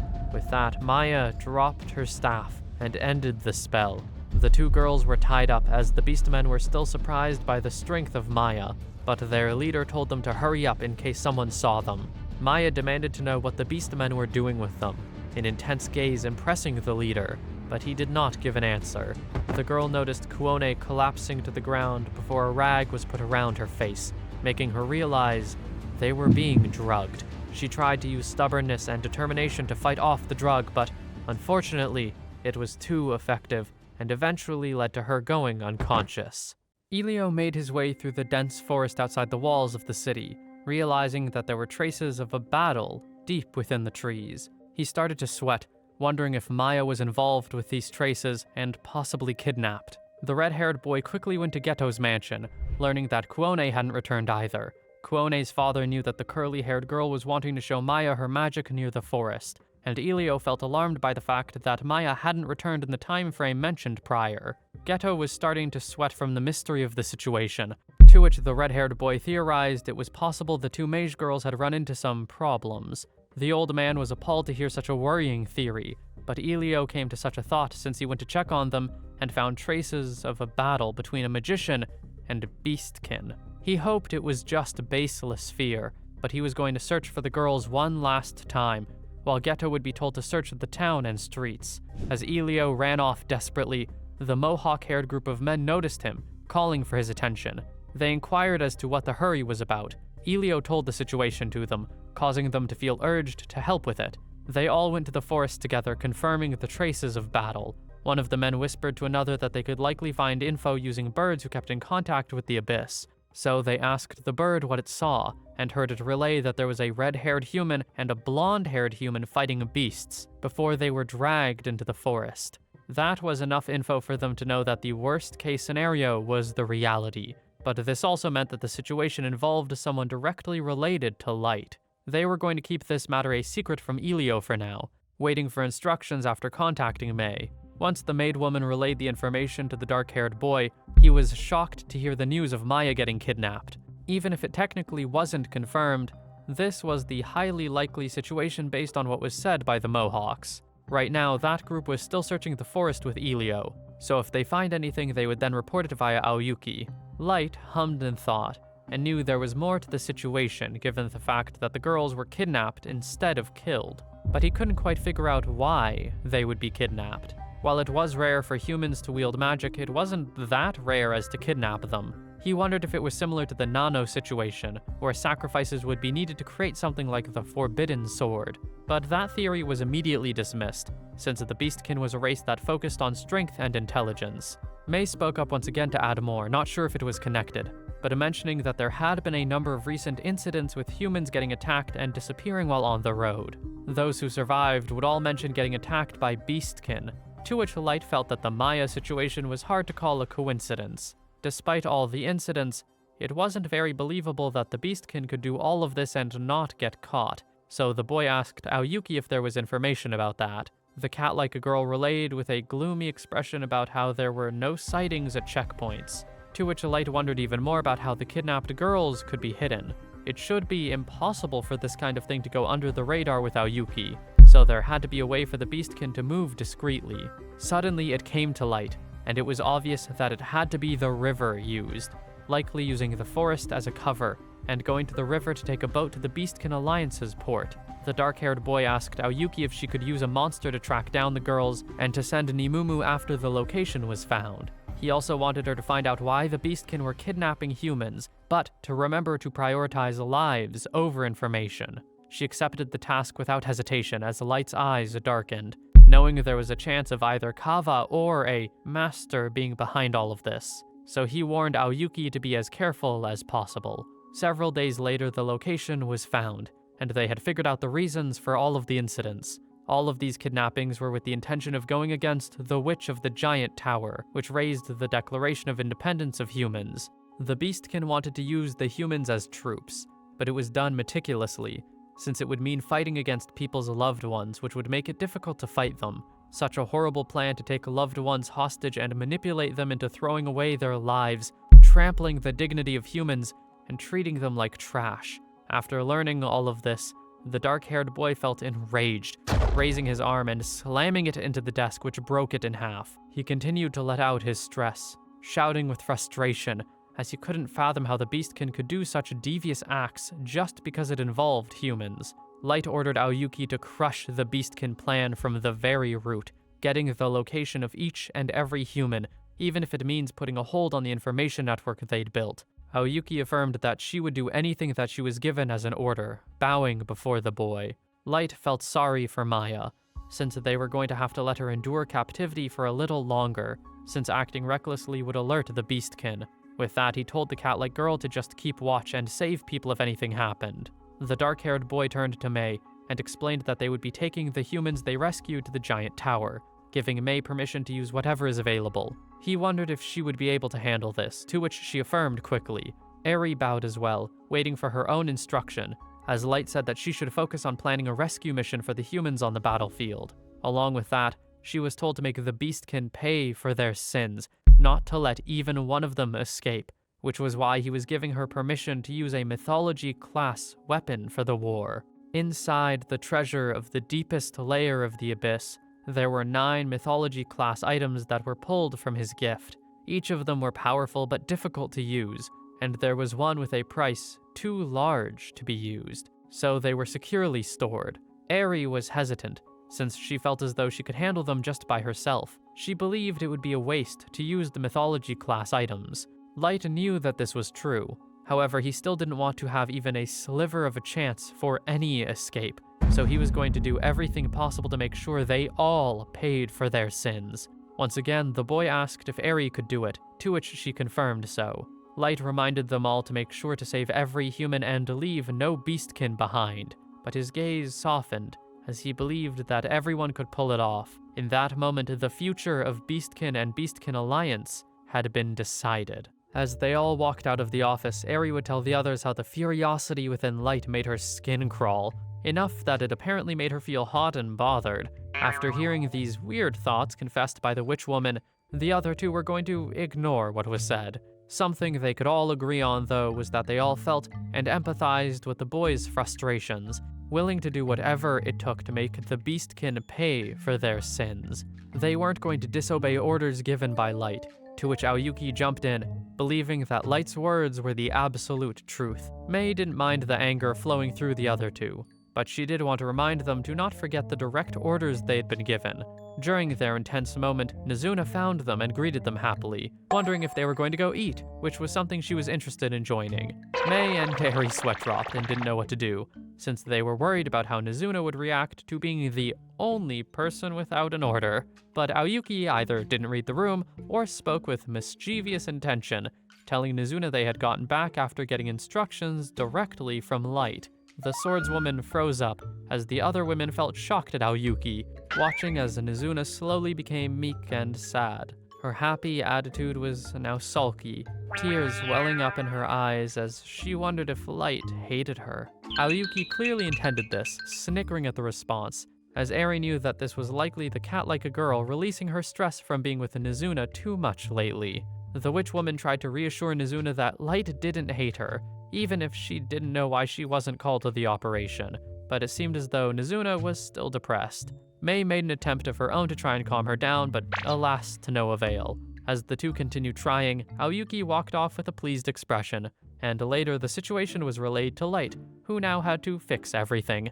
The reason he didn't call for her was that this was an operation that required finesse, rather than just pure strength, so he felt it would have been difficult for Nizuna. However, he realized it was a bad move to not tell her anything at all and to leave her behind. Light leaned down and assured he would never hate her, trying to play it off by saying that she wasn't called because she already had the role of being Yumei's bodyguard. While this was come up with on the spot, it wasn't a lie. He didn't want his sister to worry about any more bad things. He trusted that Nizuna wouldn't spill anything. He had to make sure by not letting the swordswoman listen in to the discussion since nothing could be revealed if she didn't know anything in the first place.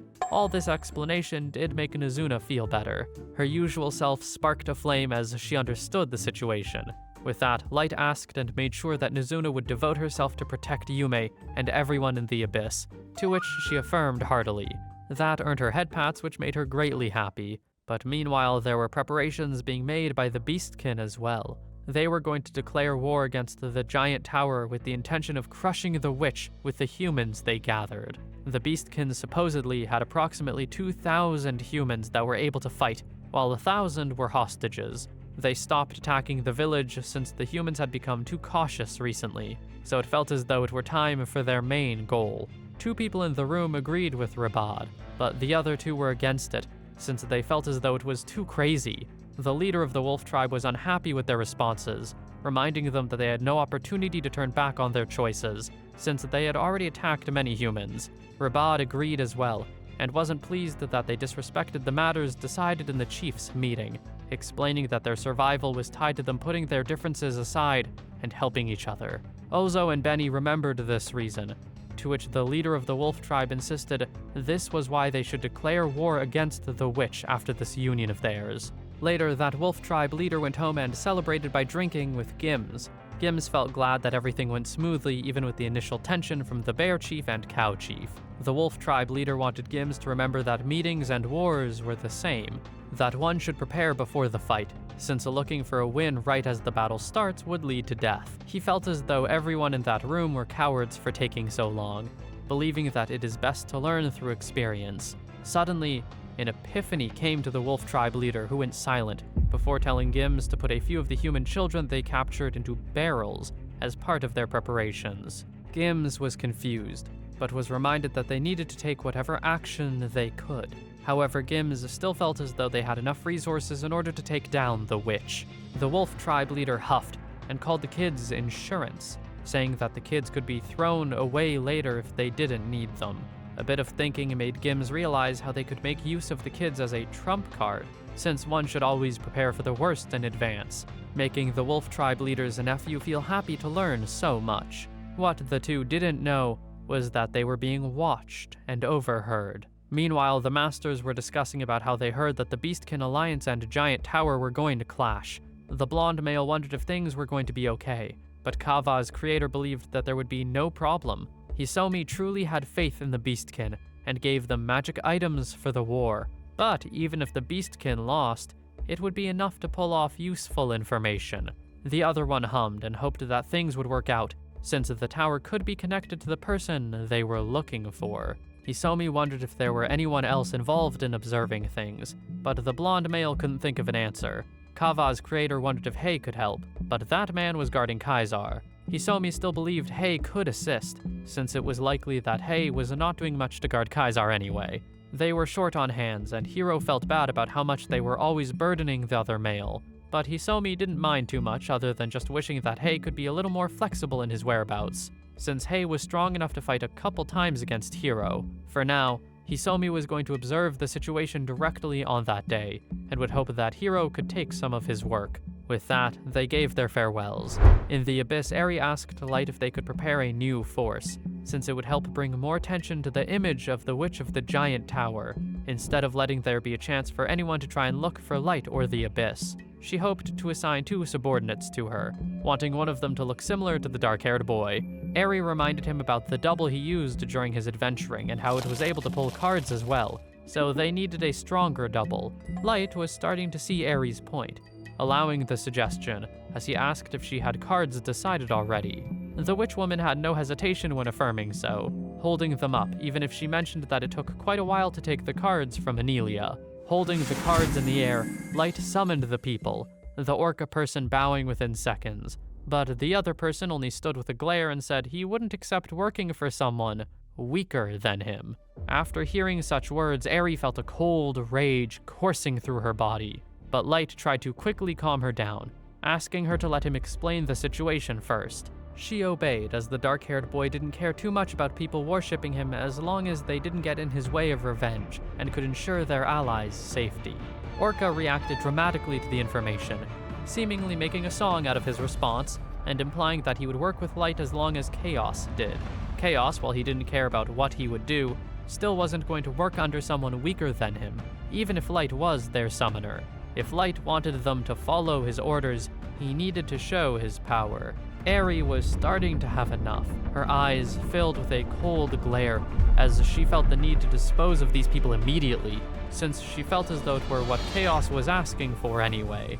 Light told Eri once again to calm down, especially since it was clear that the witch was going to use all her power imaginable just to kill this guy. The dark-haired boy accepted the request, not minding to confirm his ability. Chaos mentioned that he wasn't even going to unsheath his weapon if Light chose to leave everything to his subordinate. Light asked Eri to make preparations, and she quickly calmed down, obeying the task, as they went to the training grounds where death was impossible. The boy thanked Eri and turned to Chaos, but the other male didn't have faith that Light would have a chance of winning. Chaos glared and mentioned he would fight with the intention to kill, which was something that Light wasn't going to prevent, but he was going to fight without holding back as well. With that, it was time to start the battle, and Eri gave her cheers to the boy, while Orca gave his cheers as well to Chaos. The white-haired male raised his scythe, throwing it straight ahead. It was fast, but Light threw a card to block it, only to be surprised that it passed the storm wall. This scythe was a magic weapon and not ordinary, so Light wondered what kind of ability it had. Chaos tried to attack from behind, but Light already saw this coming, blocking the punch. The white-haired male was confused, since he believed he had hit his presence completely, but Light explained that erasing it completely made it obvious where he would be. Light was starting to show his familiarity with combat, while Chaos had problems with attacking honestly. The dark-haired male attempted to sprout lances from the ground with the intention to stab Chaos, but they were easily sliced after the scythe came back. As a counterattack, Chaos summoned flame fairies to charge at Light, but he had a card to counter said attack, causing a large-scale explosion. Eri was cheering loudly, caring more about Light defeating Chaos instead of the actual reason for the battle. Chaos still made it out of the explosion and was impressed, to which the boy asked if they should end the battle now. That response made Chaos scoff, as he believed things were just getting started, and now he was going to fight seriously, ordering his scythe to unleash its power. Chaos told his weapon to unleash its power, seemingly splitting it into countless pieces that floated in the air. The white-haired boy shot them all toward Light, who had to lean backward to avoid them, summoning a high magic counter in hopes to stop them. But alas, the scythes passed through it without any pause. It was obvious that this weapon was not a physical type given how it would pass through that recent barrier, but it was starting to seem it wasn't much of a magic type either. Stormwall was a defense for physical attacks, while High Magic Counter was a defense against magical attacks. But the scythe only went through Light's attempts. It would be bad for the dark-haired boy since if it weren't an illusion, then he seemingly would not be able to stop the scythe. However, a theory came to the boy, to which Light stopped running away and decided to block it head on. All the scythes were finally being countered, and it wasn't much of a challenge for Light to block them all, but he was able to analyze the situation and ability. The Scythe of Disorder could only be blocked with a certain level of weapon or magic, and it seemed to have the ability to nullify any physical barrier or magic. Chaos was impressed that Light was able to realize this quickly, but Light wasn't surprised himself since he knew that his level was high enough to have a certain resistance against attacks. Because of this resistance, he noticed that the Scythe had a similar feeling to himself. It was even more impressive to see that the Scythe had the ability to continue moving remotely, so just using the Scythe alone would be enough for Chaos to use against a normal person. Even though Light was able to figure it out, Chaos believed that the boy was too busy blocking the scythes to do much else. With that, he believed it was his win, summoning fairies of all elements to charge at Light while he was distracted by the scythes. It was a smart tactic, since prioritizing either one would cause the other attack to land. But this was a dirty way to fight. When everyone would fight against Light, they would always hold themselves back. However, Chaos was attacking seriously because he truly wanted to defeat Light. Despite Chaos's confidence, Light believed that he could not lose, using a card to summon a bomb that would warp the area around him and unleash a shockwave. All of the scythes and fairies were destroyed, and the explosion continued farther since it was a shockwave that would blow away anything. Its Light came toward Chaos, who didn't seem alarmed whatsoever. The white-haired male leaped into the air and ordered his left arm to swallow the blast, the explosion getting sucked into the male's limb. But he wasn't done. Without any delay, Chaos ordered his right arm to shoot the energy back toward Light at great speed. He attempted to use barriers against the beam, but all defenses were shattered, leading to the dark-haired boy getting hit by the attack. Eri was shocked that Light was hit by the attack, but this made the boy now realize what ability Chaos himself had. The reason Chaos used his scythe and shot his magic was to bait Light into using a large-scale area attack to use for his own attack. Light focused on defense, but this was an attack that broke a level 9,999 barrier. He wanted to retreat and focus on healing, but Chaos was challenging Light to see if he was worthy to be his master. Because of that, Light couldn't be doing something like running away from the battle, proceeding to punch the white-haired male in the face. As Chaos's body was sent flying after being punched, Chaos quickly found the ability to spin his body around and land on the ground. The white-haired male stood up and wiped the blood off the bruised marking on his face, admitting that the punch was a move he hadn't expected after all the magic attacks that Light had endured. This response made the dark-haired boy wonder if this meant that Chaos would finally acknowledge his power. However, Chaos still wasn't going to end the fight. He mentioned that the battle would start now, even though he had said that already a while ago. Chaos had the ability Genesis of Chaos, and he was able to absorb and eject any magical attack. Light was a magician that used cards, while Chaos was an all-rounder who could handle both close and ranged combat. Even if there was a level difference, Chaos believed that he could still absorb and counter Light's magic. If the dark-haired boy chose close combat,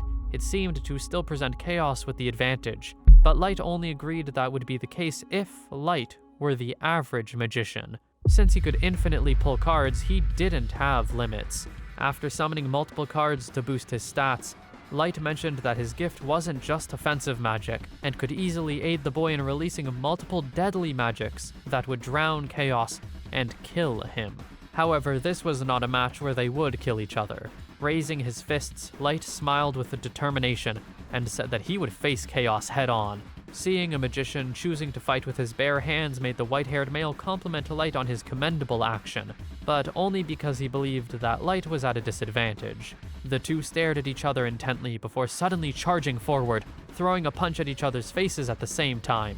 They were thrown in opposite directions, crashing onto the ground, but not wasting a second to charge at each other once again, with kicks that clashed their legs together. Another punch thrown, fists colliding as the two boys continued their combat. Kick to the gut, punch to the face. Light was starting to laugh from the fun. Another punch thrown at the other, and Chaos chuckled as well, throwing a counterattack.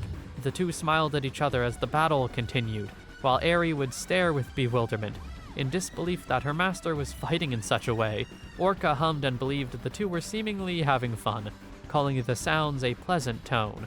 It seemed as though this was the kind of friendship between men who understand each other through fists, and Orca wouldn't mind listening to such supposed pleasantries forever. After a good while, Chaos would eventually find himself sprawled out on the ground, breathing heavily from the exhaustion of the battle. Light stood next to the white-haired male and looked down at Chaos, claiming it was his win, wondering if Chaos was going to finally start acknowledging Light as his lord. Chaos wiped off some blood and stared at the outstretched hand, silent for a moment, before taking Light's hand and accepting this battle as Light's win. As he was helped up, Chaos wanted the dark-haired male to remember that he would quickly switch the hierarchy around if there were ever a case where Light became weak and pitiful, hoping that Light would follow Chaos's order when the time came to it. Light did not feel or act alarmed about the threat, laughing playfully and agreeing to the response. Eri walked up to her master cheerfully, praising him and expressing her unwavering faith in the boy's skills. The dark-haired boy didn't feel the most proud of the win, since Chaos was apparently holding back, along with the factors of their level differences and Light's gift. Orca told Light that he should be proud for winning against Chaos, to which Light thanked the male before asking if Orca needed to check Light's skill for himself. The long-haired male dismissed the offer, having already acknowledged Light as his lord. Along with that, Orca said that he couldn't do something like what Chaos did, seemingly reading Chaos's actions as that he volunteered to play the villain and take the front line, in order to not see his lord get hurt anymore. Chaos didn't disagree, instead asking who allowed Orca to interpret his actions. The long-haired male explained how he was able to get to his conclusion, referencing back to certain things that Chaos had said and explaining the meanings of them. Orca saw the white-haired male as someone who wasn't good with words, telling him he should fix his attitude. Chaos narrowed his eyes at the taller male, telling him not to speak for his intentions, and asking if he wanted to fight him as well.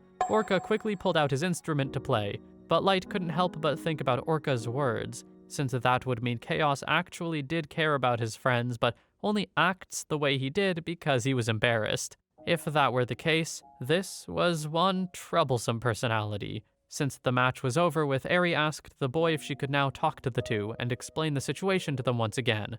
They were both going to pose as subordinates of the Witch of the Giant Tower and be active on the surface, but they would also pretend to be brothers. This confused Chaos as he didn't see the importance of going through the trouble, but the witch woman explained that Chaos's stature was similar to Light's, and could substitute for Light's disguise on the surface. Light's disguised self didn't have any siblings in his story, so the reason she wanted Chaos to have a brother was to keep the setting different. Chaos deemed her decision was reasonable, and decided to follow the orders since he lost against the Light anyway. Because of the new roles, Chaos believed that it would be right to temporarily call Orca brother when they were on the surface, but the taller male teased and asked Chaos to do so in the abyss as well, as if it were practice. The white-haired male stared coldly, and told Orca to make him surrender to him if he really wanted him to call the other brother. Such a threat made Orca pull out his instrument once again, laughing playfully and refusing the idea of battling. Nizuna suddenly walked into the training area,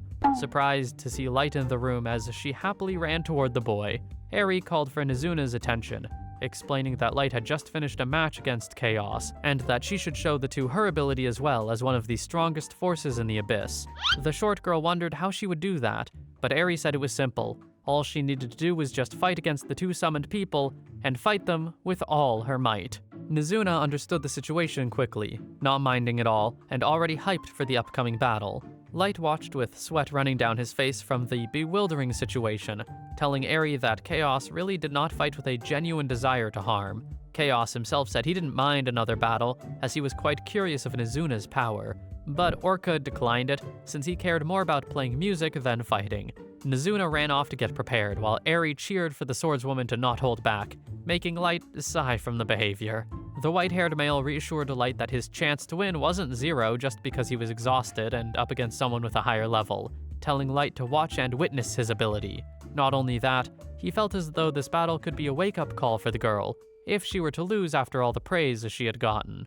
Light watched with a hesitant smile, wondering if things would be okay. Rather, he was worried about Chaos, since he didn't know the swordswoman's power yet. The match began, and Nizuna didn't waste a second before raising her claymore into the air, ordering Prometheus to use its power. Suddenly, there were multiple Nizunas that all spoke at once, the sight confusing Chaos greatly, as they all charged at him with their own blades. He didn't expect this at all, and it seemed as though he lost the fight considering the amount of bumps and bruises he ended up with, claiming that the swordswoman couldn't be categorized as weak or strong, rather she was a monster of absurdity in human form.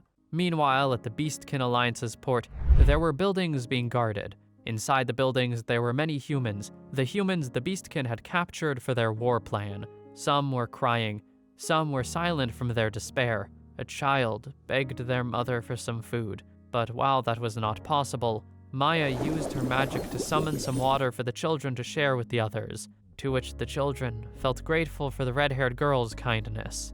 Throughout the day, Maya went around to use her magic to heal people and give them sustenance every now and then. Everyone would thank the girl for her good deeds, but it seemed as though there was someone especially saddened by the current situation. Kwone had bags under her eyes, curled up with her knees to her face as she was approached by Maya, who offered her some water. The curly-haired girl declined the kind gesture, wanting Maya to drink it, but Maya insisted since she was doing fine herself and knew that Kwone needed such an essential. Kwone stayed silent for another moment before asking the red-haired girl why she got captured with her, believing that someone with her abilities should be able to escape by herself. Maya felt sympathetic for Kwone, hearing Kwone admit that while she had experience fighting against monsters, she was frozen with fear at the sight of being attacked by Beastkin.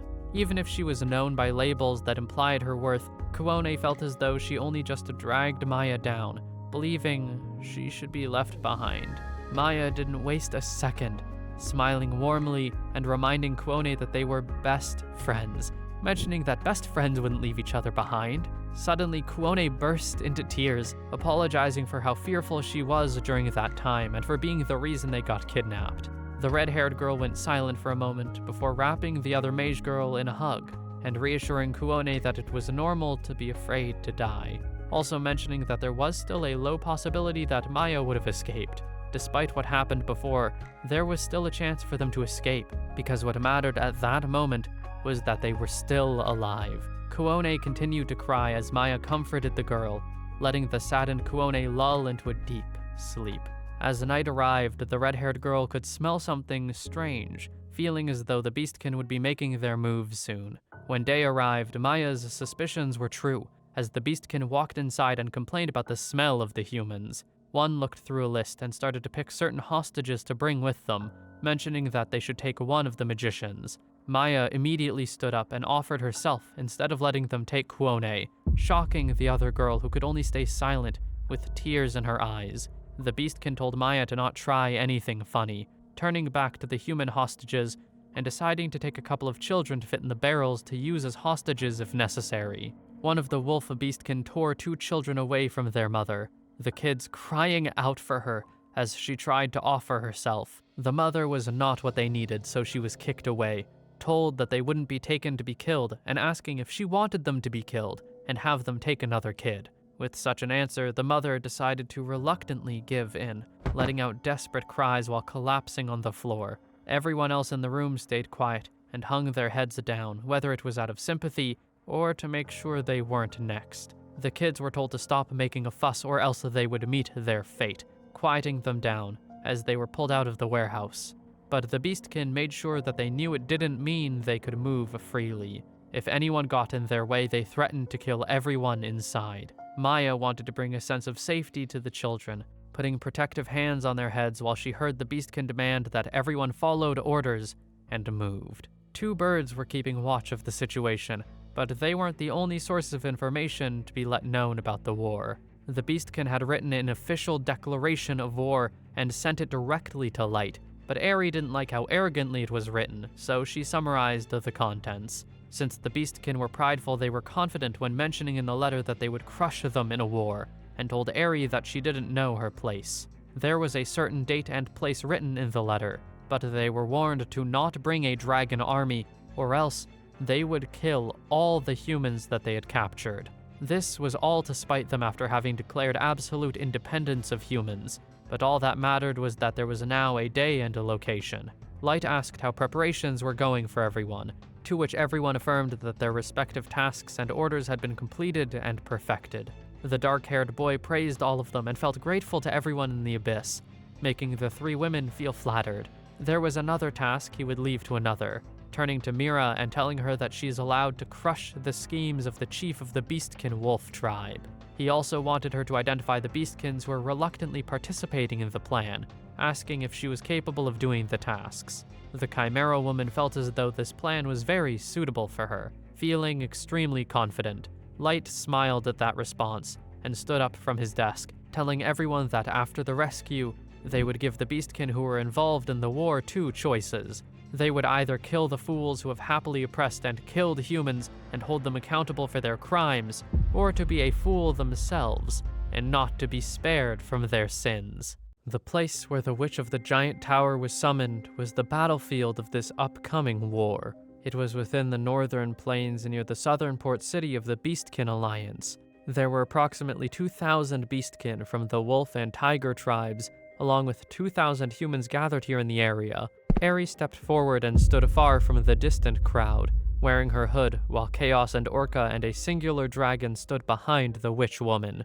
The leader of the wolf tribe grinned widely, already starting to insult the woman and implying that it was stupid of her to show herself for the sake of humans. He believed that she only came just to desperately uphold her declaration, to which the leader of the tiger tribe, Rabad, chimed in, laughing maniacally, claiming that humans are so inferior that they have a suicide wish. Eri felt a shadow fall over her face, while Gam told Rabad not to be so blunt, having a mocking tone when saying that they should still be kind to women despite how supposedly inferior humans were. Rabad decided to try and rephrase his words, acknowledging that the witch had come without her dragon armies just as they asked, but he told her that they should surrender, or else the human hostages would die. Gam jumped in to say his own addition, saying that they should remove their clothes and lick his feet while swearing to be their slaves. He continued to throw demands, to which Eri stayed silent during the whole exchange. The leader of the wolf tribe smirked and threatened that he would kill several humans in front of her every day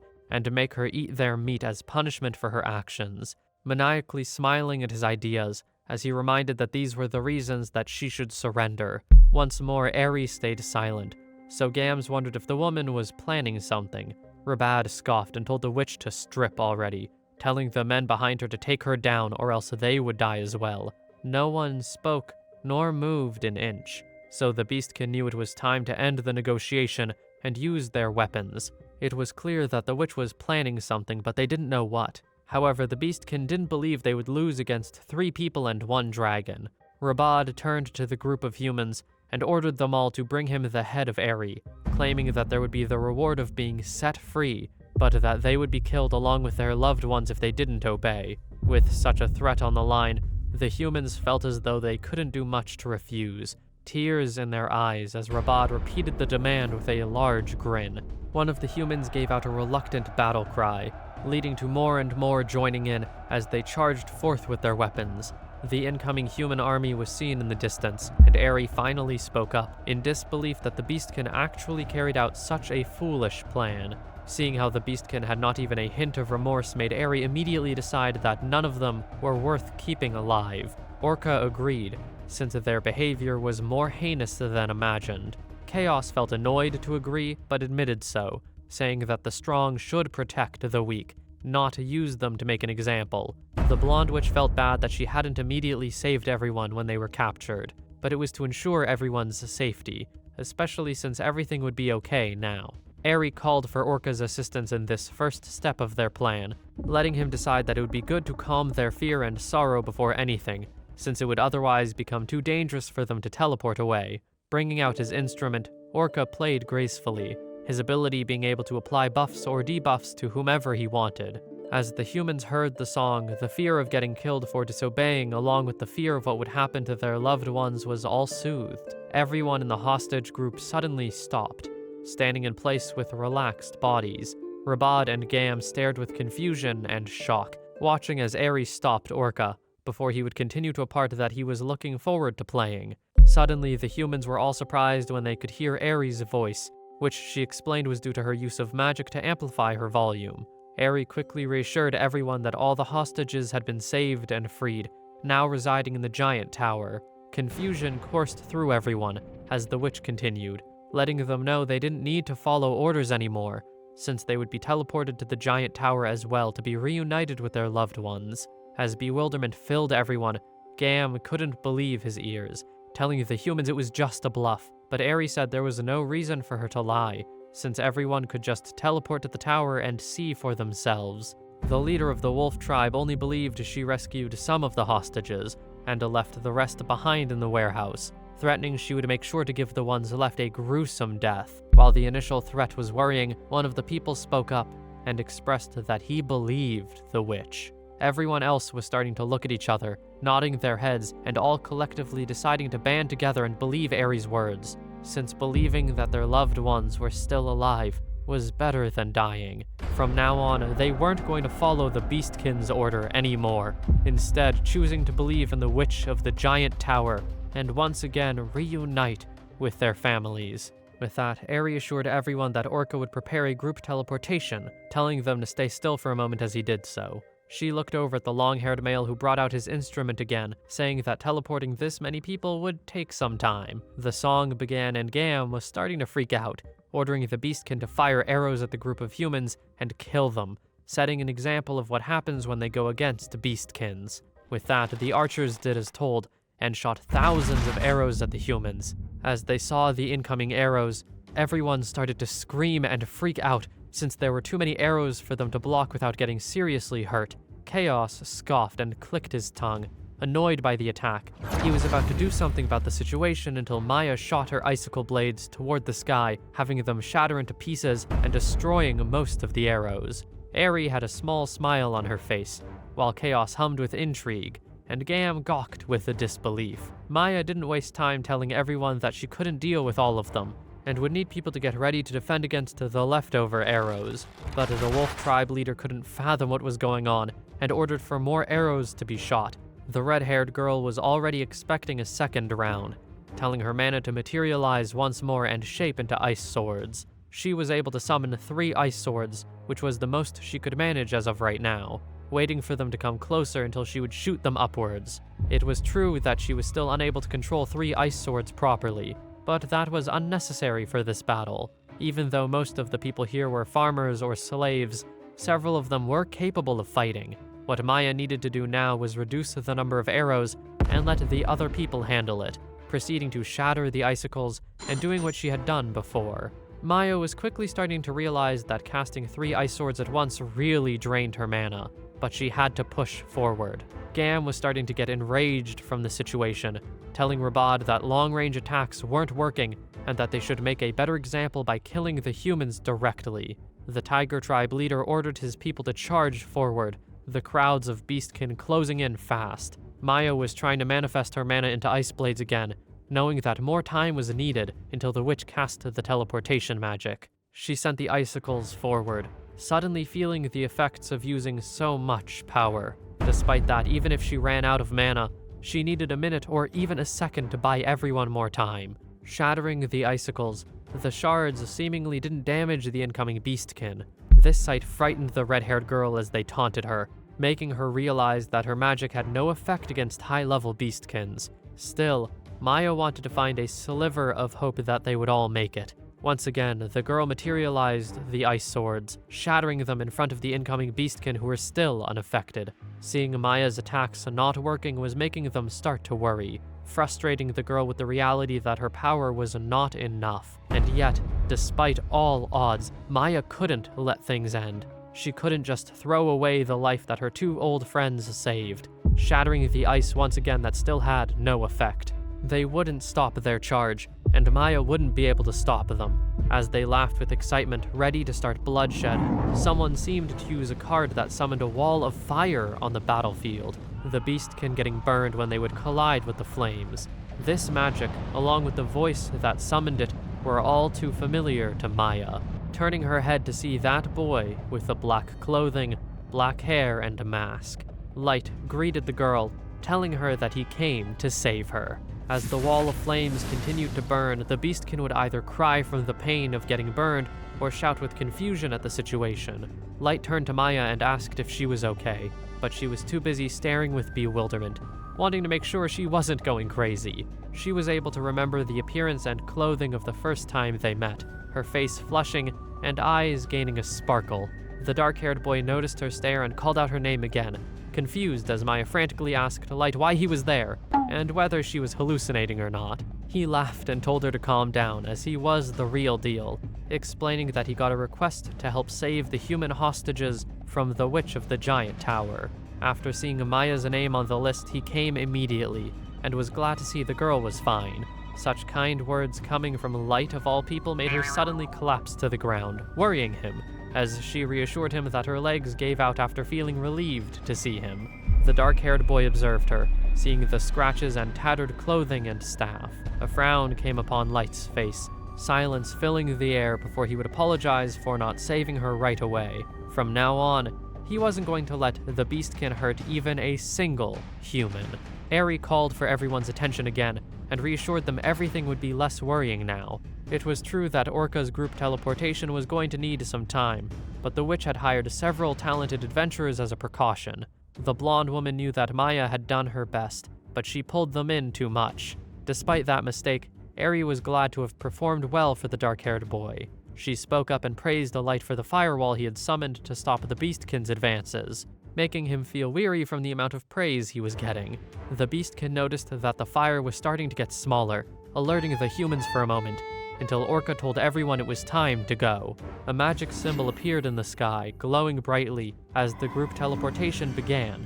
Gam grit his teeth while Rabad told everyone to not let them escape, but alas, it was too late. The Tiger Tribe leader started to shout with anger, but Gam calmed the other Beastkin male down, since none of them had been teleported, even if all the humans were gone. Along with that, the witch hadn't escaped, and the dragon wasn't there either. Rabad started to think that this could be their chance to still win, but it was strange, since they should have been capable to escape with the hostages. Eri, Orca, and Chaos had all stayed, so that meant they still had something planned. Different scenarios went through the feline's head, making him wonder if he should use the magic item from that certain person. As both Rabad and Gam slowly reached into their clothing, Eri suddenly summoned a dagger and proceeded to drop it into the ground. The Beastkin leaders were confused until it started to glow. It shot a beam of light forward, reaching far in the distance before its path spun around the entire area to make sure that no Beastkin was left unaffected. The ground started to glow brightly, shocking and confusing the Beastkin as the entire area shined with the light. When their eyes opened, they thought that nothing had happened, until one pointed at the sky with an unreadable expression.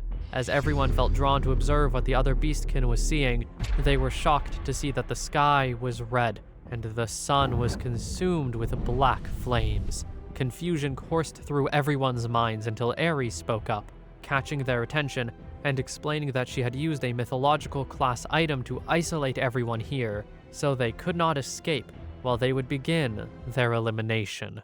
Just before the battle began, two of the Beastkin guards stood outside the warehouse. One was complaining about being a watcher, since he wanted to be the one who would behead the Witch of the Giant Tower. The other guard agreed, but reminded him they needed to take the job seriously or else Gam would kill them. The larger Beastkin slammed at the door and said that it would be impossible for the humans to escape, since none of the humans should have any power or intention to escape, especially since there was no way to get away from the town. However, the larger Beastkin felt intrigued about what would happen if one of the humans escaped. This confused the other, as the first one explained they could turn the town into a stage for their hunt, saying it should be fine to have fun with one or two of the hostages, since they would all be killed later anyway. The other started to see what his guard partner was getting at, chuckling at the idea. This conversation would have continued its topic if it weren't for the larger Beastkin realizing the other had suddenly gone quiet, his expression turning shocked, until Nimumu killed him as well, and left them both to stand despite their deaths. The stealthy woman scoffed at the crude conversation, entering the warehouse and telling everyone she was their ally and was there to save them. Everyone stood up and was starting to beg for Nimumu to save their loved ones, which were being kept in another place, Kuone joining the requests as well. Nimumu reassured the mage girl that Maya was safe now, but the girl was confused. She never mentioned Maya's name. Despite that, the details would be discussed later, and it was time for everyone to get to a safe place. The woman used a card that teleported everyone to the giant tower, which Nimumu explained, assuring that everyone was safe there, and that there were maids to bring clothes and food. One of the humans was about to ask where the others were, getting interrupted by the teleportation spell doing its magic. Everyone else appeared in the tower and started to look at each other hesitantly before embracing one another with tears of joy. Kuone wasn't happy though, at least not yet, not until she found Maya. As the curly-haired girl ran through the crowd, there was the familiar head of red hair in the distance that was already running toward her. The two girls hugged each other tightly, and they spent the moment together on the ground while huddled against one another, to which Maya thanked the girl for worrying about her. Kuone cried into Maya's clothes and didn't believe she should be thanked, still blaming herself for everything and feeling as though she had failed as Maya's friend. The red-haired girl was quick to dismiss these fears, saying it was all thanks to Kuone she was able to keep struggling until the end. Kuone praised Maya for her kindness, insisting on this compliment, deciding that if the Witch of the Giant Tower was the goddess of humans, Maya was the saintess who healed humans. Maya felt confused and didn't know how to respond or react, so she just kept quiet and let Kuone continue to talk. The curly-haired girl was starting to get even more dramatic, mentioning how Maya defended her and cared for everyone with her magic, and how she shared her food with the kids and even created water to share with everyone. As the dramatics increased with each second, Kuone would announce Maya's accomplishments once again, saying the girl should be called a saintess. Maya tried to get Kuone to calm down until people started to join in, agreeing with Kuone about all the good deeds that Maya had done for them. Kuone repeated her words once again and urged for everyone to see Maya as the saintess who saved them, seemingly convincing everyone to start chanting, calling Maya a saintess. The red-haired girl was shocked greatly, frozen in place and speechless, as she then heard Kuone claiming that her reason of being born was to meet Maya and spread her miracle. Maya tried to shoot such a ridiculous idea down, turning to Light for help. The maids wondered what to do as well, to which the dark-haired boy felt bad for the girl. It wasn't surprising if Maya were recognized with such a title, thinking about how the label would look on Maya, as he ultimately decided it didn't sound bad at all. She started to dramatically tear up, shocked that Light was part of all of it too. The maids looked at each other for a moment before raising their arms as well with everyone, cheering and chanting their praises for Saintess Maya. Some other maids called for Light's attention, to which the boy made Maya freak out more when hearing that he had been called to attend to something else. As he turned to walk off, his expression turned serious, as it was time to take care of the Beastkin.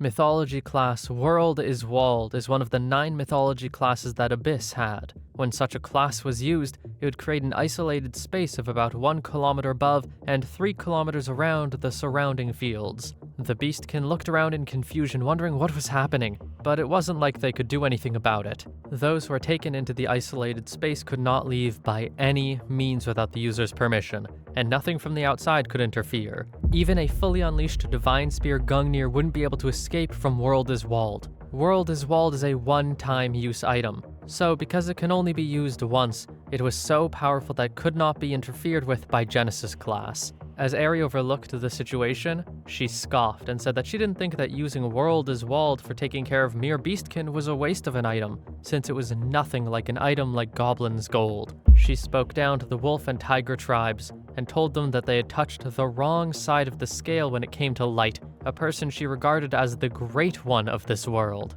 Eri reminded the Beastkin about how they had taken innocent people hostage, used them as pawns, and sent them to their deaths, something that couldn't be forgiven. To pay for those sins, everyone in this place must die, and they weren't going to accept any surrender. So Eri recommended they offer their life right then and there. A cold look was in her eyes as the witch suggested that if they wanted to appease Light's heart even just a little, they could die in despair and regret being born into this world. The words that came from Eri made every Beastkin erupt with anger, in disbelief that a mere 3 people could kill all of them, and believing that it was them who would be the ones making Eri and the others beg for death. Gam scoffed and laughed, telling Eri that she was unlucky for not deciding to escape. He asked if she really thought they would depend on mere humans, calling them pawns, and how it would have been lucky for them if the humans managed to kill them. The canine reached into his jacket and pulled out an orb, claiming to have their true force,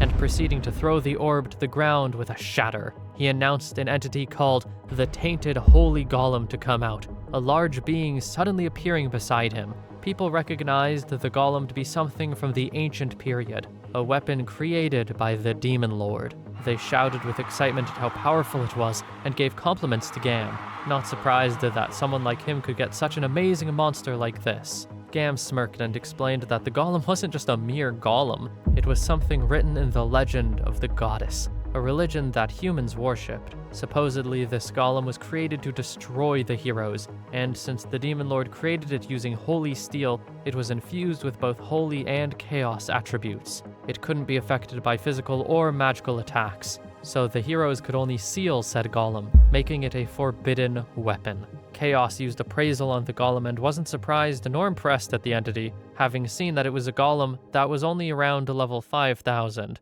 But it was true that it had resistance against physical and magical attacks higher than the average golem. Eri hummed in curiosity and called the golem an unusual toy, chuckling to herself as she called it embarrassing for a grown man to bring toys to a battlefield. Gam laughed maniacally, saying that Eri's supposed bluff wouldn't work, and that the golem was a monster that even the heroes of ancient times could only seal. It was supposedly her worst enemy, especially since she was a magic user. But Gam wondered if Chaos and Orca were going to do anything to defeat it. He was sure that they would all end up only as minced meat, so he warned that it was their last chance to surrender and bring back the humans that escaped.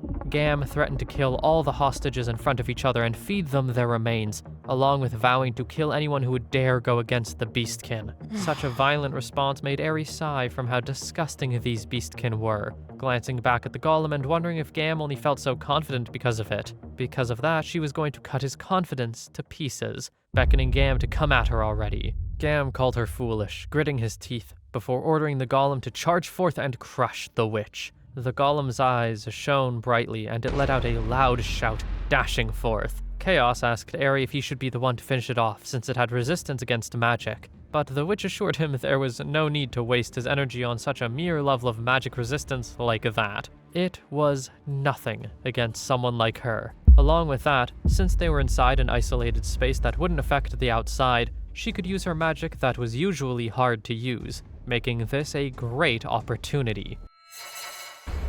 Eri pointed her hand forward, and it seemed almost as if reality were being sliced. The entire golem was cut to pieces within seconds, which shocked all of the Beastkin, and she wasn't finished yet. The witch uttered some words, causing what seemed to be a black hole to appear, which absorbed all of the pieces before warping and disappearing within itself. Everyone gawked with their jaws hung, staring with a disbelief while Eri started to giggle and ask for forgiveness, as she got a little too excited and did more than she said she would do. No one could believe their eyes at the golem no longer being there before them. Gam thought that he was dreaming, since Eri was able to break through the magic and physical resistance, instantly defeating the tainted holy golem that even heroes from the legends could only seal. The witch explained it wasn't surprising, since a resistance against magic didn't mean it couldn't be affected by magic at all, especially since she used magic stronger than its resistance. Now that their act of resistance was over, Eri was going to decimate them as she promised, summoning a large ball of plasma that shined brightly and brought fear into the Beastkin. As they cowered, Gam demanded that the others brought out a certain thing quickly, seemingly still having something up his sleeve. Gam called out to Eri and told her to pause her attack as they still had some hostages left, confusing her until two children walked out from amongst the Beastkin. Their facial expressions didn't match their words, but they were seemingly scared and begged not to die. Gam shouted once more, urging Eri to cancel her magic if she didn't want the children to die, and that it was supposedly useless to try and save them with her teleportation magic. As the children were shoved forward and held in place, they whined about the rough actions, but the Beastkin that was handling them looked confused, as he wondered if these were the same kids they'd put inside the barrel. Regardless, Eri realized the situation and made her magic vanish immediately, insisting that the kids be released. Gam chuckled under his breath and realized how valuable the kids were given how fast Eri canceled the attack. It was seemingly expected of someone who declared the human absolute independence to not allow even a child to get killed. so Gam ordered for Eri and the others to follow their orders if she didn't want them to die. The witch asked why he couldn't just release them, urging others to convince Gam to release the kids. If there was anyone who didn't agree to the plan from the start, they were being allowed to make their voice known and release the kids, since she swore to spare their lives. Unfortunately, none of them believed her words and demanded for the witch to be killed already. As the crowd erupted in anger, Orca sighed in disappointment at how he never thought it would get this bad. Chaos chimed in to mention his distaste toward how, instead of the strong protecting the weak, the Beastkin would use hostages as shields to satisfy their desires. He couldn't believe such violent people could exist, wondering if they even knew what shame was. Eri shrugged and said she believed they were beyond saving, telling Mira to go now. Gam couldn't hear the words that were being discussed amongst Eri and the others, continuing to throw threats, before hearing screams behind him. As the wolf tribe leader turned around, the two children were smiling, while the beastkin that were handling them had blood spilling from their sliced limbs. It seemed as though the children bit into the flesh of the beastkin that were holding them hostage, mentioning how the meat of brutes tasted bad. Gam still couldn't believe what was happening, watching as the children morphed and merged together, ultimately transforming into Mira's true form. The woman told the beastkin around her that there was no hope for them anymore, since if they had decided to release her, they could have gotten away with their lives. Eri agreed with Mira about how selection was over, letting them know they were all guilty. Even if all of them had sinned, if one person had decided to help, they would have reconsidered their next action. However, not even a single person moved to help the kids. With that, she was going to grant permission immediately, magic circles appearing in the sky as someone appeared before them. Light frowned and said that he still hoped there was someone with a good conscience left in the crowd, mentioning how they already knew about the children they attempted to take from the hostages from the start. Knowing that, they used it as a test and made Mira swap places with the kids, saving them while allowing Eri to urge the beastkin to save the kids, checking if there was anyone with a good conscience among the crowd. There was a chance someone was being forced to join the war, but even if the person was pretending to help, they still would have saved that individual. One glance down at the silent beastkin made Light decide that was enough talking, saying it was time to kill them and make them face the consequences of their sins. As the beastkin stood there in silence, one of them spoke up and begged for Light to listen, claiming that he had rejected the plan from the start and that he was planning to release the hostages too. Suddenly, lots of other beastkin jumped in to do the same, surprising Gam as they all pretended to not have wanted to do this. Light interrupted their cries and shut them down, reminding them that the verdict has already been passed. It was clear they'd been abducting a large number of humans, taking their loved ones and forcing them to fight, which was the same as sending them to their deaths. The dark-haired boy asked if the beastkin were implying that their lives were more precious than the lives of the humans they were tossing away. Glaring down at the crowd, Light told them to accept the choice that they've made, making them silent once again. Light spoke to Eri and told her they needed to gain information from this incident, suggesting that she should spare two beastkin leaders and take them. Mira overheard the order and let the nearby beastkin know that every one of them would be killed while they repented for their sins. The beastkin brought out their weapons and believed they would have won since they had a greater number of people against Mira, pouncing on her all at once and preparing to attack. But Mira swiftly killed off the ones that charged at her. She called them lowlives, saying they deserved to be crushed like the insects they were. The rest of the beastkin staring with shock and squeaking in fear. Gam's eyes were wide, and he was chanting in his head about how he didn't want to die, especially as the chief of the wolf tribe. He looked down at an item that he wore around his neck, one that could supposedly teleport him no matter the condition, as said by the human merchant he received it from. With that powerful magic item, he should be able to escape alone from here, and he planned to report how dangerous the witch was when he returned to the Beastkin Alliance. After doing so, he intended for them to ask for support from another country to coordinate a worldwide attack against the tower. Despite how the situation appeared, Gam reassured himself that this wasn't an escape, but rather a necessary retreat to report how dangerous this woman was. As he gripped the item in his hand, ready to say the phrase, it seemed as though someone else said it before him. Rabad held a similar item in the air and asked for it to send him away from there. Everyone's attention now on the tiger tribe leader. Gam realized what Rabad was holding and wondered why he had such an item as well. but it was too late to ponder about it, as both the necklaces reacted after the phrase was said and glowed. Suddenly, blood started flowing out of nearby people and would go toward the necklaces. Beastkin were confused as to what was happening, but Light and the others were also confused, watching as the blood of the Beastkin was being absorbed. They all screamed in agony, their bodies losing life and almost seemingly melting as they were being sucked dry of all the blood in their systems and combining into one thick liquid. Other Beastkin watched in horror, trembling in despair and attempting to run away, but alas, they were unable to free themselves from their horrible demise, while Mira stared and wondered what was going on. Both tribe leaders were being raised up in the air, while their blood seemed to be unscathed, Rabad continuing to observe with shock and disbelief, while Gam looked at his necklace and was already thinking of throwing it away. It was already too late, as the blood started to surround his body, rendering him unable to move freely. Light asked to no particular person what this entity was, and it seemed as though Eri recognized it as the twin-blooded Magatama. The blood continued to warp and surround the two Beastkin tribe leaders,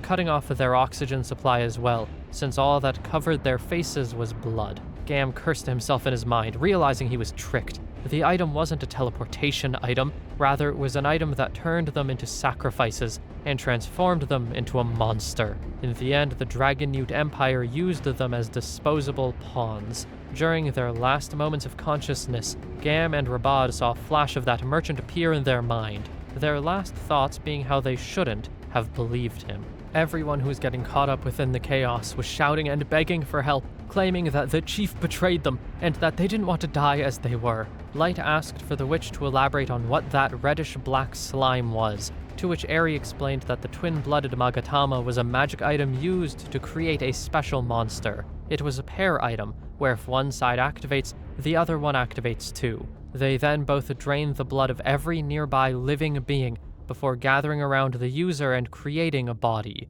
After that, the user will be drowned into the bloody pool and get into a suspended animation state. It will then become a blood slime that wanders and collects more blood, but its level depends on the amount of blood collected. For 10,000 people, the level would be around 5,000, but currently about 2,000 people were divided into two Magatama groups, meaning its highest level could be about 2,000. Even though it was a dangerously destructive item, Light still wasn't alarmed, since it wasn't their enemy at this point. Eri agreed but saw one problem with the situation, explaining that the twin-blooded Magatama must be destroyed together or else they would restore themselves. The dark-haired boy wondered if that meant even if they destroyed one side, as long as the other side stayed intact, it wouldn't be destroyed altogether. Eri confirmed this as so, believing that this situation was going to be more troublesome than they expected. Gladly, the items wouldn't activate if they got too far away from each other, so there was no chance of another one activating somewhere far away. Chaos spoke up and believed their only course of action was just to destroy both of the Magatama at the same time, thinking it wouldn't be too hard to defeat, and that this situation was just the Beastkin's final struggle to defeat them. Eri disagreed that it wouldn't be hard, and even if she just needed to use a strategy class magic, it would be difficult to destroy both of the Magatama while keeping the Beastkin chiefs alive. Light realized as well how much of a hassle this was going to be, knowing that Eri can just use magic to destroy everything if it weren't for the fact that they wanted the chiefs alive. Mira offered to split into two, which wouldn't be a problem against the monster, but Light wondered if she could do it without killing the chiefs. She chuckled with a sweat drop, not entirely confident, even if she said she would try her best. The boy knew that it was possible for Mira to jump inside the slime and destroy the Magatama, but she was also terrible at holding back, and there was still a chance of her blood getting drained too. Regardless, he still wondered why the chiefs had such an item, especially when it was so self-destructive, which Eri agreed to.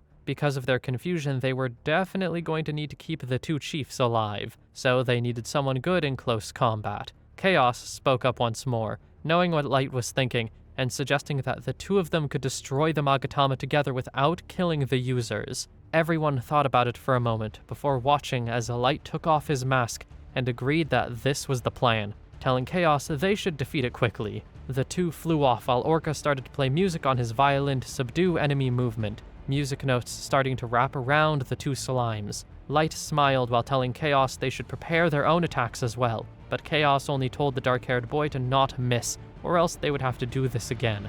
seemingly annoyed, to which Light only laughed and assured he would do his best. As they approached, the two slimes suddenly leapt into the air, surprising them even more when they witnessed it merge into one. It raised what could be perceived as a limb, hardening that part before slamming it into the ground in an attempt to attack the two. Within the entity, the bodies of Gam and Rabad started to speak despite the blood, chanting that they would kill whoever. Light wondered if they had woken up from their previous condition, but it was confusing as he watched them continue their words, claiming that every escaped human, Dragon Newt, and the man who tricked them would die by their hands. Curiosity shone in Light's eyes at the latter mention of some man, but they continued and demanded for more blood, vowing to crush anyone who would get in their way. The dark-haired boy sighed, still not sure if they've woken up or if they're being controlled, but this sight was sickening, so Light and Chaos weren't going to give these two any mercy.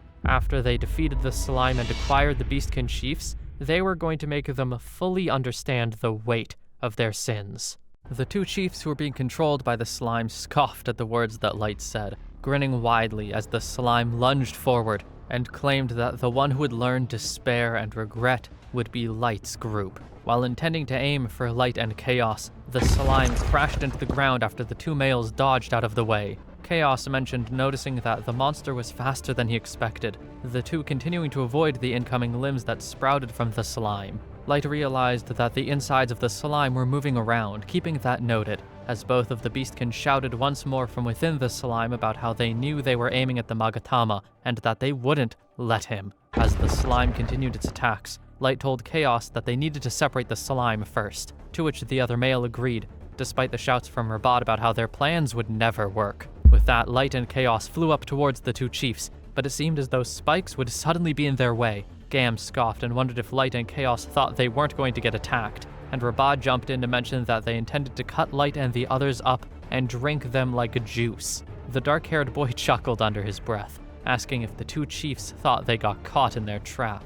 Chaos responded as well, both of them telling Gam and Rabad that a mere attack at this level wouldn't be enough to kill them. Both males smashed through the attack with ease, no alarm in their eyes as Chaos leaped into the air with his scythe of disorder, proceeding to slice through the slime. Gam and Rabad started to panic, since they were weaker when separated, so they attempted to combine again, but Light wasn't going to let them. With that, the dark-haired boy summoned dogs made of ice, letting them run towards the slime and sinking their teeth into it, beginning to freeze the monster. It was over for the two chiefs, as Light and Chaos finished off the situation by slashing through the Magatamas tied around the necks of both chiefs, causing the slime to explode. There was a crater left where there used to be the slime monster, the two males standing adjacent to each other in silence, as the remnants of the slime dissipated into the air and the dust blew around them. They both glanced at each other with indescribable expressions, turning to face each other before suddenly high-fiving their hands together. With no pause, they smacked the front of their forearms against the others, and switching to smack the sides of their arms, then smacking the backs of their fists, before lastly ending with a fist bump that they then aimed toward the sky. Once again, they glanced at each other with a neutral gaze until dropping the serious demeanor and sharing a laugh together after finally winning the battle. Eri ran toward the two with excitement, a spark in her eyes as she wondered what kind of exchange had just happened between the two boys. She politely begged to perform it with Light as well, but ignoring that, Orca agreed to being rather confused as to where Light and Chaos learned that final exchange, as it was rather impressive. Light mentioned that he had done the same exchange with his little sister Yume a while ago, thinking it was a one-time thing. But Light got so excited that day that he went for it again, and was surprised to see Chaos playing along. Chaos turned away with a huff, claiming he had no intentions behind the action, and just followed Light's movements. The dark-haired boy turned to look at his surroundings and at the two chiefs behind him, seeing how all the other beast folks were dead, aside from Gam and Rabad. It was almost as if the Beastkin wiped themselves out, Light not seeing that as surprising. The two chiefs trembled in fear, flinching when Eri walked over to let them know that she was going to interrogate them thoroughly. Gam got onto his knees and begged with a distressed expression, claiming as though they were tricked. Rabad agreed and explained further that they were just puppets of the Dragon Newts, both of the chiefs sweating from their faces as they claimed to not have wanted to do any of this. Gam tried to insist that they didn't want to make humans their slaves, and Rabad tried to reason with the witch, claiming to agree with Light as the two continued to frantically assert that they were being controlled and had no choice in the matter. Rabad said this was all the fault of the dragon newts and that they were victims too, especially after having sacrificed their brethren. Both tribe leaders continued their frenzied words, saying that they should join forces to defeat the dragon newts, and that they would share all the information they had as long as they were allowed to live. Silence then filled the air, the tension thick, before Aerie smiled and said she was grateful to hear such words. This caused the two to get excited, wanting to know if the witch had heard them out, but Aerie hummed as she continued, saying that there was no need for them to join forces. Gam and Rabad started to sweat again as Aerie continued, telling them that they didn't need to go through the trouble of speaking aloud, since she could just look directly through their minds and find the truth from their memories. She mentioned that they would put their information to good use, and that they could rest easy and die in agony. A smile on her flushed face as she said there was nothing else to be done, since this was the path they chose for themselves. The color drained from their faces and the light disappeared from their eyes, as both tribe leaders knew it was over for them. They suddenly dashed the opposite direction with a shriek of fear as they called for help. Aerie sighed and shook her head at the hassle of the two attempting to run away, disappointed that every tribe seemed to be ignorant of when to give up. Orca sighed as well, calling the heartbeats, breaths, and every timbre of these tribes unpleasant. Chaos joining in to call them a disgrace. Since there was no escape for these two, Aerie used her magic to summon dark thorns to sprout from the ground and wrap around the bodies of Gam and Rabad. They started to scream in agony as Light watched, the boy telling them to give up and pay for their sins with their bodies. Aerie calmly turned to Mira and asked if she could restrain the two chiefs until they've escorted them to the abyss, to which the woman affirmed as she revealed the crawling entities under her clothes. They slithered into the mouths of Gam and Rabad, which they were unable to do anything about. Meanwhile, another discussion was happening at an undisclosed location in the Dragon Newt Empire. Hiro hummed as he asked Hisomi if he was unable to gain much information about the Great Tower, to which the merchant affirmed that as the truth and apologized for the situation. Hisomi had gone to observe the battle himself to determine what the group behind the Great Tower was, including their military might, if they had any connection to sea, and other such things. However, there were high-level monsters deployed there that were skilled at stealth and detection, so it was difficult for Hisomi to approach considering this strict surveillance network. Despite that, the merchant was still able to take a look from a position far enough to avoid detection,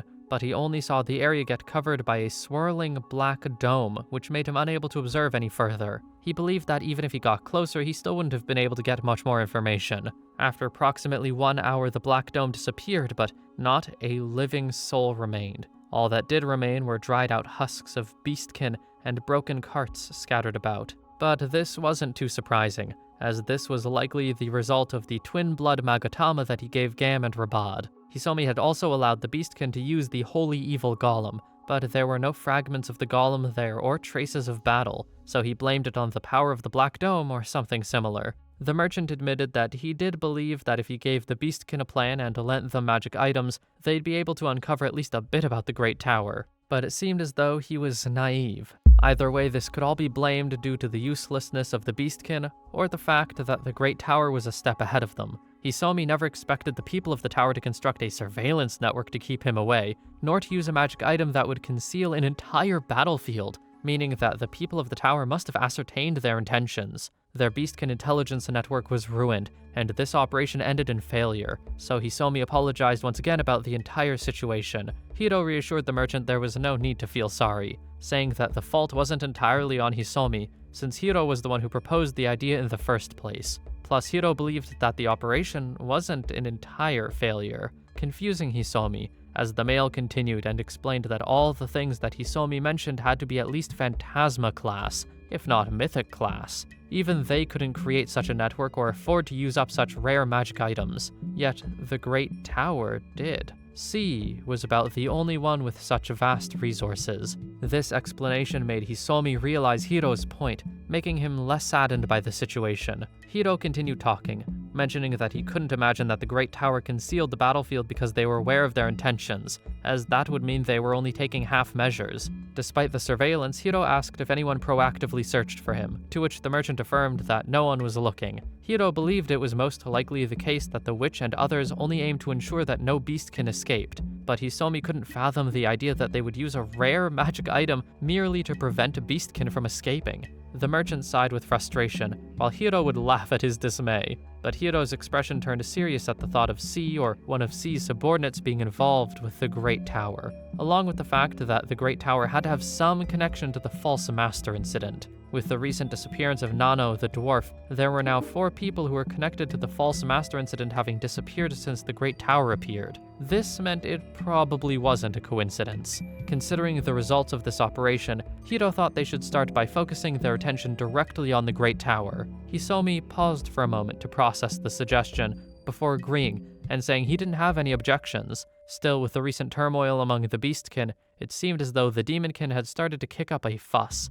meaning that there might be an urgent summit called in the Principality of the Nine soon. Hisomi groaned with annoyance, suggesting that their plate was getting bigger since they already had to investigate the Great Tower and now had to deal with the Dragon Newts. If luck isn't on their side, the worshipper faction was going to develop an interest in the Great Tower because of this incident. Hisomi hummed and thought, wondering if such a situation would mean that the heretics could make contact with C or C's subordinates. If it turned out that the Great Tower had nothing to do with C, Hiro believed that the worshippers could take them down, causing Hisomi to laugh at the idea of their time being saved. Since they had to keep the possibility in mind about the worshippers making contact with the tower, they needed to rethink their actions. So Hiro stood up from his chair and asked if Hisomi wanted to gather everyone together to discuss guidelines for their future actions. Hisomi stood up as well, sighing in exhaustion at how Mr. Kaiser was going to react after hearing their latest report. Meanwhile, at the capital of the Beastkin Federation, there were many upon many dragons in the air, roaring and growling at the people below. People were panicked and in a frenzy, confused about the horde of dragons, while one child seemed excited. But everyone wondered if the world was ending. As a whole, everyone believed that their city was done for. At the room where the Beastkin tribe leaders would have their meetings, Eri entered the room with Chaos and Orca, and stood with business. As the witch stood there with her hood over her face, silence filled the tense air of the room until Igor of the Winged Tribe frantically welcomed Eri and told everyone they could take a seat. No response was given, and Eri stayed silent, making the 3 Beastkin start to sweat. Igor spoke once more and mentioned he was going to be the one in charge of the post-war processing as a substitute for the chief of the Wolf Tribe, Gam, and the Tiger Tribe, Rabad. His choice of words tried to imply that it was only Gam and Rabad who had gone out of their way to start a war with the witch, Igor claiming to be as shocked and confused as Benny of the Cow Tribe and Ozo of the Bear Tribe. Eri stepped forward and towered over Igor, confusing him before she grabbed the top of his head with great force. Igor squawked with surprise and grunted in pain as his head was being held in place at a low angle. Eri staring with a cold gaze as she wondered why Igor was acting as if he had nothing to do with it. She wasn't stupid enough to fall for his fake demeanor, knowing that Benny and Ozo hadn't agreed with the war, and knowing that Igor had full support over Gam and Rabad's decision. Not only did she know that Igor supported the decision, she also knew the exact wording and repeated it back to him as if to remind him of what he said. Not only what he said, but he also prepared the weapons that were used in the war since the warehouse where they were holding the hostages had belonged to him. Eri pulled his face close so she could stare into his eyes, asking if he thought he could fool her with such lies. Eri continued to hold Igor's head tightly, causing him to continue crying out in pain as he desperately asked how she was able to know what he said. Without answering his question, the witch mentioned she had already decided that she would kill everyone who was directly involved in this incident. That was why she had decided to end Igor's life as well, just like Gam and Rabad, who failed to recognize their sins and begged for their lives when they got captured. The fact that Igor thought he could deceive her was out of line, so she grabbed his wing and pulled on his head, starting to tear through his neck. The winged male screamed in agony as tears poured from his eyes, and he begged for Eri to stop. He tried to reason with Eri and asked for her to have mercy, explaining that he could be useful. As his head was continuing to be torn off, blood dripping from his nose, he tried to suggest that he could make the Dragon Newt into her slaves, and that they could be sold at high prices because they were strong. Igor tried to suggest adding a demon in as well, offering to give the most beautiful and handsome, and that he could give her all the riches of the world with his help. Eri simply explained she didn't need such things, completing her action and ripping off Igor's head with one last pull of her arm. Blood spilled all over the room as she dropped his body on the ground, Benny and Ozo letting out a yelp of disbelief and fear. Eri turned toward the leaders of the Cow Tribe and Bear Tribe, reminding them that they were also involved with the method of using humans in the war. However, it was also a fact that they were against it at the time. Because of that, the witch was going to overlook them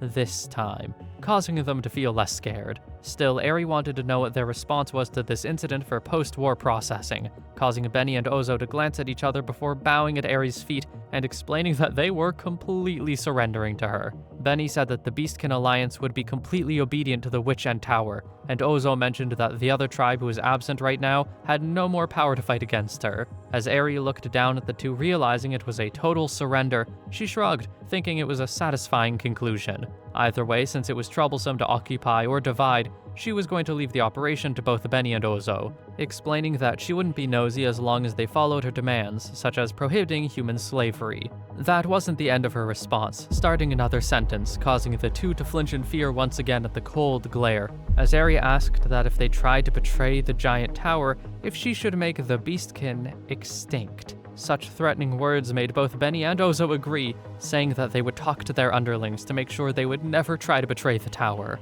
After such a response, Eri felt satisfied, and mentioned she would be dispatching a diplomat who would bring documents about human independence, telling them to manage the country based on her demands. They affirmed that they would follow, letting Eri chuckle as she finally accepted their promise.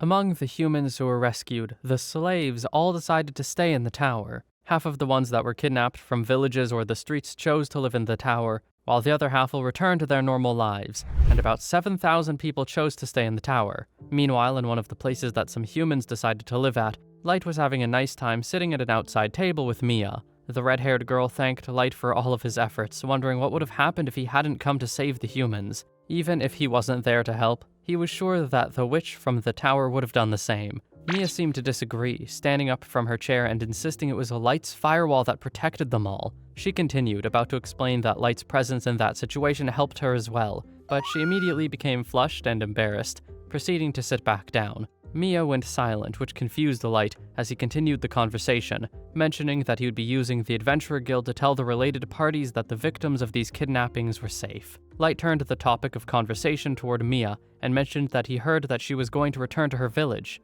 to which the red-haired girl affirmed. She glanced down at her lap with an almost bittersweet smile, mentioning that she couldn't leave her brother all by himself, and that she couldn't leave the graves nor ignore her mentor in the pharmacy. However, Mia told Light that if he asked her to stay, she would willingly do so. The dark-haired male assured the girl there was no need to stay, and that she should be able to go places freely and choose whatever path she wanted. Her response was almost awkward, confusing Light by her seemingly disappointed expression. Light was happy to hear that she was willing to help, but when he considered her brother Elio who was waiting for her, he couldn't let her stay. Plus, with Mia being the Saintess, she would be able to soothe everyone. The point was, a Saintess was born as a human and is still soothing everyone she sees. In fact, having her travel around places instead of staying in the tower as the Saintess would be better overall. Mia said that she was going to return to her village, so she invited Light to visit whenever he could because her brother and everyone else would love to see him. He affirmed he would do so as soon as he got the chance,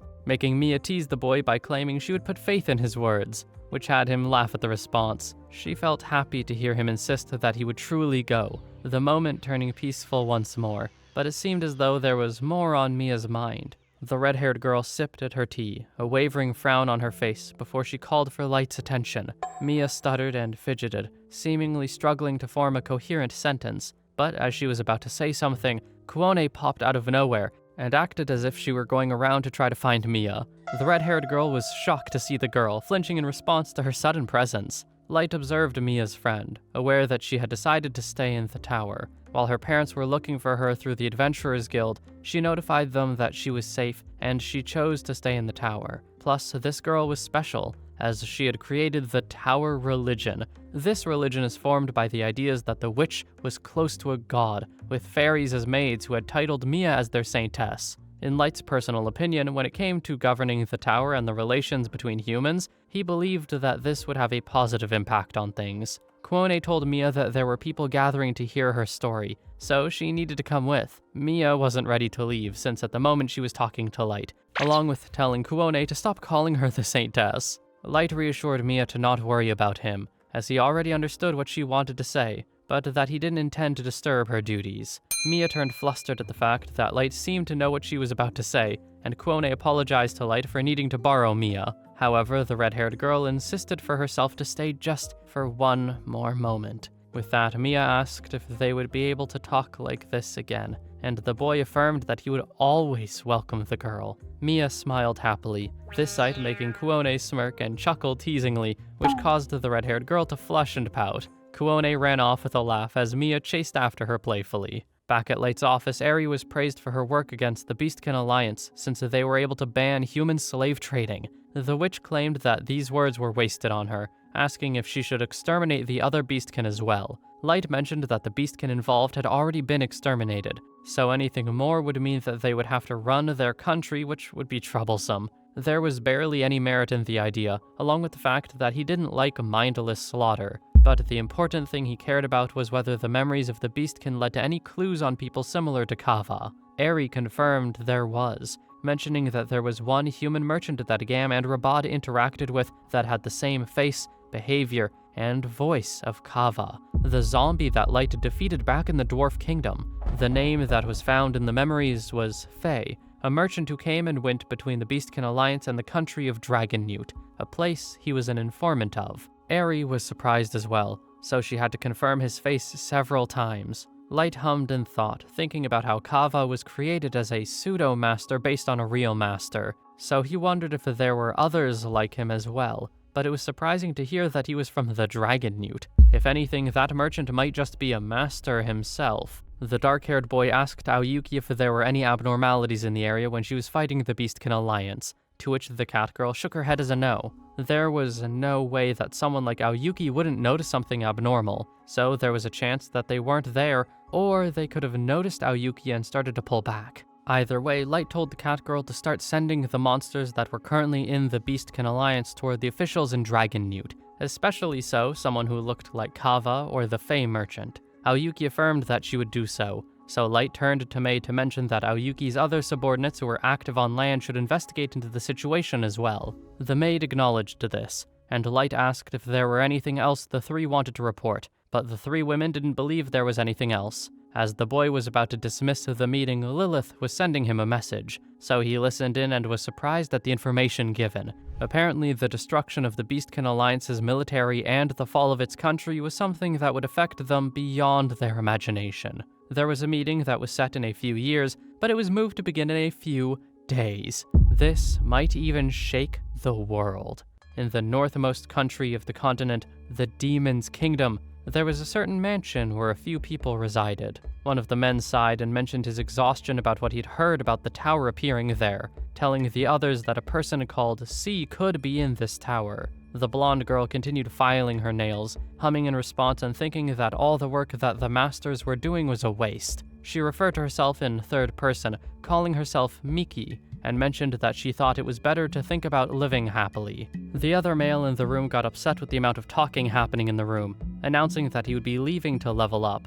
Go stopped Daigo from leaving, explaining that the masters attacked the tower using Beastkin only to have the Beastkin that were fought getting wiped out. Daigo thought that meant they only lost 30% of their force, bragging about how even he could beat such a number, and mentioning that it was so easy that even Miki could do it. Miki seemed offended about what Daigo called her, mentioning that she was just a person who liked cute girls and boys, to which Daigo didn't care about her preference. He cared about the fact that she destroyed her partner. The blonde girl pouted and claimed that boys and girls were the cutest when suffering, explaining how she would pamper them enough to where they would have satisfying expressions when betrayed. When seeing such expressions, she has a feeling in her stomach, but she doesn't stop at that kind of method. She would also bind their limbs and slice them open to hear their screams. But Daigo decided he had enough of listening to this, calling her hobby sick. Miki thought that his displeasure would make him unpopular, saying that Daigo's hobby was also weird,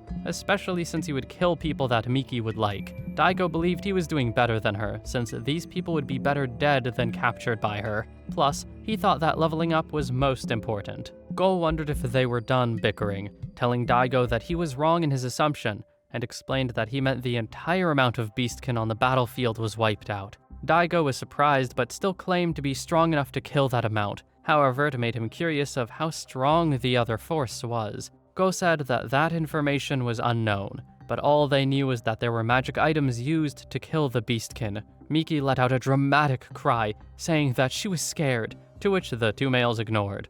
Go continued his report and mentioned that the Dragon Newt think that C is in the tower, and could be involved, since only someone like C could throw away such a powerful item like nothing. It was possible it wasn't C, but they would need to go and check it out themselves just to be sure. He asked who wanted to go, but Daigo said that Go could go alone. Go scoffed and wondered why he should do something bothersome, but Daigo was busy raising his level, wondering where Gira and Doc were.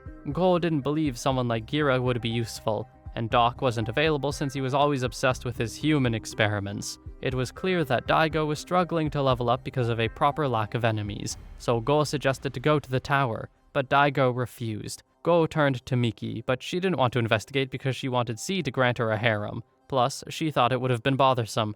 Go wanted to mention that he heard the Witch of the Tower being a beautiful woman, and that there were beautiful maids that served the witch. With that, Miki was fully into the idea of doing this investigation. Suddenly, there was a horned male who entered the room, wondering if Go and Miki were insane for wanting to go out of their way to bother the people who massacred every beastkin on the battlefield. Miki pouted again, and said it was against some contract for protesting what she was going to do. But the horned male said that he wasn't going to let Miki do something that would put his kingdom in danger. The blonde girl reassured that she wouldn't let anyone know her identity or her connection to the demon kingdom. But while he trusted Miki's ability, he didn't think there was a point in taking unnecessary risks. The demon tried to reason with her by offering cute human boys if she refused the plan, but that didn't seem to be enough for her. She also mentioned that this could be a good thing for the demon kingdom, since there was a chance of C being in the tower, meaning both of their wishes could be granted. So she didn't see a problem in investigating just a little bit. Volos, the first prince of the demon kingdom, scoffed and reluctantly let her do her thing as long as they reported any intel immediately. But he mentioned that the kingdom would act dumb if they got found out. Miki assured Volos that he could leave the situation to her, making the demonic male flinch at the proximity before stomping off. Volos felt angry at the behavior of the humans for treating him like he was lower than them, making him want to do something bad to them. But he knew that upsetting them wouldn't be a good idea despite their human appearance. However, they didn't know that C wasn't in the tower or anywhere else. Rather, C had been taken by the demon race. The problem was that C was still sleeping, so they needed to break the seal quickly to wake him up.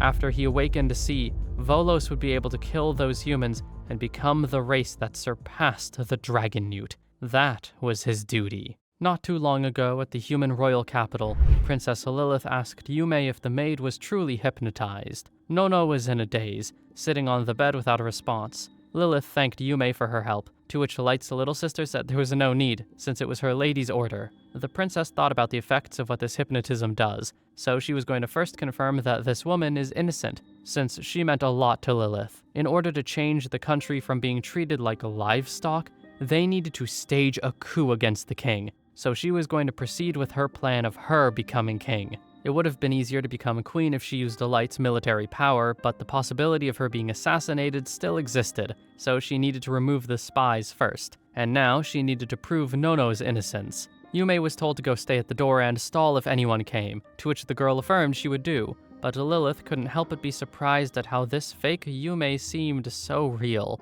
The only person that Lilith could trust the most right now was a fake Yume. Nono had been with Lilith since she was a child, so the princess didn't believe that Nono could be the spy. She told the maid to answer her questions honestly, to which Nono acknowledged. So Lilith asked if Nono was a spy for another country. Nono said no, making Lilith feel more reassured, but the hesitant answer made Lilith pause and ask again. This time Nono said no again, but while this wasn't wrong, she continued and explained that she was a spy for the demons. This answer had Lilith freeze up and fall to the ground in shock, causing the fake Yume to run in worriedly. Lilith was seemingly hyperventilating at the truth, but she quickly calmed down and told the fake Yume to continue waiting outside. The princess asked Nono one more time if she was really a spy for the demons and to tell her everything, to which the maid mentioned that her house had always been taking orders from the demons for generations. Lilith asked if Nono was meant to stay by her side and on her,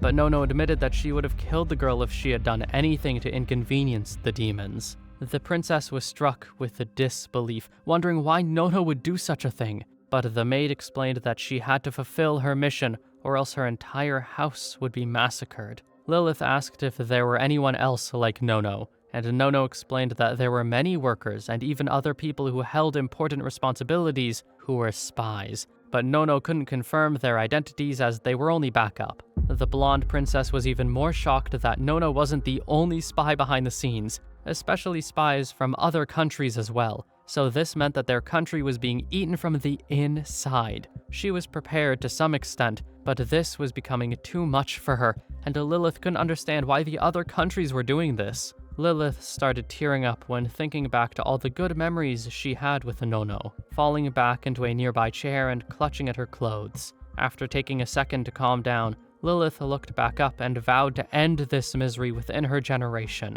even if she had to kill Nono with her own hands. The princess sat in front of a mirror thinking about her next step. She didn't have enough manpower, and it turns out that even the person that she treated like a sister was a spy, so she couldn't just trust anyone now. However, she just proceeded with her plan with the fake Yume. Because of the situation, she thought relying on Light would be the best idea. After contacting the boy a few days later, the two met up in person, and Lilith thanked Light for giving her the time. He dismissed her gratefulness, since she was the one who helped out his sister, giving the princess the time to explain that she couldn't trust anyone other than the fake Yume she was given. Yume alone wouldn't be enough, and it would take too much time to root out the spies, so she wondered if there was manpower Light could spare. The dark-haired boy hummed, asking for confirmation that she wanted trusted subordinates to be created for her. Lilith affirmed this to be the case, but Light couldn't really do so since he only did it the first time to repay her kindness, along with the fact that the card rarely spawned. The princess was surprised, but while Light was lying about not having any of the card, he couldn't just use such rare items on a benefactor without a second thought. While he couldn't give Lilith another double shadow, he had some human cards he hadn't used, so she could have them and slowly replace her governors over time. The princess thanked Light for his help, and the boy felt satisfied with their conversation as well, and the two discussed further how they would change her members. However, everything they said there would become useless. The reason was, after their conversation, a war broke out. The Great Beastkin Subjugation.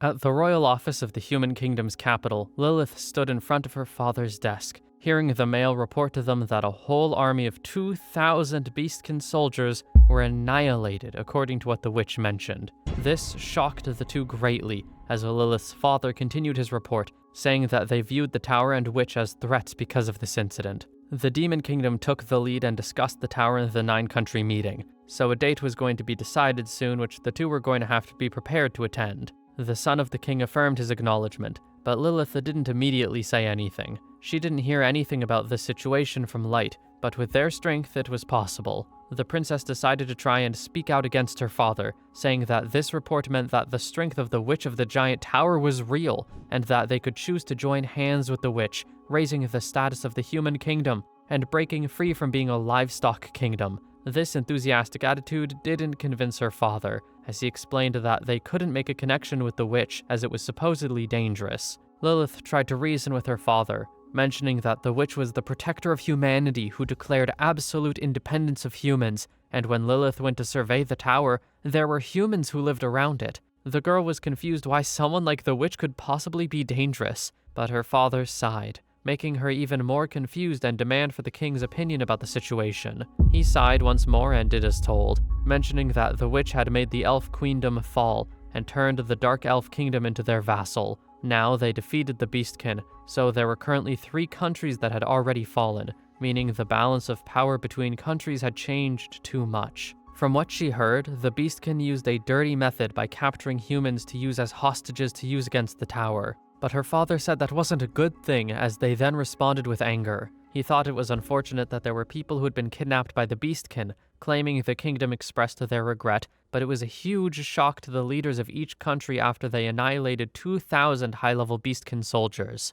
Lilith agreed that it was surprising, but she didn't see a problem considering that the tower was just expressing their right to self-defense, believing that the whole incident and reason for kidnapping humans was just to instigate a war. The king affirmed that what Lilith said was true, but he didn't think it was right for them to have defeated the Beastkin, mentioning that they can't guarantee the safety of the humans against the wrath of the witch. Lilith paused for a moment before continuing, trying to insist that the witch wouldn't do anything to hurt them, thinking about how Light was akin to a god or a demon lord who held great power, but he politely lent his hand to her. However, it was technically true that if they took this help for granted and somehow crossed the line of his rule, Light could act ruthless even to her, and including the entire human kingdom. Besides, there were greedy humans who knew no shame. So even with the absolute independence of humans, Lilith believed that Light wouldn't think that humans could do as they pleased. If someone got cocky and bared their fangs at the tower, Lilith could understand her father's worry.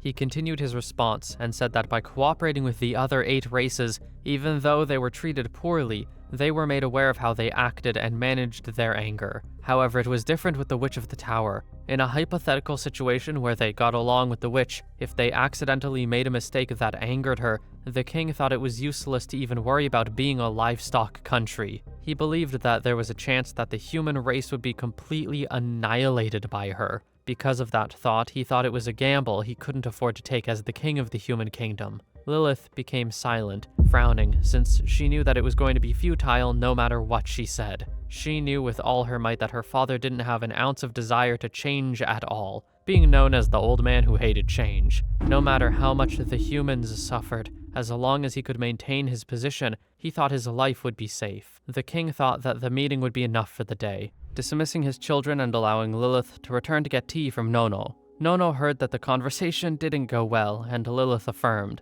but she asked the maid if she could make preparations for the 9-country meeting that would be happening sooner than expected because of the many things that happened. After this, her father won't have any intention to join hands with the witch, so as long as her father sat on the throne, the kingdom would always be a livestock country where humans would continue to be exploited. This was something she couldn't allow to happen. Despite the strange way of thinking that Light and his friends had, their strength was real, so there was no other way to make humans rise against the 8 races besides working together with Light. Even though they were still investigating the spies, the 9-country meeting was a convenient stage to set an example. She was going to borrow Light's strength and overthrow her father, immediately intending to contact Light and act behind the scenes. This was when Light got the message from Lilith after Ari and the others gave their report. Because they defeated the Beastkin, the meeting that was supposed to be held in a few years was now going to be held soon. Lilith and Light met in person once again,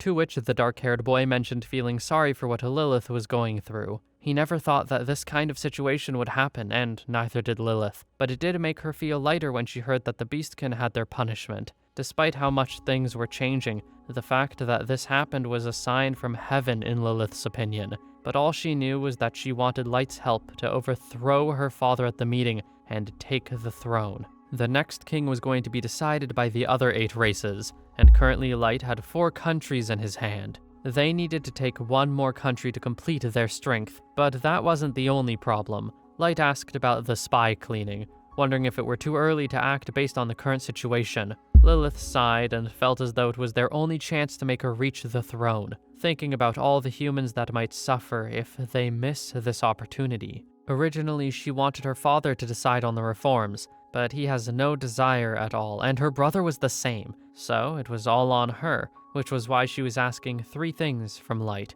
The first thing she wanted was, before the 9-country meeting started, Lilith asked for help with raising her level. Light hummed in acknowledgement as Lilith continued to explain, mentioning that it wasn't feasible to eliminate all the spies in the kingdom in one day. If she were to raise her level so that she wasn't easily killed, she would advance reforms and spend time eliminating the spies. As per her next request, even with a higher level, it was difficult to prevent all poisonings and assassination attempts, so she would like to have magic items to prevent those. The dark-haired boy understood the situation and agreed, since he had to use items to defend against attacks himself. As for her final request, Lilith would like Light to attend the meeting as her bodyguard. Light was surprised by the request, to which Lilith insisted that she would be much reassured if he were by her side. Furthermore, leaders from the Demon and Dragon Newt countries, or those close to them, will be in attendance at the meeting. Lilith believed that it would be beneficial for Light to see the faces of the leaders, to which the boy did feel that way too.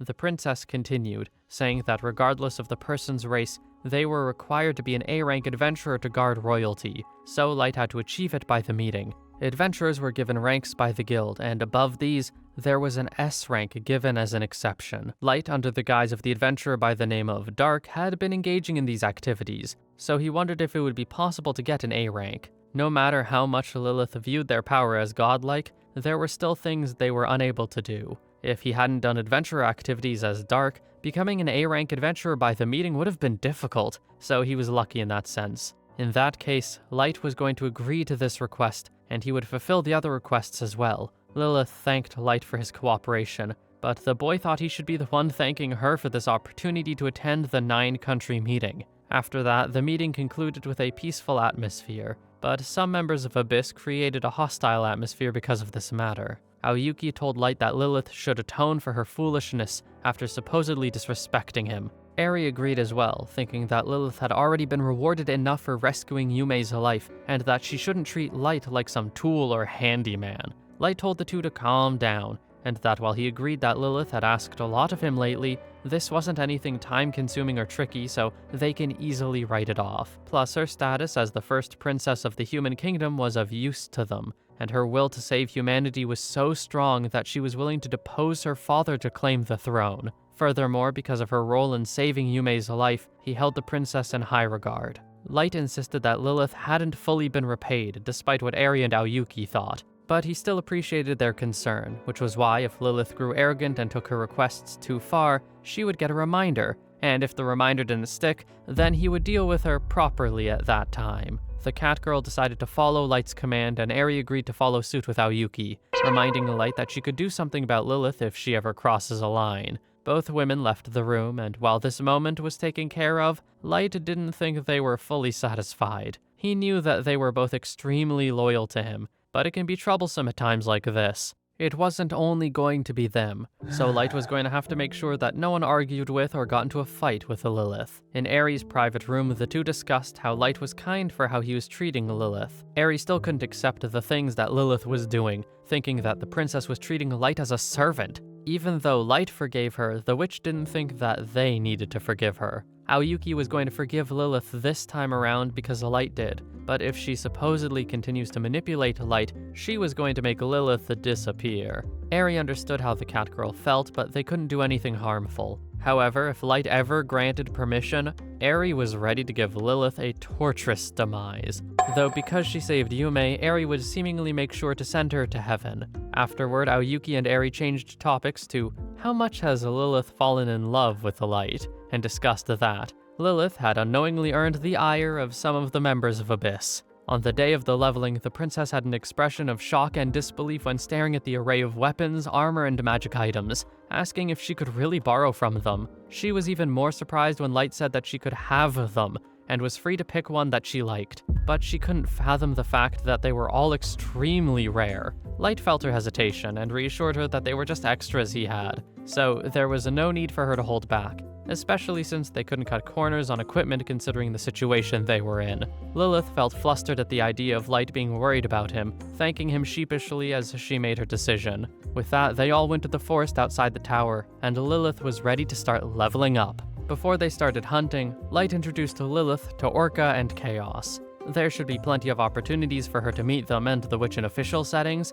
but right now, they were going to help her level up, so it was a good time to become familiar with them. Orca politely introduced himself and mentioned being delighted to have the honor of meeting her, but Chaos had a completely different and colder approach to an introduction. Despite that, Lilith thanked them for helping, and Orca explained to not mind Chaos's behavior, since he's always like this. Now that they were done with introductions, it was time to hunt, so Light explained that this forest had monsters, and that the plan was to target monsters that were around level 300. He had this place chosen because even though he raised his level by beating the Snake Hellhounds with May's help, now that they were under their control, they didn't want to sacrifice them. If Lilith faced a super high-level monster, she could die just by facing it, since she was just level 7. Raising her level to a few hundred should be enough to avoid being assassinated during times like when she ascends to the throne. So in that case, the untouched forest around the tower worked. It wasn't as efficient, but it was a safe way to raise her level. Orca was going to lure enemies in,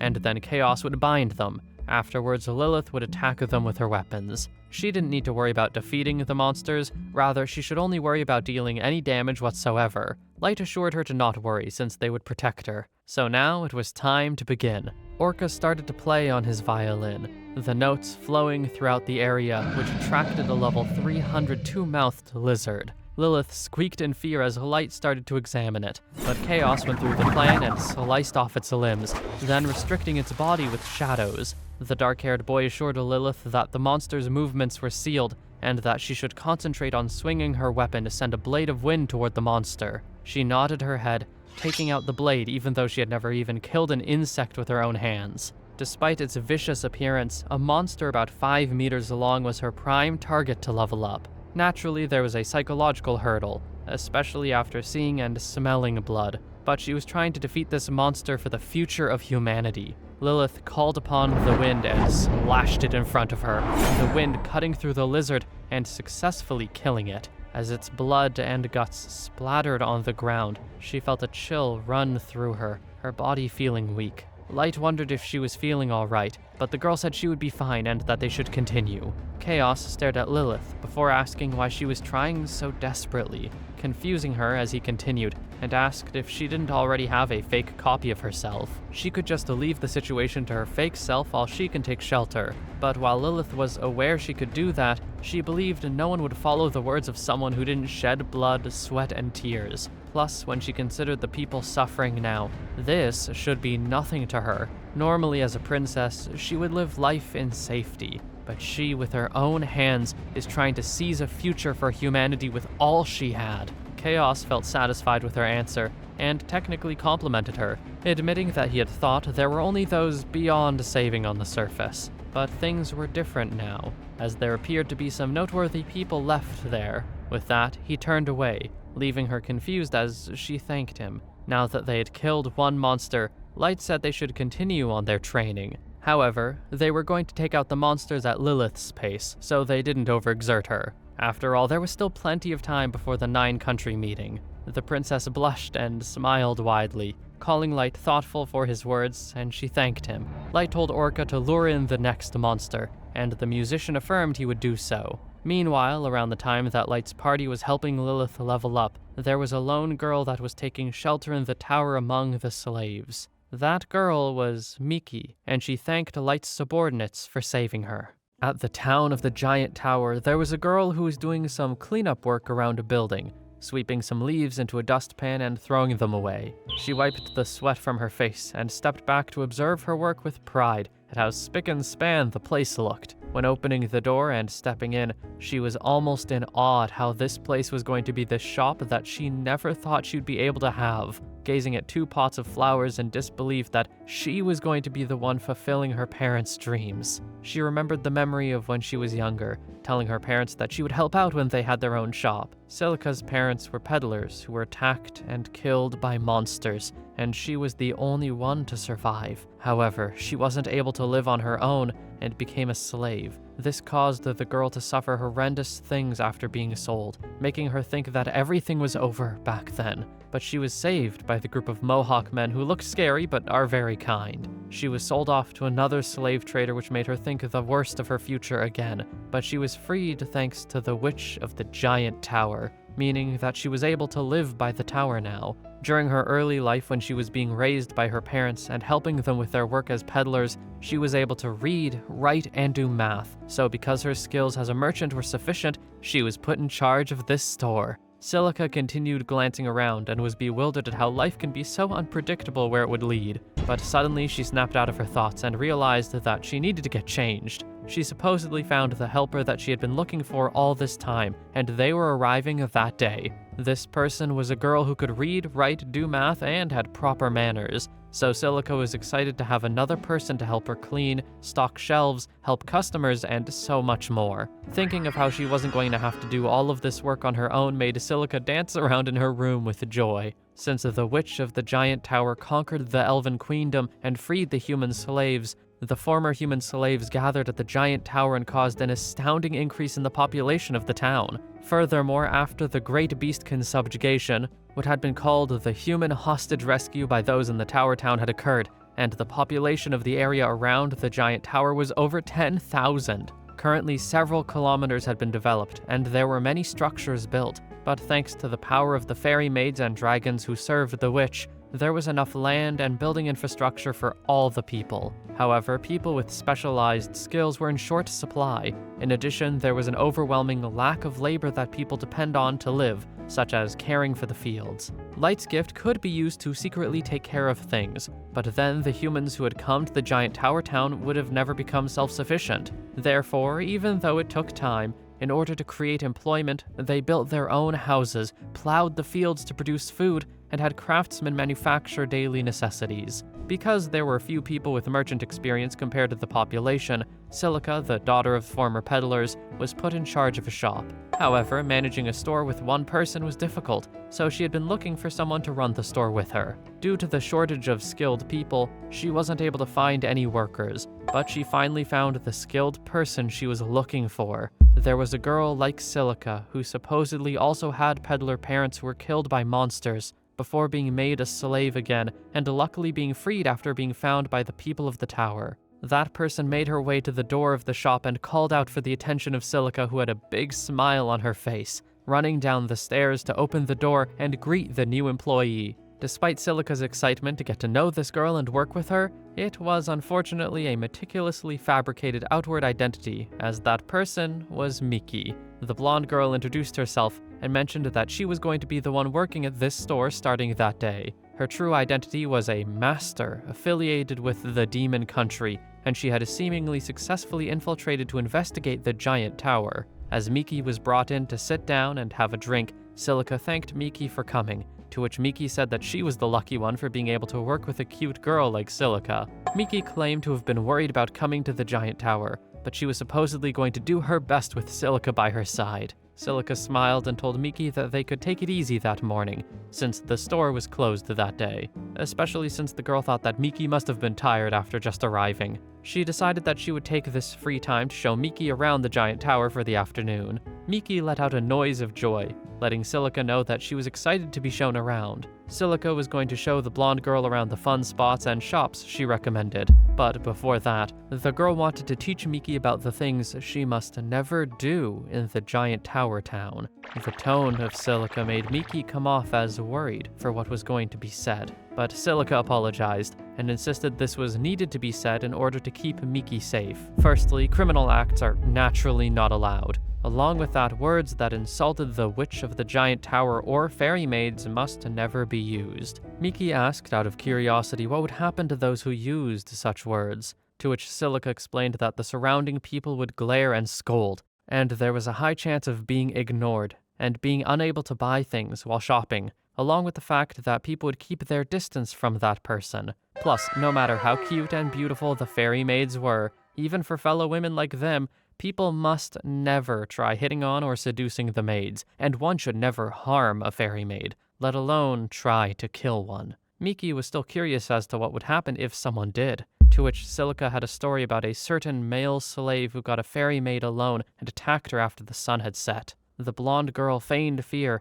and urged the story to continue so she could know what would happen to the fairy maid. But it wasn't too worrying since fairy maids were powerful and she was able to come out fine. However, the man who attacked the fairy maid was made to be as if he were never even here. The word choice sounded exaggerated, but Silica continued and explained that the fairy maids said that it was preposterous that there would be a scoundrel who attacked them. Despite being saved by the Witch of the Giant Tower, he was a person who repaid kindness with betrayal and didn't belong in the Giant Tower. There was no one in the Giant Tower town who wasn't aware of what the Witch of the Giant Tower had done for them, so he was banished from this place and was returned to a world that had formerly enslaved him. After that, no adult nor child would say the man's name, being treated as if he were never even there. Miki was surprised at how far the punishment was, and Silica insisted that Miki should never speak of that person in front of others, since there wasn't a single person who would forget their debt to the witch and the fairy maids and would never oppose them. After such a serious conversation, Silica said that they should just have lunch for now, before she would show Miki around town.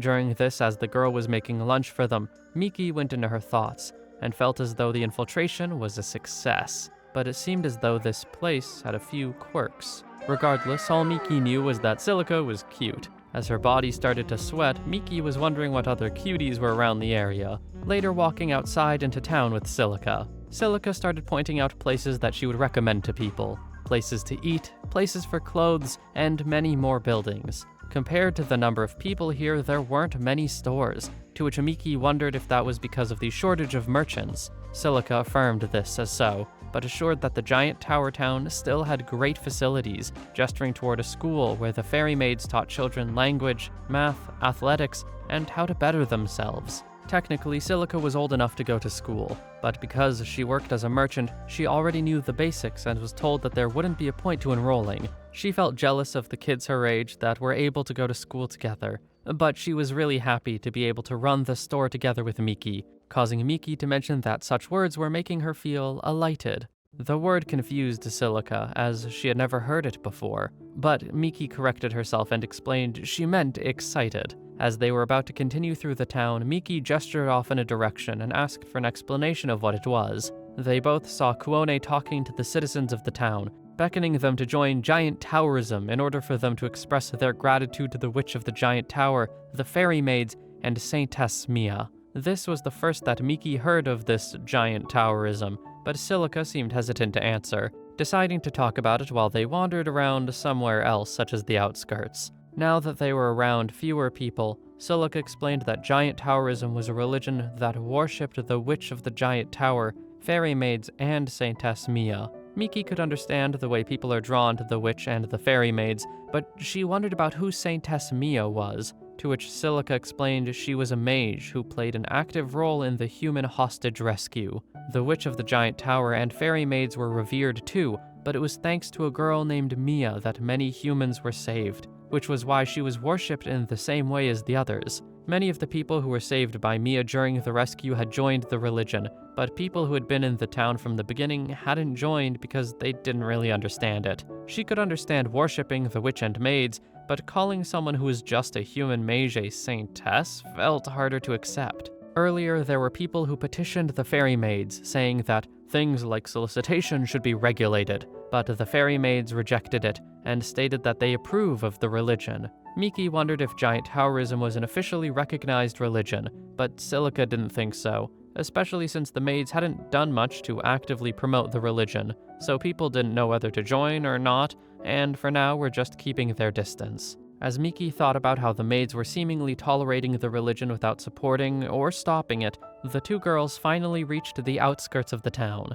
They both admired the place and how the people were working hard to make new buildings for the town. Silica explained that the presence of the dragons was preventing the monsters from invading from outside the forest, but it was still dangerous, so people shouldn't wander too far, or else they would have to ask the fairy maids and dragons how to get back. The dragons might seem overbearing, but they don't attack and are able to understand human language as well. Miki cheerfully mentioned how she understood now, and while Silica was observing how the giant tower town would expand, Miki was secretly examining the stats of the fairy maids and dragons. She found out that the maids were all level 500, and that the dragons were from level 500 to over 1,000, thinking about how Daigo would go mad with battle lust and attack if he saw them. Miki didn't care too much about the leveling up part of this situation, rather she was more interested in the fairy maids who were more her type than she heard. Seeing them made Miki almost salivate, thinking about sliding her hand into their bellies while they were still alive, and wondering what kind of sounds they would make.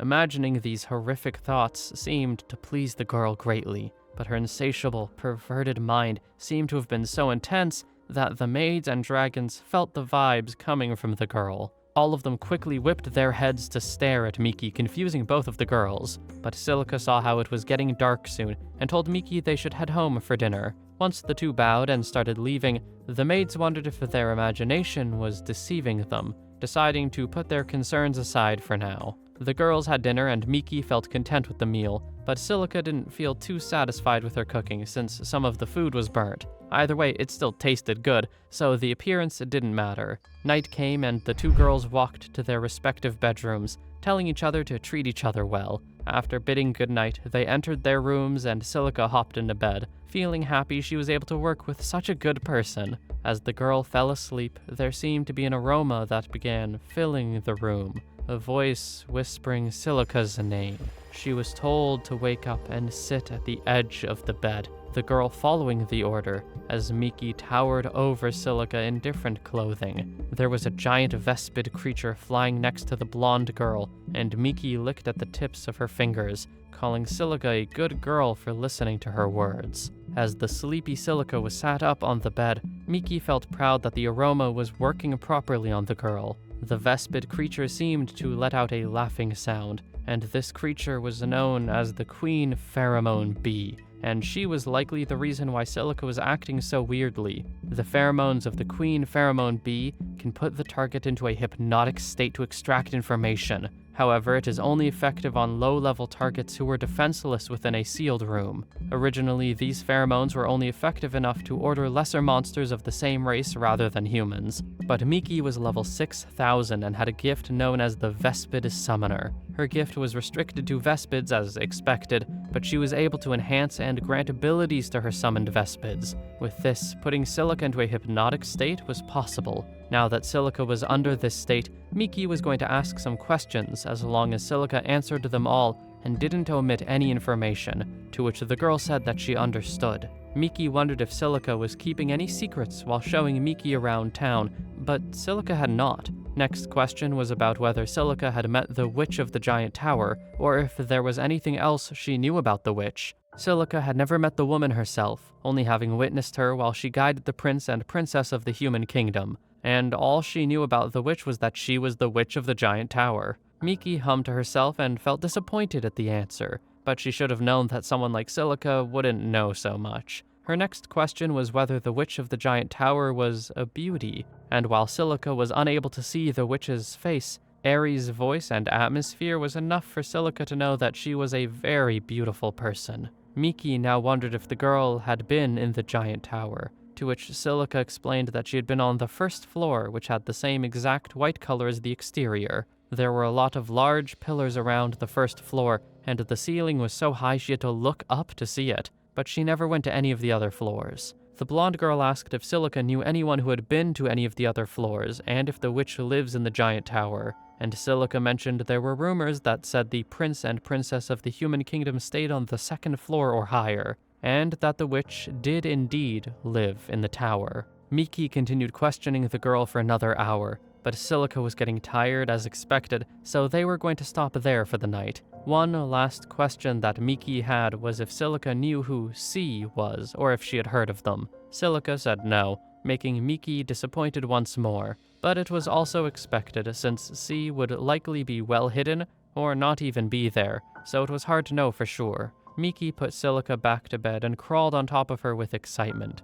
wondering what kind of sounds the girl would make if she tickled her stomach. The blonde girl squeaked with glee and wanted to add Silica to her supposed collection, but she wasn't going to attack the girl on the first day, or else her infiltration plan would be pointless. Regardless, Miki leaned close and licked at her face, deeming Silica as an irresistible girl. Once Miki was done with the investigation, she wondered if she should take Silica or prioritize the fairy maids instead, but she realized that she should leave, going back to her room to make a report. Miki wrote on a small piece of paper and summoned a shadow bee, a creature that was difficult to detect and would ambush its prey because of its enhanced stealth abilities. With the report in its clutches, the bee was going to fly off and deliver it to the demon country. She was getting exhausted knowing that the tower was heavily guarded, but she felt as though it was poorly defended once a person was inside. However, Miki felt as though she was going to take advantage of any openings she would find. Lilith had been going through her leveling up training for a while, but now it was time for her second session. As the blonde princess met up with Light once more outside the tower in the vast forest, he introduced the two new people who would be helping out that day. These people were Gold and Nimumu. They were going to be Lilith's escorts at the 9-country meeting, and were members of the adventurer party that was called the Black Clowns. At this moment, they were asked to come for an introduction before they would get started on the training. Lilith looked up at the two and mentioned that she was looking forward to working with them both. Nimumu put a hand to her chest as well, and assured there was no need to use honorifics with them, introducing herself as the ultra-rare Assassin's Blade. Gold followed suit and agreed that formalities weren't necessary, saying that Lilith could leave the leveling and escorting to them and Light. Lilith was ready to be in their care, the girl already fired up, but Nimumu got irked by Gold's casual nature and told the knight that while Lilith didn't need to use honorifics with them, they still had to use honorifics with Lilith. Either way, Light told them it was time to get started, so they went off to find some monsters around the forest. As they went around killing monsters, Lilith was checking her stats and was surprised how her level hadn't gone up. Gold hummed in response, almost as if he were surprised as well. Gold recommended that they should just keep going, asking if she was tired or not, to which the princess assured that she felt just fine. Niumumu and Light were observing from the distance, and Niumumu asked the boy to confirm her thoughts of it being hard to get past to level 100. Light hummed to himself in thought, remembering the time when he passed to level 100, and how he needed more experience than May thought he would as well. Just with the monsters on the surface, it might be difficult to break through without taking a good bit of time. They could manage it quickly if they used Koshmar Summon, but if that were used against someone who wasn't even level 1000, they could die of a heart attack just from facing it. That was something that Light didn't want to put Lilith through, so what would be the best possible route? Later, when they were taking a break and drinking some tea, Lilith decided that it would be a good time to try and request something irrelevant to the leveling training they were doing. Piquing Light's curiosity, the boy asked what the request was, to which Lilith asked for an opportunity to witness the town of the giant tower. He was surprised, wondering if she was trying to conduct an inspection like she did before. Due to the Great Beastkin subjugation, the number of humans who moved and settled in the giant tower town had rapidly increased in number. Lilith was wondering what kind of changes had occurred as a result of this increase, but this wasn't going to be an official inspection from the human kingdom. Rather, she wanted to see it from the perspective of a single human and observe the development of the city along with the conditions of the humans within it. Now that Light understood her intentions, he was comfortable with making arrangements to have her shown around at some point. Lilith thanked the dark-haired boy for listening to her numerous requests, but the boy reassured her that there was no need to thank him since it was only natural for her, the princess of the human kingdom, to be concerned. With that, Light wondered if it was time to wrap up their break and get back to leveling, to which Lilith agreed happily. When morning arrived, Silica woke up with a groggy expression, wondering what happened. While she couldn't remember what happened, she felt as though she had a really bad dream where some fierce beast was lapping at her face. She stepped out of her room and wanted to wash her face just to feel better, but the girl was interrupted by Miki greeting her. Silica was surprised to see the blonde girl up so early, to which Miki acted cheerful when mentioning that she wanted to make Silica a nice breakfast in return for the kind favors that Silica had done for her that previous day. Silica thanked Miki for her own kindness, but offered to help make the breakfast together, which Miki didn't refuse. The two girls chatted happily during their breakfast, before getting ready to open the shop, wrapping aprons around their bodies, as Silica said that she would show Miki how to do it before they would divide the work up for the future. They cleaned around the shop and started to stock the shelves, but Miki opened a box and wanted to ask Silica if the items in it were soap. Silica confirmed and explained it was a hot commodity at their store, but Miki was still surprised at the soap since it was a price that was half the price at other stores. It was fine for it to be that way since the soap wasn't the same soap sold in other towns. Rather, this one was supplied wholesale by the fairy maids, so it made it perfectly profitable. Miki was impressed to hear that the fairy maids did such things, and Silica mentioned that the maids did this in order to make sure people would wash their hands with soap, making it less likely for others to get sick. Since it was cheap and had such helpful properties, it was popular. But another reason it was popular was because the fairy maids actively use it themselves and bring the product directly to them, so everyone was grateful for the supposedly called fairy maid soap. As they continued their preparations, the door opened, and Silica was about to tell the people entering that they were setting up, but Gold quickly responded that they weren't customers, and they were rather coming to bring the goods requested. Miki's eyes locked on a certain sight, glancing past the large knight mail, as Silica apologized for the misunderstanding. The blonde girl was shocked to have such a situation happen right while she was helping prepare the store, beginning to feel the excitement creeping up at the sight of Light, Niumumu, and Lilith. Silica thanked the group for carrying the items to the store, especially since they were too heavy for her to carry in one trip. As the group walked to set down the items, the girl observed the four and knew that Gold's group usually came with 3 people, but now there was an unfamiliar face, which made Silica wonder if this was a new adventurer they knew. One thing that Silica knew for sure was that the new person looked oddly familiar. Gold told Silica that helping out others was only natural as a knight, so this was nothing for him, and that Silica didn't need to give thanks. Even so, Silica wanted to give such things, especially to the others as well. Miki bowed and thanked the group as well, but she was deep in her thoughts about how gold seemed disgusting to her. However, the other three seemed to be Miki's type. Nimumu spoke up and said that, while Gold would not admit it, doing such tasks as this was part of their job. Miki used appraisal on the group and saw they were all higher levels than one would expect of humans. Light spoke up next, agreeing that there was no need to act humble, since he also thought that this was just part of their jobs as adventurers. Miki wondered if the dark-haired boy had burns on his face, which was why he was wearing a mask to hide it. From the sound of Light's voice, if his burns were healed, the dark-haired boy seemed to be a pretty boy to Miki. She wondered if she could ask Doc, someone who specialized in medical care, to get Light patched up. The only thing Miki knew would happen was that Doc would ask for something in return, such as letting him tinker with her body, supposedly for the sake of humanity. Either way, if Miki got the boy's burns patched up, he would cry tears of joy and then express his thanks to Miki. Once that would happen, Miki would hold him down and burn his face again, making her wonder what screams he would make. The thought excited her, but the imagination was interrupted by Lilith calling for the attention of Silica and Miki. She introduced herself as Liliana and wanted to ask a question, making Silica curious. The princess wondered what they thought of life in the giant tower town, and if they had experienced any hardships or complaints. But such words seemed to cause Nimumu to tighten her fist in anger as she glared at Lilith, since she didn't think that a city that Light was governing through Eri could possibly have any issues. Light was glad that Nimumu felt that way, but he wanted her to calm down, and it seemed that the assassin girl did so after a few seconds. Miki turned her attention to Nimumu, thinking she was prettier than the fairy maids, and how she wanted to torture the girl until she gave in. After giving in, Miki was going to spoil her until she trusted Miki, before the blonde girl would betray Nimumu. Back in reality, Silica began answering the questions by mentioning that her parents were peddlers who dreamed of having their own store. They were attacked by monsters, and the girl almost lost her own life while she was a slave. But it was thanks to the witch and fairy maids that she was able to make her parents' dream come true. Silica felt satisfied with the life she was able to live, and while it wasn't entirely enjoyable, it was very rewarding. Lilith's expression turned sad, since she felt sympathetic about the fact that Silica had such a dreadful ordeal before coming there. Miki, on the other hand, didn't care for Silica's story, and just had her eyes on Lilith in that moment, thinking that Liliana was a girl fresh out of the countryside with no knowledge of how the world worked.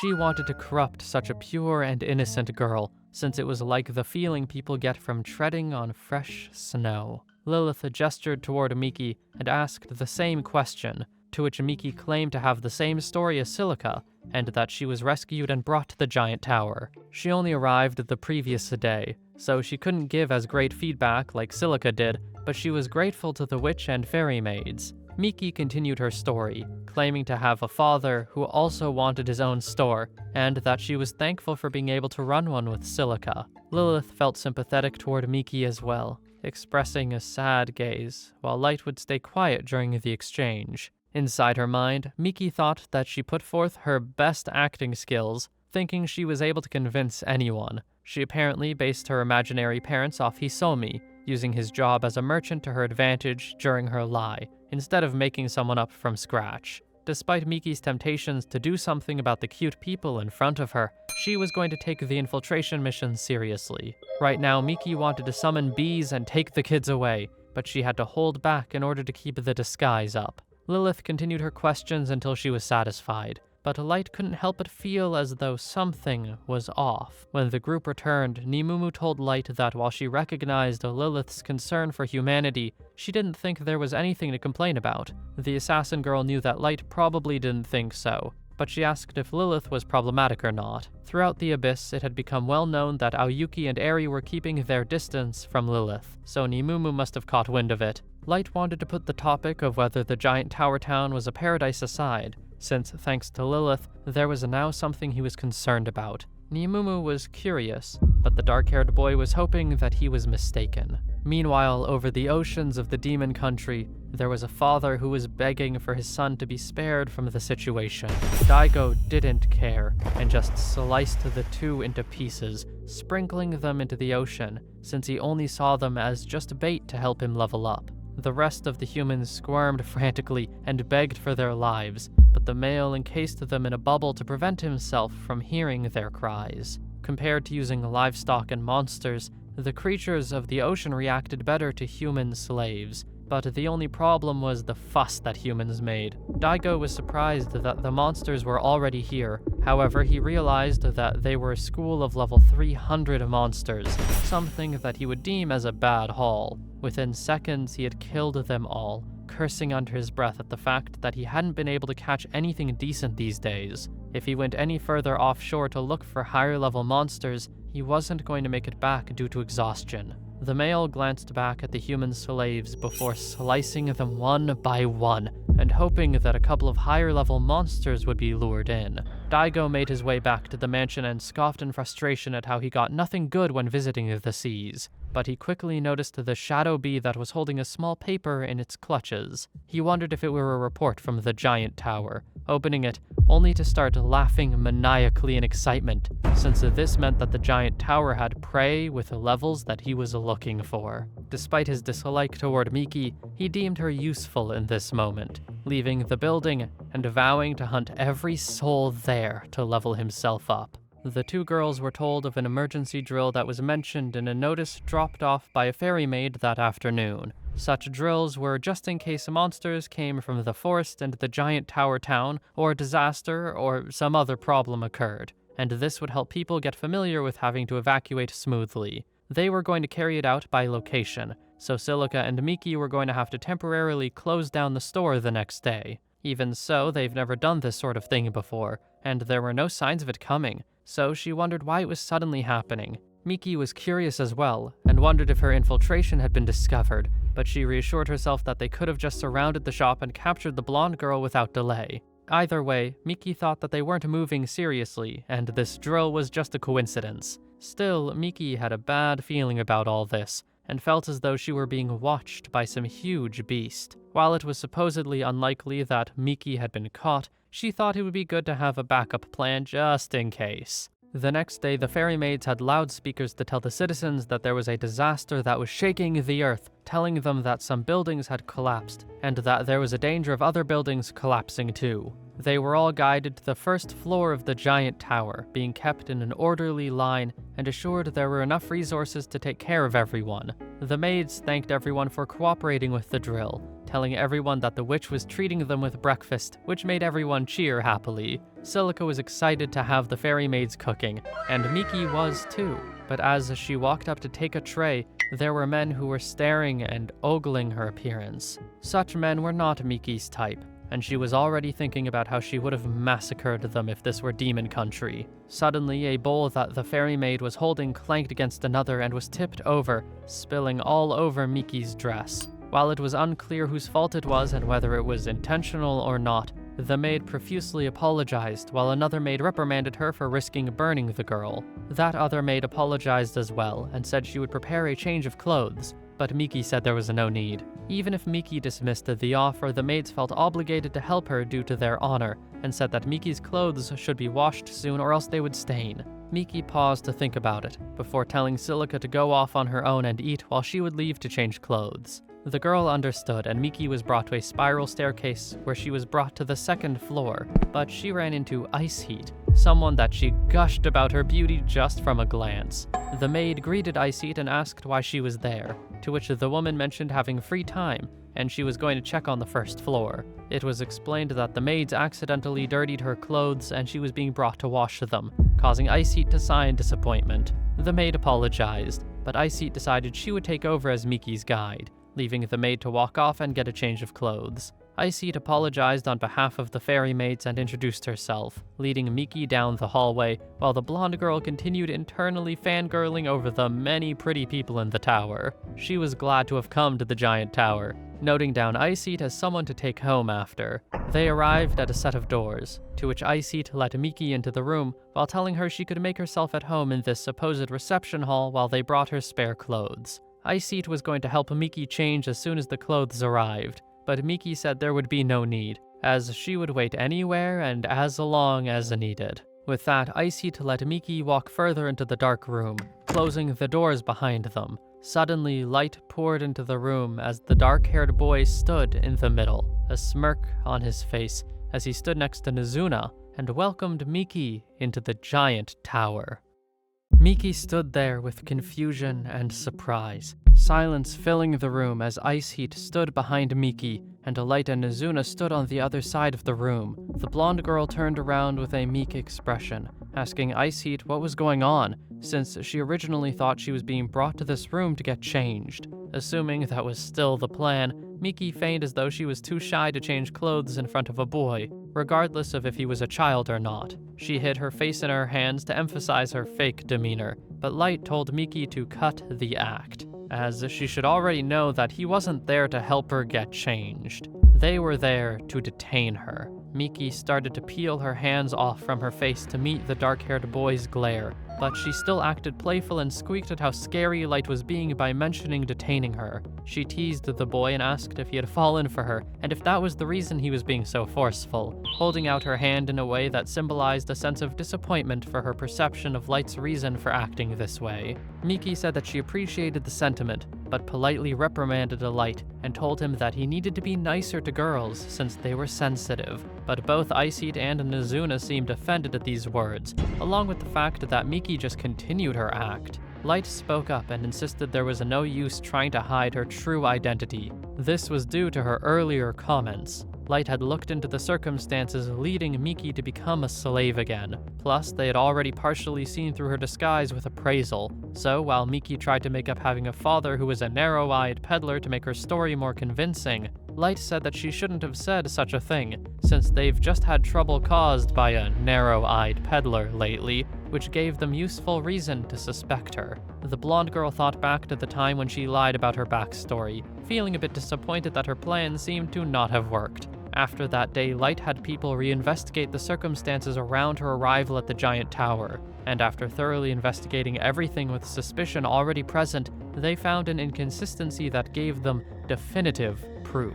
The dark-haired boy was actually impressed by how well the blonde girl managed to falsify her background, but Light had used a more proper appraisal to check the girl over. Using an ordinary appraisal wasn't enough to see through Miki's disguise, but if he used a more powerful one, then there was a chance Miki would notice it, so he had Mei use an ability in addition to a single-use boosting item to use appraisal in a way where Miki wouldn't be able to detect it. In the end, Mei couldn't fully check Miki, but they were able to figure out Miki's gift. Despite being caught and being shown evidence, Miki still claimed to be a pitiful girl whose parents were slain by monsters, seeming as if she didn't understand the words that Light was saying. Light realized that the girl wouldn't admit her identity easily, so he commanded Ice Heat to proceed with an attack. The dual-color-haired woman brought her gloves together before sending an array of ice shards toward Miki, causing the blonde girl to dodge out of the way. Her dress was slightly torn as she shouted, wondering why they were attacking someone as cute as her. Miki held a frown on her face as Light grinned, knowing that Miki was not going to be able to make any more excuses. She prepared a trump card just in case, but she never thought she was going to have to use it so soon. Regardless, Miki thought that this was going to be the time to use it, summoning hundreds of killer bees and ordering them to sting her enemies to death. Many bees filled the airspace of the room and started swarming toward Light, Nizuna, and Ice Heat. Because Miki was specialized in Vespids, she was more restricted than other summoners, but while she was strong, she wasn't very skilled in combat. Rather than direct combat, Miki was the type to focus on support, so there was no way she was going to be able to beat people who were very obviously strong. With her bees summoned, Miki pulled out a card called Sky Flitting Wings, in an attempt to try and get out of the tower. However, despite trying to use the card, nothing seemed to happen, which made Miki stare at the card with a disbelief and confusion as to why it wasn't working. The bees were still trying to attack Light, but he didn't seem alarmed whatsoever, focusing on explaining to Miki that the tower was secured with transference blockers that made situations such as Miki's be a result of this security. Suddenly, both Nizuna and Ice Heat uttered words that catered to their own respective attacks. Ice Heat created a storm of fire to burn the bees near her, while Nizuna would use her sword to slice through the bees as well. All of the bees seemed to have already been defeated, causing Miki to gawk with her jaw hanging open. She stared with disbelief as Light stepped forward, walking toward her form as she squeaked and flinched at his presence. Now that the bees were defeated, and she was unable to fly out of the tower, Light reminded Miki that the reason she had been brought to the giant tower and captured was to find out the conspirers and structure if she was involved in organized crime, mentioning that he was going to have her spill everything she knew. Miki suddenly dashed backwards to make some room between her and the dark-haired boy, grunting under her breath while Light stayed calm and collected. The blonde girl was starting to get frustrated and exasperated, letting out a word that signaled her annoyance with this situation. With that, she decided to transform into her true form, her dress changing into an attire that was more revealing. She summoned more Vespid monsters to fight alongside her, calling for a variety of different bees such as acid bees, armor bees, and explosion bees. Miki sent these bees towards the group once more, but Nizuna responded with excitement at more battle needing to be done. She told Ice Heat that they should drive them off together, to which the dual-color-haired woman activated her fire magic once again and sent a blaze of heat toward the incoming adversaries. Because some of them were exploding bees, this caused them to start exploding all at once. Ice Heat realizing her mistake as Nizuna was unable to get close for melee and sent flying the opposite direction. She finally reached the ground and rolled against it before quickly getting up and feeling upset, seemingly aiming her anger toward Miki, while Ice Heat would frantically apologize for her part in the mistake. Even though Miki was the one who summoned the explosion bees, she still felt as though she had nothing to do with what happened, turning her attention away from the two girls as Miki called for the remaining explosion bees to gather on the nearby wall. They all started swarming toward the wall, and Miki hid behind a pillar to shield herself from the explosion that happened not long after, smoke and dust filling the room as Miki felt proud for being able to make a dent on the wall. She told the bees that if they keep it up, there would be a hole that she would be able to get through, and that she would finally be able to get away with her magic card once they were outside. During the time that she was praising the bees, the wall started to warp before her eyes, and Miki gawked at the sight in front of her, complaining with the disbelief that the wall was repairing itself. Even if Miki were able to chip at the material, she was going to be unable to get out. Just during the battle against the White Knights at the Giant Tower,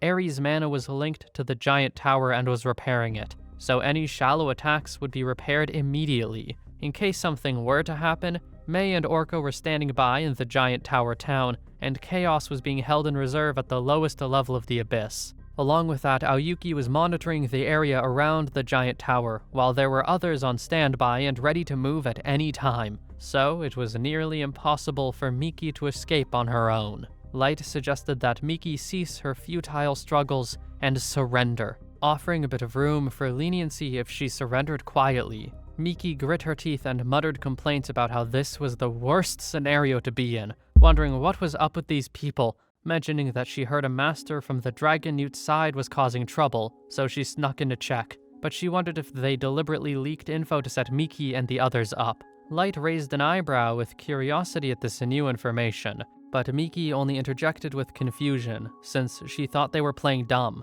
Despite how she was seeing the situation, Miki wondered if Kaiser, Hei, the bomber, or Otis had something to do with this, only to dismiss the thought and deem this plan to be because of Hiro or Hisomi. Miki started throwing a tantrum, since she never would have volunteered if she knew it would turn out like this. But Light processed the names and vague descriptions that the blonde girl mentioned. Hisomi was the name of one of the masters that Eri found when looking through Kava's memories, so it would seem there were 5 other masters on the side of the Dragon Newt. Light mentioned that they had already considered that Miki was a master, but she seemed to know far more than they expected, so he wanted to take her into custody to extract her information.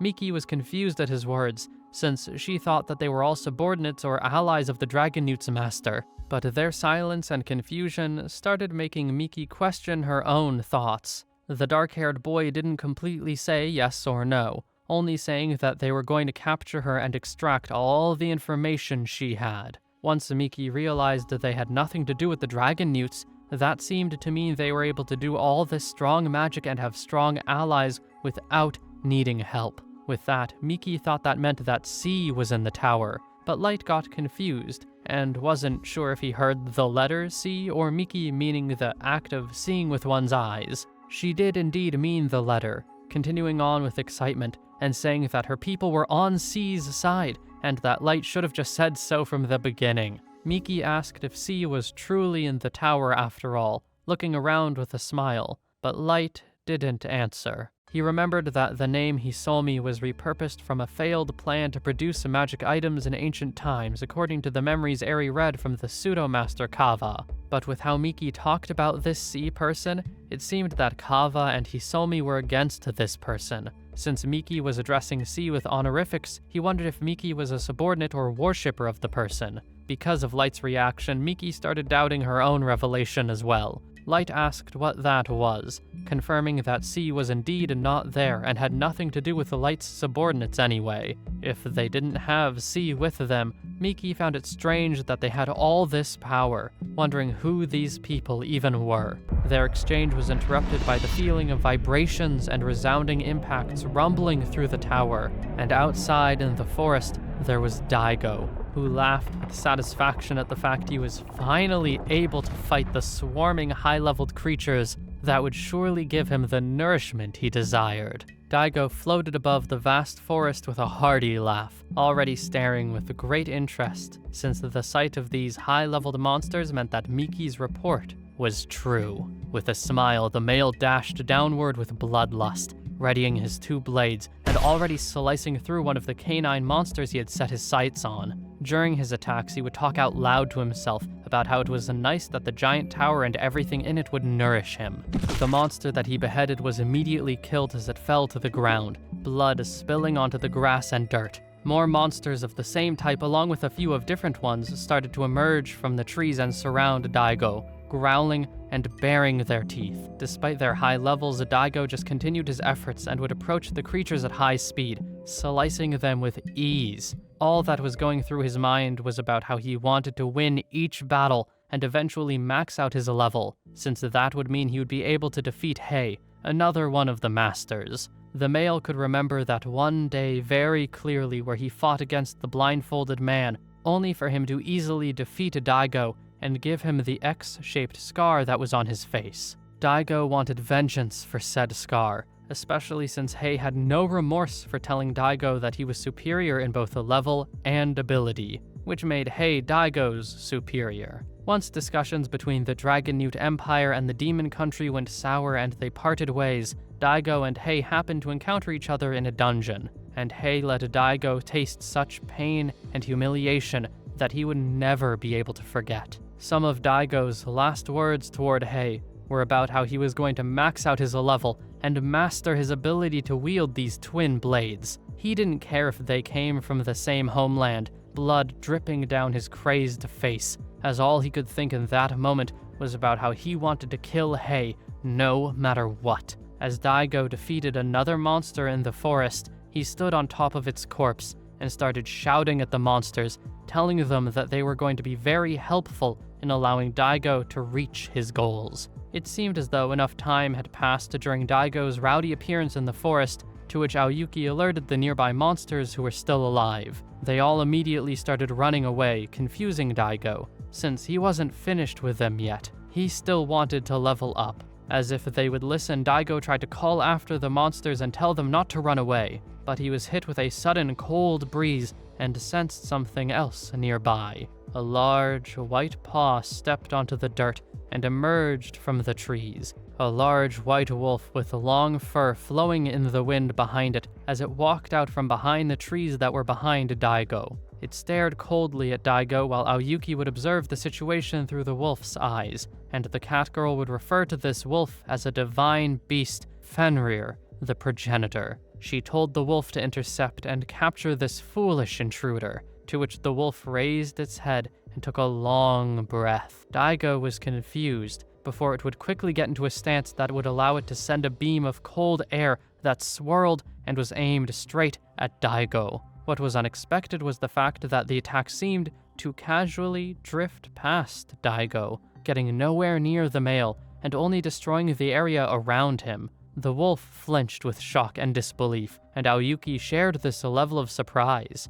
But Daigo grinned and asked the wolf if that attack was supposed to do something. The ground and nearby trees were clearly frozen, but Daigo was completely unscathed. Fenrir let out a sound of surprise while Aoyuki took a second to wonder as to what happened. In order to capture Daigo without killing him, Aoyuki sent out the wolf and told Fenrir to hold back on the attack since it was known that the wolf was quite a strong creature. She never gave an order to miss the attack, and Fenrir was clearly aiming at Daigo too, so it was impossible that Fenrir could have gone against its instructions nor did something wrong, and yet the attack still missed its target. Aoyuki started to wonder if Daigo somehow dodged the attack, but that couldn't be possible either, since it was clear that the male hadn't made a move. He just stood there as if he were going to tank the attack. Rather than him dodging it, the cat girl pondered if the attack somehow simply avoided the male through some mysterious force. As Aoyuki was taking the time to review the failure of the recent attack,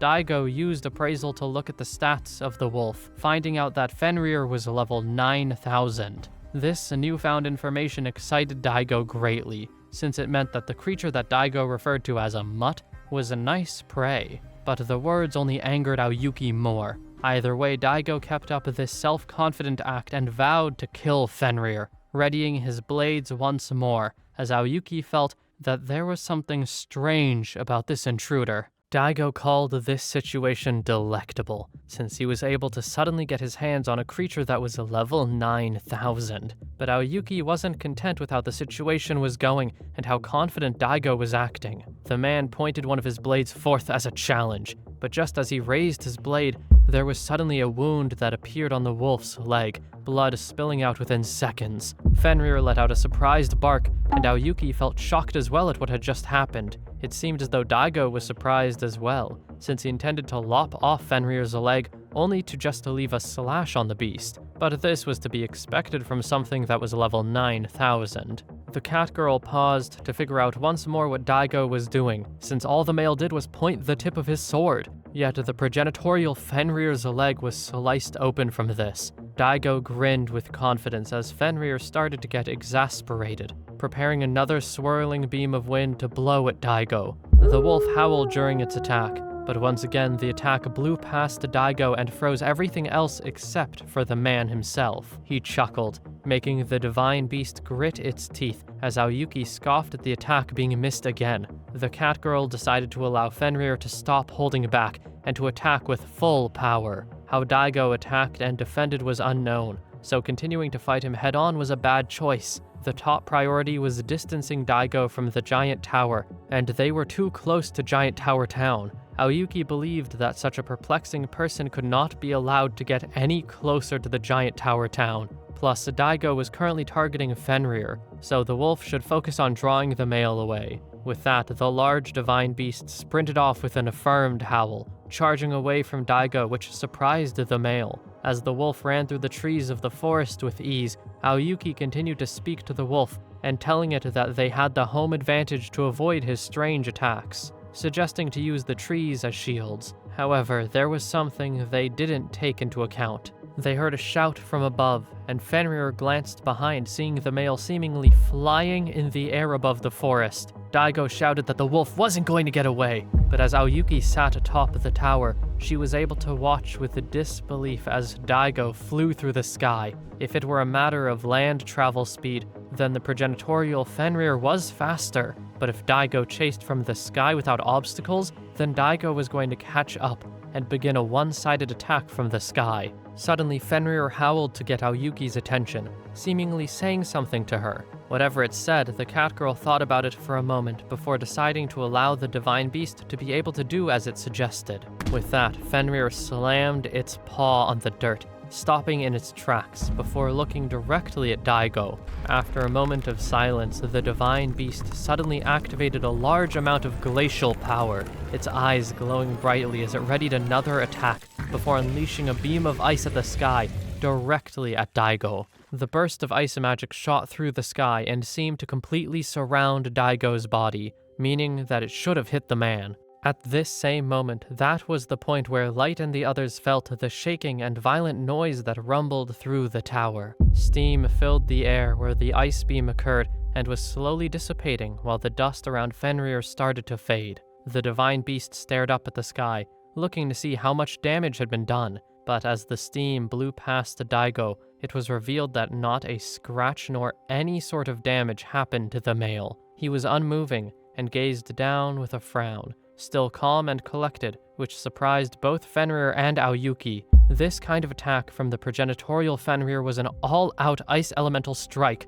something that was meant to kill. Even a 4-9 wouldn't walk away unscathed if they took it head-on, and yet even though the attack should have struck him head-on while he was defenseless, there wasn't a single scratch on him. Daigo scoffed and feigned pity for the wolf, mentioning that when it came to heavily skewed attribute attacks, he was good at nullifying them. Once again, he pointed the tip of his blade at the divine beast and caused another slash wound to appear on Fenrir's back. The wolf yelped and whipped its head back in pain, to which Aoyuki started to feel a growing concern for the large white beast. Such simple movement, and yet it was enough to hurt Fenrir, and this situation was getting even more confusing and frustrating for the cat girl. Daigo spoke once more, a grin still on his face, as he admitted that there was a level gap, but despite that, he thanked the matchup he was in. He quickly dismissed his previous thanks and glanced down at the twin blades, turning the thanks to them, as he felt as though they deserved it more since it seemed to give him the advantage in this battle. Fenrir froze up the wound that was on its back to prevent it from bleeding anymore,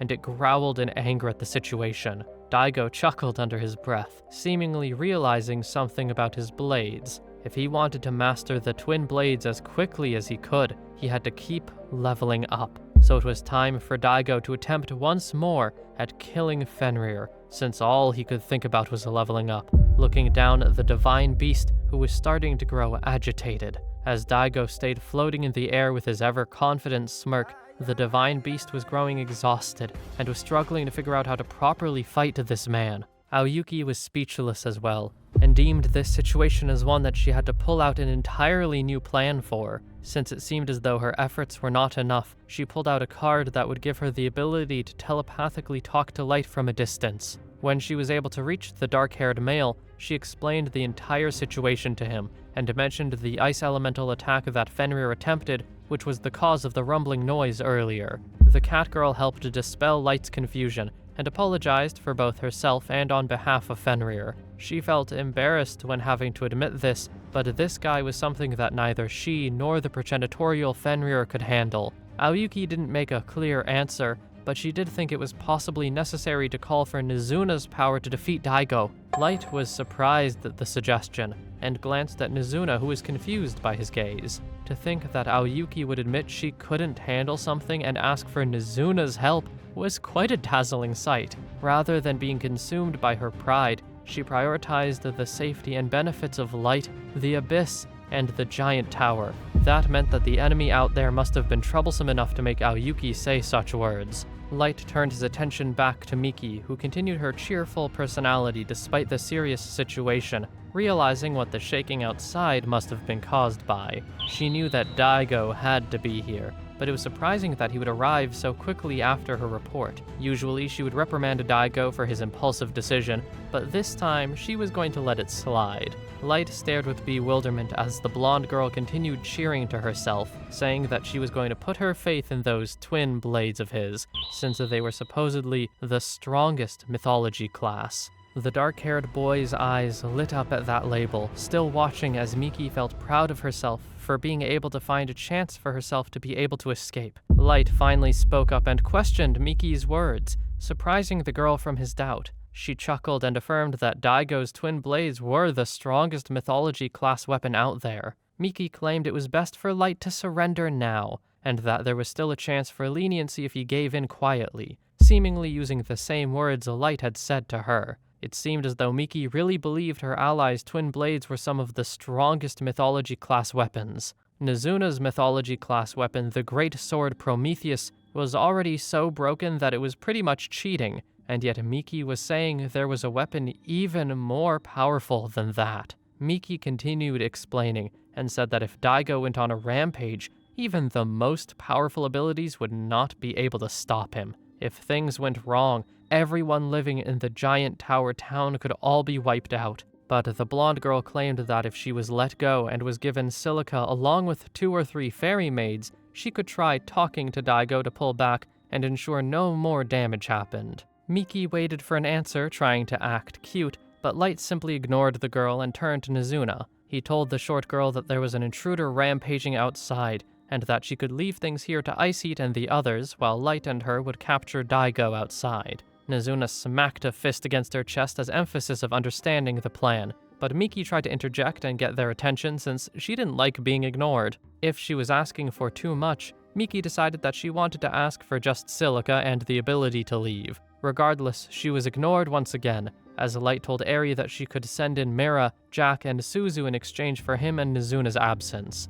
The witch agreed to do so, and as Light and Nizuna left, Miki tried to beg to be let out, even if it meant giving up on silica. She truly believed that Daigo was strong, saying that they shouldn't come crying to her if they weren't able to defeat the man. Ice Heat reminded the blonde girl of her presence, and demanded that she not make light of her master. Regardless of how strong an opponent was, he was going to be no match for Light and Nizuna. The dual-color-haired girl crashed her metal gloves together and said that their group still had the upper hand, telling Miki she should be more worried about herself. Miki started chanting in her head about how much this situation sucked, but she still believed she had a trump card and only wanted to use it as a last resort measure. She couldn't even imagine how long it would take her to get the levels for a humanoid form, but she didn't want to use it if she didn't have to. Just as she was thinking about her next move, the 3 requested people entered the room. Mira called Miki an idiot for poking her nose into the business of the giant tower,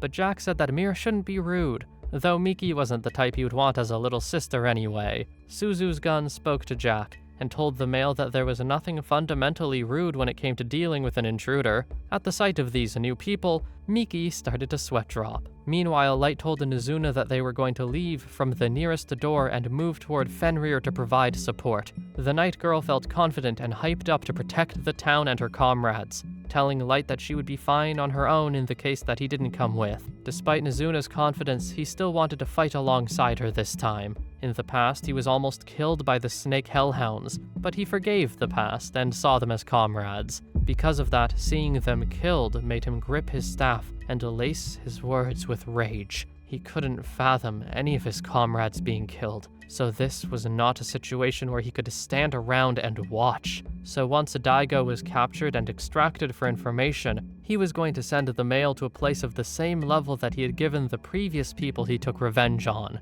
Light wanted to etch the weight of killing their comrades into Daigo's soul, but his intense aura made Nizuna speak up with tears in her eyes. The dark-haired boy realized that the death of his comrades made him angrier than he realized, so he apologized and gave Nizuna a head pat. She mentioned how scary he was, but Light apologized once again, which made her lean into his touch, since his action was similar to when he would pet Aoyuki. After saying such a thing, the night girl seemingly meowed in happiness, which made Light laugh. But it was time for them to move, so they set off. Miki tried to appraise the 3 new people, realizing that they were blocking her appraisal, so she was only able to see vague information. As she looked through the little information of each person, the blonde girl's eyes landed on a certain piece of information. During this, Ice Heat felt sorry for the 3 being called there, but she said that they could leave the battle to just her. Mira interjected and wondered if Ice Heat was trying to take all of the credit,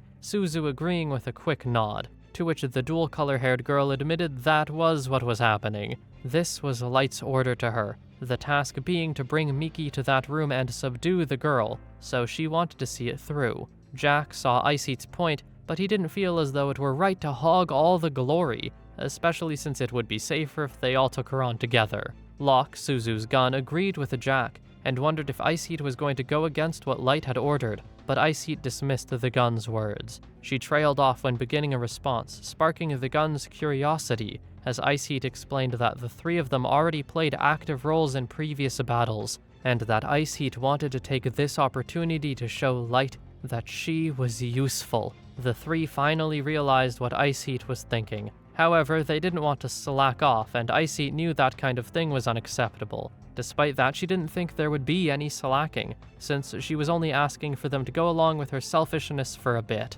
If things got dicey, they would come to save her. And Ice Eat was mostly referring to Jack when saying these words. The male was moved by her words and how she referred to him as Big Brother, deciding that he would help if it were for someone he saw as a little sister. Mira was shocked that Ice Eat was throwing out her pride just to take advantage of the situation, but it only showed how hung up Ice Eat was on the lack of action. Ice Eat turned to Suzu and knew that she had been studying cooking to have Light eat her food one day, so she was offering to personally request that Light would make time for Suzu's studying, begging for a chance from Suzu as well. Such an offer made Suzu agree immediately, so Locke felt obligated to agree with his partner. With that, Ice Eat turned to Mira, but the woman understood Ice Eat's feelings and decided not to interfere. However, she was only going to agree as long as she was treated to a drink when they returned. Ice Eat said that Mira didn't need to stop at just one, agreeing with the request. With everyone's support, Ice Eat thanked them and activated an ultra-rare ability, taking hold of both her ice and fire powers at the same time. The elements surrounded the girl and the surrounding area, either surprising or impressing everyone who would witness her power. Miki finally spoke up, but her attention was seemingly on Suzu, immediately admitting that she fell in love at first sight and that Suzu should become her husband, wife, and mom all at the same time. Everyone stared with confusion and disbelief at how ridiculous that response was, but Miki continued, listing off the parts of Suzu's appearance that she liked. After appraising Suzu, Miki found out that she was called the hermaphroditic gunner, making Miki wonder if she had both male and female genitalia simultaneously. Such knowledge excited Miki greatly, so much so that she wanted to marry Suzu. But this intense love confession made Suzu tremble with fear and shock, running behind Mira. She let her gun peek out from behind Mira as Locke said that this meant Suzu was rejecting Miki, but Miki rejected that rejection. Either way, Locke explained that marriage was impossible, since Miki was an enemy to be captured. Miki wondered if that meant she would be allowed to be by Suzu's side forever if she let herself be captured, but both Mira and Jack couldn't believe their eyes. The blonde girl summoned an oath bee which flew toward her cheek as the girl swore that she was defecting, shocking everyone as they watched the bee embed itself into Miki's skin. With Miki surrendering, Mira thought that Miki's decision was harsh on so many levels, especially since this meant that Ice Eat was unable to fight again.